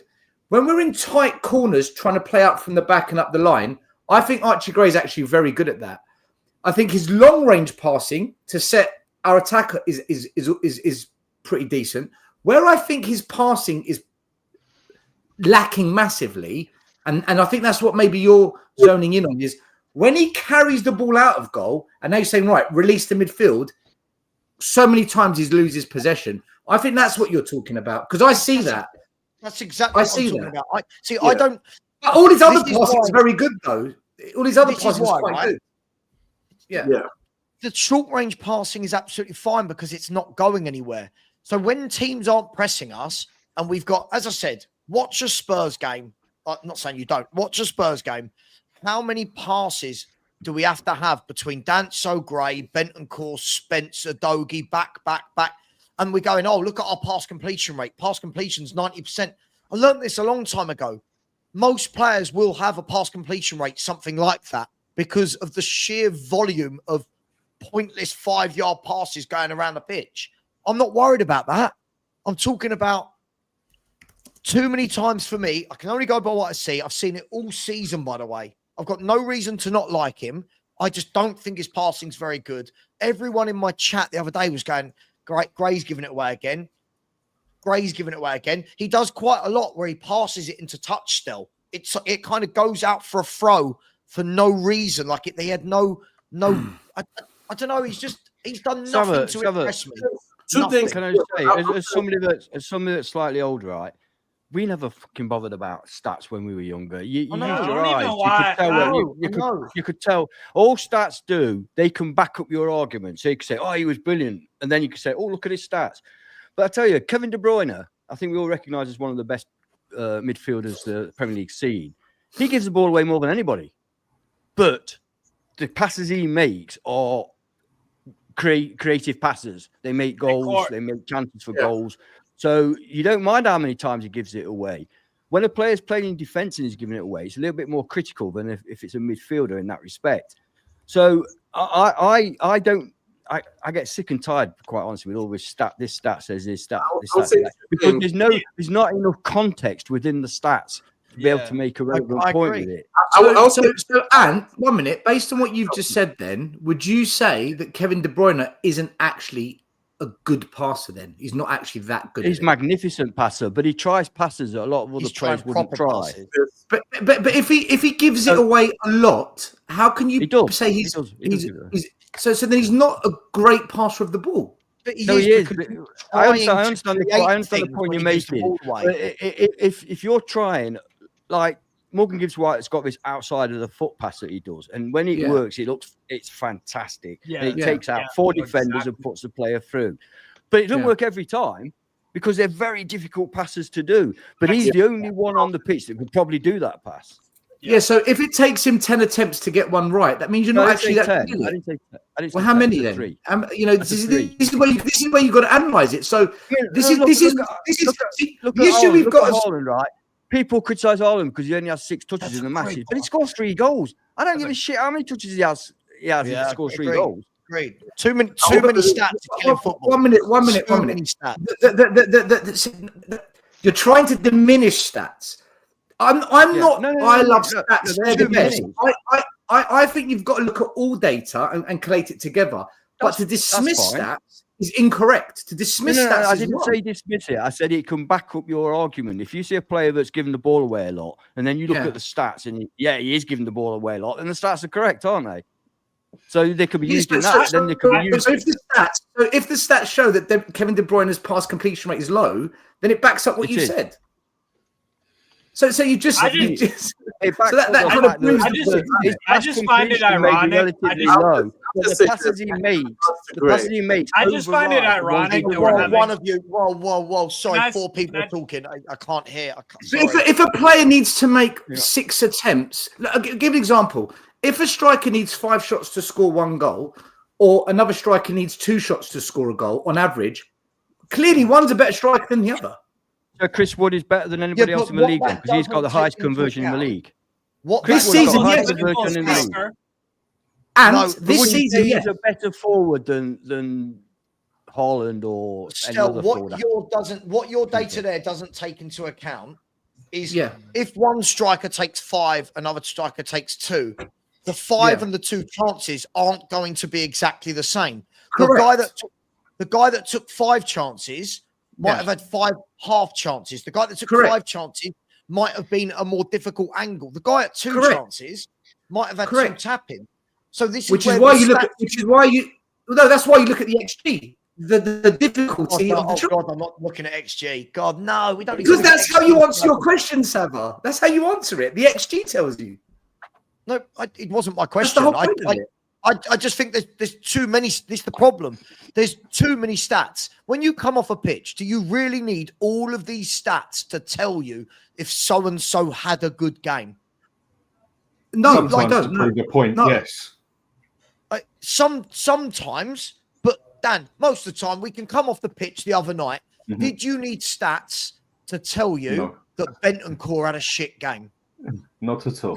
No, you saw it with your own eyes. Because you saw it with your own eyes, right? Yeah. I don't need stats to tell me. When I see someone giving the ball away, someone can then go, yeah, but 85% of it worked. Sure. But that doesn't mean anything if the rest of the time you're giving the ball away for fun. It doesn't. Yeah, but Sava, what I'm trying to say is what I think happens in football is when we are so zoned in on something, we pick out the one side of it, but our brain isn't registering the other. I'll give an example. If Solanke scores a hat-trick, we're all coming out of that game saying, well done, Solanke, hat-trick, took the ball home. What we might forget is he had 25 shots in that game. We might think, oh, he had 12 shots. When the stats say, well, actually, he had 25 shots. And this is what I'm saying. I think with Rodri Gray, what's happening is there's an element to his game where the passing is poor. There's a particular side to his game where the passing, we pick up on it with our eyes like, fucking hell, he's done it again. Fucking hell, he's done it. But what we're doing is we're ignoring, actually, there's quite a fair bit of passing to his game that's good. And we're dismissing that because we've zoned in on the other bit. And I think that's what I'm trying to say. Because the bit that you're saying is good being backed up by the pass ratio is all the nice, easy stuff that you or I could be on a pitch passing 5 yards to our centre-back partner. Which is why I looked at progressive stats. Progressive passes, which is forward passes. You know the one that gets me most of all is assists. Hang on, 1 sec. When we're saying progressive passing, this is the problem. If, like Spurs do, Danso and Gray go into Bentancur or Basuma or Sarr, whoever's there, that many times like Bergvall, we're saying progressive pass. It's like me passing. It's like you passing from here to your window, right? That if we're going to call that a progressive pass, sure, by the nature of the direction, yes. But if it's a 5-yard pass in front of you and the stats are calling that progressive, then the stats mean absolutely nothing. Can I be honest? No, because you've got to break down what percentage of the progressive pass are long, medium, and short range. On our team, we need to break that down.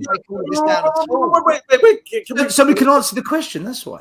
Stop. Let me say, the only person from the back that can complete an impressive progressive pass, funny enough, is Romero. That's the only one on our squad from the back who can put a decent progressive, like a real progressive pass to our midfield or to our front line. Number two, with Gray, and he's not going to get this, it would be so great if he had a Frank Lampard or Steven Gerrard or any decent midfielder could put his arm around his shoulder and help build this kid's career. My fear is if he doesn't go on loan, we will never see the potential, people say he's going to be great or whatsoever. Can I come in here? Because I just want to say, I'm just going to pick on a couple of passes that excite me into seeing Gray as a 6. Because when we watch our team, the centre-backs pass across each other. The full-backs are inverted. So you've got a Bentancur dropping or Maddison having to drop. Oh, my God. Right? Instead of having full-backs in their right positions to give them other options, so fucking and this is where we lose a lot of passes. What I'm looking, we never see, and I'll just give you 2 examples. Gray hit Son with the ball that finished up in the back of the Ipswich net. Gray also hit Johnson from 50 yards with a pass that Johnson knocked across for Lancashire to score in Istanbul. And none of our other players hit passes like that with that accuracy. And that's why you've got to stick Gray in midfield, and you've got to play him as a 6. And just got to tweak his system and play him as a 6 because we need a 6. And Gray can put his foot in the ball and his pass rate will be good. I don't think he looks strong enough. I don't think he looks good enough on the ball. Hang on a sec. I think I'll speak for myself here, and I think I can vouch for a few others, but I speak for myself. The biggest problem when it comes to this Archie Gray situation, if he's so flipping good and he can pass the ball forward and his pass ratio of 84%, whatever it is getting the ball forward is so good, and he's been that good at defending and he's that good at that, and he costs 40 million and he hasn't even played in centre mid once where we bloody bought him. That is the problem I have with this issue. If he is actually that good at passing forward, why doesn't he get put in midfield? Why is it even in games when we have injuries, this, that, everything else? Kulu gets brought back, this gets brought back. Even when we got the full defence there, Archie Gray has not seen more than 15 minutes of a centre mid. And I'm just we spent 40 million on a centre mid. Dan, you know the answer. We have the worst manager we've had in the last 60 years who hasn't got a Scooby-Doo. There's your answer. This guy's hopeless. He doesn't put anybody. I do agree with that. But what has Archie Gray done in midfield for you to stand here and state here and now he should be in midfield over any of our midfielders? Because our midfield. Can I just say as an independent fighter, what the hell are you doing spending 40 million on a kid to put him in defence? Our midfield players. I agree, mate. Our midfield players this season have been utter shite. And because of that, he should be given a chance for that reason only. For that reason. Have we? But you just said what have we seen of him to suggest that he's better than that? No. Because he's not good. If he's just as bad as the others, it makes no difference. That's what it is. I feel sorry for the kid. Actually, I didn't say that's not true. I agree. I feel that's what it is, Sava. Like freaking Bentancur is an average player. I agree. He's average and he's playing like crap. To be honest. I agree. When was the last time Archie Gray played in midfield for anybody? He could start now and do just as no. But that's not what. That's not why I asked. It doesn't matter. Come on. Hang on, Steve. It doesn't matter. No, hang on. So what? This doesn't matter. So it doesn't matter. A team in the Europa League. It doesn't matter now. Just chuck somebody in who's not played there for a year. Hang on, Steve. You put up. Wait a minute. It's very easy to put up barriers. Let's knock down the barriers. Let's find solutions. Let's find answers. We have a massive problem. Hang on, Steve. Hang on. We have a major issue in midfield with Tottenham. Massive problem. So let's that solve it. midfield is killing our team. I'm not. And So obviously, let's it's solve it. consistent. It is a massive, massive issue. They have been shit. But let me ask you a question, Sav. Bentancur, Basuma, and Sarr. Do you think they could play right back, left back, and both sides of centre back? Do you think they could have played there as well as Gray? Hang on. There's a number of things there. There's a number of things going on there. First and foremost, yes, let's find solutions. But I will go back to my man Danny, who I don't always agree with, and say, what have we seen that shows he is the solution to go in there? Right? He's not played central midfield for Tottenham or Leeds for over a year. Well over a year now, this boy has not been playing midfield. So if he is the answer, that worries me greatly that this is what we've got. Second But of that's all, the reality, Savo. No, but it's not the reality because it's not the reality because you've got Bergvall for one, who's a midfielder playing in midfield, right? Yeah. So why is Bergvall getting games in midfield, but Archie Gray isn't? There must be something. Second of all, when you're saying, could Bentancur play here, play there, the difference is this is an enthusiastic kid that at the moment hasn't got a position, saying, and the manager's going, will you do this? Yeah, I'll do that. Bentancur, Basuma, Sarr, they are seasoned midfielders, whether we think they're good or not. Who cares if they're seasoned? Right. Come on. Let me finish. Right. Hang on. If you let me finish. All right, sorry. When you're saying who cares if they're seasoned, Yeah. there's a huge difference between saying to a kid, can you fill in there for me, there for me, there for me, there for me? Why couldn't Sarr do what Gray's done? We don't know that because he's not asked him to do it. Why couldn't Bentancur do it? We don't know that because we've not seen it. The same way we don't know that Gray could play in midfield because you're right, we've not seen it. So it's all speculation. So my question to you is, Lubo, why not solve this and go and buy a central midfielder rather than go, Archie Gray deserves his chance? So who's he going to play with? Bergvall? Are we really going to have Bergvall and Gray in central midfield together? I think if you're going to play, the league's done.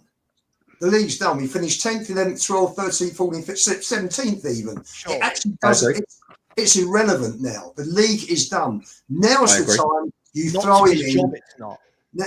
Hang on. He'll be gone soon. He may well be gone sooner than we all think. I don't think so, man. It doesn't matter with the league. The league, in terms of where we're going to finish, we're going to finish mid-table, whether it's mid-table or lower mid-table. So now is the time. Now is the time to try, not just Gray, bring Mikey Moore in. Give Moore a run of games. Okay, Ian, I'm going to counter you on what you just said there and totally drop it. So the league is out the window. I totally agree. Done and dusted. We got to focus on this Europa to get through it and make something of this season. Do we agree? Right. So I want to focus and give it the best and get through this. So do you know what? I'm going to take my chances and bring on Mikey Moore and Archie Gray instead of the team I've already got there. You've just contradicted the whole thing. Yeah, I agree. Sloppy from Fulham there. Can I just share something with you? Okay, I've gone through all the data. I've put a link in the chat.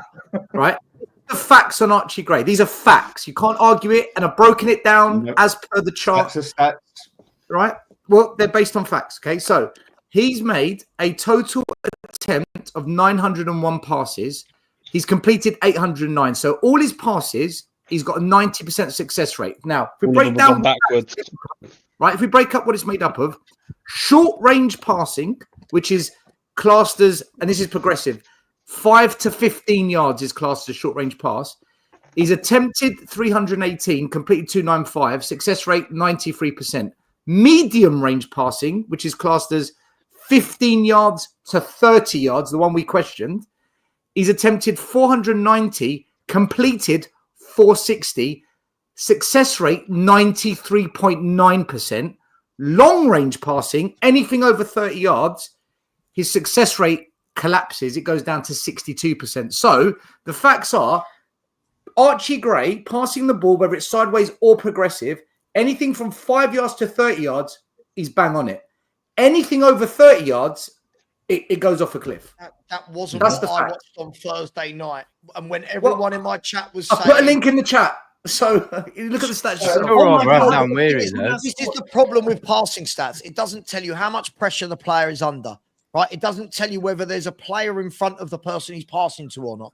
It doesn't tell you all the this is the problem. We are so stats central. Sava, what you're doing now is you're adding additional obstacles, right? You're adding additional obstacles in the way. Your argument was, and many people here's argument, and in the chat as well, the argument was his medium range passing is not good. It's absolutely incorrect. His long range passing. Yeah, but Sava, that's the 7%. Medium, long. I didn't talk about all that. The other night, there were people in my chat going, he's done it again. He's given it away again. Because they're ignoring the successful passing, Sava. It's a bias. Yes, the stats you know prove what? so. Sure. Can't you guys just say Sava doesn't think he's quite as good as everybody else thinks he is. Stelios thinks he's a really good player, and that's it. You've got your opinion. No, I don't think he's a really good player. No, and stuff like that. I don't. And hold on a minute. Hold on. I'm not saying he's a really, really good player. I'm just homing in on the argument, which is he's a bad passer. The stats suggest something completely different, whether it's sideways, forwards. The only thing, the only resolution to this is this. So you may as well just say, okay, you think that, I think that. We'll see how it goes. Well, no, I'm going by the evidence, mate. The evidence. We still got 4 hours to kill, mate. So just let it roll. Listen, what the stats do say. What the stats do say is, if Archie Gray makes a pass over 30 yards. 1 in 3 goes wrong, which is bad. That's every what it one does of me those passes over 30 yards. On the other side of it, though, still, the thing is, when it comes down to a pass ratio thing, no, Savin, they've got a fair point. They've got a fair point. But on the other side, I could stand there through the whole game and make 100 passes of my man 5 yards there, 5 yards there, 5 yards there, 5 yards behind me, and I've got 100% passing ratio on there. Yes, that does happen. Yeah, but did you hear what I said? From 15 to 30 yards is his highest success rate. And at the start, I said you've got fair doesn't- points on what you're saying. I That totally doesn't agree tell with you what how you're saying. difficult the pass was, right, Dan? Like, if we, this is the problem. We can, for me, I just feel like we've gone so deep into analysis of every little thing. My eyes didn't lie to me on Thursday night.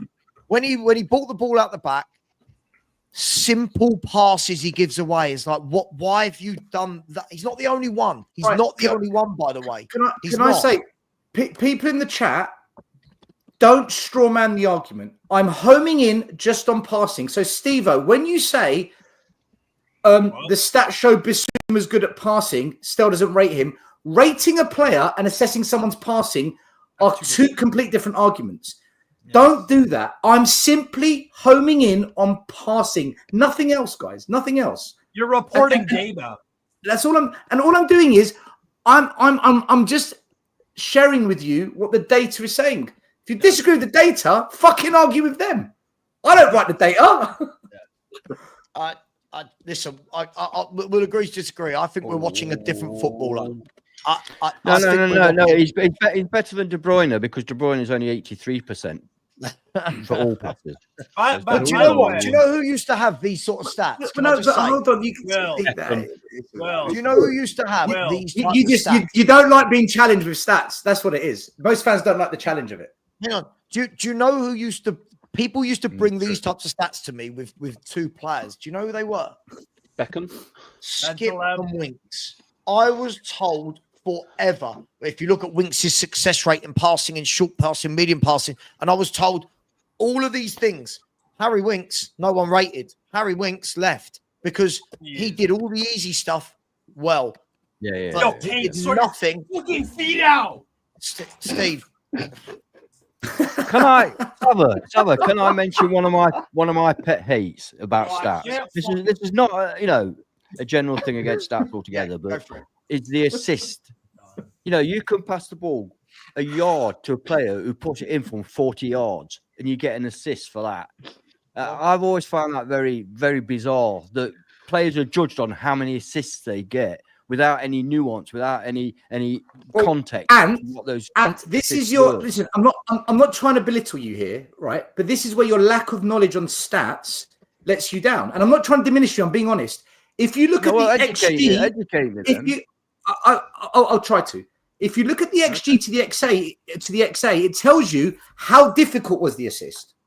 You can assess I don't that. see that. I see De Bruyne's got 19 goals, 9 goals, 8 assists. That's all I see. But that's not what you just said. You just talked about the complexity of the assist, and I'm saying you can measure that. It's measured. That is measured. That's not what fans are lazy. They don't want to go looking for the data and analyze it. Why should we go looking for that data? Like, why? When did football become about analyzing? That's what research data? is. Because that's what research is, guys. What do you think research is? I think most people. I think to be fair, most people. Game and say he had a good game. He had a bad game. Of football supporters will look at goals and assists, and I always say, I don't understand why there's this obsession with assists, because an assist can be a 2-yard pass to somebody that scores. Correct. Oh, Brighton 2-1, Brighton. Yeah, and listen, okay, and let me put it to you this way: what most fans want, right? Most fans are lazy, right? What fans want is a quick answer. No. I watch football. I watch football, not spreadsheet. Why is that lazy? Because they don't that's fine. What I'm trying to explain. They want to watch the game still, like we used to. Yes, you can. Yes, you can. Yes, you can. I'm not saying don't watch the game. I'm not saying don't have an eye test. What I'm saying is, to say, can we just watch the game is as if I'm saying don't watch it and use that as your assessment. I'm not saying don't do that. No, I'm not saying you're saying that. My point is, when you're saying fans are lazy, don't want to go and find the data. I didn't need to go. That's not what I said, Sabah.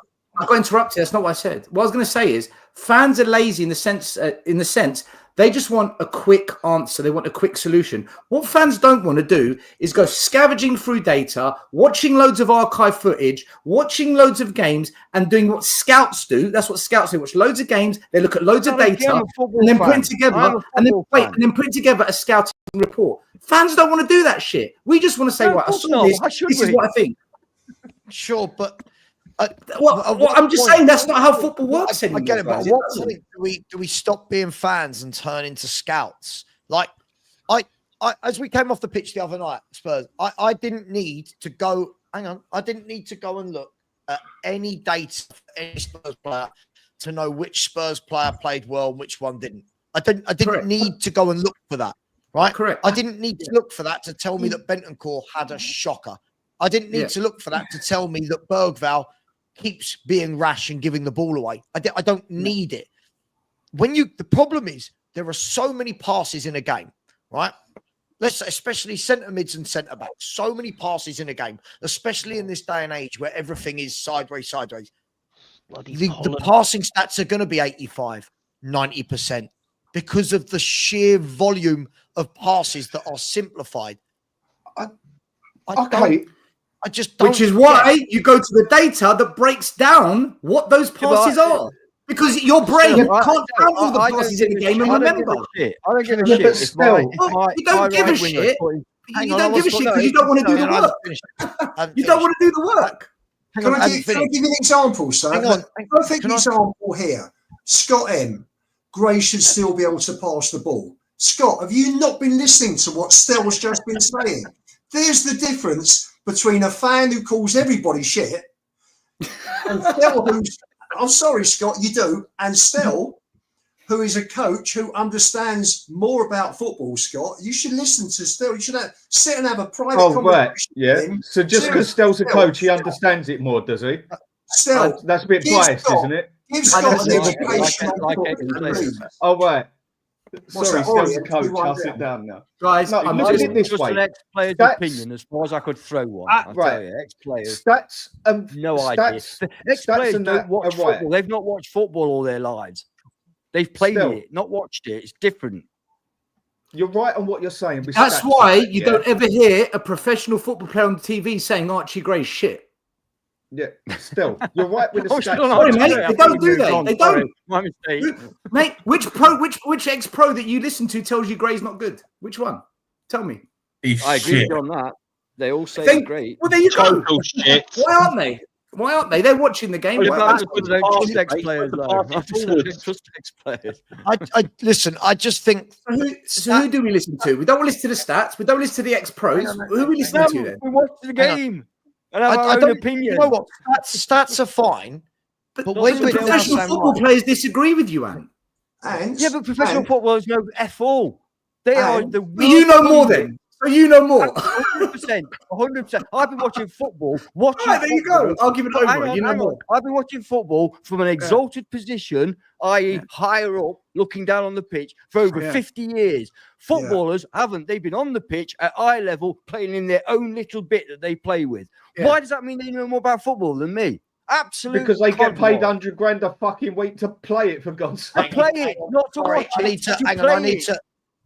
Hang on, let me back you up, Ant. Let me back you up. Guys, if you think you know more than ex-pros, then hang on, 100%. No, the argument's over. The argument's done. No, hang on. Apply for Sky Sports, man. You get a job tomorrow. It's not that conclusive. Right? Hang on, Ant. I'm going to back you up. It's not that conclusive. I've worked for 2 Premier League football clubs, right? And you sit there in the room with the ex-pros, the coaches, and that, and you listen to them talk. They all contradict each other, which means if this person and this person both say something different, but they're both ex-pros in the room, it's the same as when we debate it. Someone will be going, yeah, but if you actually look, he does, but. The other one will go, yeah, but what he doesn't do is, right? Now, they might not do it on YouTube in this kind of manner, but this ex-pro will say something different to this ex-pro. The best people I've worked with were coaches that weren't ex-pros. Some brilliant coaches, ex-pros that were coaches, etc. I found to have the weirdest takes. So this whole they're an ex-pro, they know everything. I'll give you the best. I'll give you the best example. Hang on, but those coaches coached players, Sava.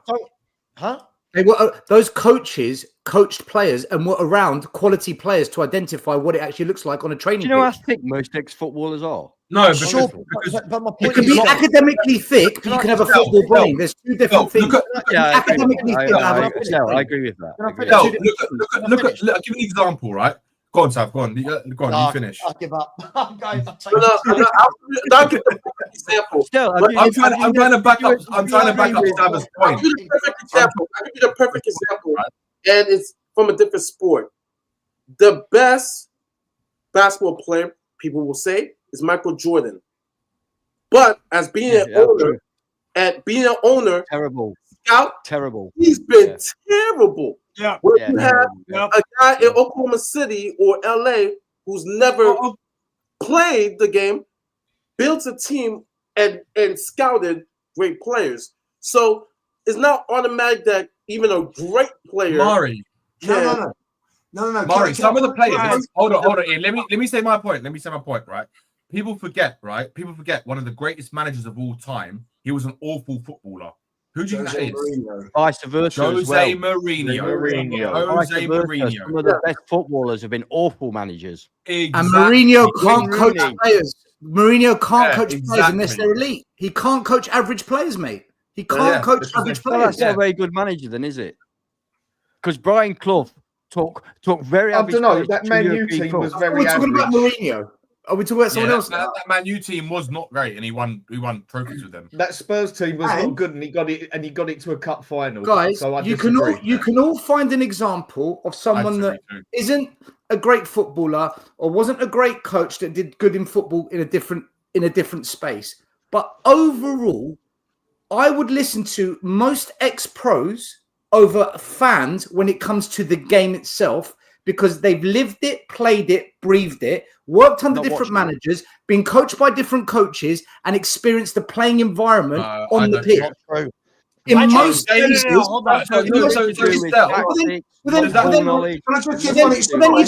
don't need a qualified accountant to do your accounts. Do it yourself. Don't go to a doctor who's qualified. Just read a medicine book and treat yourself. That's a ridiculous argument. It's not. It's the same thing. One's qualified, one's not. So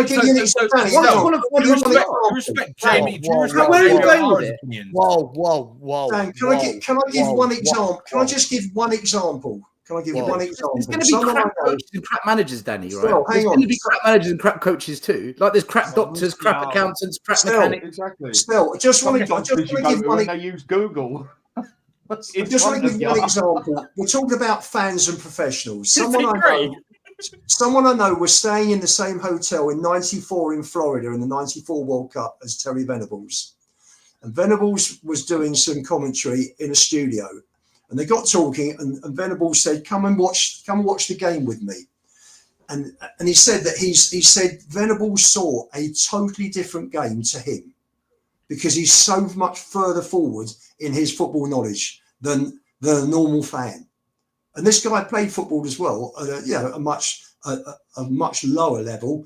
But he said he's just listening to Venables was just fantastic. He said he was picking out stuff on the pitch, off the ball stuff. You know, fans' eyes are like magnets to the ball, and they're watching what's going on the ball. And I've got a similar seat to you at Spurs, where I'm high up, I'm 5th level, and I've got the whole pitch in front of me. Close friends of mine sit behind Postecoglou and the players, and they swear by it because they're closer. They can hear the players shouting and talking, and they can sit. But for me, I prefer to be high up and see the whole game play right in front of me. I agree with what you've said, Ian.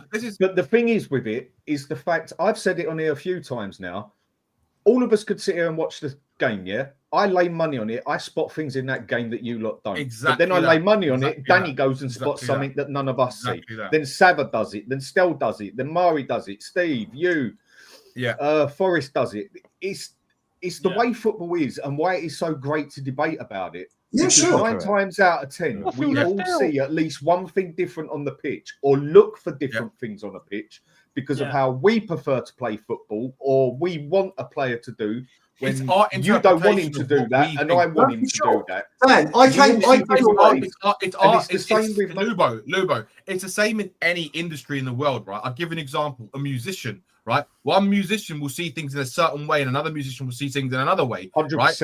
And it all depends on how we, as the people who listen to the music, interpret if we like that or not. Some people won't like it. Some people will, right? Some people could be the absolute greats, and everyone loves it, right? So it's interpretation of how we see things, right?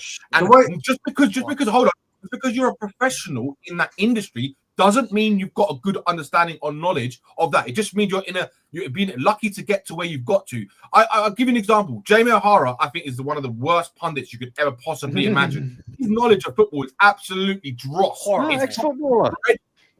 Dreadful. Absolute. I cannot stand people in every industry, guys. In every industry, there's crap. The majority of you can't tell me that his interpretation of the game is better than mine just because he's played in it. I'm sorry. I do not agree with that. That was my point. One bit. Sure. I just said, right, Danny, in every industry, there's crap, right? If you want to compare yourself to crap, in order to make yourself say I'm better, that's fine. But you've lowered the bar to elevate yourself. Compare yourself to the Gary Nevilles, the Henrys when they speak, the Redknaps when they speak, and you will find out very quickly you know a lot less. That's the point I'm making, guys. If you're going to compare yourself to... No, it's true. If you're going to compare yourself to shit, you can say all you like. It is. I'm sorry, they know better. They do. All of them. They don't know better. Not all of them. Guys. No. This is a case by case thing. Who knows more about football, Thierry Henry or Danny? This is let me answer that question. Thierry Henry. One. Who knows more about football, Thierry Henry or Danny? Harry Kane. Danny, go on. You play the ball with your Who hand. said I know more than Henry? We're not Thank you very much. more than Henry. That's my point. That's my point. No, Stop that's not comparing the case. yourself that to is Jamie not the case. O'Hara. You're saying ex-professional. Jamie O'Hara is an ex-professional. Yes. Okay, Danny. Okay. Right. I rephrase. Good ex-professionals. Sorry, good ex-professionals, Danny. So Sorry. let me bring a point to this, right? Sorry. Let me bring a point to all of this. The only problem with this debate about ex-professionals knowing, right? Hang on. Archie Gray's passing, apparently. Hang on. Let me. Oh, please. The only problem with this whole. The only problem with this whole debate about their ex-pros, they know more about everything, and their opinion is right, everyone else's is wrong. The problem with this theory is we all pick and choose as fans as to whose opinion we want to listen to. So, for example, if we're watching a debate in the studio on Sky Sports and you've got Mika Richards, Gary Neville, Jamie Carragher, Roy Keane, Jamie Redknapp, all 5 of them row like cats and dogs and disagree with each other. We do. Right? Yeah. But I love big minks. If the whole theory was they all know more, wouldn't they all see the same thing? If football was that black and white, they would all see the same thing and have the same opinion. But when I've sat around in rooms with ex-pros, ex-managers, coaches, they all row like we do because they all, like Danny says, they all see something different. Some of their takes, I won't name an ex Nottingham Forest player, an actual European Cup winner who I coached with, said to me, he went, "Don't ever think that pros know better than the normal fan." Right? No, He said that to me. Right? This is somebody who's won the European Cup, and he said, "We're just football fans as well." Right? Okay. Said, "We've played the game, we've done all this." Now, yeah, you're going to have certain people we want to listen to. So let me give you an example. If I turn around and did a video, right, tomorrow and said, Glenn Hoddle says Tottenham are the greatest team in the world. Forget right now. Glenn Hoddle says Tottenham are well on their way. We're brilliant. He loves the structure. The Spurs fans will go, "It's Glenn Hoddle. Glenn Hoddle said it. We trust Glenn Hoddle. I like Glenn Hoddle. Glenn Hoddle's right." If I come on and go, Ian Wright, ex-Arsenal players, turn around and said he disagrees with Glenn Hoddle. He doesn't like that. He doesn't. All the fans go, "What does Ian Wright know? Ian Wright's not Spurs." We pick and choose who we want to listen to back up to our own argument. We all do it. Rio Ferdinand, for example. Can I give you an hang on, Ant, really quickly. Rio Ferdinand, last season or season before, did a video on why Romero was a very basic defender, right? Now, Rio Ferdinand's one of the greatest centre-backs I've seen in the Premier League era. When I posted that video on my channel and went, "Here's what Rio Ferdinand said. What does Rio know? Rio doesn't get defending." Hang on. But if Rio Ferdinand had done a video saying Christian Romero is brilliant, here's why, everyone would have gone, "Oh, that's coming from Rio Ferdinand." We choose to listen to the pundits that we like because they reinforce our own opinion. Sava, On the other side of it, if you're confirmation only if you're lazy in your research. Only if you're lazy in your research. If you wanted to put the hours in, you'd listen to the collective answers and collate it to come to a conclusion. But like I said earlier to Ant, fans are lazy. Give me a quick answer. We'll go with it. This is the point I was making earlier. I agree. Fans are lazy. Another side. They don't want to put in the hours, mate. They don't. The amount of us that look at the coaching side and that is we all see it different. But all us on the side of the pitch and looking down at it and everything else, I bet you 90% of the fans, go and stick them on the pitch, they wouldn't have a bloody clue what to do with the formation. They wouldn't know what's happening to the man next to them. They'd be targeted on the ball, no different to what they are up on the stands. So when you're actually a player, you will understand that system better that's been hammered into you 8 times out of 10, I would say. But then you are seeing it from a total different thing down on the pitch to what you're seeing up there. So a lot of us who would sit here and say, right, we've seen this, we've seen that, we've seen this, but go and put us on the pitch. I bet you most of us wouldn't even see half of what they see down there. Can I give you a quick example as well? Dan, it depends on the coach. I've been trying for ages. Dan, is Andrew good? Sorry, Ant. Go on, Ant. Sorry, mate. Go on. Sorry, mate. No, right. You're probably aware that Stuart Pearce is one of our greatest idols ever, yeah? And we had a meeting with him just before, not long before Steve Cooper was sacked. And we were chatting with him.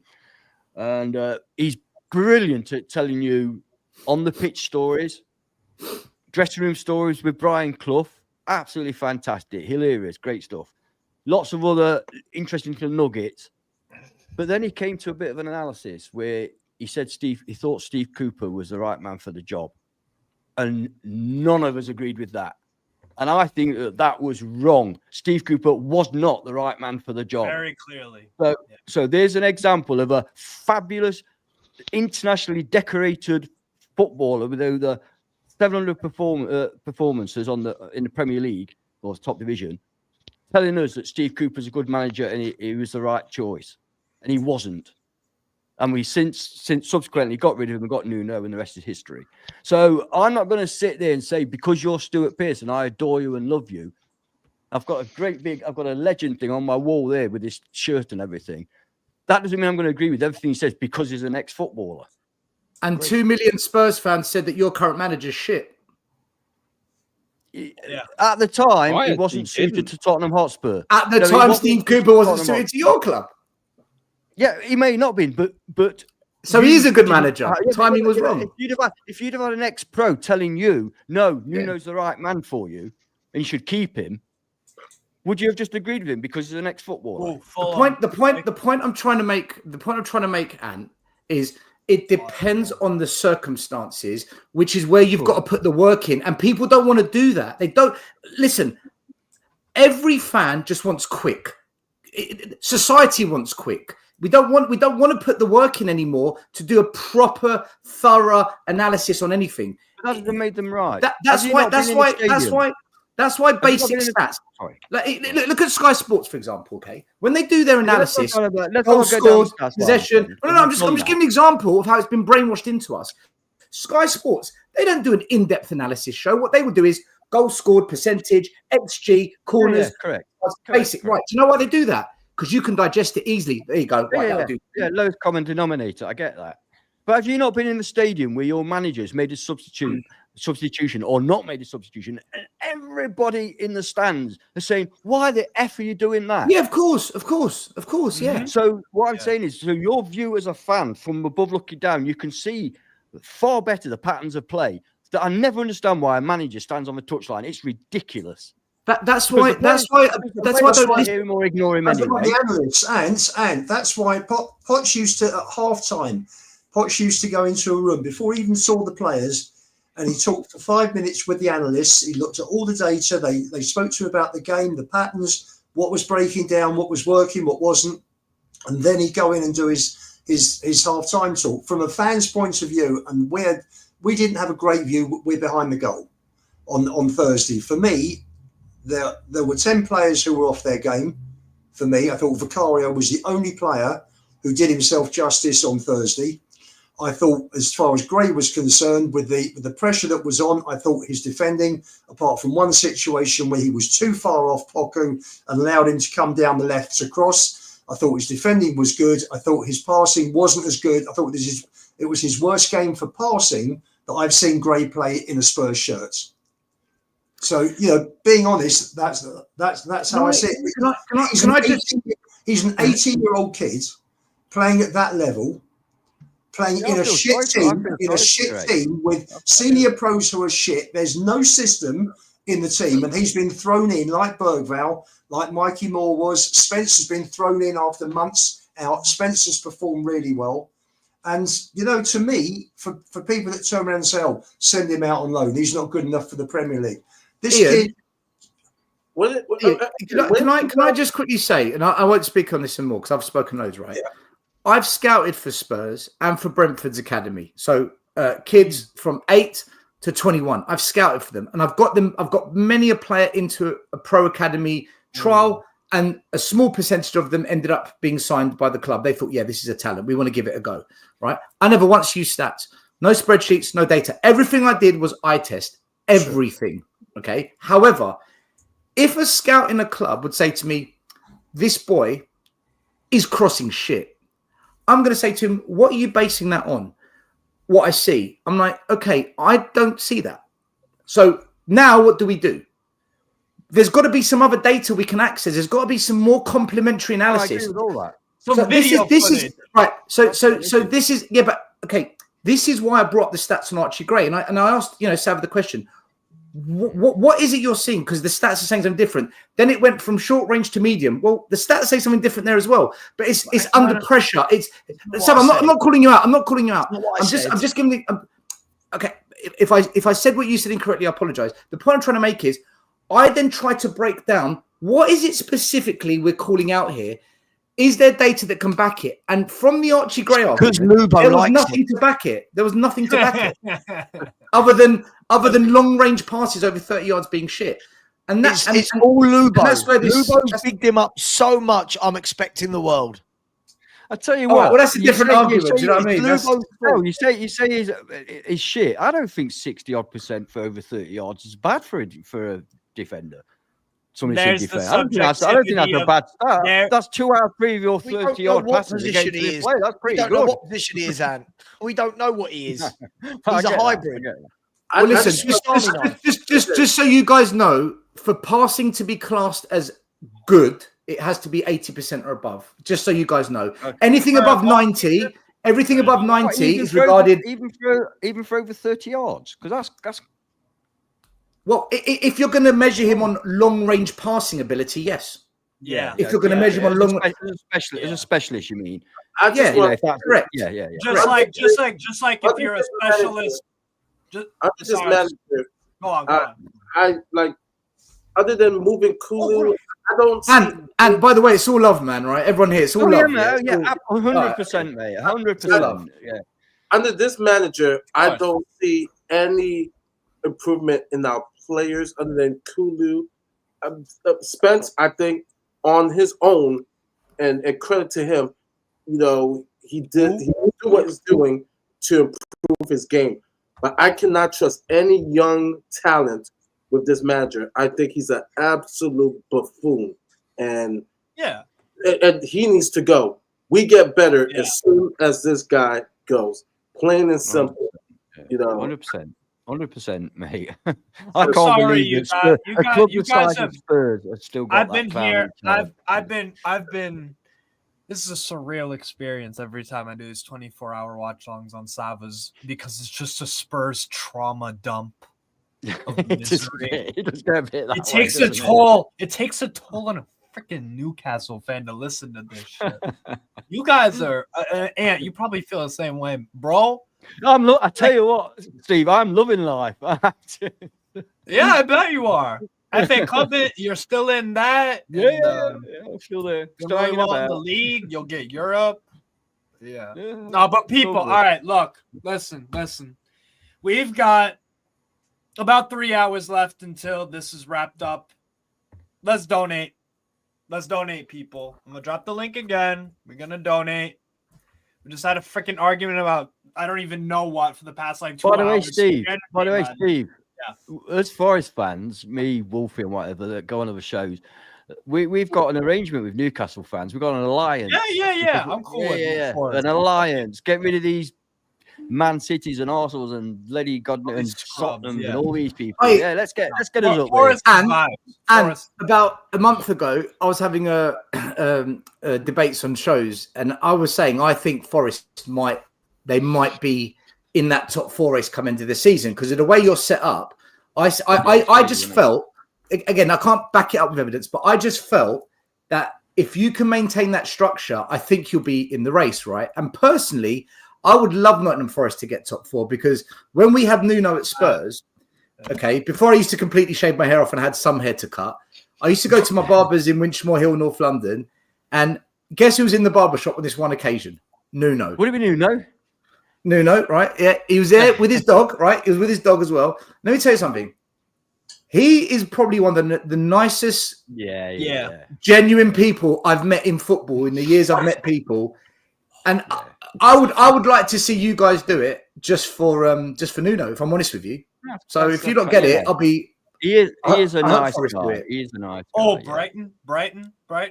And you know what? He's a much better manager than what he showed at Spurs. I think at Spurs, the pressure got to him. The pressure got to him at Spurs. You're just not suited to that club, are you? We've all seen it, where a manager's not suited to a club. And he was never going to be accepted to Spurs because he was about 14th in line that they picked. So he was never going to be accepted. I think he got manager of the month in his first month. I think, his actual record, if you look at it statistically, it's not that bad for Spurs. It's just that it wasn't what the fans wanted. He was never going to be a success there. You're right. He turned Wolves around, right? Wolves were actually good for a good 2-3 years. Nobody wanted to play them. The thing with Nuno, I've got a feeling Nuno's one of those managers. If he goes to a club, no disrespect to you, where the expectation isn't high, he does better. Any manager that comes to Spurs, honestly, it's like the England job. It's a fucking poison chalice to the league in England. Oh, without a doubt. It's a poison chalice. The other thing is with our fans, is again, like I said earlier, and others of you. And it's like others of us said earlier. This game's been good. Sounds like it. And unless you play a certain way at Spurs, the fans just don't want to know. I know. Jose, I get that. Conte, Nuno, and do you know what? Yeah. We could probably go. Say for instance, we got Jose there. Just example, Conte plays his way or Nuno, and we go and win an FA Cup and a league. You will still get bitches out of this Spurs fans that will sit there and say, don't get it twisted. The kind of football we play will only work with Forest fans if we're winning. No, if we weren't winning, that they would not put up with that. But the thing and is, there's already I like that style of amongst football. a certain percentage of Forest fans is, if we get into the Champions League, which manager do we go for next? Then there's already talk about that. You know what I mean? You see, because I like that. will that I kind like of football be defensive. sustainable in Champions League and League? We don't know yet. We don't know. You We're know what just it is? enjoying the ride Nuno right has now. Nuno has good European experience. To be fair to him, Yeah. Oh no! If we could continue playing like this and go through Europe, we don't care. We don't care. But it's got to be winning. I think you just need what the summer. Would you go for what? Backup right back, probably. Sorry. What if Forest need this summer? What do we need? Let's say you make Champions League. Do you need what? I don't know. We need a striker. We need a striker. Yes. Number one is a striker. Yeah. Number two, a lot of our fans feel we need strengthening in midfield, although we've got quite a number of midfielders, but we need a bit more strength there. Defensively, we're okay if we keep everybody and everybody stays fit. But as you quite rightly point out, if one of our at the moment we've got Alex Moreno as our backup fullback from Villa. And he's very good. He's a very good player. But obviously he's on loan. He's not our player. So next season we're going to have to look at something like that. I think we need 4, 5, 6 players bringing in. And the beauty of our owner is he cares for the club and loves the club. He's not bothered about the money. And that's the biggest signing of all. Marinakis highly. Mate, Marinakis at Olympiacos was serious, man. He was he's a serious. He's there for the right reasons as well. He owns half of Piraeus now, you know. He owns nearly everything in Piraeus. Marinakis. So he's more than just a club an owner. He's like God over there. It will be. Yeah, but he'll put football first at your club. He'll put it first, which is good for you fans. 100%. For you fans, it's and if he had, I mean, he's already written off about £150 million in debt. He loaned us the money. He's converted them into shares. He did one about a month ago for 82 million quid. The guy's not bothered about the money. He wants to win. And if he had to put money into Forest or Olympiacos, despite the fact Olympiacos is his hometown team, he puts it into Forest. Yeah. He put it into Forest. We're the ones that have got the potential. We're Premier League, because you've got a Premier League team there with investment that make money. Yeah, 100%. Yeah. Can I do some super chats, please, and some just giving donations? Thank you. So, guys and girls, just to keep you up to date. Jesus Christ! Offside. Just to keep you up to date where we are. So we are currently sitting at £595. Sorry, £595 in YouTube, and in the Just Giving page, we're currently sitting at £2,402. So if my maths works out, I think we are sitting on £2,997, if my maths works out correctly. So we are £3 shy of 3,000 overall, and we've got 3 hours and 15 minutes left. So if we have one last push, surely we can get there. Now I'm going to rattle through these super chats and the Just Giving donations. Big up to Donna Cullen. There's about 15 from Donna Cullen. So Wagwan, Mr. Savran, all the handsome boys, I'm back. Big up to you. Donna Cullen became a YouTube member. Big up to you again. Phil, big up to you. I said, not today, but second prize. Come on, you. Reds. He's Forest, isn't he? This Phil? Come on, you Reds. He's like Forest. Well, Phil's not giving up, but he is a Forest fan, yeah. Okay, right, fair enough. Come on, you Reds. Big up to you, mate. Well done. Good old Forest. You're welcome for Nuno. Donna Cullen has said, Mr. Sava, big up to you and Mayhew Animal Home. Thank you. Donna Cullen has said, Mr. Sava, you're coming for Beyonce with Mr. Stelios. Followed by Mr. Sava, the ticket sales for Beyonce are open. Followed by Mr. Sava, forget Archie Gray, let's talk on Beyonce. Followed by Mr. Sava, you look handsome even after 20 hours. He does actually. I don't know how he does it. Sod right off. Followed by Ian JD, who has become a YouTube, who is a member, and said it's almost like Gray needs coaching. Who would have thought? Big up to Blaine, who has said, if we're talking stats, here's the only stat that matters. Sav has 4 hours left and we need about £1,000 to reach the target. Come on, get sharing, dig deep for an amazing cause and the memory of Frank. This, absolutely this, and big up Blaine. Thank you for your generosity. Michael, I will get to your other question in a minute. Michael has said Archie and Bergvall in a double pivot, I feel would be very, very weak. Just my opinion. Well, why not? Because we're a Premier League football club. Like, no, we're playing you mob soon. That'll do. We'll take that. This is not an experiment. Like, I don't. Yes, it is. Spurs are a social experiment. It can't get any worse. It can't get any worse. Let me read these. We'll get to it in a bit. I'm so tired. Reading. Martin said, why you talk Ange like this? He's a professional. Exactly. Stell needs to live by his own words. Everything Ange says. I was going to bring that up, but we ran out of time on He's a professional. Isn't that right, Stell? There's good and bad in every industry. I did say that. You did say that. Big up Sammy Mehmet, who said, big up, gents. RIP Frank. Good cause, gents. Big up. Thank you very much to you. Thank you. There he is, little Frankie. Giant 68, just chucking in a super sticker. Thank you very much. Much appreciated on that as well. Destiny 5, how you doing? Said, Sava, you're a legend. Stop it. Stop it. I watch you more than TV. You get me through bad times always. I don't know what to say. I feel like we're beginning a romance. Thank you very much. If you need anything, you know where I am. Thank you for the generous donation. Liverpool 3-1 up. Curtis Jones. Hey. I'm guessing it's not the Curtis Jones. He said, not enough. Forest 1. Man City 0. Stay humble. Yeah.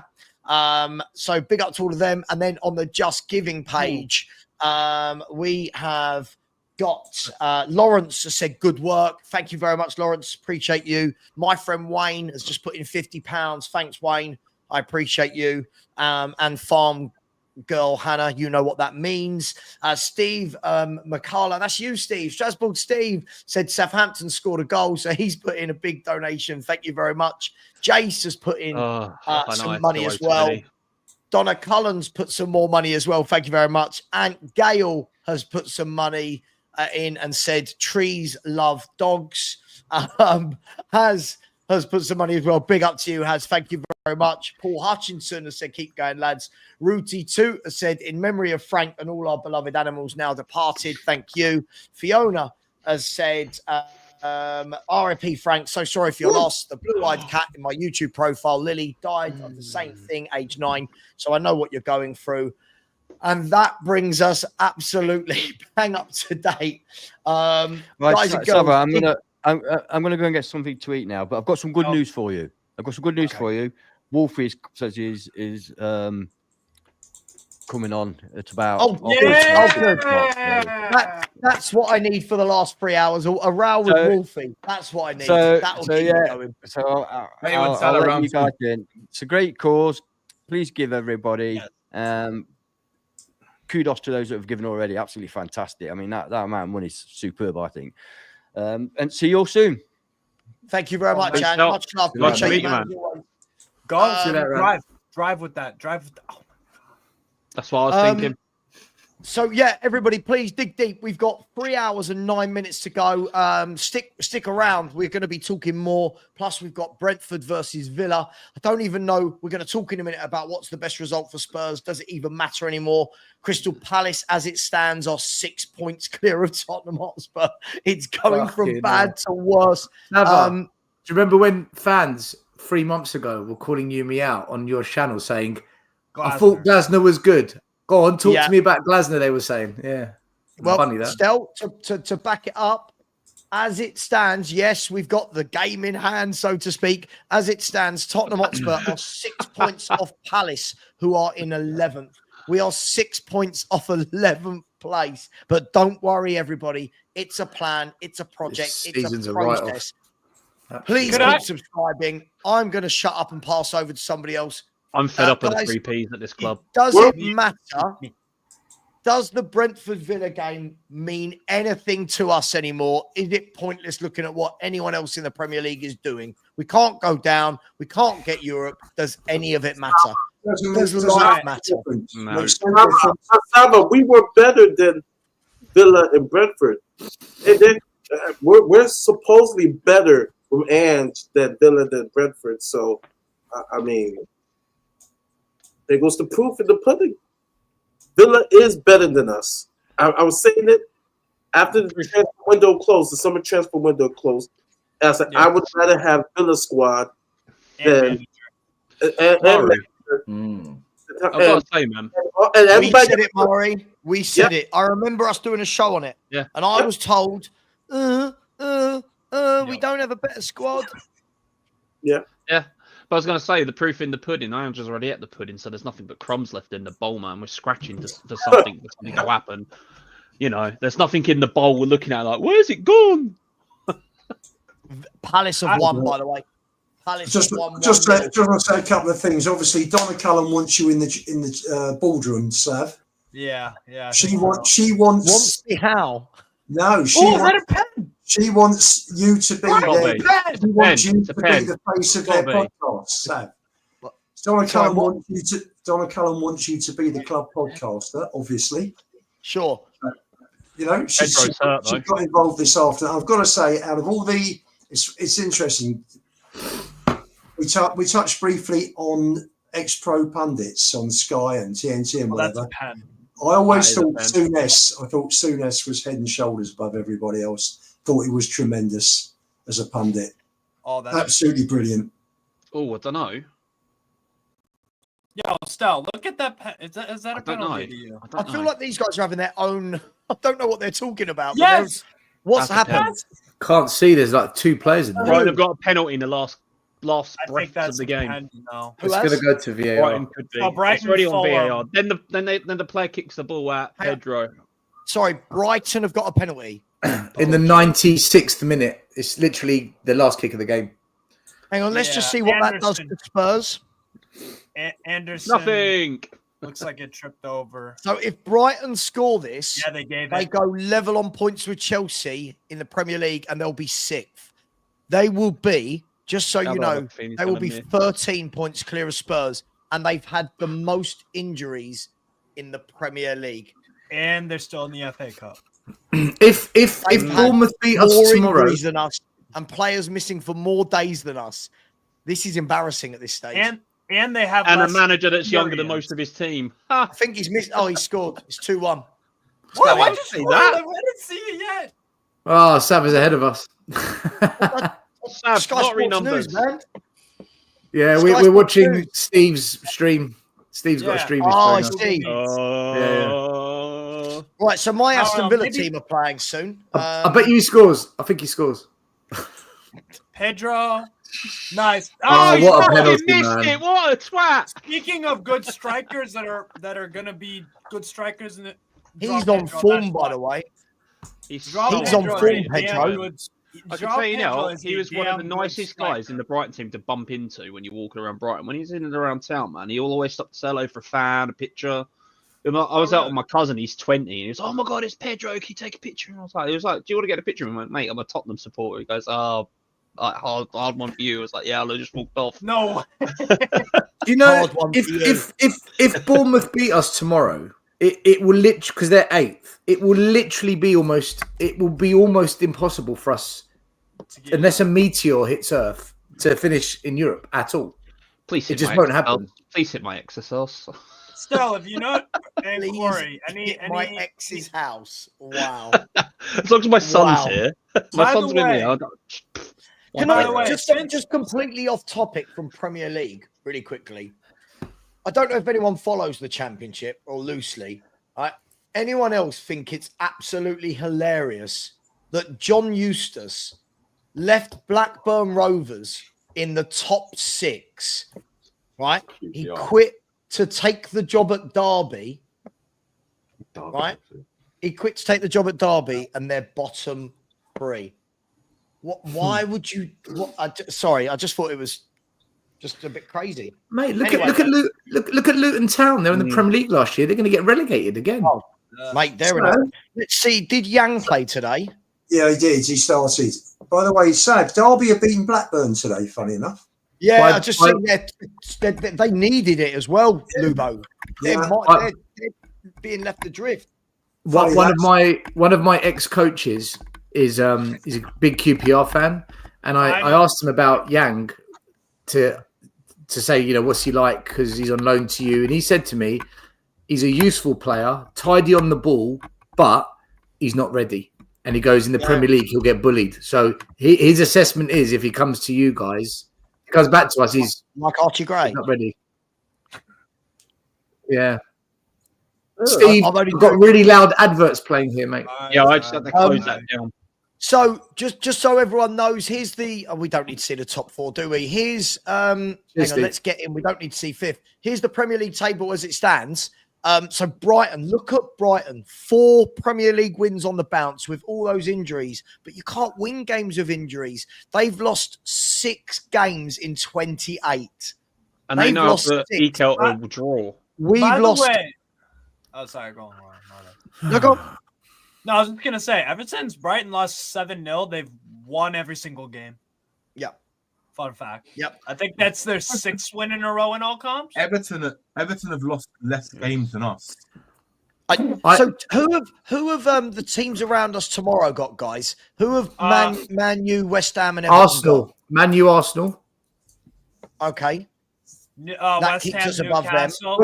West Ham at home to Newcastle, I think, on Monday. We're gonna lose to them.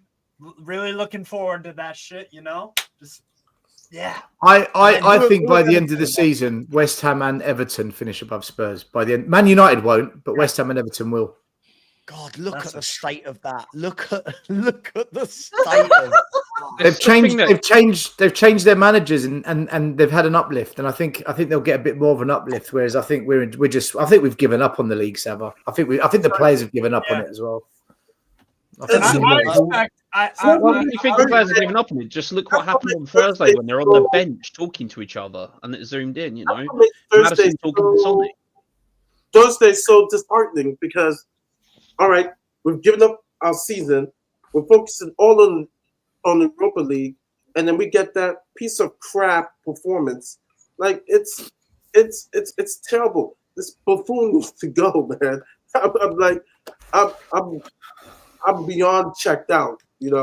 I'm so happy I'll be on holiday the next few days, and I'm just done. The thing is, you say Ange out and you get told be patient. You say Levy out, you get told be careful what you wish for. You can't fucking win. Yeah, you can't win. Can we answer a question? And Michael was put in a couple of chats and I haven't got round to them. My bad, Michael. We need to get to his questions. Just quickly before we do, Futures Bright, Futures Lily White. Big up to you, my man. I said donation, Ange out, Levy out, Sim out. Sim out. Sim out. I saw that. Sim's got to go. Sim's got to go. Sim's got to leave. We're sending Sim on loan to Leighton Orient and bringing Donnelly back in return. Big up to Sim. Big up to Sim. I like Sim. Destiny 5 has said, my bet came in thanks to Brighton, but was only a 50 win. Hashtag for Frank.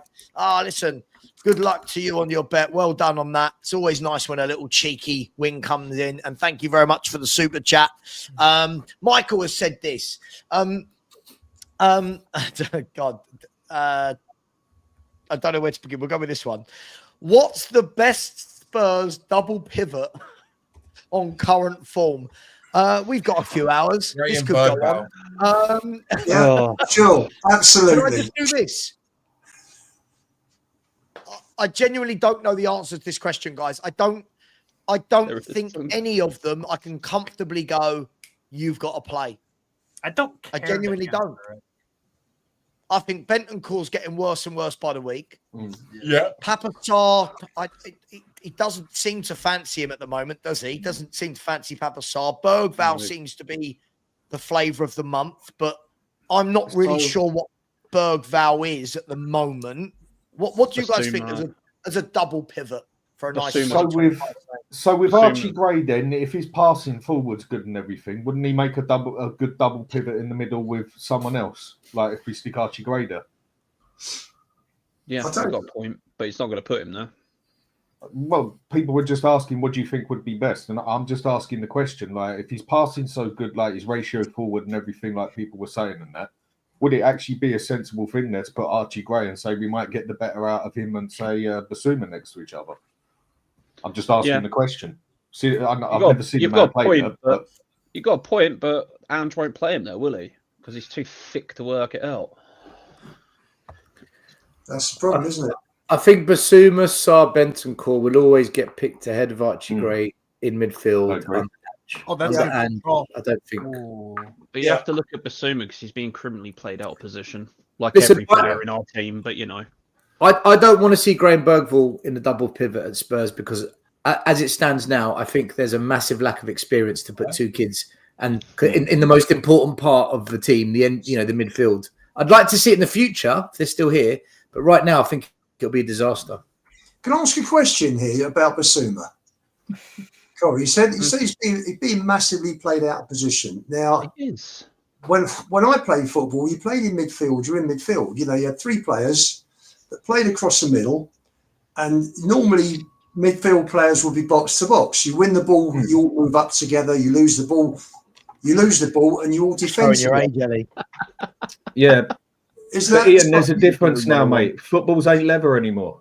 Right, but when you look at but this is Ange Ball. Ange Ball's different. It's amazing. Lubo's asking the question. When you look at Basuma, let's just take. I mean, as a player for rashness, you know, people talk about Bergvall being rash. I mean, look at Basuma's tackle that gave Chelsea a penalty at the Lane. Yeah. I mean that's the 100% meaning of rash, isn't it? Yes. And the way he could have played a 1-2 with Spence went the other way, and the ball ended up in the back of the net for Arsenal's winner at the Emirates in January. And these are just examples of, it's not a 6 or an 8 or a 10. This is football intelligence. Doesn't matter where you are on the pitch, whether you're a 6, 8 or 10, you're a midfield player. And I can't ever remember Basuma making the same amount of mistakes that led to goals. I didn't watch Brighton when he was there, but I watched enough on Match of the Day to see that if a player's continually making mistakes that are costing goals, you pick it up because it's highlighted by the pundits. Brighton, out of the top 4 teams, he was the most wanted midfielder out of the top 4 teams. But then you also have to look at how Basuma played at Brighton. He had Saicedo behind him with McAllister to the other side of him. So he had that free role. He had that. I was about to say, he had that free role to go forward. So he'd be like doing what Maddison is. Whereas at Brighton, like I said, you had Saicedo and McAllister behind Basuma for him to bomb off. McAllister would get the ball from Saicedo to and to Basuma. Basuma would run under pressure. Basuma, you know, he is great at ball retention under possession at Brighton. Because this is what I got from when I was always getting free tickets off my aunt. Because you know I can't afford to go to London and watch the team I support. So screw it, I'll go and watch the team that I grew up playing in the youth team in. Yeah, but you know, Corey, if you look at Basuma's performances up to when he got sent off at Luton last season, then you compare Basuma since he came back. I mean, he's been bad. He's been bad. He made that ridiculous tackle to get sent off at Forest last season as well. To me, I mean, he was filming himself with funny gas at the beginning of the season. I mean, that is not a good look for a professional football player to be doing that shit. I don't agree with that. But if you take Basuma to how he played at Brighton, he had 2 very strong players behind him to let him play his game.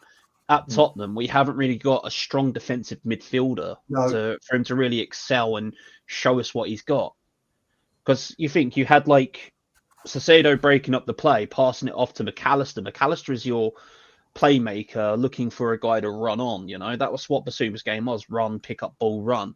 Not come back, make tackle, get sent off. I agree. It's not in Basuma's locker to be able to make a tackle. We know this because of how rash he's been. He was still box to box, but it was more of a box to box, get it forward sort of thing. These days, he's expected to come forward a bit and then box to box, come back, cover the left, cover the right, cover the middle. That's then not his try and game. get forward at the same. I know it's not. That's what I'm saying. Basuma is a much better player than what we have had him at Spurs, and that is because we have played him totally out of sync. But because you've taken away his strengths. Yeah, but his mentality doesn't come across great either. No, I don't. Yeah, his mentality. I've said this. Stell can tell you. I've wanted him gone for over a year now. I'm done with Basuma. I know he's not played to the position that he's, but it's also on the player to be motivated to be. If you say you are the best midfielder on the team, then you got to show it too. And for me, but then you've got to come down to this manager doesn't know what he's doing with these players. If a better manager comes in, Basuma might pick it up. He might prove why he was worth that money and prove some of you wrong. I'm a Spurs fan first, but I've watched enough of Brighton growing up as a kid. You know, I was always going to the lane, but I could always watch a football match for free being a youth player. You know, I could just turn up and watch. Richard, what I said was, I just mentioned about what I thought were the positives for this season. And I mentioned 3 or 4 players. I didn't just mention Archie Gray. And the whole thing's he's done it again. Listen, it's not my fault. He's obviously a player that brings about strong opinions. All I will say, guys, is that you have got a player who's been playing out of position right the way across the back four, has done a decent job. He's not a specialist in that position whatsoever because he is an self-employed central midfielder. And you listen to the stats that still comes up. I think we're very lucky to have a youngster coming through who's got a lot to learn still. We're lucky. Yeah, we're very lucky to have a kid like I'm him. going to put Richard's and next comment the best of the lot. Hang on. And the best of the lot for me, if he's ever given a chance by this clown, is Mikey Moore. And he should be thrown in for the rest of the season. I would take Son or Johnson out, either of them. It really doesn't matter. They're both playing crap and have done pretty much all season. And stick Moore in as well. Can I ask you a question about that then? Can I ask you a question? I'm not. Listen, again, you know me with the youngsters. They got to prove it, right? I'm not against it. You know, the league's gone. Yeah. The league. 2-1. Excited about everything, scored. doesn't he? Like, bro, this Ren PSG game. I'm showing Stell. It's 7 minutes in. There's 2 goals already. Sorry, go on. Good game. So if Mikey Moore was to play, let's say we turn around to Mikey Moore and said, right, for the next, what have we got? 11 league games. You're going to play. As long as you're fit, you're going to be our left winger.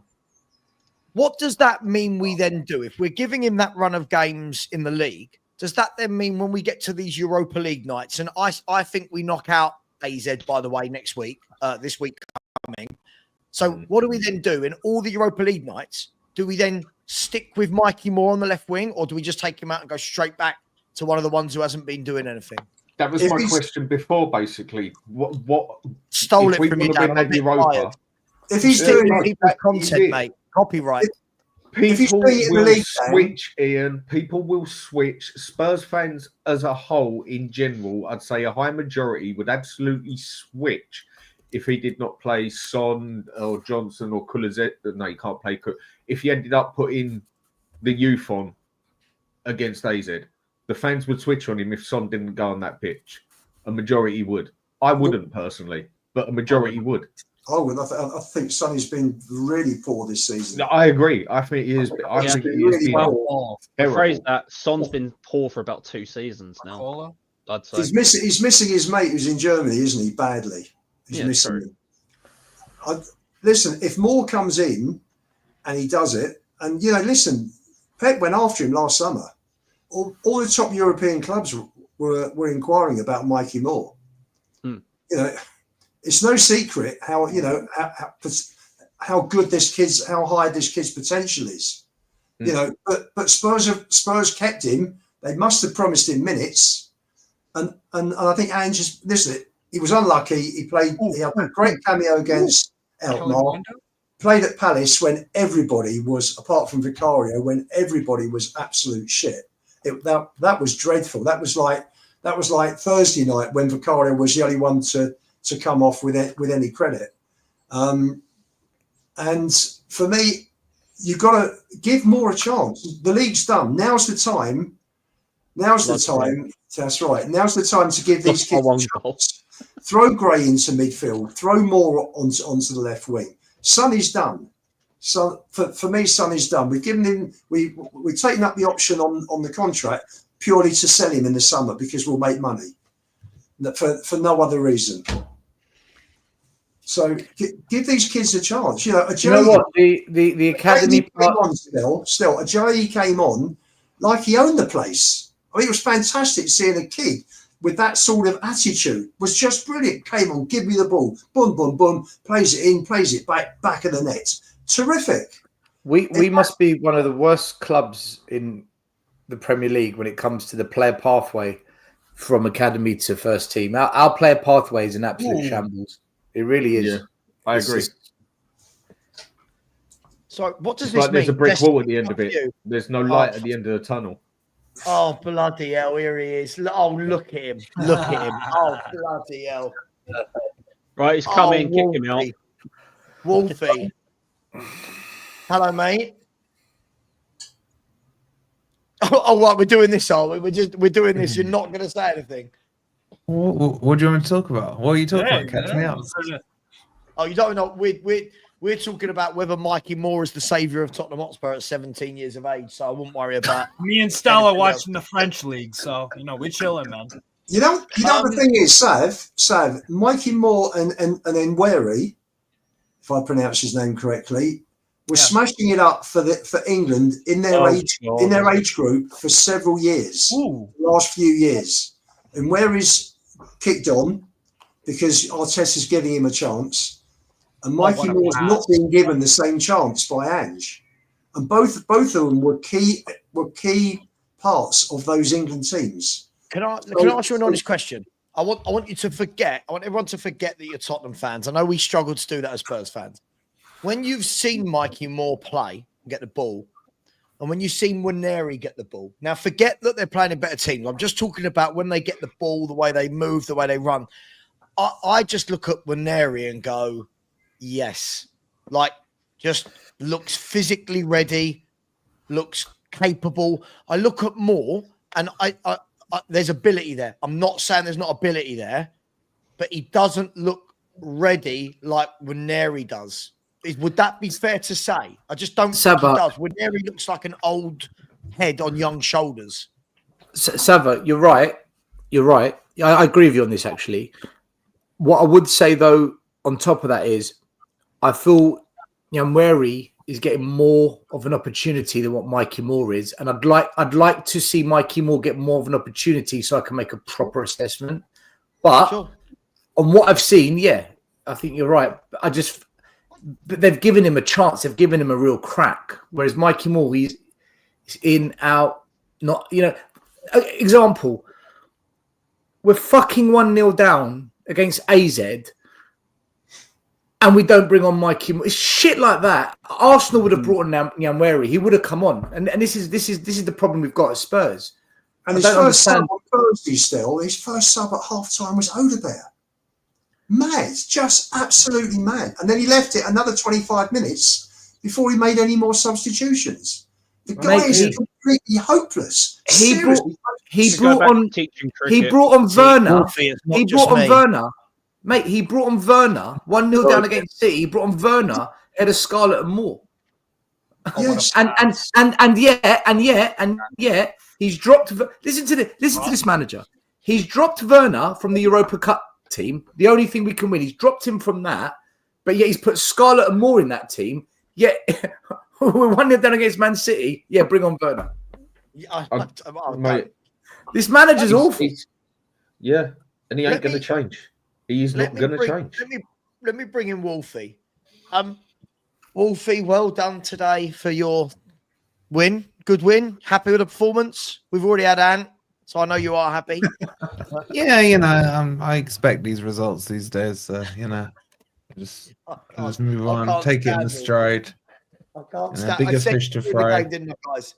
I've got nothing against Forest other than this gentleman here. I've got like nothing against Forest. On a serious note, Wolfie, we're talking at the moment about like our season's done from a league perspective. What's your feeling on chucking in? Like, we've got a lot of 18-year-old centre mids. We've got some young 18-year-old wingers. What's your perspective on the league's done? Play them. What harm can it do? What's your theory on that? I don't know, mate. I always like young players to be blooded in to a team that's somewhat settled. You do tend to hear it. Like, I'm hearing it from your fan base, and the other one is the United fan base. Just put the kids in. Problem with that is there are 19, 18 other teams that are still potentially playing for stuff in that league. And can you just chuck the league and not try your hardest to get your points and what have you? That has to be taken into consideration. I say do it against us. I'd love you to do it. But what is the negative impact that it could cause on those kids if you chuck them in and they end up getting L after L after L? Are you then there will be a segment of your fan base saying, not only is our first team not good enough, our future's not good enough. Let's get rid of these kids. Can I counter it? It's too risky. Yeah, of course. Can I counter that? Why do we always have to look at the what if it goes horribly wrong side of things? What if it's a possible solution? I'll tell you why, bro. No. Hold on. Like, think about it. And Stell, you would know this as well. If you're a youth player and you work your whole life, don't matter the club, don't matter the country, as a youth academy player, when you get on if you get to make your debut for 2 minutes in a professional game for your club, that means everything. That is what you do all your life to work for. Like, if these kids aren't ready to get the opportunity, hold on. If these kids aren't ready for they are ready. That's what they've worked their whole life for. If they didn't feel that they were ready, why are they on that bench and how did they get there? So clearly they have something to offer. Something. Isn't there a big difference, Steve, between being like, if you integrate, I'll meet in the middle, right? I feel like if you're going to integrate somebody in an ideal world, I know football's not ideal. You want to integrate Mikey Moore into a team that's well-oiled, well-drilled, and you're going, right, Sonny, you sit out. We're playing well. Go on. Moore, you go and play on the left. Isn't the danger, and I'll let Wolfie come in. Isn't the danger that if you just went, right, suddenly we're going to have a double pivot.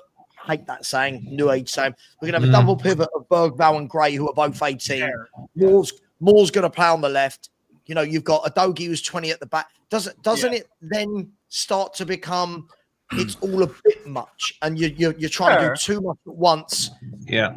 I don't know. I just think I just don't know why we always have to look at it like, oh, they're not ready for you never know if someone is, isn't it? Can I answer this? Yeah, go on.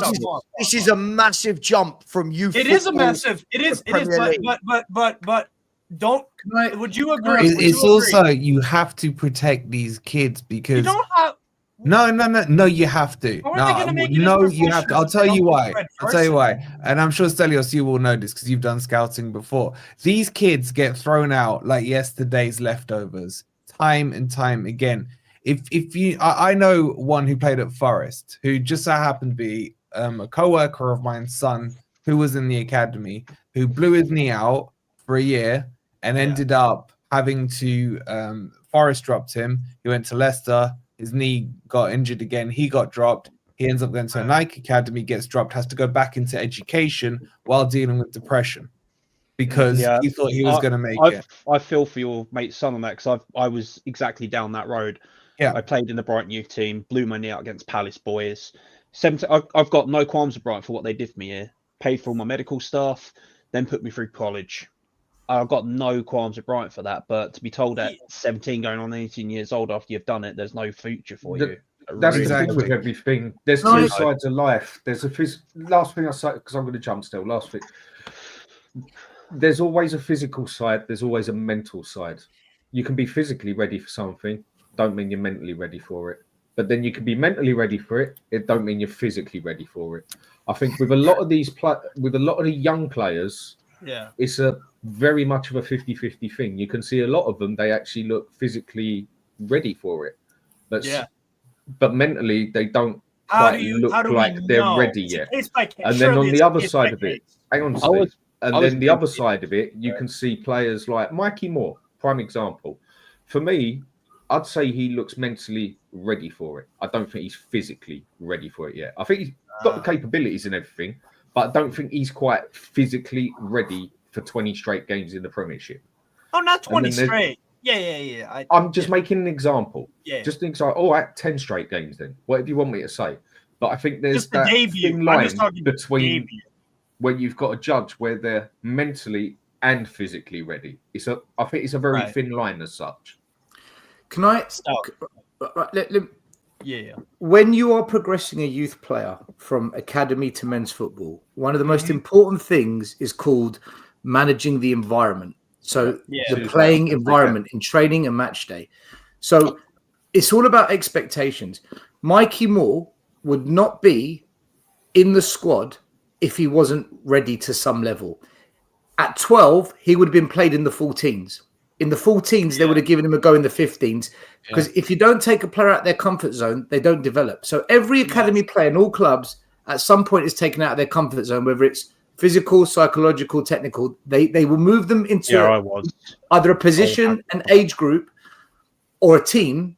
They will move them out of their comfort zone to see if they sink or swim, right? Now, the way I look at it is this. I agree with Wolfie. If you go and throw these kids in, it's a disaster, but not this time. So when we were going for a shit show with Conte and then Stellini, and then we went up to Newcastle, we were 5-0 down in 12 minutes, whatever it was, and people were saying, bring on the kids. I was saying, don't do it. The environment, remember what I just said, manage the environment. The environment was so toxic and polluted, if you brought in youngsters in then, they would have drowned. It would have been a disaster. This is different. The environment's different. The season's over. There's no pressure. We're not going to get top 4. We're not going to get Europe. In that Stellini season, they tried to still get into Europe and it failed. Yeah. There is no pressure whatsoever in the Premier League. Literally, every Premier League game now for Spurs is a training game in reality, right? If you deep it. So if you were to get the kids now and say, you're going to play for the next 10 games, don't worry on your performance. I believe in you. I know you're going to come good. I'm with you all the way. Go out there and show the world what you're about. This is your time. You've spent the last 10 years preparing for this. I'm with you through thick and thin. Then you'll see which ones are going to make it and which ones maybe, you know what, this isn't for you. Arteta brought through Maitland Miles, Willock, Saka, Smith Rowe. There's a 5 or 6 he brought through. The only one that really made it was Saka. Okay, so we might bring through 4 or 5. Only 1 or 2 might make it. Now is the time to do it. There's no doubt in my mind the environment is ready for those kids to shine. And you know what? We've kind of tested the water in Europe where when the kids have played in Europe, they've shone. So we've tested the water. Now let's take them out of their comfort zone. Let's go 10 games. If this was that Conte, Stellini, Jose toxicity period, I'd say don't fucking do it. It'll kill him. Now's a great opportunity, but I don't think Ange will do it. I don't think he'll do it. I get your point, and I, to an extent, agree with it. But my argument back would be, do you not see that as disrespectful to the teams that you haven't yet played? Because let's just say, because the impact could be significant, because we haven't played you, So if you played us with your kids and we trounced you, is that fair to maybe, I can't remember your results, but say you'd beaten Man City and Newcastle around us with a squad, and then you've given us your kids. Is that then fair? It's a case of surely if you're going to do that, you got to do it for the whole season. Right. Is it my job to respect other teams and what results they're trying to get, or is my job to develop the players I've got and become a better team in the future? Right. So from a moral perspective, I get your argument. There's no morals in football, though, mate. Yeah, I know. I hear that, but this has happened. I couldn't care less. I couldn't care less is the answer. But what I'm saying, even when we've been talking about cups and respecting cup competitions and things like that, there's been this conversation happening. For this to then bleed into the actual Premier League, what is? Hang on. What if Wolfie? Okay, listen. Do you know what? Let's flip it. Let's flip it.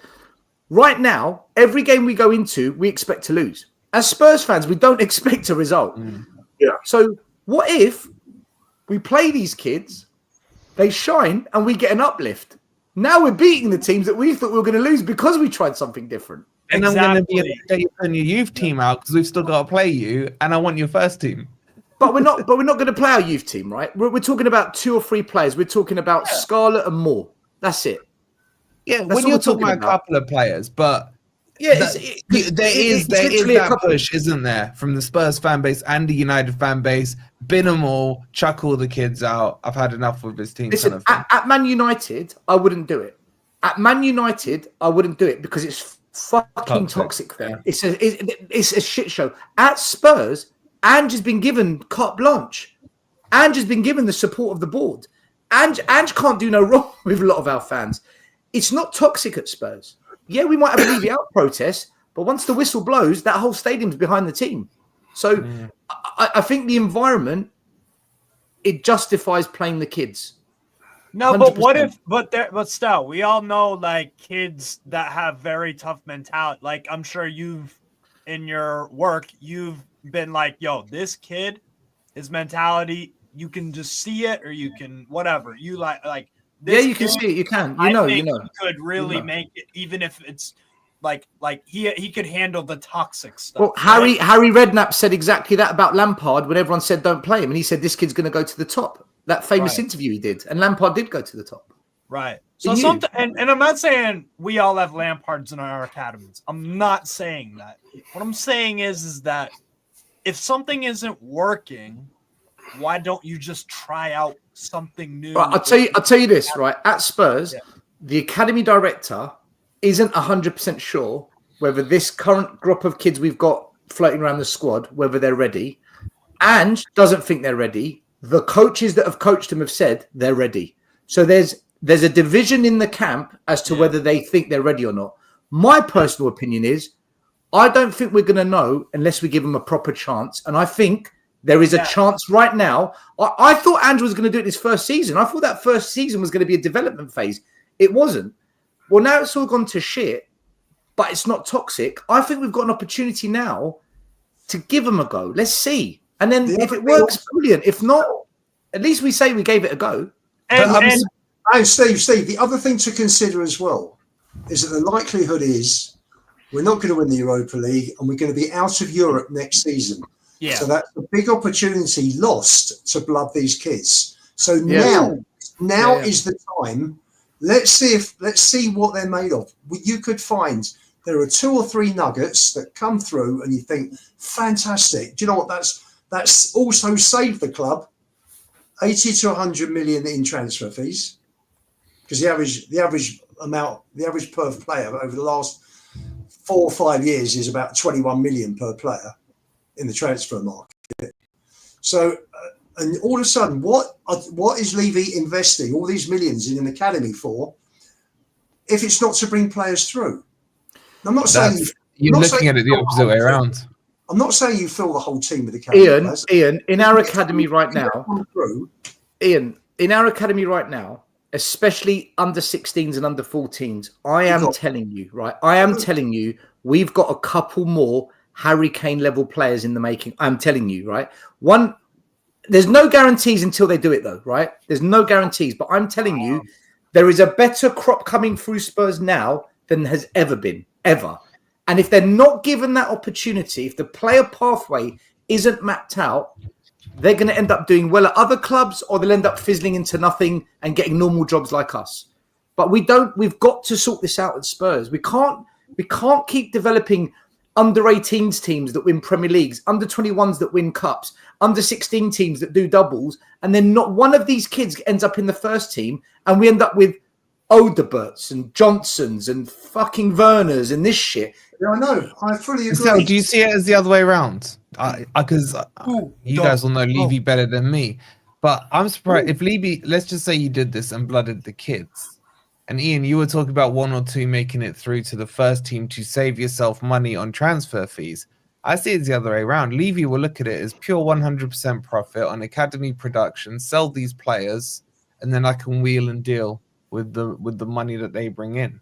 But you know, well, he kept Kane. He kept Kane until he was 29. Though we got 9 years out of Kane. We got a good 9 years.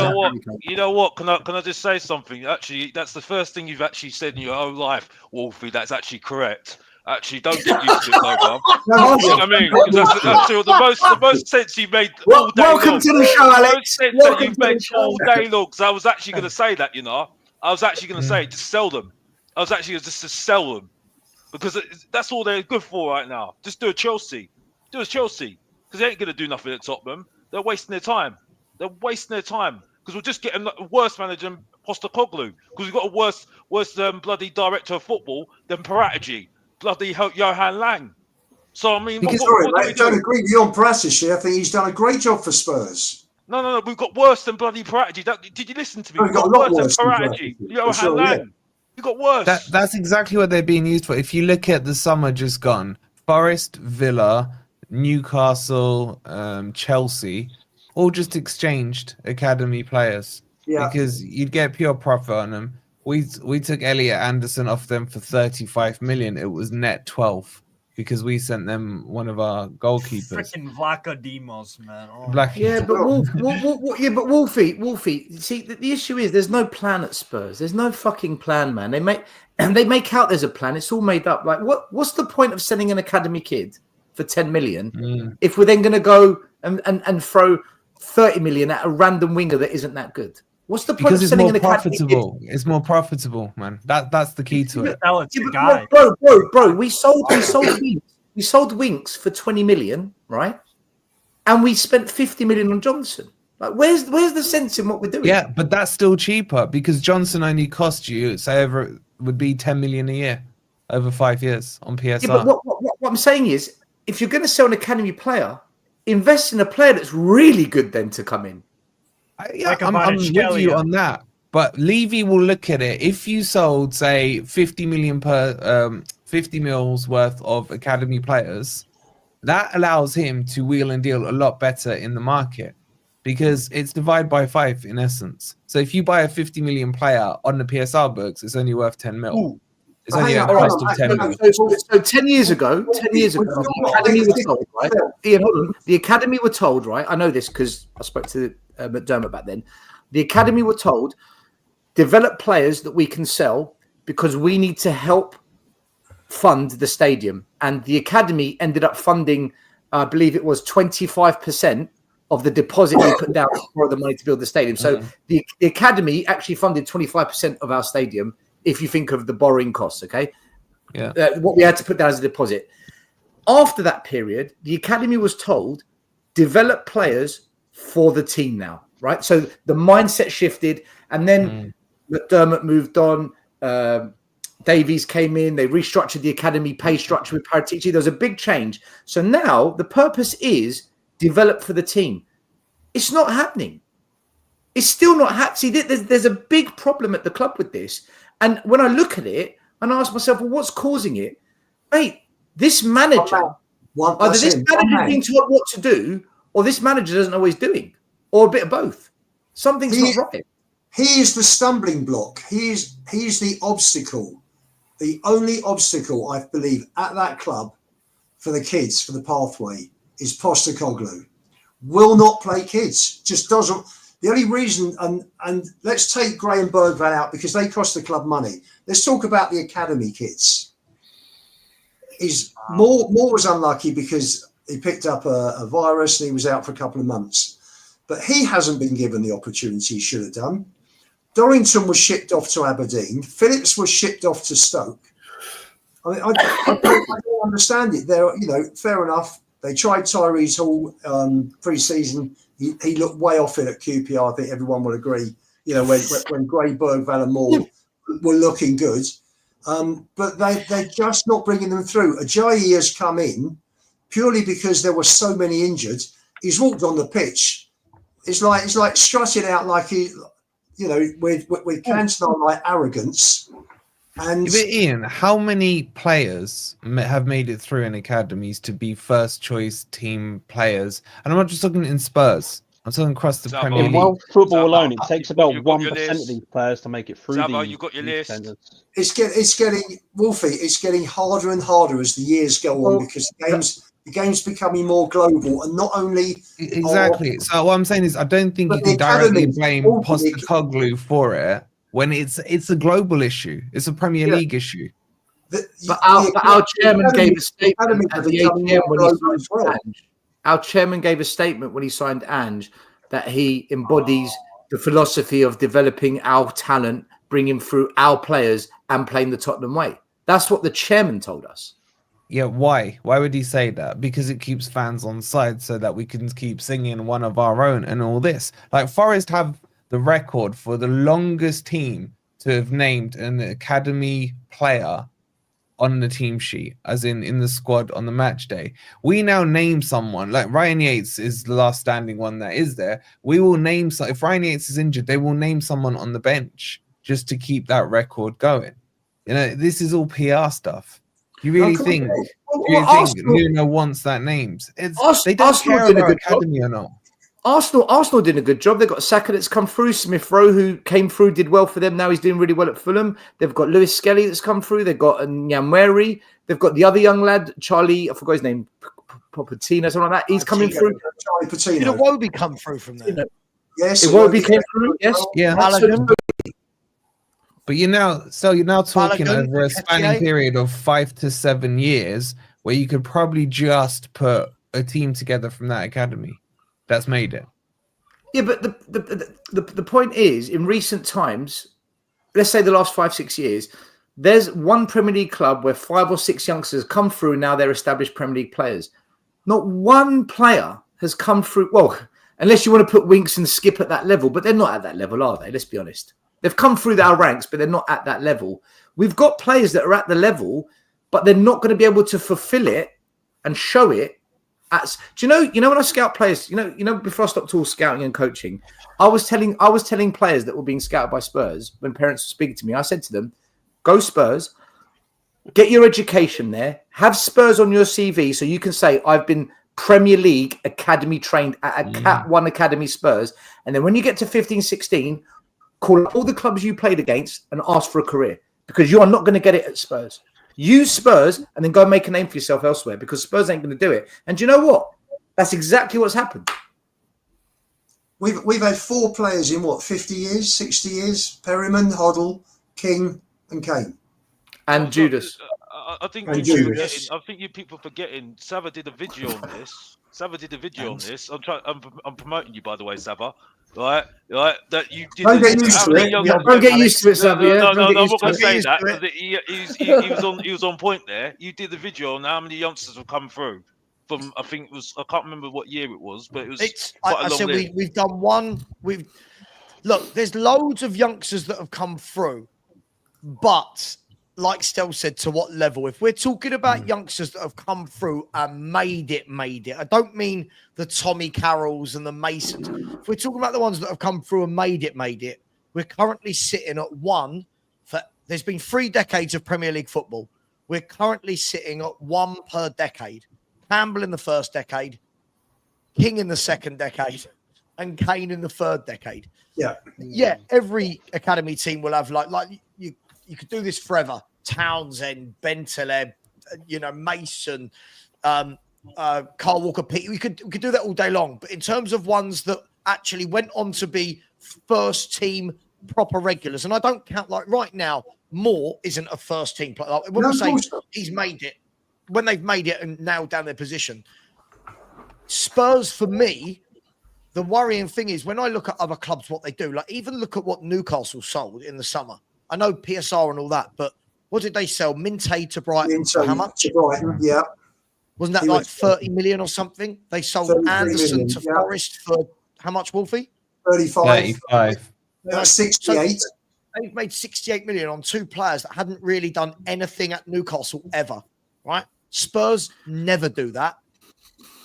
The only one we've really made money from over the years, if we're going to be brutally honest, proper money, is Harry Kane, who we had to have a decade of first, or under a decade, to then sell him at a huge profit. Everyone else goes for Sava. I mean, what we did do skip. We did do skip. We did do skip.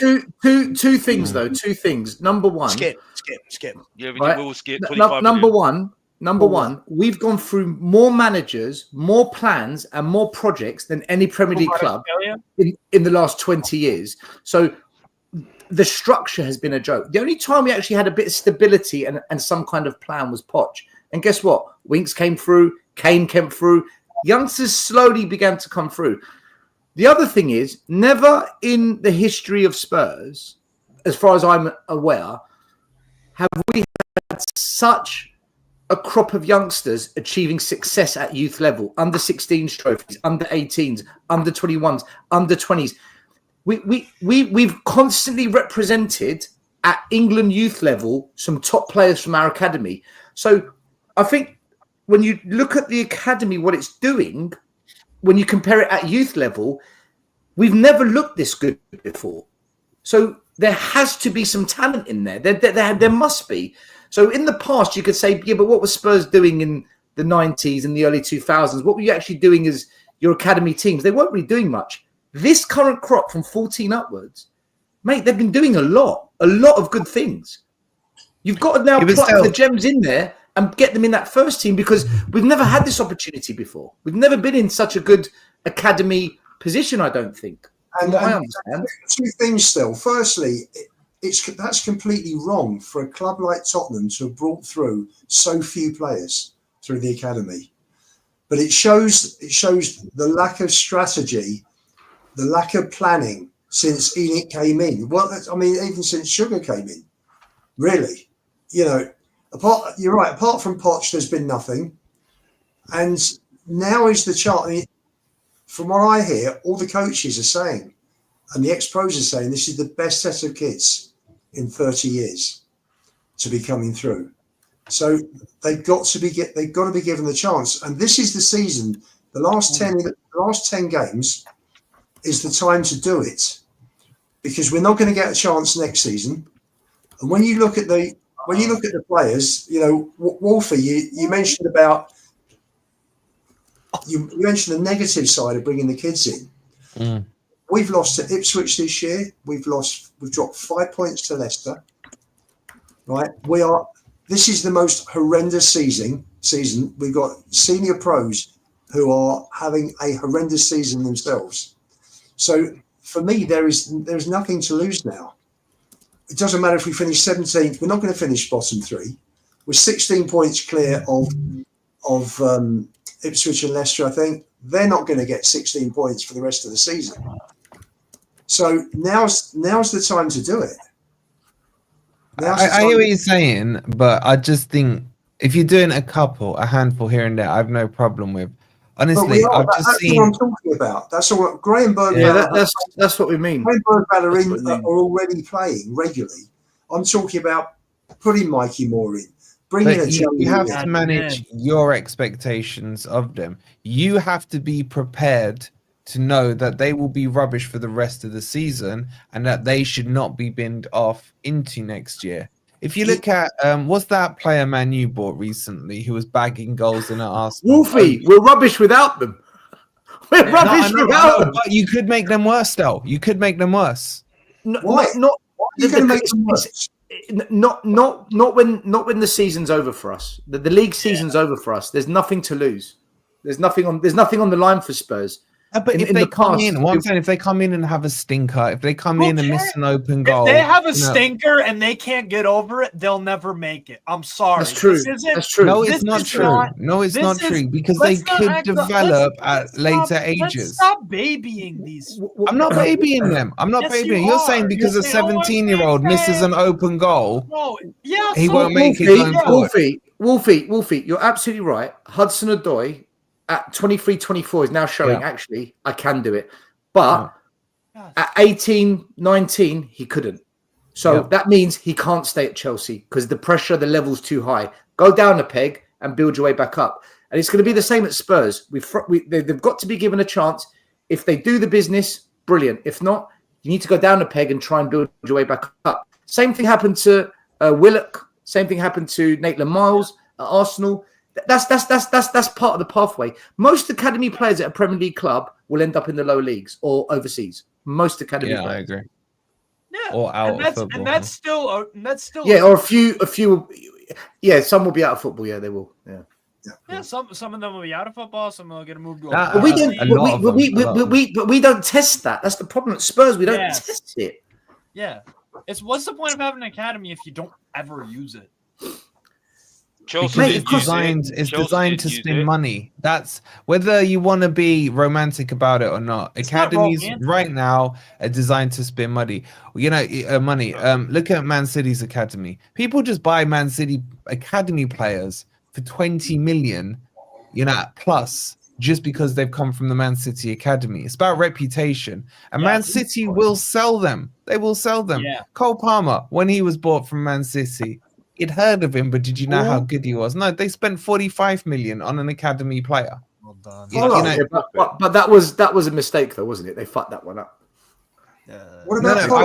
Forget how good or bad he was. I'm talking about the fact that an academy player was sold for 45. You're right. The academy in modern football clubs is now part of the business. It's a business department. You're right. But at the same time, it's also got to feed a couple of players into that first team, surely.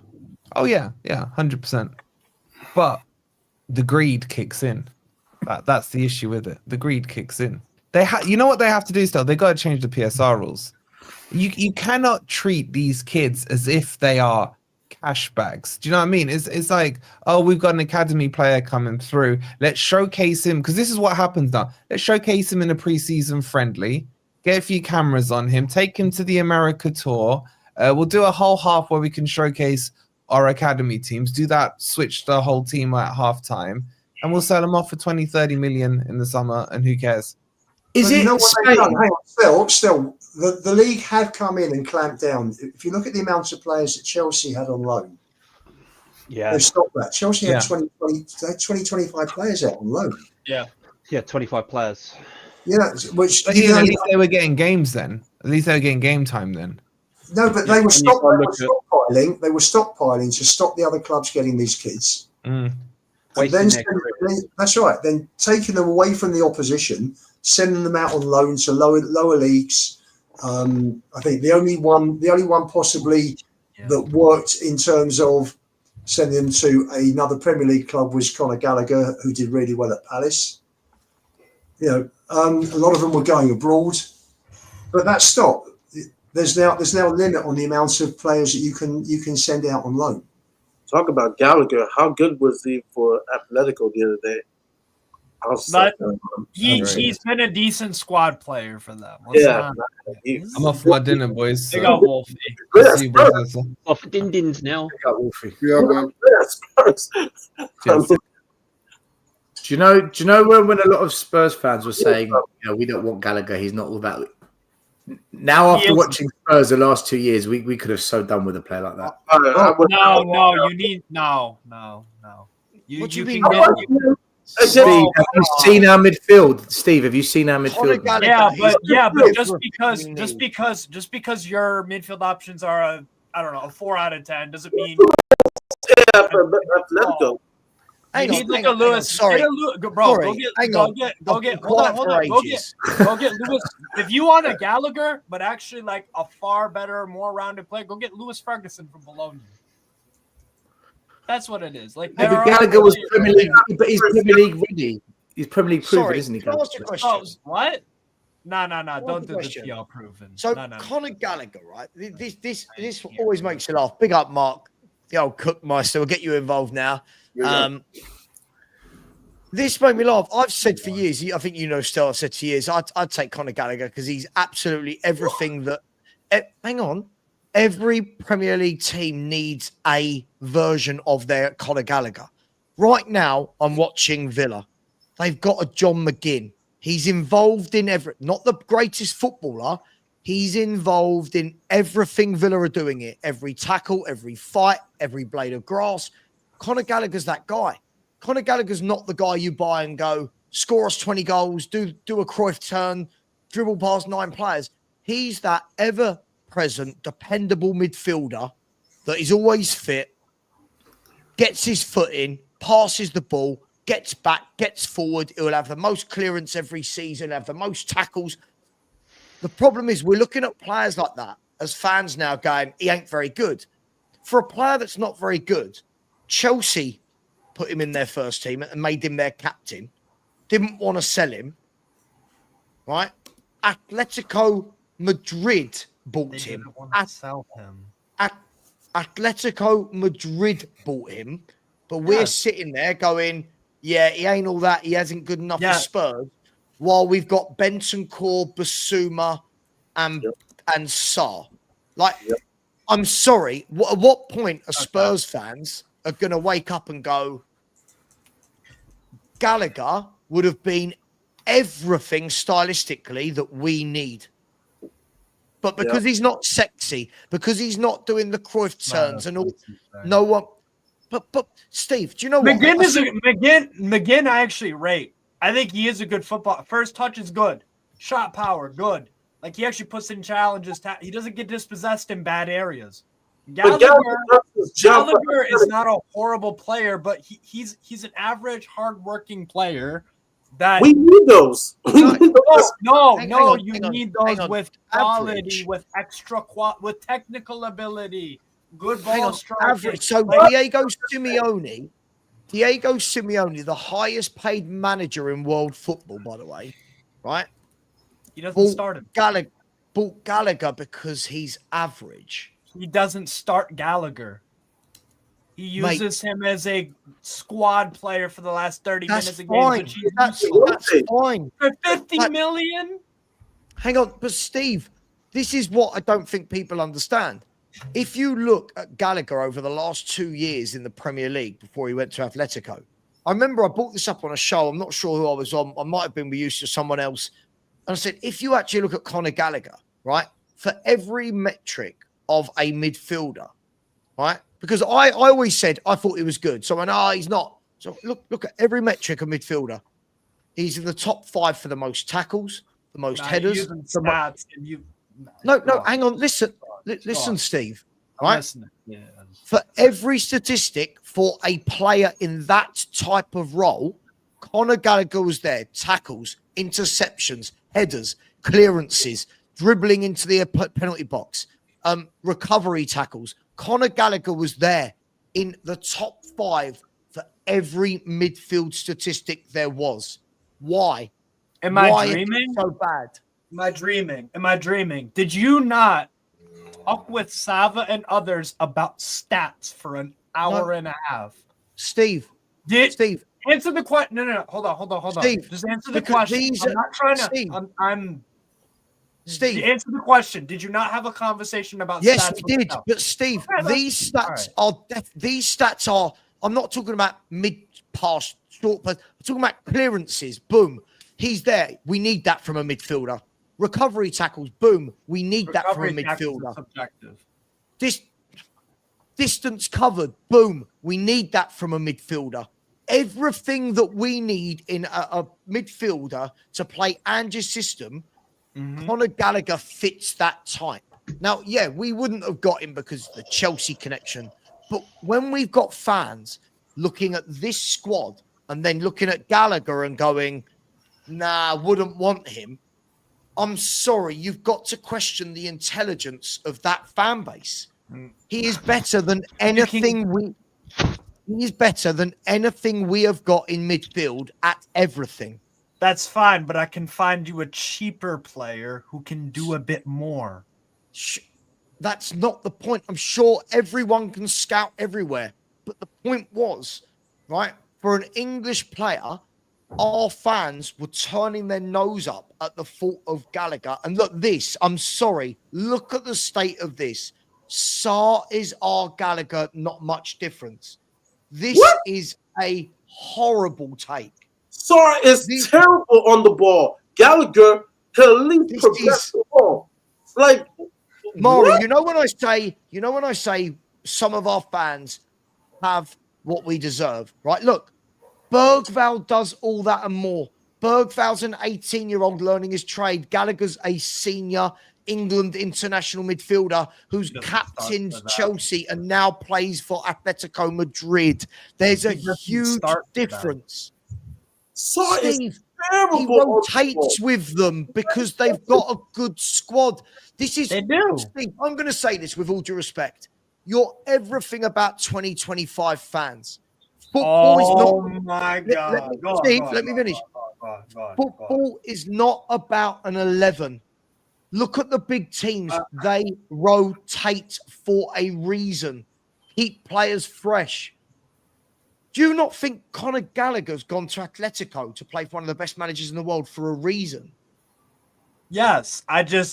I personally don't value those. Again, I can find players that I prefer more, that I think do this better or that. This is a preference thing. If you like Galadog, go on. Like that's it is what it is.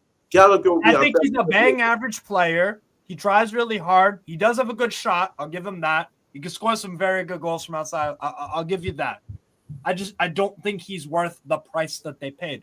But that's not. It is. I don't rate him as a footballer. He's been. I don't rate him as a footballer either. I rate him as an athlete. I rate him as an athlete. Maybe he's getting better as a player at Atletico Madrid because, he's got a very good manager in Simeone. And I think he's getting better. He works a lot harder. I think he's a very good athlete. Yes. And I think he's similar to Jordan Henderson in that sense. I agree. So this I agree, Alex. This is and where we need a leader like that, Alex. He's a leader as well. He's a leader of men. And actually, puts it best. I'll give you that one. He's better than Saar. He's better than Basuma. And I mean, he's not an attacking midfielder, but he'll be more consistent than Kulu. Discipline. That's what you're talking about. Disciplined. And he's got some leadership qualities that we would definitely want. I definitely would take him in terms of athlete. And if you can compare him to Henderson, look at the influence Henderson had on the Liverpool team. You see what I'm saying? So, and he worked hard, and he would develop his game as well. I don't know about so much better. That's all I'm saying. Manager. You can do better. Yes, I would want better than Gallagher, but as of today, Gallagher will be. Yeah, he starts for you guys. There's no doubt. But your guys' midfield ain't Atletico Madrid. I think that's fair comment, Maury. I think Gallagher is better than any of the midfield players we've got at the club at the moment. Yes, and that's an indictment on your midfielders. Oh, for sure. Listen, midfield is our weakest part of the team. Yeah. It is. I mean, it's at least up front, you've got the final part of what Sonny can do. Solanke's not bad, but in midfield, for me, I think they're just poor. I think they've been massively. You know exactly what I feel about my midfield. They've been shocking. I wanted Højbjerg back. That's embarrassing for Mr. Box Office. And like I said before, you didn't mention it, and I'll keep on mentioning it. The Juventus reject, Bentancur, gets too much praise for me. I'm sorry. He's a reject, and he's still a reject. And as far as I'm concerned, I'll get rid of him tomorrow. I'll get rid of them, both of them tomorrow, to be honest with you. I'm watching Simeone get a hard-on excitement watching Gallagher make 2 hard crunching tackles. Yes. Barcelona and Real Madrid. And then I'm watching, I guess, AK. I can't pronounce the name of the team on Thursday. I'm watching their midfielder look like Zidane in our midfield. I'm looking at the defenders. Where's our midfield? I'm watching, that's why I want Gallagher. I want someone who is going to be tough, who's going to make some tackles, who is going to work in the midfield. What I saw on Thursday was absolutely disgusting. I threw in a super chat to Saba that day. I said that performance was absolutely disgusting. For a club that we are, our midfield is atrocious. Everybody gets to skate and float in our midfield. Yeah, for me, Maury, the Gallagher that was at Palace, that played at Palace, was really exciting. And for me, I preferred watching the Gallagher at Palace than the Gallagher at Chelsea. Yeah. Yeah, but he matured, right? He matured. Yes, but he got really exciting still playing. Just playing off the front. I thought he looked terrific for Palace. He's just not my kind of player. That's it. Sure, but this is the difference. This is where fans have to put aside. There are many players who are not my type of player, but I acknowledge that if you are going to have a midfield three, you need multiple types of player in your midfield. Yeah, of course. Like a Henderson in Liverpool. For the way we play and the running stats needed and the energy, I'm sorry, if ever a manager's style suited a footballer. Now, listen, I'm not saying we would have got him. I've always said we won't get him, right? But the fans saying, I'm sorry, even like Lubo, someone like you who's like, you're a fan of Bergvall, see what he's got. People in the chat saying, I'd rather Bergvall. At this stage in the career, shouldn't someone like Bergvall be playing with Gallagher and learning from Gallagher? Yeah, they're completely different. Huh? Yeah, they're completely different midfielders, anyways. That's fine. He doesn't have to. He doesn't have to learn the exact position. But the problem with the thing is with Conor Gallagher, he gives you a bit of everything. He is the ultimate box to box footballer. He will track back. He will get forward. He will pass. He will drive forward with the ball. He will get in the box. He will mark his man. He will go into 50-50 tackles. Every team needs one of them. Look at Liverpool winning the league with Jordan Henderson, right? Yeah. Jordan Henderson, people go, rubbish player, blah, blah, blah. Jurgen Klopp trusted him more than any other player. Every game, Jordan Henderson is my guy. He gives me what I need, right? Milner as well. Yeah, Milner's exactly the same sort of player. You've got to, Gareth Barry did it for years. You've got to have a player like that. We've got lots of people. Have a look at the game went Thursday night. We've got Bentancur, Bergvall, right? Maddison. That midfield three don't offer any of those traits I just mentioned from Gallagher. Okay, here's the question. Do you know what's it called? What's his name? Onana from Aston Villa. Yes. Would you rather have Onana or Gallagher? Gallagher. Gallagher. But in saying that, the only thing going against Gallagher at the moment, he hasn't got it over the line. He hasn't got it over the line because Chelsea, he missed out on a few opportunities to win trophies. But that's the only thing. Why do we keep attributing individual players to not getting over the line? Well, no, because the thing is, though, I think in a top team like Chelsea, that's all about winning trophies for me. You know what I mean? But the team he was in wasn't a top team, was it? Yeah. But he probably will win at Atletico Madrid, right? But if I'm gonna throw this whole thing about trophies with Harry Kane, he's got to get the monkey off his back with Gallagher as well. You know what I mean? I know, but what's that? I don't understand in the context of the conversation we're having. What has that got to do with anything? Well, no, he works hard. No, I get what you're saying. It's going into we're going into a different conversation.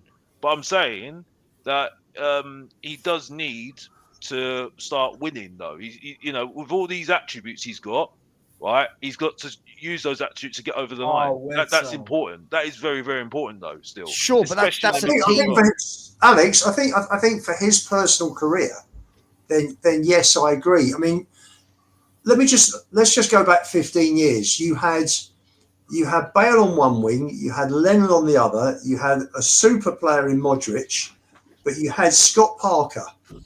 Yeah, 100%. Who held the whole thing, who was fantastic. That 1 year, he was magnificent for us. And you had you had Ledley behind, didn't you?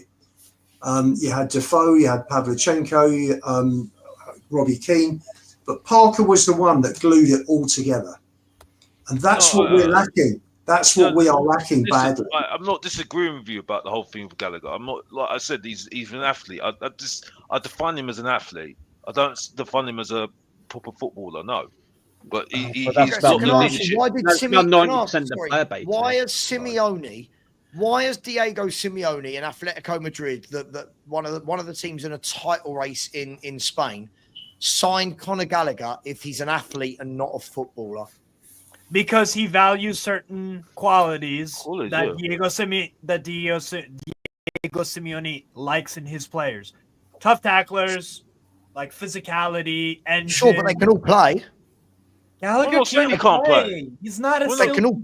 We can't say No, that no, he no, can't. no, a good again, shot. Again, He has it's a this, very it's this impressive notion shot. that everyone has to be silky to be able to play. Not silky. I don't know how to describe No it. one. I don't He's say got a very silky. good shot. That's the most impressive thing as a football Gallagher has. He's a very good shot from outside of the box. Simeone.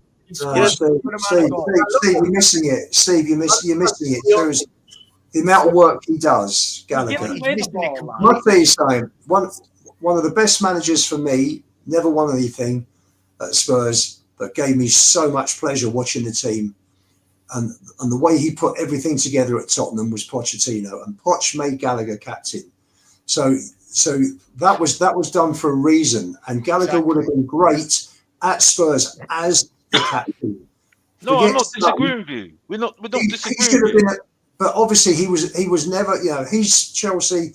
His parents are Chelsea, all his best mates are Chelsea. He was never coming to Tottenham. No, I'm not disagreeing with you. No one's disagreeing with you there. That's the sort of player, Alex. That's the sort of player that we need. I'm not disagreeing with you. This is not what I'm disagreeing with you. I'm saying that for me, he's more an athlete for me. That's all I'm saying. I'm not saying it's not even me being horrible Can I ask, about if he's an athlete, Alex, why then for his last 2 years in the Premier League was he right up there with every other midfielder for every single attribute of a midfielder? Goals, assists, tackles, passes.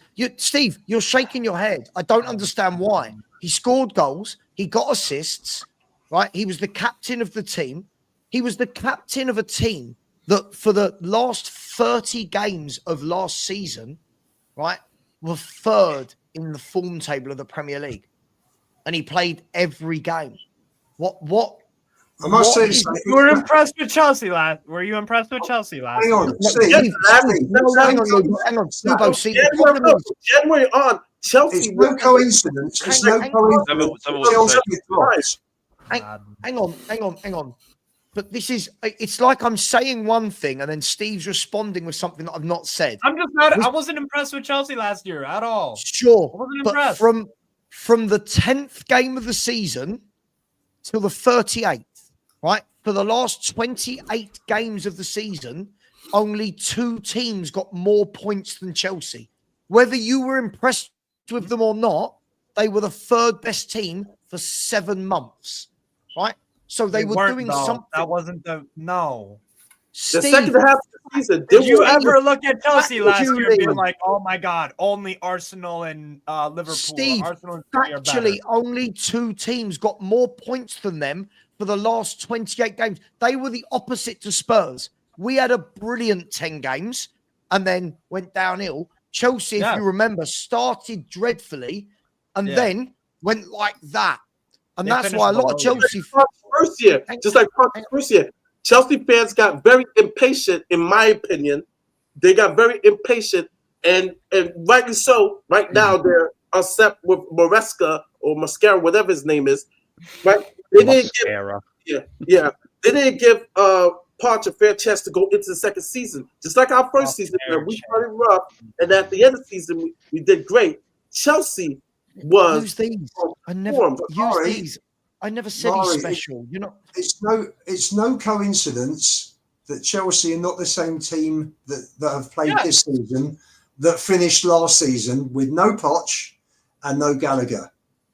And there's your difference. Listen, they're doing okay. They're up there still, but I speak to Chelsea fans who tell me that it's not like last season. The way they accelerated, particularly from Christmas, Poch had them playing.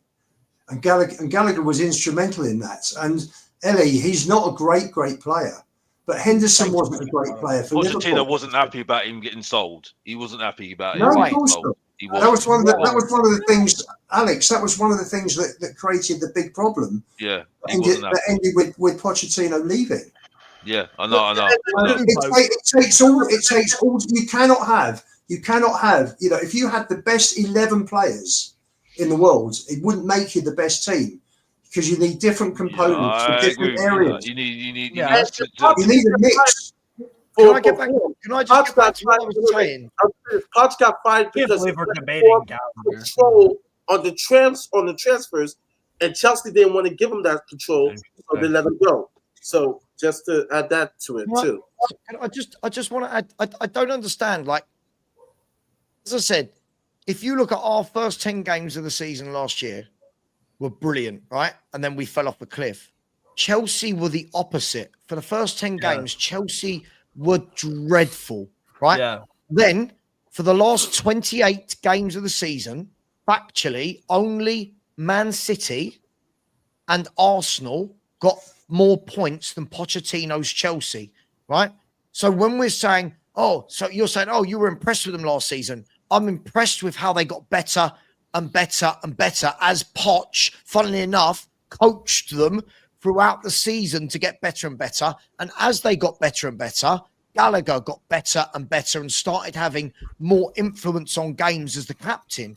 He then gets a move to Atletico Madrid, one of the biggest clubs in the world. And we're sitting here going, yeah, but we wouldn't want him at Spurs. Who do we think we are? We sit and bitch and moan about Bentancur, Basuma, Sarr, Maddison, Kulu, this, that, the other. And then we're going, yeah, we wouldn't want a player that Atletico Madrid signed. Well, like, if you want players like of a higher style, because I've talked with Stella about this a few times. Like, Stella wants Spurs, and I know it's a winger, but he always says Kvaratskhelia. Stella, you want Spurs to try and go get those kind of players, right? A Kvaratskhelia, maybe a Vitinha when he was at Porto, maybe someone like Carvis. Yeah. Like those kind of for me, Gallagher's not in the Kvaratskhelia. Steve, sorry, I don't only want those. I know, but like I'm saying that's where the level you want to be at. Look, I think any successful team's got a mixture of one or two good young players, a crop of good players, 3 or 4 really highly talented players, the ones we will say are either elite or just below elite. And then you've got 1 or 2 that are just workhorses, like a Henderson, a Gallagher. I think Spurs had a Wanyama back in the day of that level. So I think every team, it just needs a balance of players. That's the job when he came in. He did, but we can do better than that. I think we can do better than that. And we improved on him with Scott Parker. Mate, we are crying out for a Scott Parker. We are crying out for that kind of player. Absolutely. All day long. Crying out. Still, I think what you said there is spot on. And I think this is the thing, as I've learned more about football, is that instead of just going, I don't rate him, it's like, okay, that's not my type of player, but I'm aware that this system needs that, right? Like for me, we need a Højbjerg of a better quality, right? I didn't like Højbjerg as, I think Højbjerg was useful, but for me, I think Gallagher's the next level up, right? I think he's the next level up. He's the next level up. Now, am I saying, Ellie in the chat saying I'm making out Gallagher to be special? No, not special, but every team needs that one bloke that's fit every game. And again, I use this as an example. What I'm watching now, I always talk about this guy. You watch Aston Villa. John McGinn is fit every game. John McGinn, every time I look at the screen, he's involved. Right now, he's on the edge of the box. When they break, he'll be the first one getting up there with the rest of them to join in. And then when he loses the ball, he's back. Right. He wants to get involved in the fighting. Right. He wants to get involved in the build-up play. He wants to get forward and score goals. We don't have any midfielder that can do that in this squad. We don't. We simply don't. You know who could do a job for Spurs, who I think we could probably pick up quite easily, whose career was going very well at Leeds and went to City and dropped off a cliff, was Calvin Phillips. I just think with in Phillips, 2020, that ship has sailed a bit. I think that sailed about 4 years ago. I think if we had got him when City did to do that job, I agree. I think the problem is the last 2.5, 3 years, he's done nothing. It's not been the Phillips that did really well for England and Leeds. But I agree, that type of player, the unsung hero. But football fans hate an unsung hero. Sure. We want everyone to be Rodri, to be De Bruyne. We want everyone to be the playmaker that gets 15 goals. You've got to have. We need, if ever a formation and a tactic cried out for someone like Conor Gallagher, it is this gung-ho, kamikaze, midfielders everywhere. It's this. Soft midfield. Yeah. Doesn't that wait, hold on. Just an interesting question. Wouldn't that just enable Ange's crazy tactics that you don't like in the first place? Wouldn't that just enable it more? Mate, listen, my aim is that I don't want him here at all. And next manager, that's what I'm saying. So why would you managers like Pochettino, I bet you he's in the England squad. If managers like Tuchel, Pochettino, and Simeone think he's good enough for Tottenham Hotspur, who are currently sitting 13th in the table with a non-existent midfield. Sav, I've got to shoot. Sav, I've got to go. There you go. Thanks, it's been a blast. I had 10 hours on here since 6:15 this morning. It's been great. Been great chat. Thanks, guys. I got to bounce out. And big up to everybody and all the comments, even Scott's. And See you later, Lubo. Stick that money into that charity, guys. Just Giving. Let's get him up to $4,000. Dogs are brilliant. Cheers, guys. Sav, tomorrow night you doing? I'm definitely doing tomorrow day. I'm not sure. I don't know if I can do another 5 or 6 hours straight off tomorrow. So maybe not. Maybe not. Okay. All right. I'm live. Lubo, if not, we'll do something Monday together. We'll do something Monday. Okay. Lubo, I'm live at 9:30 tomorrow. If you want to jump on a show, well, sure. We'll be back by then, won't we? From the restaurant, obviously. we have to be because I'm doing it. So look forward to what restaurant? What restaurant? Alex, you're in the group chat. Check sorry. Yeah, you're in the group chat. Yeah. Won't tell you again. See you guys. Yeah, mate, thank you. Let me get to this super chat that's been sitting there, and then I want to bring Mark in. So sorry, Mark. I got carried away. And, Alex, you're in the chat. I got carried away. Big up to Crypto Fhtv. Here you go. One of Wolfie's lot said, I hope City will respect us now. We didn't want to embarrass you, so we kept it to 1-0. But hey, stay humble. Hey. Stay humble is definitely something that Forest fans are going to need to learn, because any drop-off next season, everyone's going to go for them, right? That's the way. When you big yourselves up that much, people will come for you. But big up Crypto Fhtv. Guys and girls, come on. We are just over 3.2K across both platforms. Please get the money into Just Giving. We've dried up in the last we haven't had a donation now for 32 minutes, but big up to the people that have. So Lawrence, thank you very much. Darren West, thank you for your donation. Enigma 6, thank you. Yano 71 said, big up, Sava, the most kindest man on YouTube. Not sure about that, but RIP to Frank. Yeah, I do have a soft spot. That's Silt said, hello, Sava. Not sure what this is about, but I always got money for charity. ALF raid. I never know what that means. ALF. As good as mine. Aaron Norton has also put in as well. Thank you to all of those people.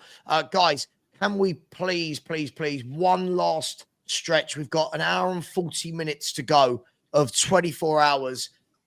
Fading fast. What can we get? One last push, please. The link is in the chat. I'm putting it in again. And Mark Cook, how are you? Are you feeling better now? I'm getting there, mate. Yeah, thank you very much for asking. Yeah, I'm getting there. I hope everyone's well. It's nice to see everyone getting on stream, supporting you, mate. You've done a great job. Fantastic job as usual every year. Going to a great cause. And yeah, well done, mate. Absolutely brilliant. Well done. Thank you, mate. Is it nice to even people like Box Office? Nice to see him, is it? Of course. Nice to see everyone, mate. Just checking. Yeah. Just checking. Always. Alex is every time he's come on today, he's going up. He's like, you. I'm not being that bad. I'm not being that No, bad. in a good way. In a good way. I love it. I love it. I love it. By the way, for anyone who cares, it's Aston Villa 0. Brentford 0, Aston Villa 0. Lots of chances at both ends, really. Both teams look like they could go on to win it, but hey, it is what it is. Sava, guys, I need to go, mate. I need to go. All right, mate. Thank you very much. Thanks for everything. You enjoy take care. your next hour and a half, everyone. I definitely will. Definitely will. See you later. Make sure you donate, everyone. Make sure you donate. Yes, 100%. Big out stuff. Do you think Forest make the Champions League now? I mean, it's in your hands. It's in your hands. I'm just looking at the table now. What are you? You should, from this point, Big 10 games. Ooh, Savin's putting the pressure on. Ooh. It's a Big 10 games, isn't it? Look, you know, they can talk about it. Bit of a flip-flop. get over the line. That's the key thing. Who have they got left to play, Sava? Let's have a look, shall we? Let's have a look, Mark. So, because I just heard someone say earlier that the game they had today was probably the last sort of big one of the. Well, I don't know who they've got left. So they've got Ipswich away in the Premier League. Yeah. Brighton away in the Cup. Let's stick to Premier League. They've got Ipswich away, United at home, Villa away, Everton at home, Tottenham away, Brentford at home, Palace away, Leicester at home, West Ham away, Chelsea at home. So I think there's a good mixture of games they probably will win and probably won't. What do you reckon? 4 wins will do it for them now? 4 or 5, isn't it? Out of that lot, I would imagine. 3 wins and a draw, probably. Something like that. Let's have a look. So if we look at the table there, so what are they on? 51. So at the moment, they're 5 points clear. Well, Chelsea, if Chelsea win tomorrow against Leicester or Monday, whenever it is, that gap goes down to 2 points, 4 points over City. I would think 4 more wins would guarantee the Champions League, wouldn't it? Yeah, about 4. 4 should do it. Obviously, depending on other results. But yeah, they've done well, man, haven't they? They've done really, really well this year. Fair dues to them. You know, the way they've assembled their team and the money they've spent. Nuno's done a job. They've obviously all come together as one. And this is the result. So good luck to them. That's what I'll say. By the way, Crystal Palace, 4 wins from their last 5 games, flying up that table, 6 points clear of us now. He's done a bloody good job, guys, hasn't he, old Glasner? He's done a really good job with what he's got. I'd take him on Newcastle tomorrow. I want a 3 at the back manager. He's won European competitions for it, bro. I think Palace are still in the FA Cup, if I'm not mistaken. Yeah, they are. They got who are they playing in the next round? It's a good team, man. I actually think that you know what? I said it at the beginning of the year. I could totally see Palace getting to an FA Cup final or something. Could totally see it. Because Glasner does like to take these cups seriously. So yeah, Fulham away. They could beat them. They did already, actually, a few weeks ago, 2-0. Cups opened up. Definitely opened up. Palace are FA Cup is mad interesting this year. It's finally like you got some interesting, like you don't have Man United in there, you don't have Liverpool, you don't have Chelsea and all or Arsenal or whatever. You got like Villa, Bournemouth, Brighton, Preston North End, and Man City. And it's not Man City's completely. I think Bournemouth could knock out Man City in that one, you know. Yeah, I think that's going to be a really intriguing game because you've got Man City that they are by far the biggest favourites to win the competition. Newcastle were second favourites, but obviously crashed out to Brighton. But I'd love to see a Brighton win it, or a Palace win it, or a Villa, or a Fulham. I'd love to see someone like that win it, other than the norms. So I'm happy Palace for final. City to. We'll see. Yeah, absolutely. Yeah, Corey's 87 said that top 4 race is crazy, and above 9th and above could actually make it. By the way, just quickly, what I have noticed is many likes on this show. Get the likes, smashing your donations. We've had a few since I spoke just a couple of minutes ago, as we're creeping up towards that 3,500. Big up to Crypto FFTV who stuck in another donation. Thank you very much. Glenn Cornwall, big up to you. Said, good work, Sava. Keep it up. Big up, Frank. Thank you very much. And Dave W has said, RIP, Frank. So we've had 167 donations in the Just Giving stream and 92 donations via YouTube.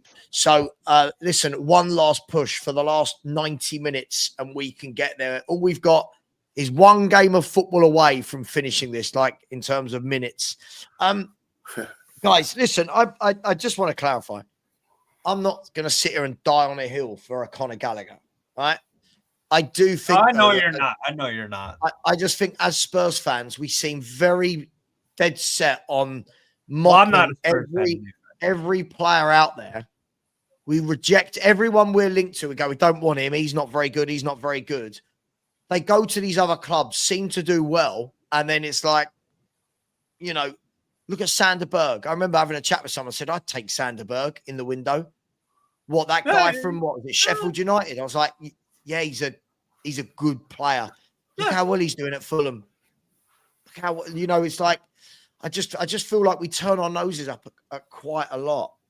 No, stop. Oh, sorry, Alex. I think the problem is at the moment, I think the player just needs to come in and prove it, and I think that's the thing. And unfortunately, I think there's a lot of Tottenham fans at the moment that are very tired and weary at the moment. You know, because the way it's going at the moment, it's the way it's gone for quite a while now. You know, we bring in players that are actually not that bad. Let's be honest here, because we haven't got a bad squad. It's just that some of them are just not playing to their potential. You know what I mean? Some of them that should be playing much up to their potential, really. And for me now, it's just about seeing it now, Saba. It's always been about that right now.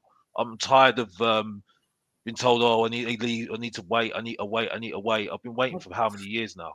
You know what I mean? So this is where I think I'm just so sarcastic. I'm just so I'm moved now whenever a player comes in now, that if a player shows me something more with what they're doing, I'll shut up. You know what I mean? I think that's the main thing for me. But in saying that, they've got to come into something settled, Steve. Though, right? Like my worry. Sorry, Alex. My worry, Alex, is my biggest worry is players coming in. And I'd love to get Mark's take on this as well. Players coming in to play in this chaotic mess.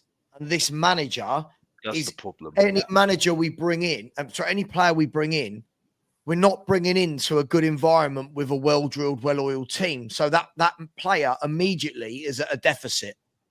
That's what, if a player joins Bournemouth right now, they're joining a really good, organised, drilled team with feel-good factor. They've got the option to slip right in. At the moment, we're a mess. No one knows our best defence. No one knows our best midfield. No one knows our best forwards. Every team's worked out how to play against us. You don't know when your next win is. Yeah. Mark, is this ever going to change in terms of who we bring in the summer? We're all going to talk and debate every player we bring in. Does it matter which player we bring in? No, not with this manager. Not with this manager, Sava. I wouldn't want another penny spent with him in charge, because I believe, you know, we all listen to different shows. We've all got our own opinions, but my personal belief is that these players under a different coach, tactics and system, you will see a lot more out of them, because the famous old saying, you know, square pegs, round holes and all that. Well, we have got players that can fit into the round holes if they're played correctly.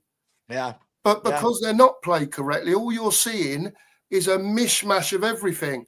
Why can't we have a back three and a back four with one sitting and, like you say, a Conor Gallagher in that type of player in the 8 to be a leader? We've got no leaders in our team, in our squad.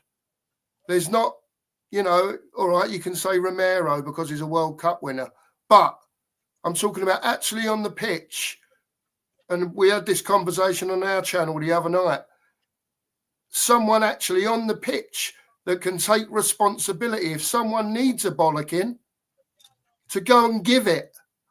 But the only time we've seen it this season was once I've seen it, was Vicario on, was it Archie Gray or Mikey Moore? Yeah. He gave him a And then bit of a everyone went, bollocking. oh, I can't believe he's shouting at the kids. And it was like, hang on, this Do is you know what I mean? this is It's the men's like, hang on a football minute, team. you're Well, not let's kids look at it this anymore, way. He's a seasoned pro. Why should he not be shouting at the kids that are coming in? Yeah. They're not going to learn. If they're not going to learn the softy approach, aren't they? The softy approach nowadays is just so backwards with football that it's become a joke. It really has. Yeah, I do truly believe it can change, though. You know, chaps, with a different coach, different philosophy, whatever you want to call it. Because, listen, professional footballers may not be good at everything, but they're professional footballers for a reason. You know, and look at this. Look at this. You know, it just the manager needs to change. For me, and that's, you know, you might see a different story. Agreed. Listen, Big just up before, Kuva. just before I greet Kuva and Mark to the show, with what was it 87 minutes to go, I think 87 minutes. Guys and girls, please do get this last bit over the line, and I want to say a big congratulations to Lappers, who has just put in a donation. Thank you very much, and said, well done, Sav, a great cause. My baby girl was born last night, so been busy. Big up, mate. Congratulations to you, Lappers. Please do not make her support Tottenham Hotspur. Please don't do it. It's not cool. Yeah, it's actually cruel. But well, on a serious note, well done, you know, to you and your wife. Hope everyone is healthy and happy. And if you haven't already, please do subscribe to my second channel here. We're only 100 on the way from hitting 1,000 in 2.5 weeks. So please do. If you haven't, that would be much appreciated. Anthony Clark was coming again. Big up to Anthony. Arsenal, but we'll let him off today. So come on, people. Let's get Sava to 4,000 in memory of Frank. Yep, we are about 770 away. So if we can really push that through. Big up, Anthony. Really appreciate you. Mark, Hoover, gentlemen, how are you? Happy Saturday. And Spurs have not ruined anything for you yet. Can I just say, these two men, since they've joined, the sexy factor in the building is really ramped up. No, I'm not. Yeah, it's go on, really ramped. I'm just saying, it's getting hot in here, and it ain't me, you know. How much Malibu have you had? Probably had more, you know what? I probably had more shots than Tottenham did on Thursday, to be honest. I want to know if that's actually Malibu or not water. I'm sorry, Mark's here because now I have to share that. I feel horrific. I definitely I have to share the compliment. Look at that sexy. Oh, there's two of them. Look at those sexy guys. Guys, everyone good? Had a good Saturday, Mark Hoover? Had a good weekend? Yeah, it was good until Steve started slamming me online. Yeah, that's fine. Well, I'd say forget it. Don't worry. Yeah, it's all good. It's all good. No Spurs at the moment, so it's got to be better, hasn't it? Absolutely. And I think it's going to be a great weekend, Kuva, because tonight I'm going to sleep like a baby. I'm going to sleep like an absolute baby. 1-0 Villa. 1-0 Villa. Just seen it. Ollie Watkins. Y'all are ahead of Ollie me. Watkins. Straight through the keeper. Yeah, Aston Villa. So yet another team that are pulling just a bit further away from us. And by the way, sorry, finish. I wanted to have a topic or a discussion about Villa and the Champions League. What were you gonna say though? What were you gonna say? Go for it. No, go on. Oh no, nothing. I was just gonna say, remember the team that Unai Emery, he took Villarreal. What year was it? Was it 1920? He took Villarreal to the semi-finals. 1920.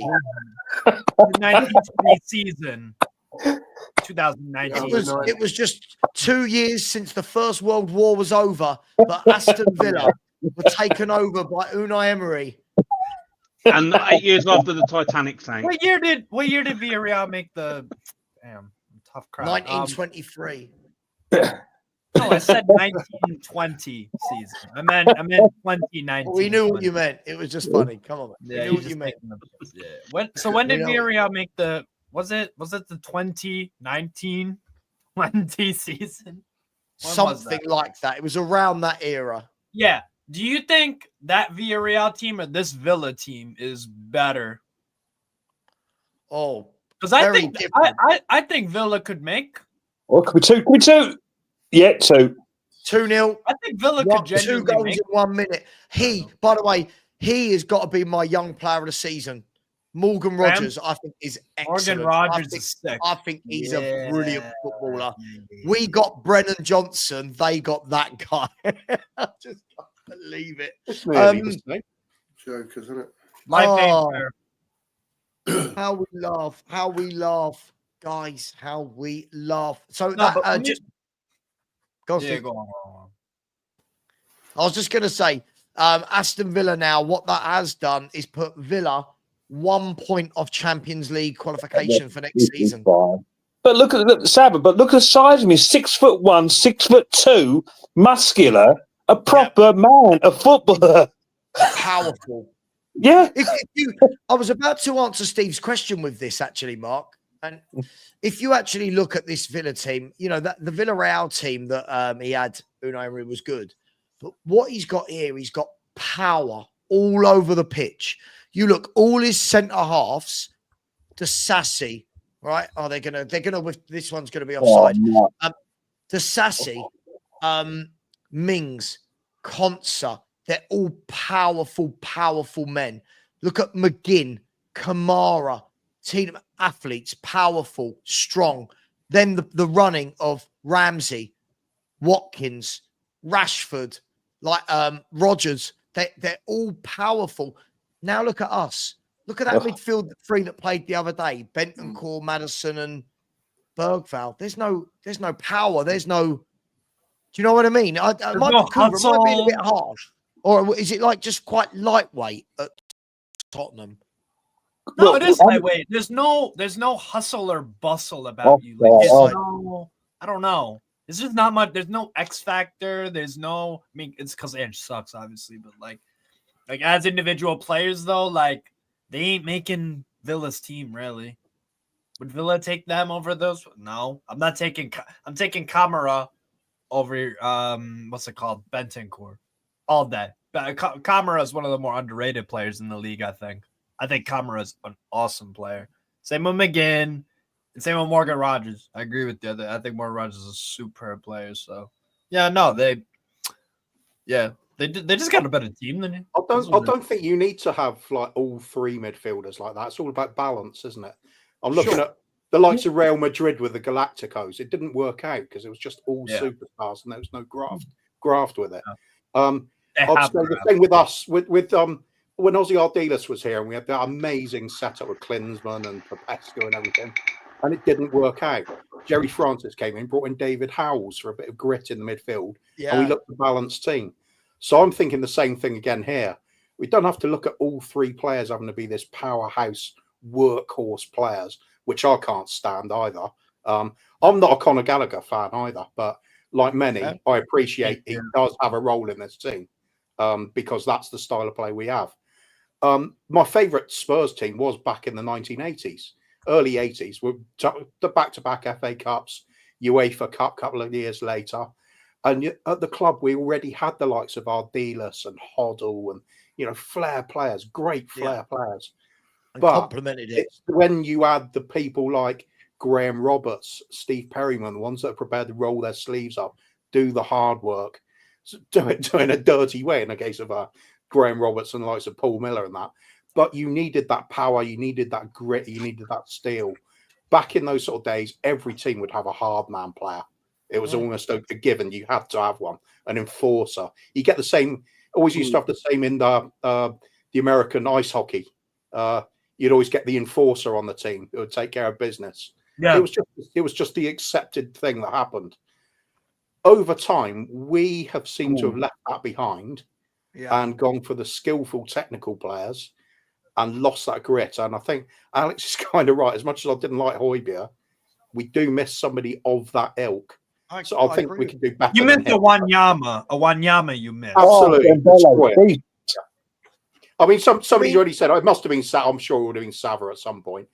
I think the exact player I think would work really well for us now would be a Scotty Parker, because he's captain material. He really does bring the best out of everybody. To back up your point, look at, and I always talk about this because I loved him as manager. Look at when Harry came in. Harry Redknapp came in October, right, to take over from One Day Ramos. Literally, as soon as the transfer window opened, remember, Wilson Palacios came in. And again, if this is my point with Gallagher, whether we like him or not, right? Right. Back then, Wilson Palacios, no one would have been going, "Oh, what a player!" But when he played, we all went, "We need this. We need this guy. We need a guy that other teams go, God, he's a bit of a rock." Do you know what I mean? I said, I think my trouble with him was you view him as, at the time, people saying he could be a number 10.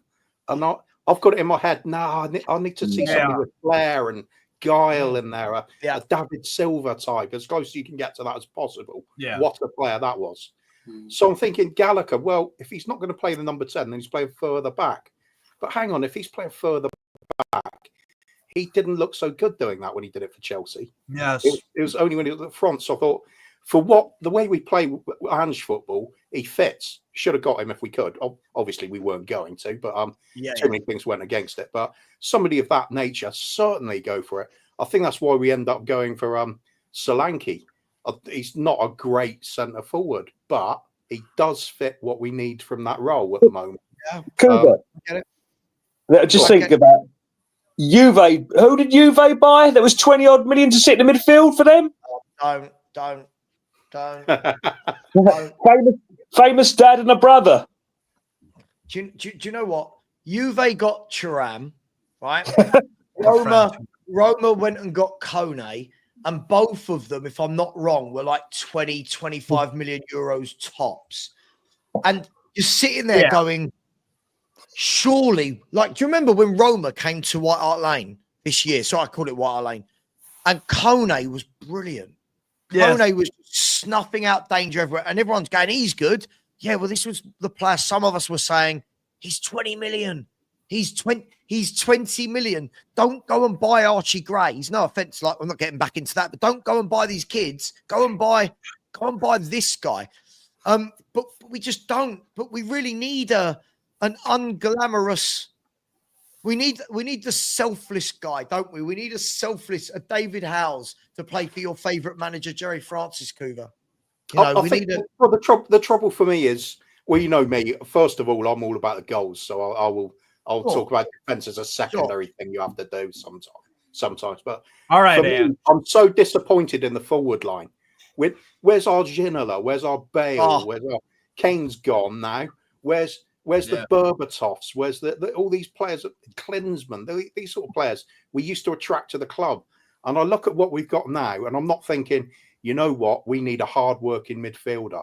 I'm thinking, let's go out there and get the best genius level forwards we can. Kvaratskhelia, what a player he is. I'd love to see him at the club.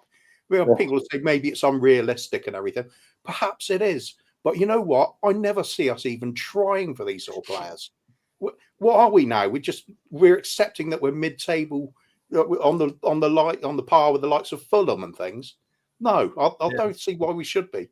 The club seems to inadvertently brag about how well the finances are doing, and you keep seeing us on the Forbes list about how rich this club is. And yet when it comes to actually signing megastars, we don't do it anymore. We used to do that even in the 90s. Even after having nearly gone bankrupt, Sugar used to put his hand in his pocket and get a Klinsmann. This happened. We've stopped doing it. And so at the moment, you can talk all you like about a Gallagher. For me, give me the next David Silva and build backwards from there. I think add the grit once you've got the talent in the team. Yeah, but isn't that what's got us in this position? Is that we've got, like, not that we've got the flair, but it's that we are just so wide open that you can add flair. We're just going to keep conceding loads of goals and losing games. Yeah, we but I don't want to have nip something that in the fun to bud. watch while it's happening, mate. Yeah, but I hear I don't you. want to start celebrating us drawing 0-0 and saying, "Oh, that's a good point." I want to see us. Kuva's here. Kuva's here for a short time, not a long time. Sexy man.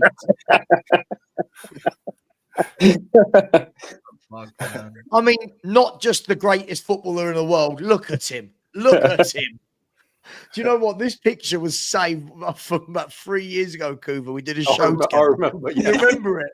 And I was like, why is that there? But this is also one of my favourites, the lost by 1 goal trophy, which a lot of our fans like to remind us about.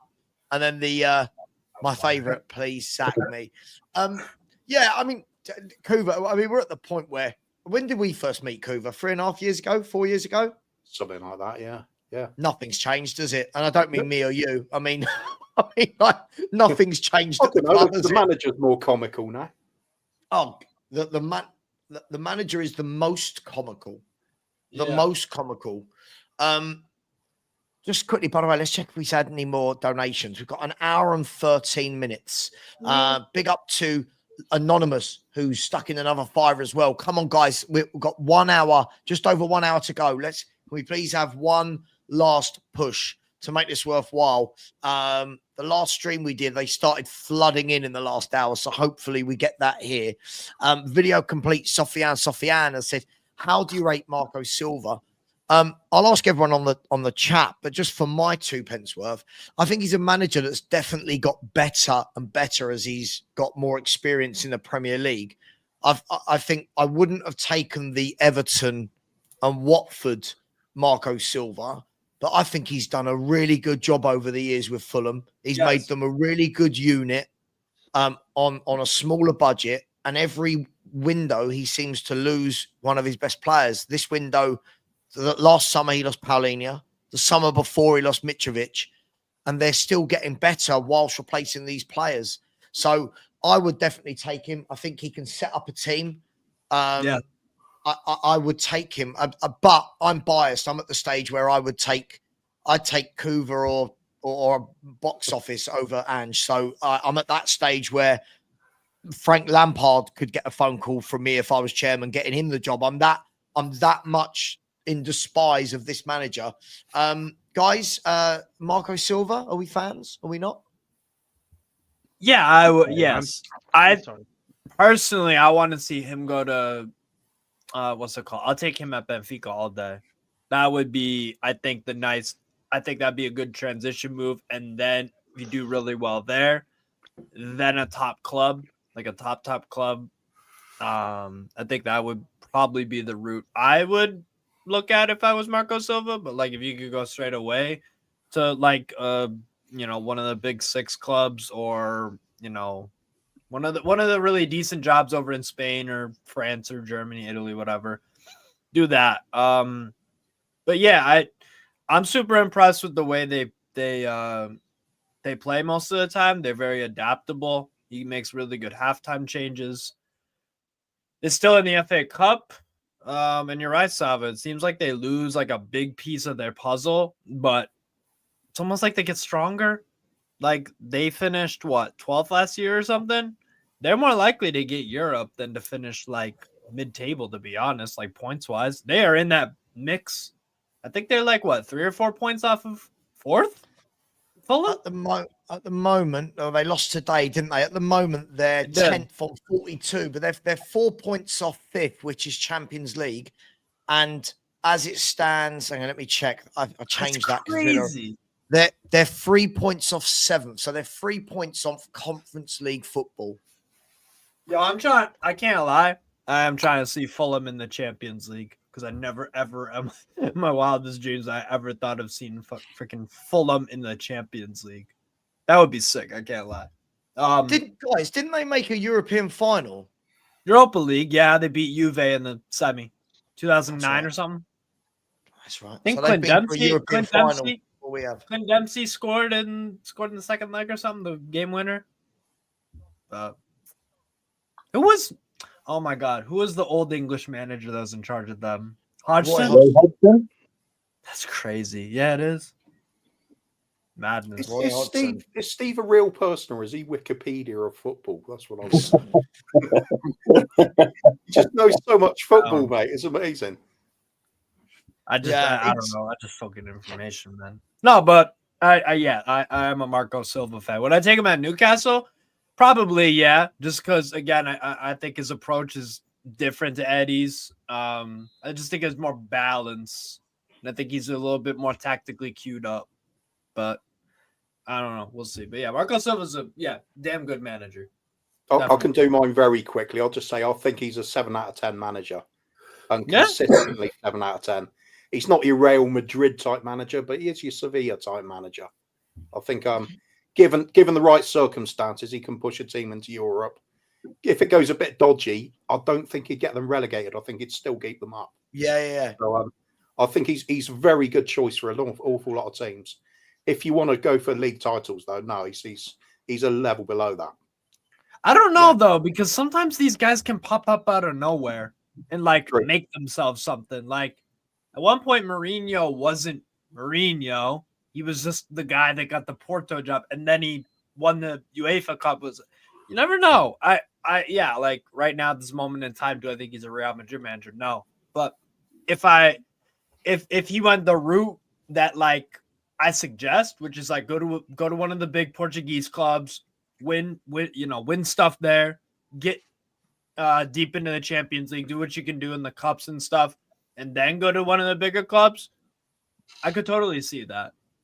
Do you think do you guys think he needs to go to a Benfica or an Athletic club or a Roma and then to a big club like a Man United, or do you think he could just go right to one of those big boys? It's difficult. It's difficult, isn't it? Because I want to see managers like that get an opportunity, but it's different when you go from Fulham to Manchester United or to Liverpool. The expectation at those clubs, even if it's not the reality, the expectation is at Fulham, they can lose today. No one's going to be sitting there bemoaning him and saying he's got to go, he's crap. They're happy. He's top 10 in the table. They're thereabouts. You can't do that at the bigger clubs.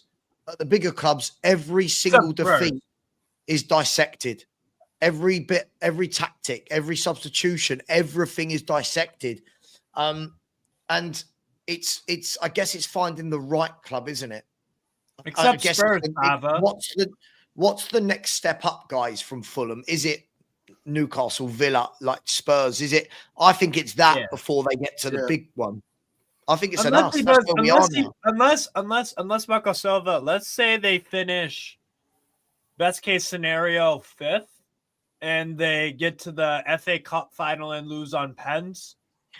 Would it be crazy if he got a move to, I don't know, let's say Juventus or Sick of Malta and they get rid of him? Would it be crazy if I wouldn't be that surprised. No. If Fulham got 5th and we're in an FA Cup final, I wouldn't be surprised. So I think it depends how this season ends up. Or if he wins a freaking FA Cup, that's going to get his stock away. You just have to look at what happened to Company to know it's not out of the question for somebody to make a real surprise move. Yeah. Right. Bang on. Right time. Bang on. That, and now if you could sack Ange tonight and have Marco Silva for the second leg on Thursday, you would, wouldn't you? All day. Yeah. Oh. I know I would. I'd chop one of your legs off to make that happen. I'm not sure about how much mine. Do you guys think you'd have to? How much do you think you guys would have to pay Fulham to do that? I mean, what must? Hang on, let's have a look. Hang on, like 20 million or something. Marco Silva, Fulham salary. Whatever it is, I bet we'd spend 4 times more on a real average player. He's on 4 million a year. Yeah, He's so on 16 million on some random player. Kuva, yeah, probably you would. Yeah. Done it many times. But Ange is on 12, isn't he? No, isn't Ange on 5? I thought someone said Ange is on 12. Oh, I don't know. Hang on. Oh, wow. I thought he was on 3 million a year. And Ange Postecoglou, Tottenham salary. Whatever it is too much anyway. So Yeah. He's Safa's face. Oh, I'm looking at the. I'm absolutely looking at the wrong thing. 5 million. Apparently, it's 5 million a year.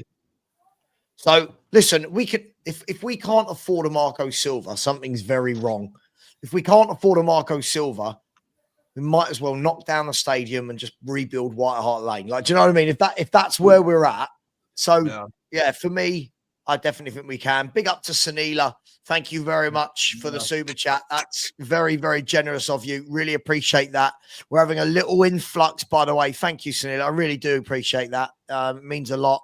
And then if we look at the Just Giving page, we're slowly creeping up. In the last few minutes, we've had a mortal worm has put in a £20 donation. Thank you very much. Gary Officer, thank you as well. Has said, in memory of Frank, big up Sava, much love, brother.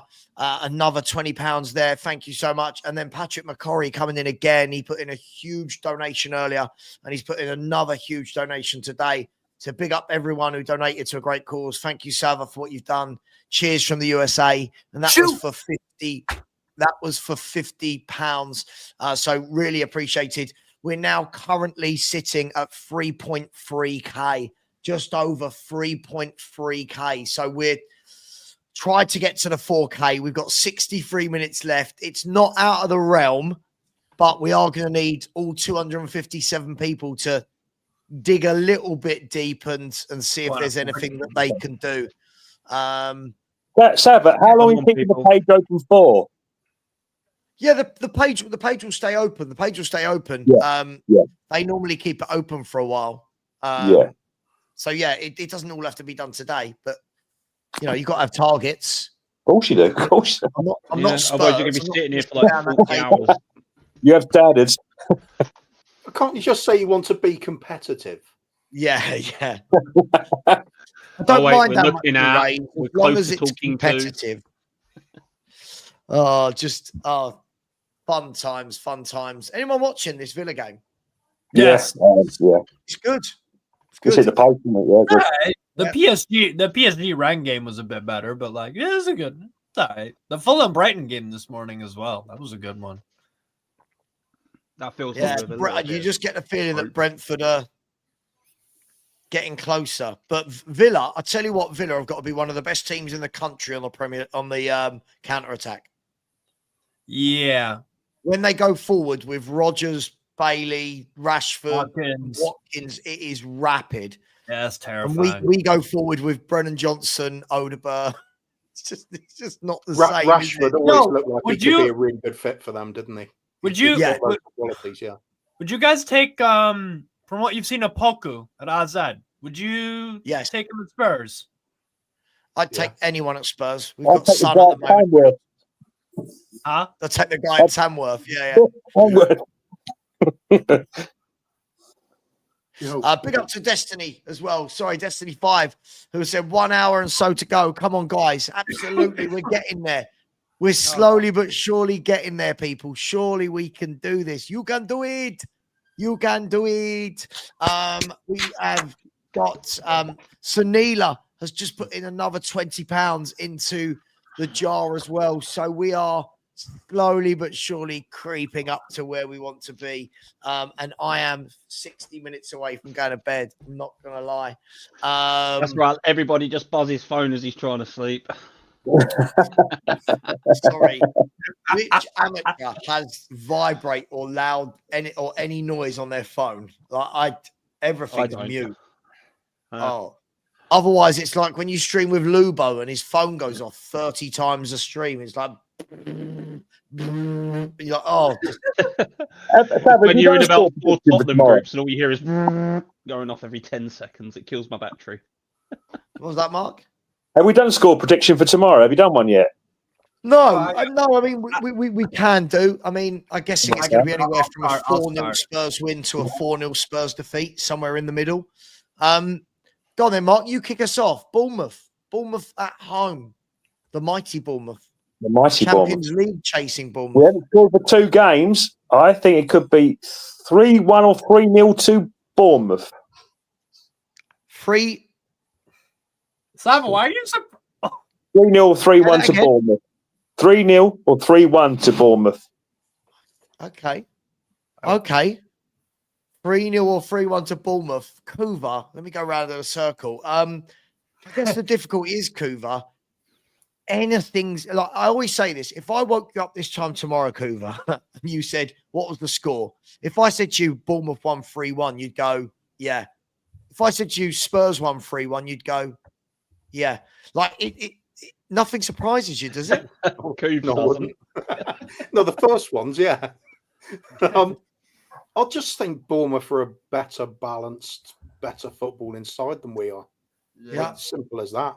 They've coped with their injury crisis a lot better than we have with ours. Oh my god. Oh, good, yeah. And I think the only thing that's really got going for us is we're at home, aren't we? Yeah.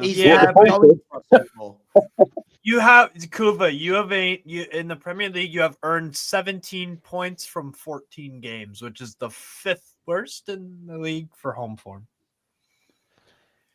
Yeah, there is that, isn't there? Bournemouth all the way, 10-0. Stick a feather on it. No, I just think they're going to have too much for us. For us, it's an absolutely pointless game, isn't it? Yeah. We're not going to get into Europe. We're not going to get relegated. We're already on the beach. It's just save energy levels and fitness for the Europa League. Yep. Would it surprise you if he started VDV and Romero in that game rather than saving them from AZ? Oh God! You could totally see Ange do something stupid like that. After a while, you start thinking how much pressure is being put on him from the board to do certain things because it just doesn't make sense otherwise. The guy is screws loose, Kuva. It's not the board. Yeah, maybe he's at fault for like everything, but like stupid is as stupid does, right? Yes, it's to the point where I actually start feeling angry about it because when he first came in, myself, along with a lot of us, we thought, yes, breath of fresh air, right? Some great attacking football. I didn't. This one over here did the. Yeah, well, so you were probably kicking the cat around the room when we were gone 10 first 10 games, and it was all great then. But other than that, we were enjoying it. No, still not for me. 10 games or not, 10 games doesn't make you a good manager, does it? Jesus. Well, it does if you win something, doesn't it? Well, he's won fuck all apart from dust on the cabinet. Yeah, well, there you go then. Like every other manager before. But there you go. Yeah, so when he first came in, I was all excited about it. I thought, change of direction, we're going to play some football again. And then it just all got worse and worse and worse to the point where at the beginning of this season, our high point was being really erratic. That's it. That's the best it was going to get. And then when the injuries do come in as well and the form drops way down the table, and we are there for a reason. And we fell down the table last season from that amazing start into some really bad form. And that was for a reason as well. And it is the manager. And if the excuse has to go on to, it's coaches or it's the physios or it's the recruitment, then what the hell is the manager doing about it? Why isn't he complaining about it? Why isn't he getting things changed? Why is he accepting all of it and saying, it's fine, it's all on me? If he's going to do all that, then it is on him. So sod him, get out. Because he's a bloody yes man, that's why. Yeah. Yes, Mr. He's more than that. He's set himself up to be the punching bag for everything. So let rip. He's done it to himself. If we all pay a $5 to punch him, can that be something done outside the stadium? And then we just put the money to the charity instead, you know? Punch Ange for a $5. I'll be the first in queue. That's funny, yeah. Alex, you're back. Yeah. Sorry. I just go because I've got things to do in it. But nothing against you guys. It's just you know what it is. Fuck my life. Yeah. Right. I mean, has anyone not predicted, Mark? What you Mark Cook? What we looking at score wise tomorrow? Well, I believe tomorrow it will be an Iriola masterclass. He will show Ange what tactics means. And I believe it will be 3-1 to Bournemouth. Wow, a few big scores for Bournemouth. Corey, did you pick a score? I'm just going to say 3-0 Bournemouth. A pub team has more tactics in mind than what Tottenham do at the moment. So enough said on the situation with Tottenham. I'm done with them. He said 3-0 Bournemouth. 3-0. 3-0 Okay, thank Bournemouth. you. 3-0. I think we're going to win tomorrow. Why? No, I genuinely have given up score predictions. I said we'd beat AZ 3-1. That was wrong. I said every time I predicted a win, we lose. When I predict we'll lose, we win. I just think I'll just predict a draw. Just what happened. Yeah, that's annoying stuff because I was going to think a draw as well. To be honest with you, You just never know. Like never know, don't you? Is he going to rest a lot of people? But even then, who are we resting? Who are the first team players anymore? Yeah. Who are the big players to rest for a big European night? Like we're going to start fussing about. We've got too many games that they can't train now, isn't it? That's what we're going to be saying. Yeah, that's the excuse now, isn't it? Now, I think it's summed up beautifully. We know Jose from El Tal Cocorel. He's very, very positive about Spurs always. Fair play to him for it. That's what a lot of people like to do. That's what they need from their team. But I remember when we were just about to play Leicester, and he's running the predictions league, and he says, I'm predicting us to stuff Leicester because they are awful. They're one of the worst sides ever to come up into the Premiership. And then we didn't beat them. We bloody lost. And the look on his face the next show said it all. I thought, we're not going to rip into the bloke because this is terrible for all of us. It just shows how low even a so-called easy game, we're still capable of losing them. And really poor part as well is even when we do have a full strength team, we still do it.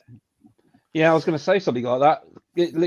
What cost us was Romero switching off for 2 seconds for Vardy to steal a goal. And that's why I don't rate Romero. The guy is toilet. He really is. 4 years.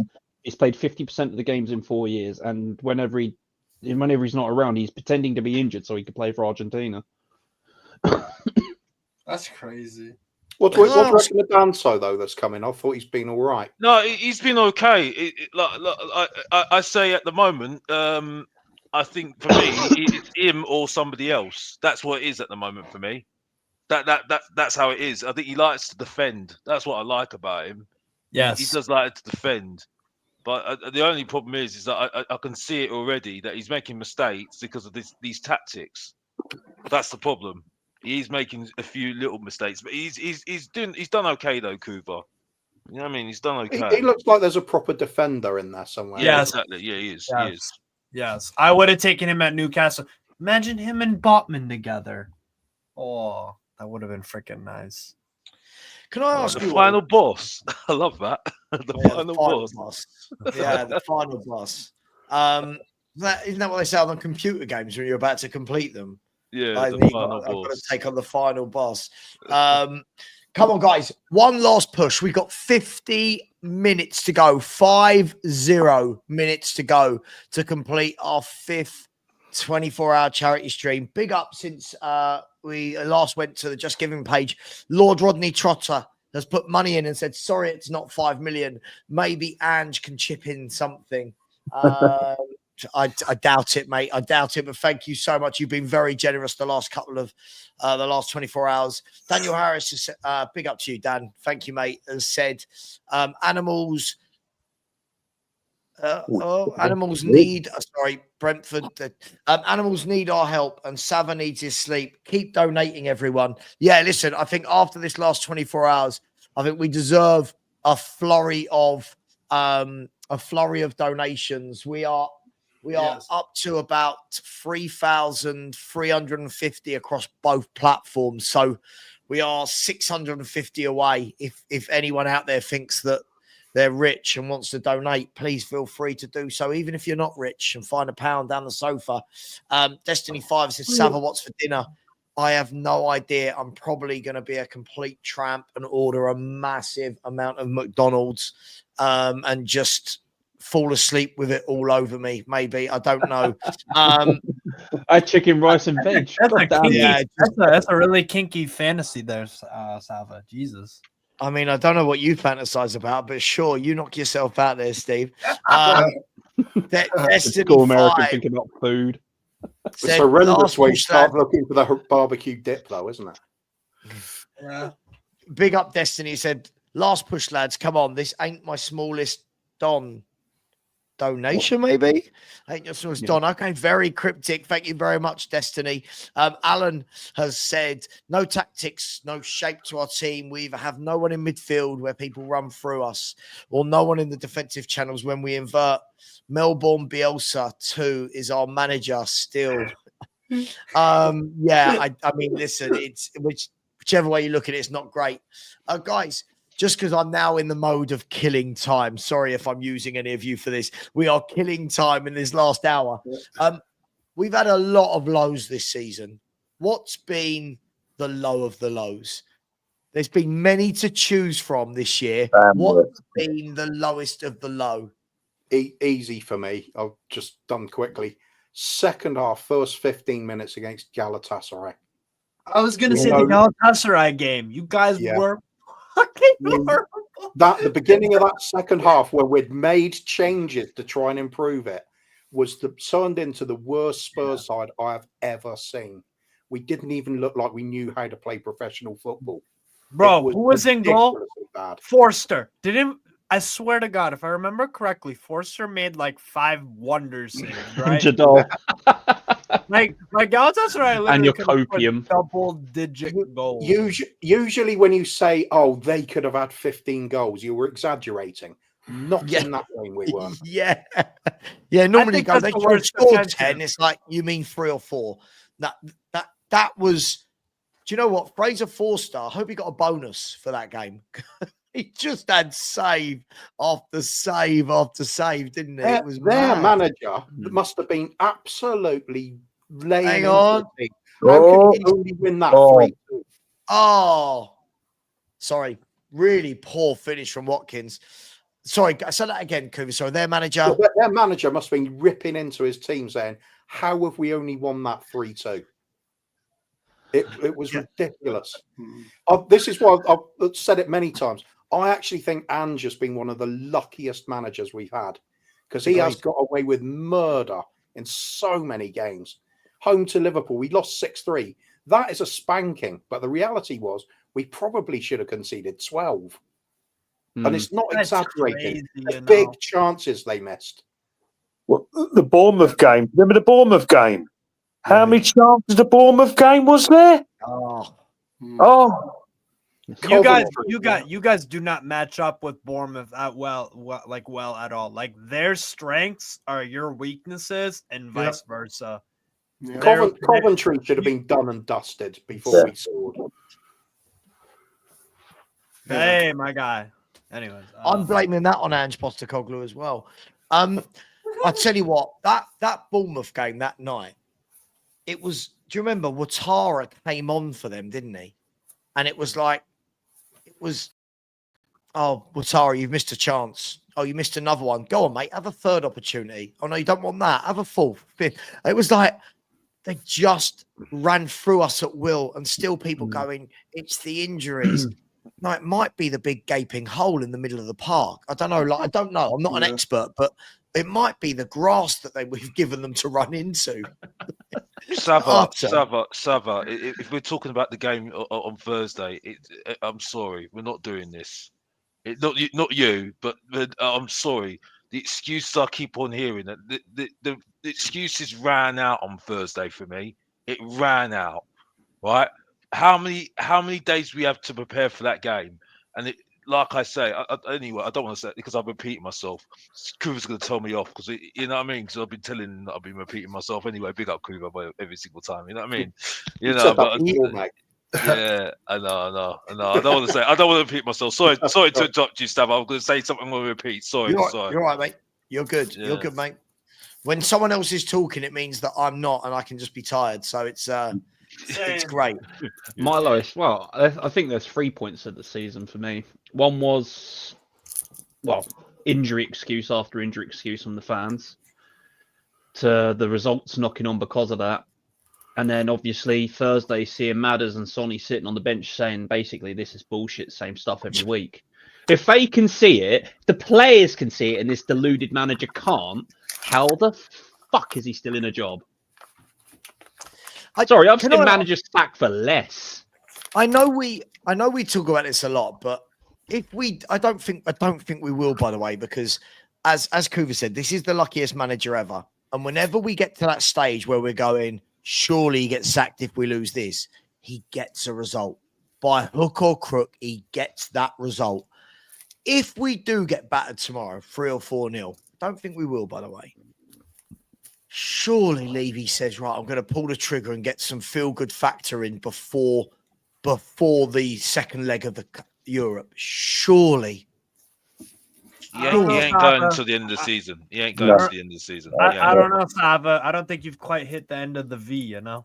The only V that I've seen work in sports is that fake flying V in that film, The Mighty Ducks. Stupidest thing I've seen in my life. Oh, we're just it's going down to go. Like, shut up, man. This is brilliant.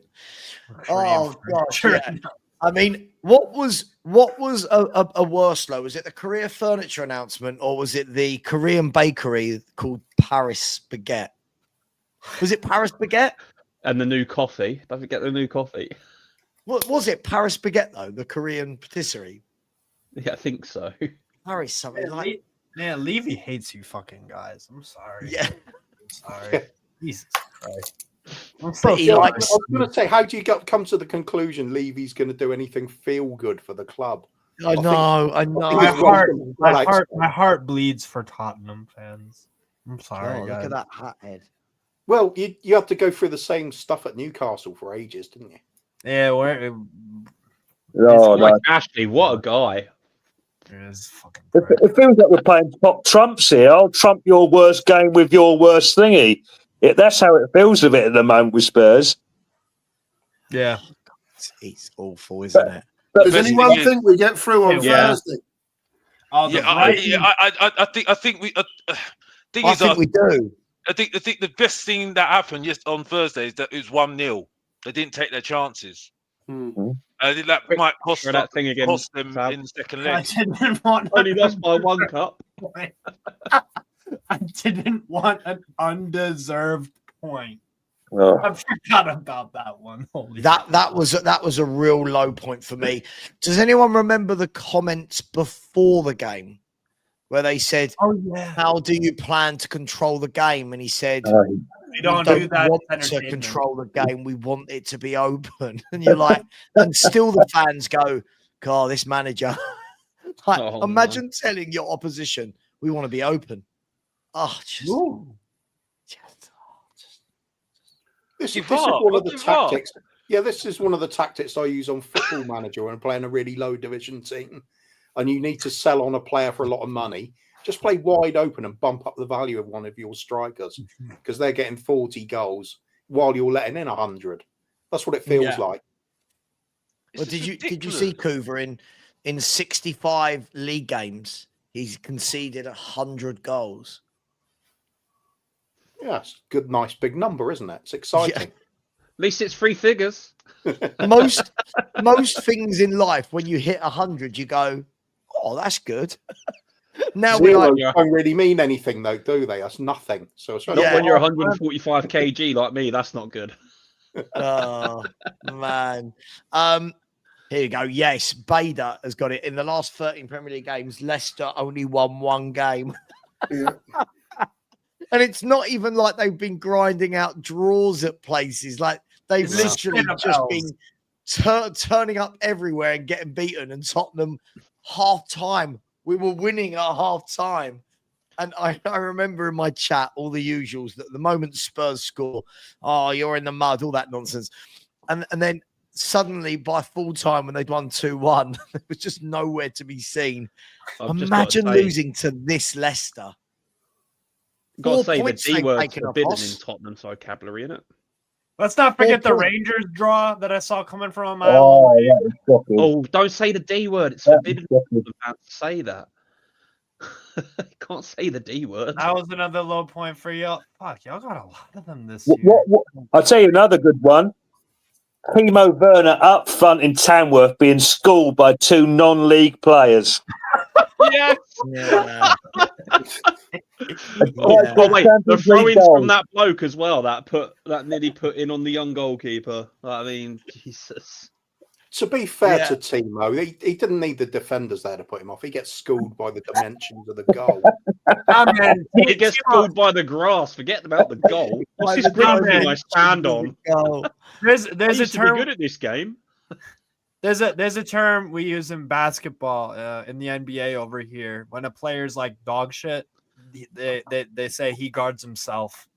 Yeah. When When you put your point guard on someone, but then he guards himself because he can't score for shit. Yeah. But Yeah, it has to be one worry of the about funniest him. He things guards yeah. himself. It's one of the funniest things I've ever seen at the club. Us taking the huge punt on Timo Werner in the first place. I thought, okay, I don't see it myself, but maybe. Yeah, it's the twice bit that I don't get. That's like he's actually come and proved that he's over the hill and will never be that player again. It's that saying, So isn't we it, Coach? re-sign him. Isn't it? Once bitten, twice shy.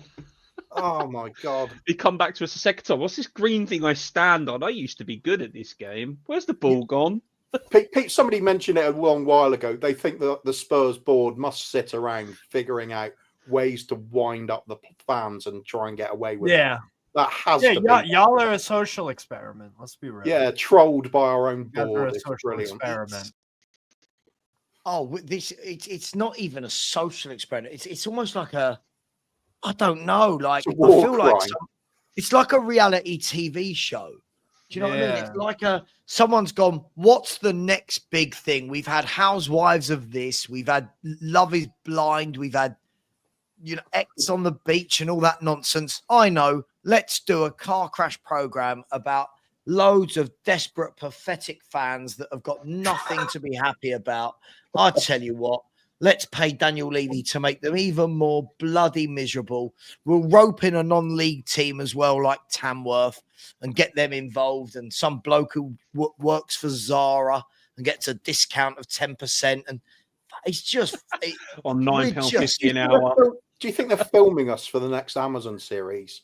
Almost nothing or nothing. Yeah. This is the year they should have filmed Kuva. This is the year. With 18 defeats. This is the year. This is the year. Oh, remember the meme that they would always use for Liverpool, like the Simpsons? This year would be our year. Say the line, Bart. Say the line. You could say that with Tottenham, couldn't you? And Aston Villa have won. So Aston Villa, that really crap team who aren't better than us, have moved up to 7th in the table. They are 2 points off the top 4. Aston Villa are 2 points off full. By the way, this season, I keep hearing how they're not as good as last year. They're 2 points off full. They're in the FA Cup quarterfinals. They've got 1 foot in the Champions League quarterfinals. And we're here against AZ Alkmaar. Yeah. Terrible summer transfer window. And 5 Wait, years what ago, they were in transfer the window? Championship. And we were in the Champions League final. Somewhere out there is a Spurs fan just rocking backwards and forwards in the fetal position, cuddling a Teddy Sheringham Teddy and a Harry Kane lunchbox in the other hand like that. That's what Kuva does with his little Andy Sinton doll. The thing about the Andy Sinton doll is it isn't very realistic because it's too mobile. He's got Andy Sinton on this side and a little Raw Fox doll on this side. Dream made in heaven. Leave Fox alone. I tell you what, our wingers are so shit right now. I will take Raw Fox and Andy Sinton. That's where I'm Stephen at. Everson out there as well. Why not? I was going to say steady, but I'm not sure. I'm kind of maybe. Oh, you know what? This is bad. I would take Darren Anderton with no knees over our midfield right now. Hell yeah! I mean, complex. You're not wrong. And just turned us into Tottenham Hotspur. Every chat and commentary is about Ange. He's come in and just wrecked the entire squad and fan base. Mate, listen, he's a very polarizing character. I've noticed that people either can't stand him and want him out, or back him and die on that hill. There's very few people that I'm meeting that are saying, you know what I mean? And there's some out there. There's been some in the chat. No, looking at you, Matt. The thing is, that's part of a bigger issue, I think, with the fan base in general. Because nowadays, I do think you have to be labelled and put in a certain camp. You're either leaving or you leave. We haven't seen him in a few hours. And no matter what your viewpoint is, somebody's going to label you and hate you for it, and that's the nature of it. Yeah. That's things utterly what it's about. It's the same as it's kind of scoring points. We've got that division of tribalism within the actual fan base. You've got to be the better fan. You've got to be right. The other people with different opinions have become the enemy. It never used to be like that. It used to be us having a go at the opposition. We used to rip into Gooners and Chelsea fans and West Ham, and it was great. Yeah, but we've got nothing to rip into them for anymore, Kuva, because we're a laughing stock. Even West Ham win something. I was going to say, even West Ham have won a European trophy. Even by the way, guys, there are 33 minutes left, right? I've just shown you a puppy. I don't know what more I can do. This is the last 30 minutes. I'm delusional at this point. This is the last 30-minute push. Please, please, please get those donations in. We're at about £3,400, which is amazing. But can we get to a big push to get that to closer to the 4K would be amazing. If we do, we can put it. Don't worry about the animal charity. We'll just put it towards paying Ange out of his contract. Okay, it's a start. It's a small start, but it's a start. It's absolutely crazy. Big up to where are we? Someone put a donation in. It was here. Big up to Stephen Schulberg, who just said, "Good luck, guys. Come on, you Spurs." Big up to you, Stephen. Thank you so much. But guys and girls, one last push. The last hurrah. The last hurrah. I genuinely don't think I can ever do another one of these. The final act. The final act is the curtain is falling, guys. Come on. Donate. These pups, these dogs, these animals need us. Come on. If you want Ange out the club, you've got to donate. Not to get him out the club, but just donate to an animal charity. There's no link there at all, but it would just help make everyone feel better about life, wouldn't it? Here you go. I can kill seconds of time with a bit of trivia. For every $1 you donate, love it. Cooper, we love trivia. For every $10 you give now, Steve will drink another shot and sacrifice his liver. I can't even fathom. Okay. Here's the question for you. Go on, Steve. I'd probably freaking puke, man. Now, I was gonna say, for every $1 y'all donate, that means the more years Arteta stays at Arsenal. You know, want him there as long as possible, people. You know, because their process is really. Remember, when they sign Harry Kane and win the title, just remember all our fans that said they won't mind. Yeah, Mr. Box Office being the main one. Yeah, Mr. Box Office TV. Now back to you. I said that earlier. If you don't know, get to know. Yeah, if you don't know, get to know. Back to you, Sava. I'm done. We're at the stage where we just don't care. We're one of our great. We're literally there, aren't we? We're so like, but sod it. Just go there. Glenn Hoddle might as well go and manage them. Do you know what I mean? Just go there. Don't matter. Don't matter. Well, Tottenham need to sort out their own standards first before I can even worry about what other players are doing. I don't care anymore. Do you guys just go into comas because of all this Spurs trauma? Like comas. Yeah, do you like I said about that Spurs fan sitting there in the fetal position, Sava, you've Sharon and Teddy and Harry Kane just rocking. Sava, we spent like 20 past day. We've literally spent the past day talking about how shit Spurs are. Steve, do you know what it does being a Spurs fan? I think it's made me numb to pain. Like I don't cry at many things. I actually don't. I've got to be careful because my wife's in the next room. I wonder if I say I don't cry, and she'll go, "Yeah, you cried at that really soppy thing the other day." Do you know what I mean? But other than Frank passing away, I don't cry. And I think it's Spurs. I think when bad things happen in my life, I kind of go, Spurs have got me battle ready for this. Spurs have made me numb to pain. Whereas all these Man City fans now that are going, oh my God, we're not going to win a 5th league title in a row. Yeah, they don't know. Here's the thing for me, Steve, is I've now got to the point where I don't love my club anymore. I really don't.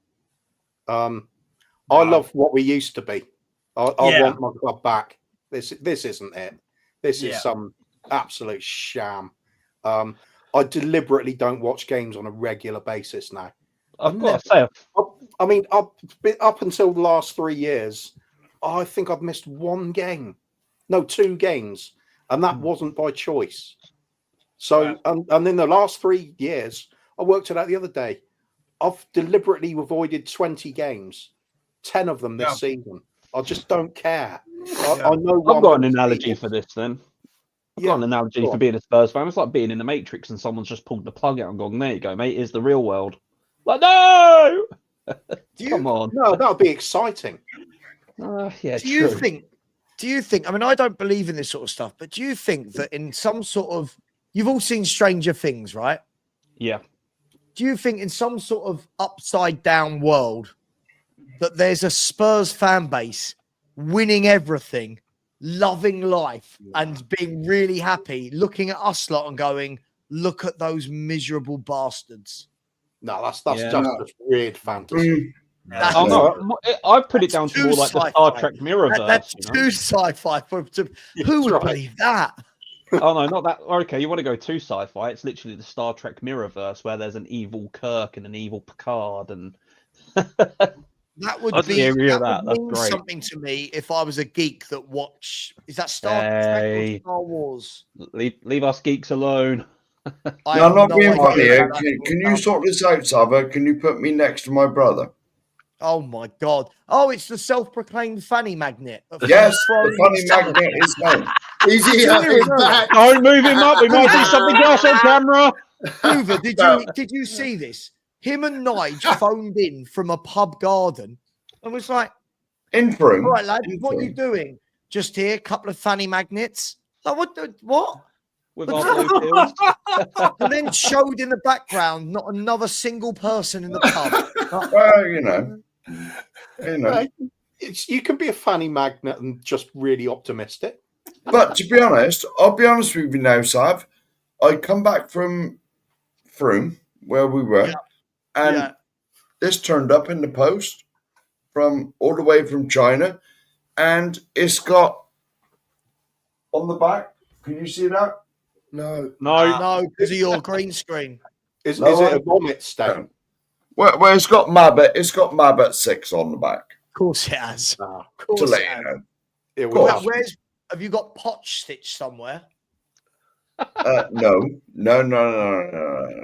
Potch is a mini hero. Potch is a mini hero, but Mabs is the ultimate hero, obviously.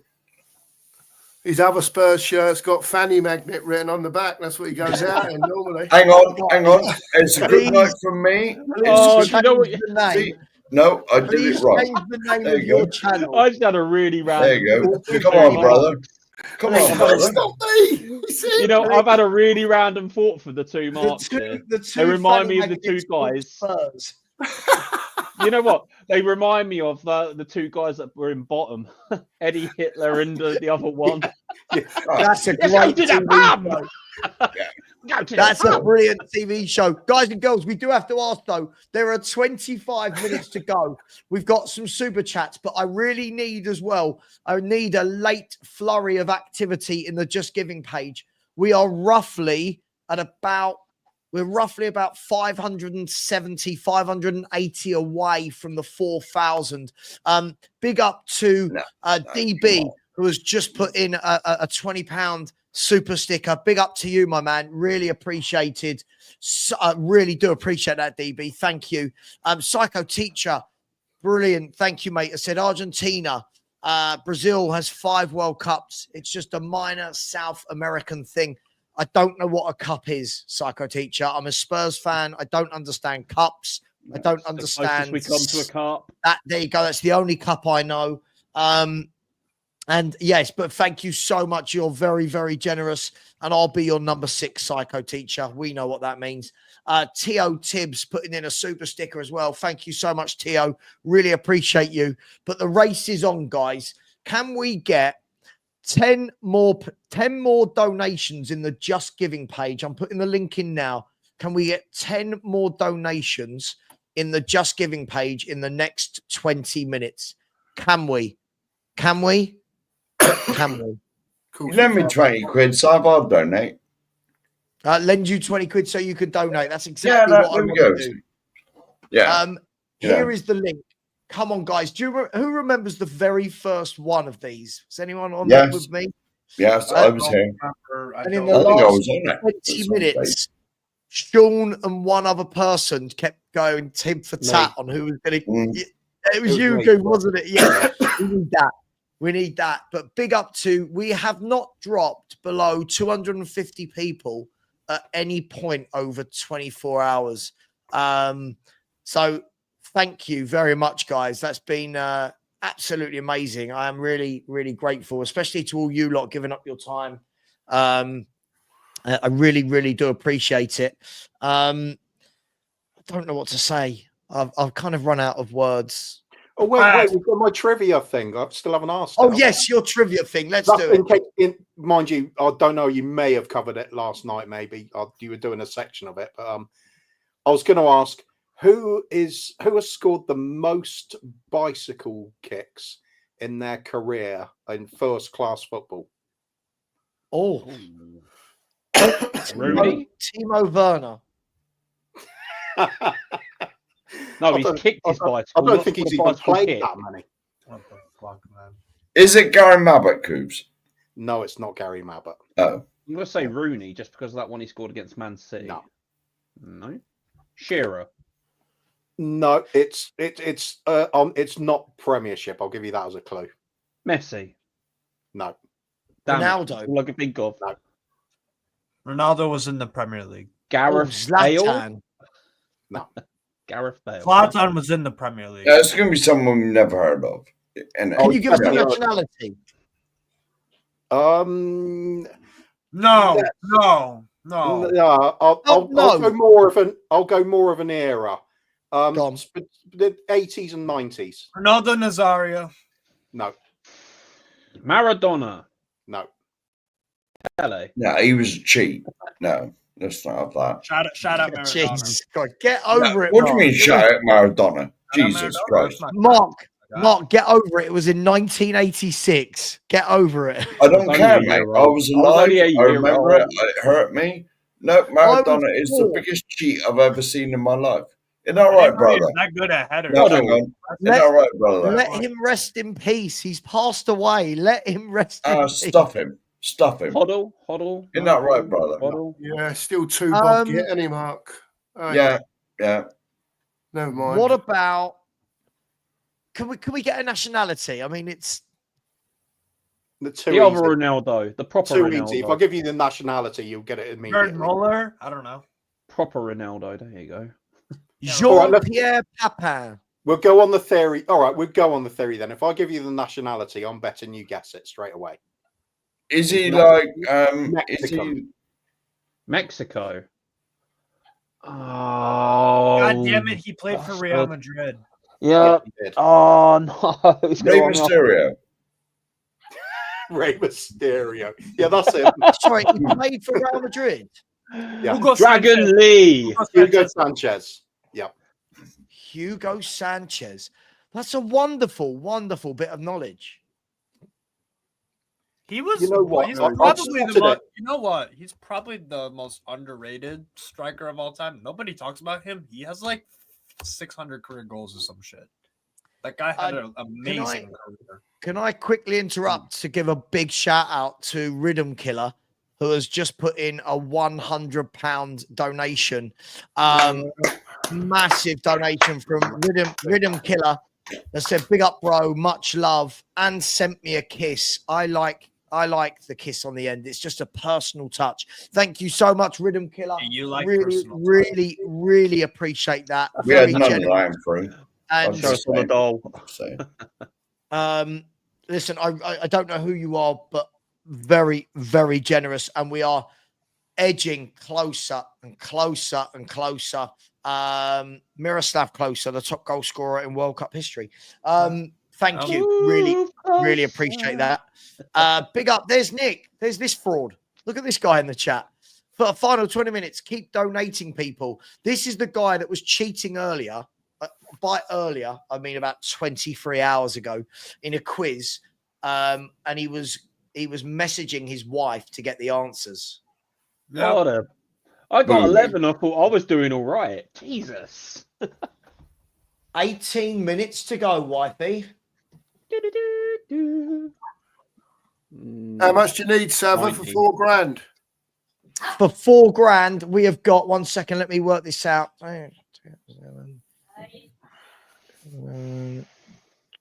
Second. About 470. Listen, we might not get there, but hey, it was Nick, everyone saw you cheating, mate. What was happening is, you know, when somebody's got two screens, right, and they've got their light on them like this, if I do something on a screen there, it will light up and show. Every time there was a question, it just lit up as though like he asked Google something or his wife. Pete, I should think my voice bloody does sound weary. Yeah, I should bloody think so too. Yeah, he was. Rob, he was absolutely cheating. He was absolutely cheating. She was standing in the room and heard. Don't worry about it. Don't worry. She's used to that sort of thing. It's all good. Yeah, we've reached the last 17 minutes. Come on, guys and girls.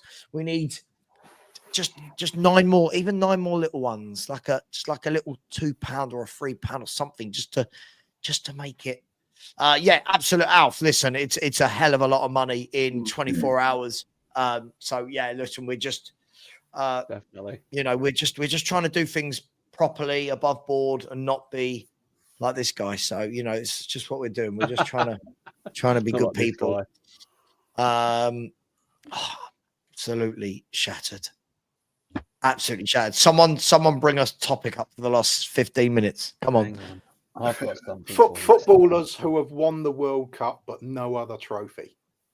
Lloris. Coops. Romero. Coops, Oh, you're no, on fire. Romero hasn't. Hang on. No, Romero's won the Copper, hasn't he? Yeah. Yeah, he has. I've got something And the World Cup. settling for you. Ready? But by the way, yes. By the way, absolutely. Steve has been here through every single bloody minute. Big up to you, Steve. Well, he probably had about 20 football games to watch in between, man. Yeah, today was good because we had Man City. I mean, Steve's watched games in Uzbekistan and I know, the state of free kick taking. Yes, why can nobody score direct free kicks anymore? Yeah, they used to go in every weekend. Someone like a Zola, a Letitia, a Beckham, a Shearer. Now no one puts free kicks in the top corner anymore, do they? No. Nah, I saw one. It's very unlikely now. You know who did? You know who did score a free kick recently? DiMarco for Inter. Yeah, that was a cracking one as well. Yeah, Did you see that one? Did you see that one? Cracking. Yeah, curved it top bin. Bro, that goal. Yeah, they played Napoli last weekend. It still happens. I guess maybe it's a bit more rare, but to be fair, the more rare it is, the more special it is. I guess. I was gonna say there aren't that many specialist free kick takers out there anymore, is there? Like your Ronaldo's slowly winding down. Messi is definitely winding it down. And then who'd you pick outside of that? You know, there aren't many great free. Definitely not Madison. Or overrated Frenchman. Hugo Lloris, did he win anything other than the World Cup? He won He won something in France, didn't he? He won the Copa de France. Yeah, there you go. Oh, did he? And he's won the US Open Cup for Los Angeles FC. With LAFC, Wow. Yo, did you know? All right, fun fact about the US Open Cup. It is the third oldest association football trophy in the world. So which is the Steve? first? You are Do we know, right. That Steve? was fun. That was very fun. I Seriously. enjoyed that. I know one thing. The Players is on next week. The golf. FA Cup.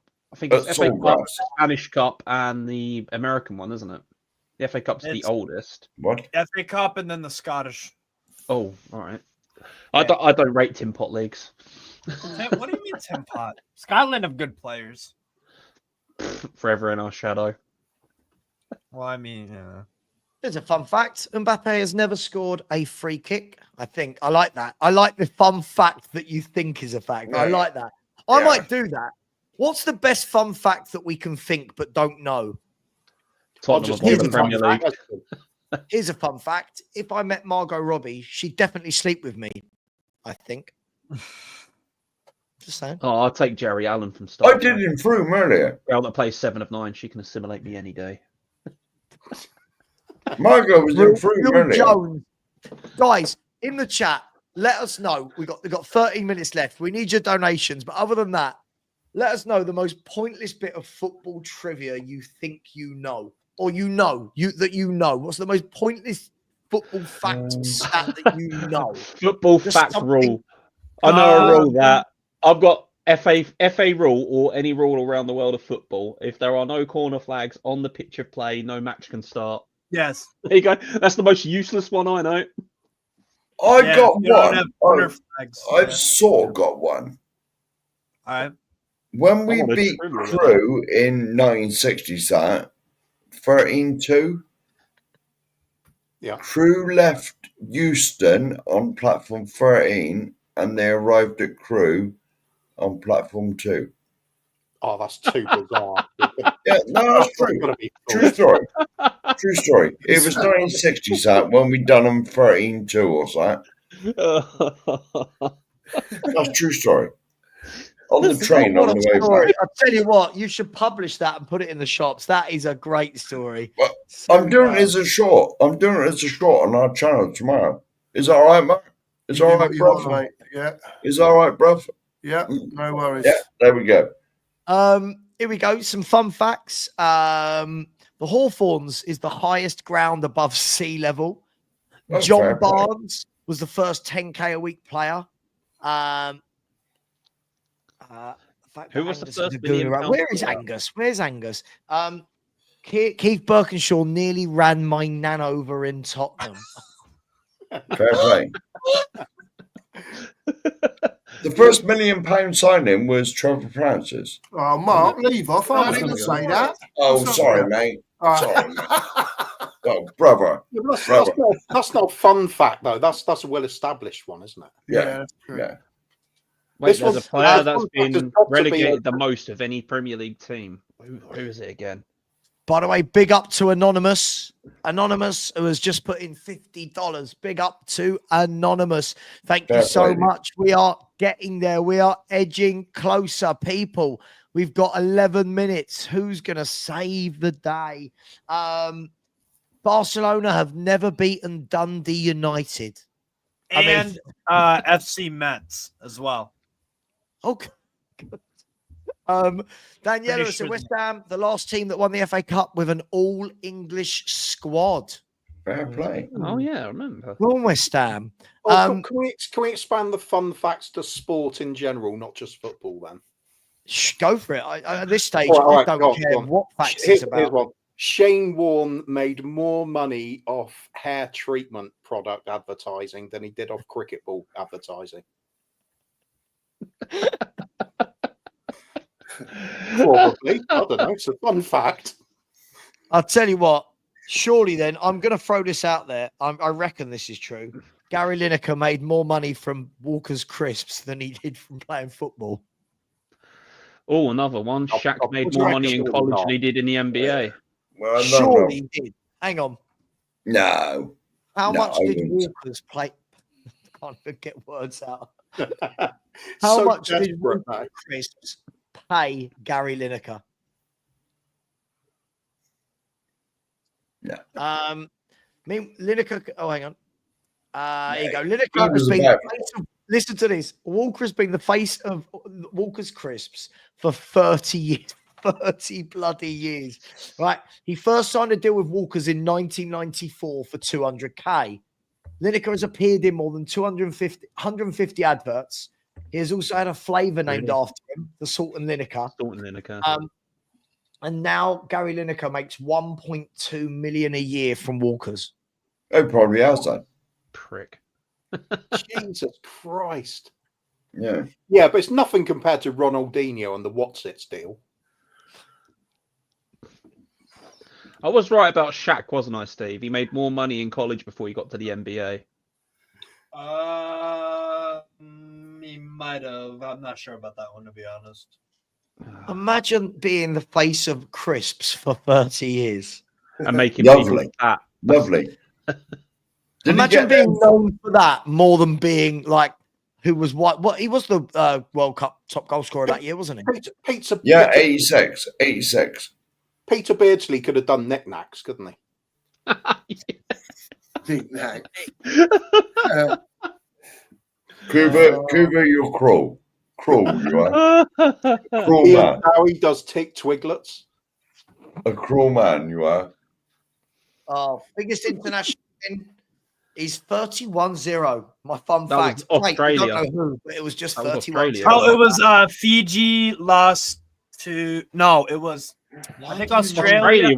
Australia beat American Samoa 31. I think it's that. 31-0. I think that's the 31. I mean, this Hennessy is a Swindon Town is the only league football club in England or Scotland that doesn't contain any letters that appear in the word mackerel. I mean, what are we doing here? What are we doing here? Right. It was Australia 31, American Samoa 0. There you go. There you go. I remember that one. What are we doing there? Perch is not even on it. This big is up the sort of Dave. trivia we need, though. Dave O'Hanlon has put in. So we've got, when I asked, can we get 10 more in the last 20 minutes? We've had 4 donations. Can we get 6 more people? Dave O'Hanlon has said, had to donate again. You've done this for such a great cause. Always here to keep us entertained. Come on, you Spurs. Ange out. Levy out. We aren't winning the Europa League. That was his fun fact. Thank you, Dave. Thank you for that fun fact. We're not winning. I've got one. The Europa League. I've got one because I'm a bitter NFL fan. Tom Brady won more NFL rings by deflating balls than anyone else in the NFL history. There we go. What? He deflated footballs. So that the wide receivers and the running backs could run with it better and he could throw it a little bit less further so it'd always hit target. To be fair, Yeah, but he was good with or without pump balls. He still deflated and cheated. To be fair, when we won the I don't UEFA care. Cup, I deflated my balls. You'd want him to deflate your balls. Jesus. Big old Tom Brady, eh? No, when we won the UEFA Cup, I deflated my balls. Oh, right. Okay, I get you. Hey. Yeah. American Samoa. We were younger then, Cougar. Did you borrow some blue pills off this one up here, yeah? We were younger then, Cougar. You know, we were only like 15 or something, weren't we? 14. Yeah, I wasn't with you at the time, though, mate. No, obviously not. Obviously not. But I know me and you were the same age, but Yeah, like, I you know know, what you mean. I know what you mean. but Time- you know what I mean. Time's a cruel mistress. American Samoa were playing Ange ball.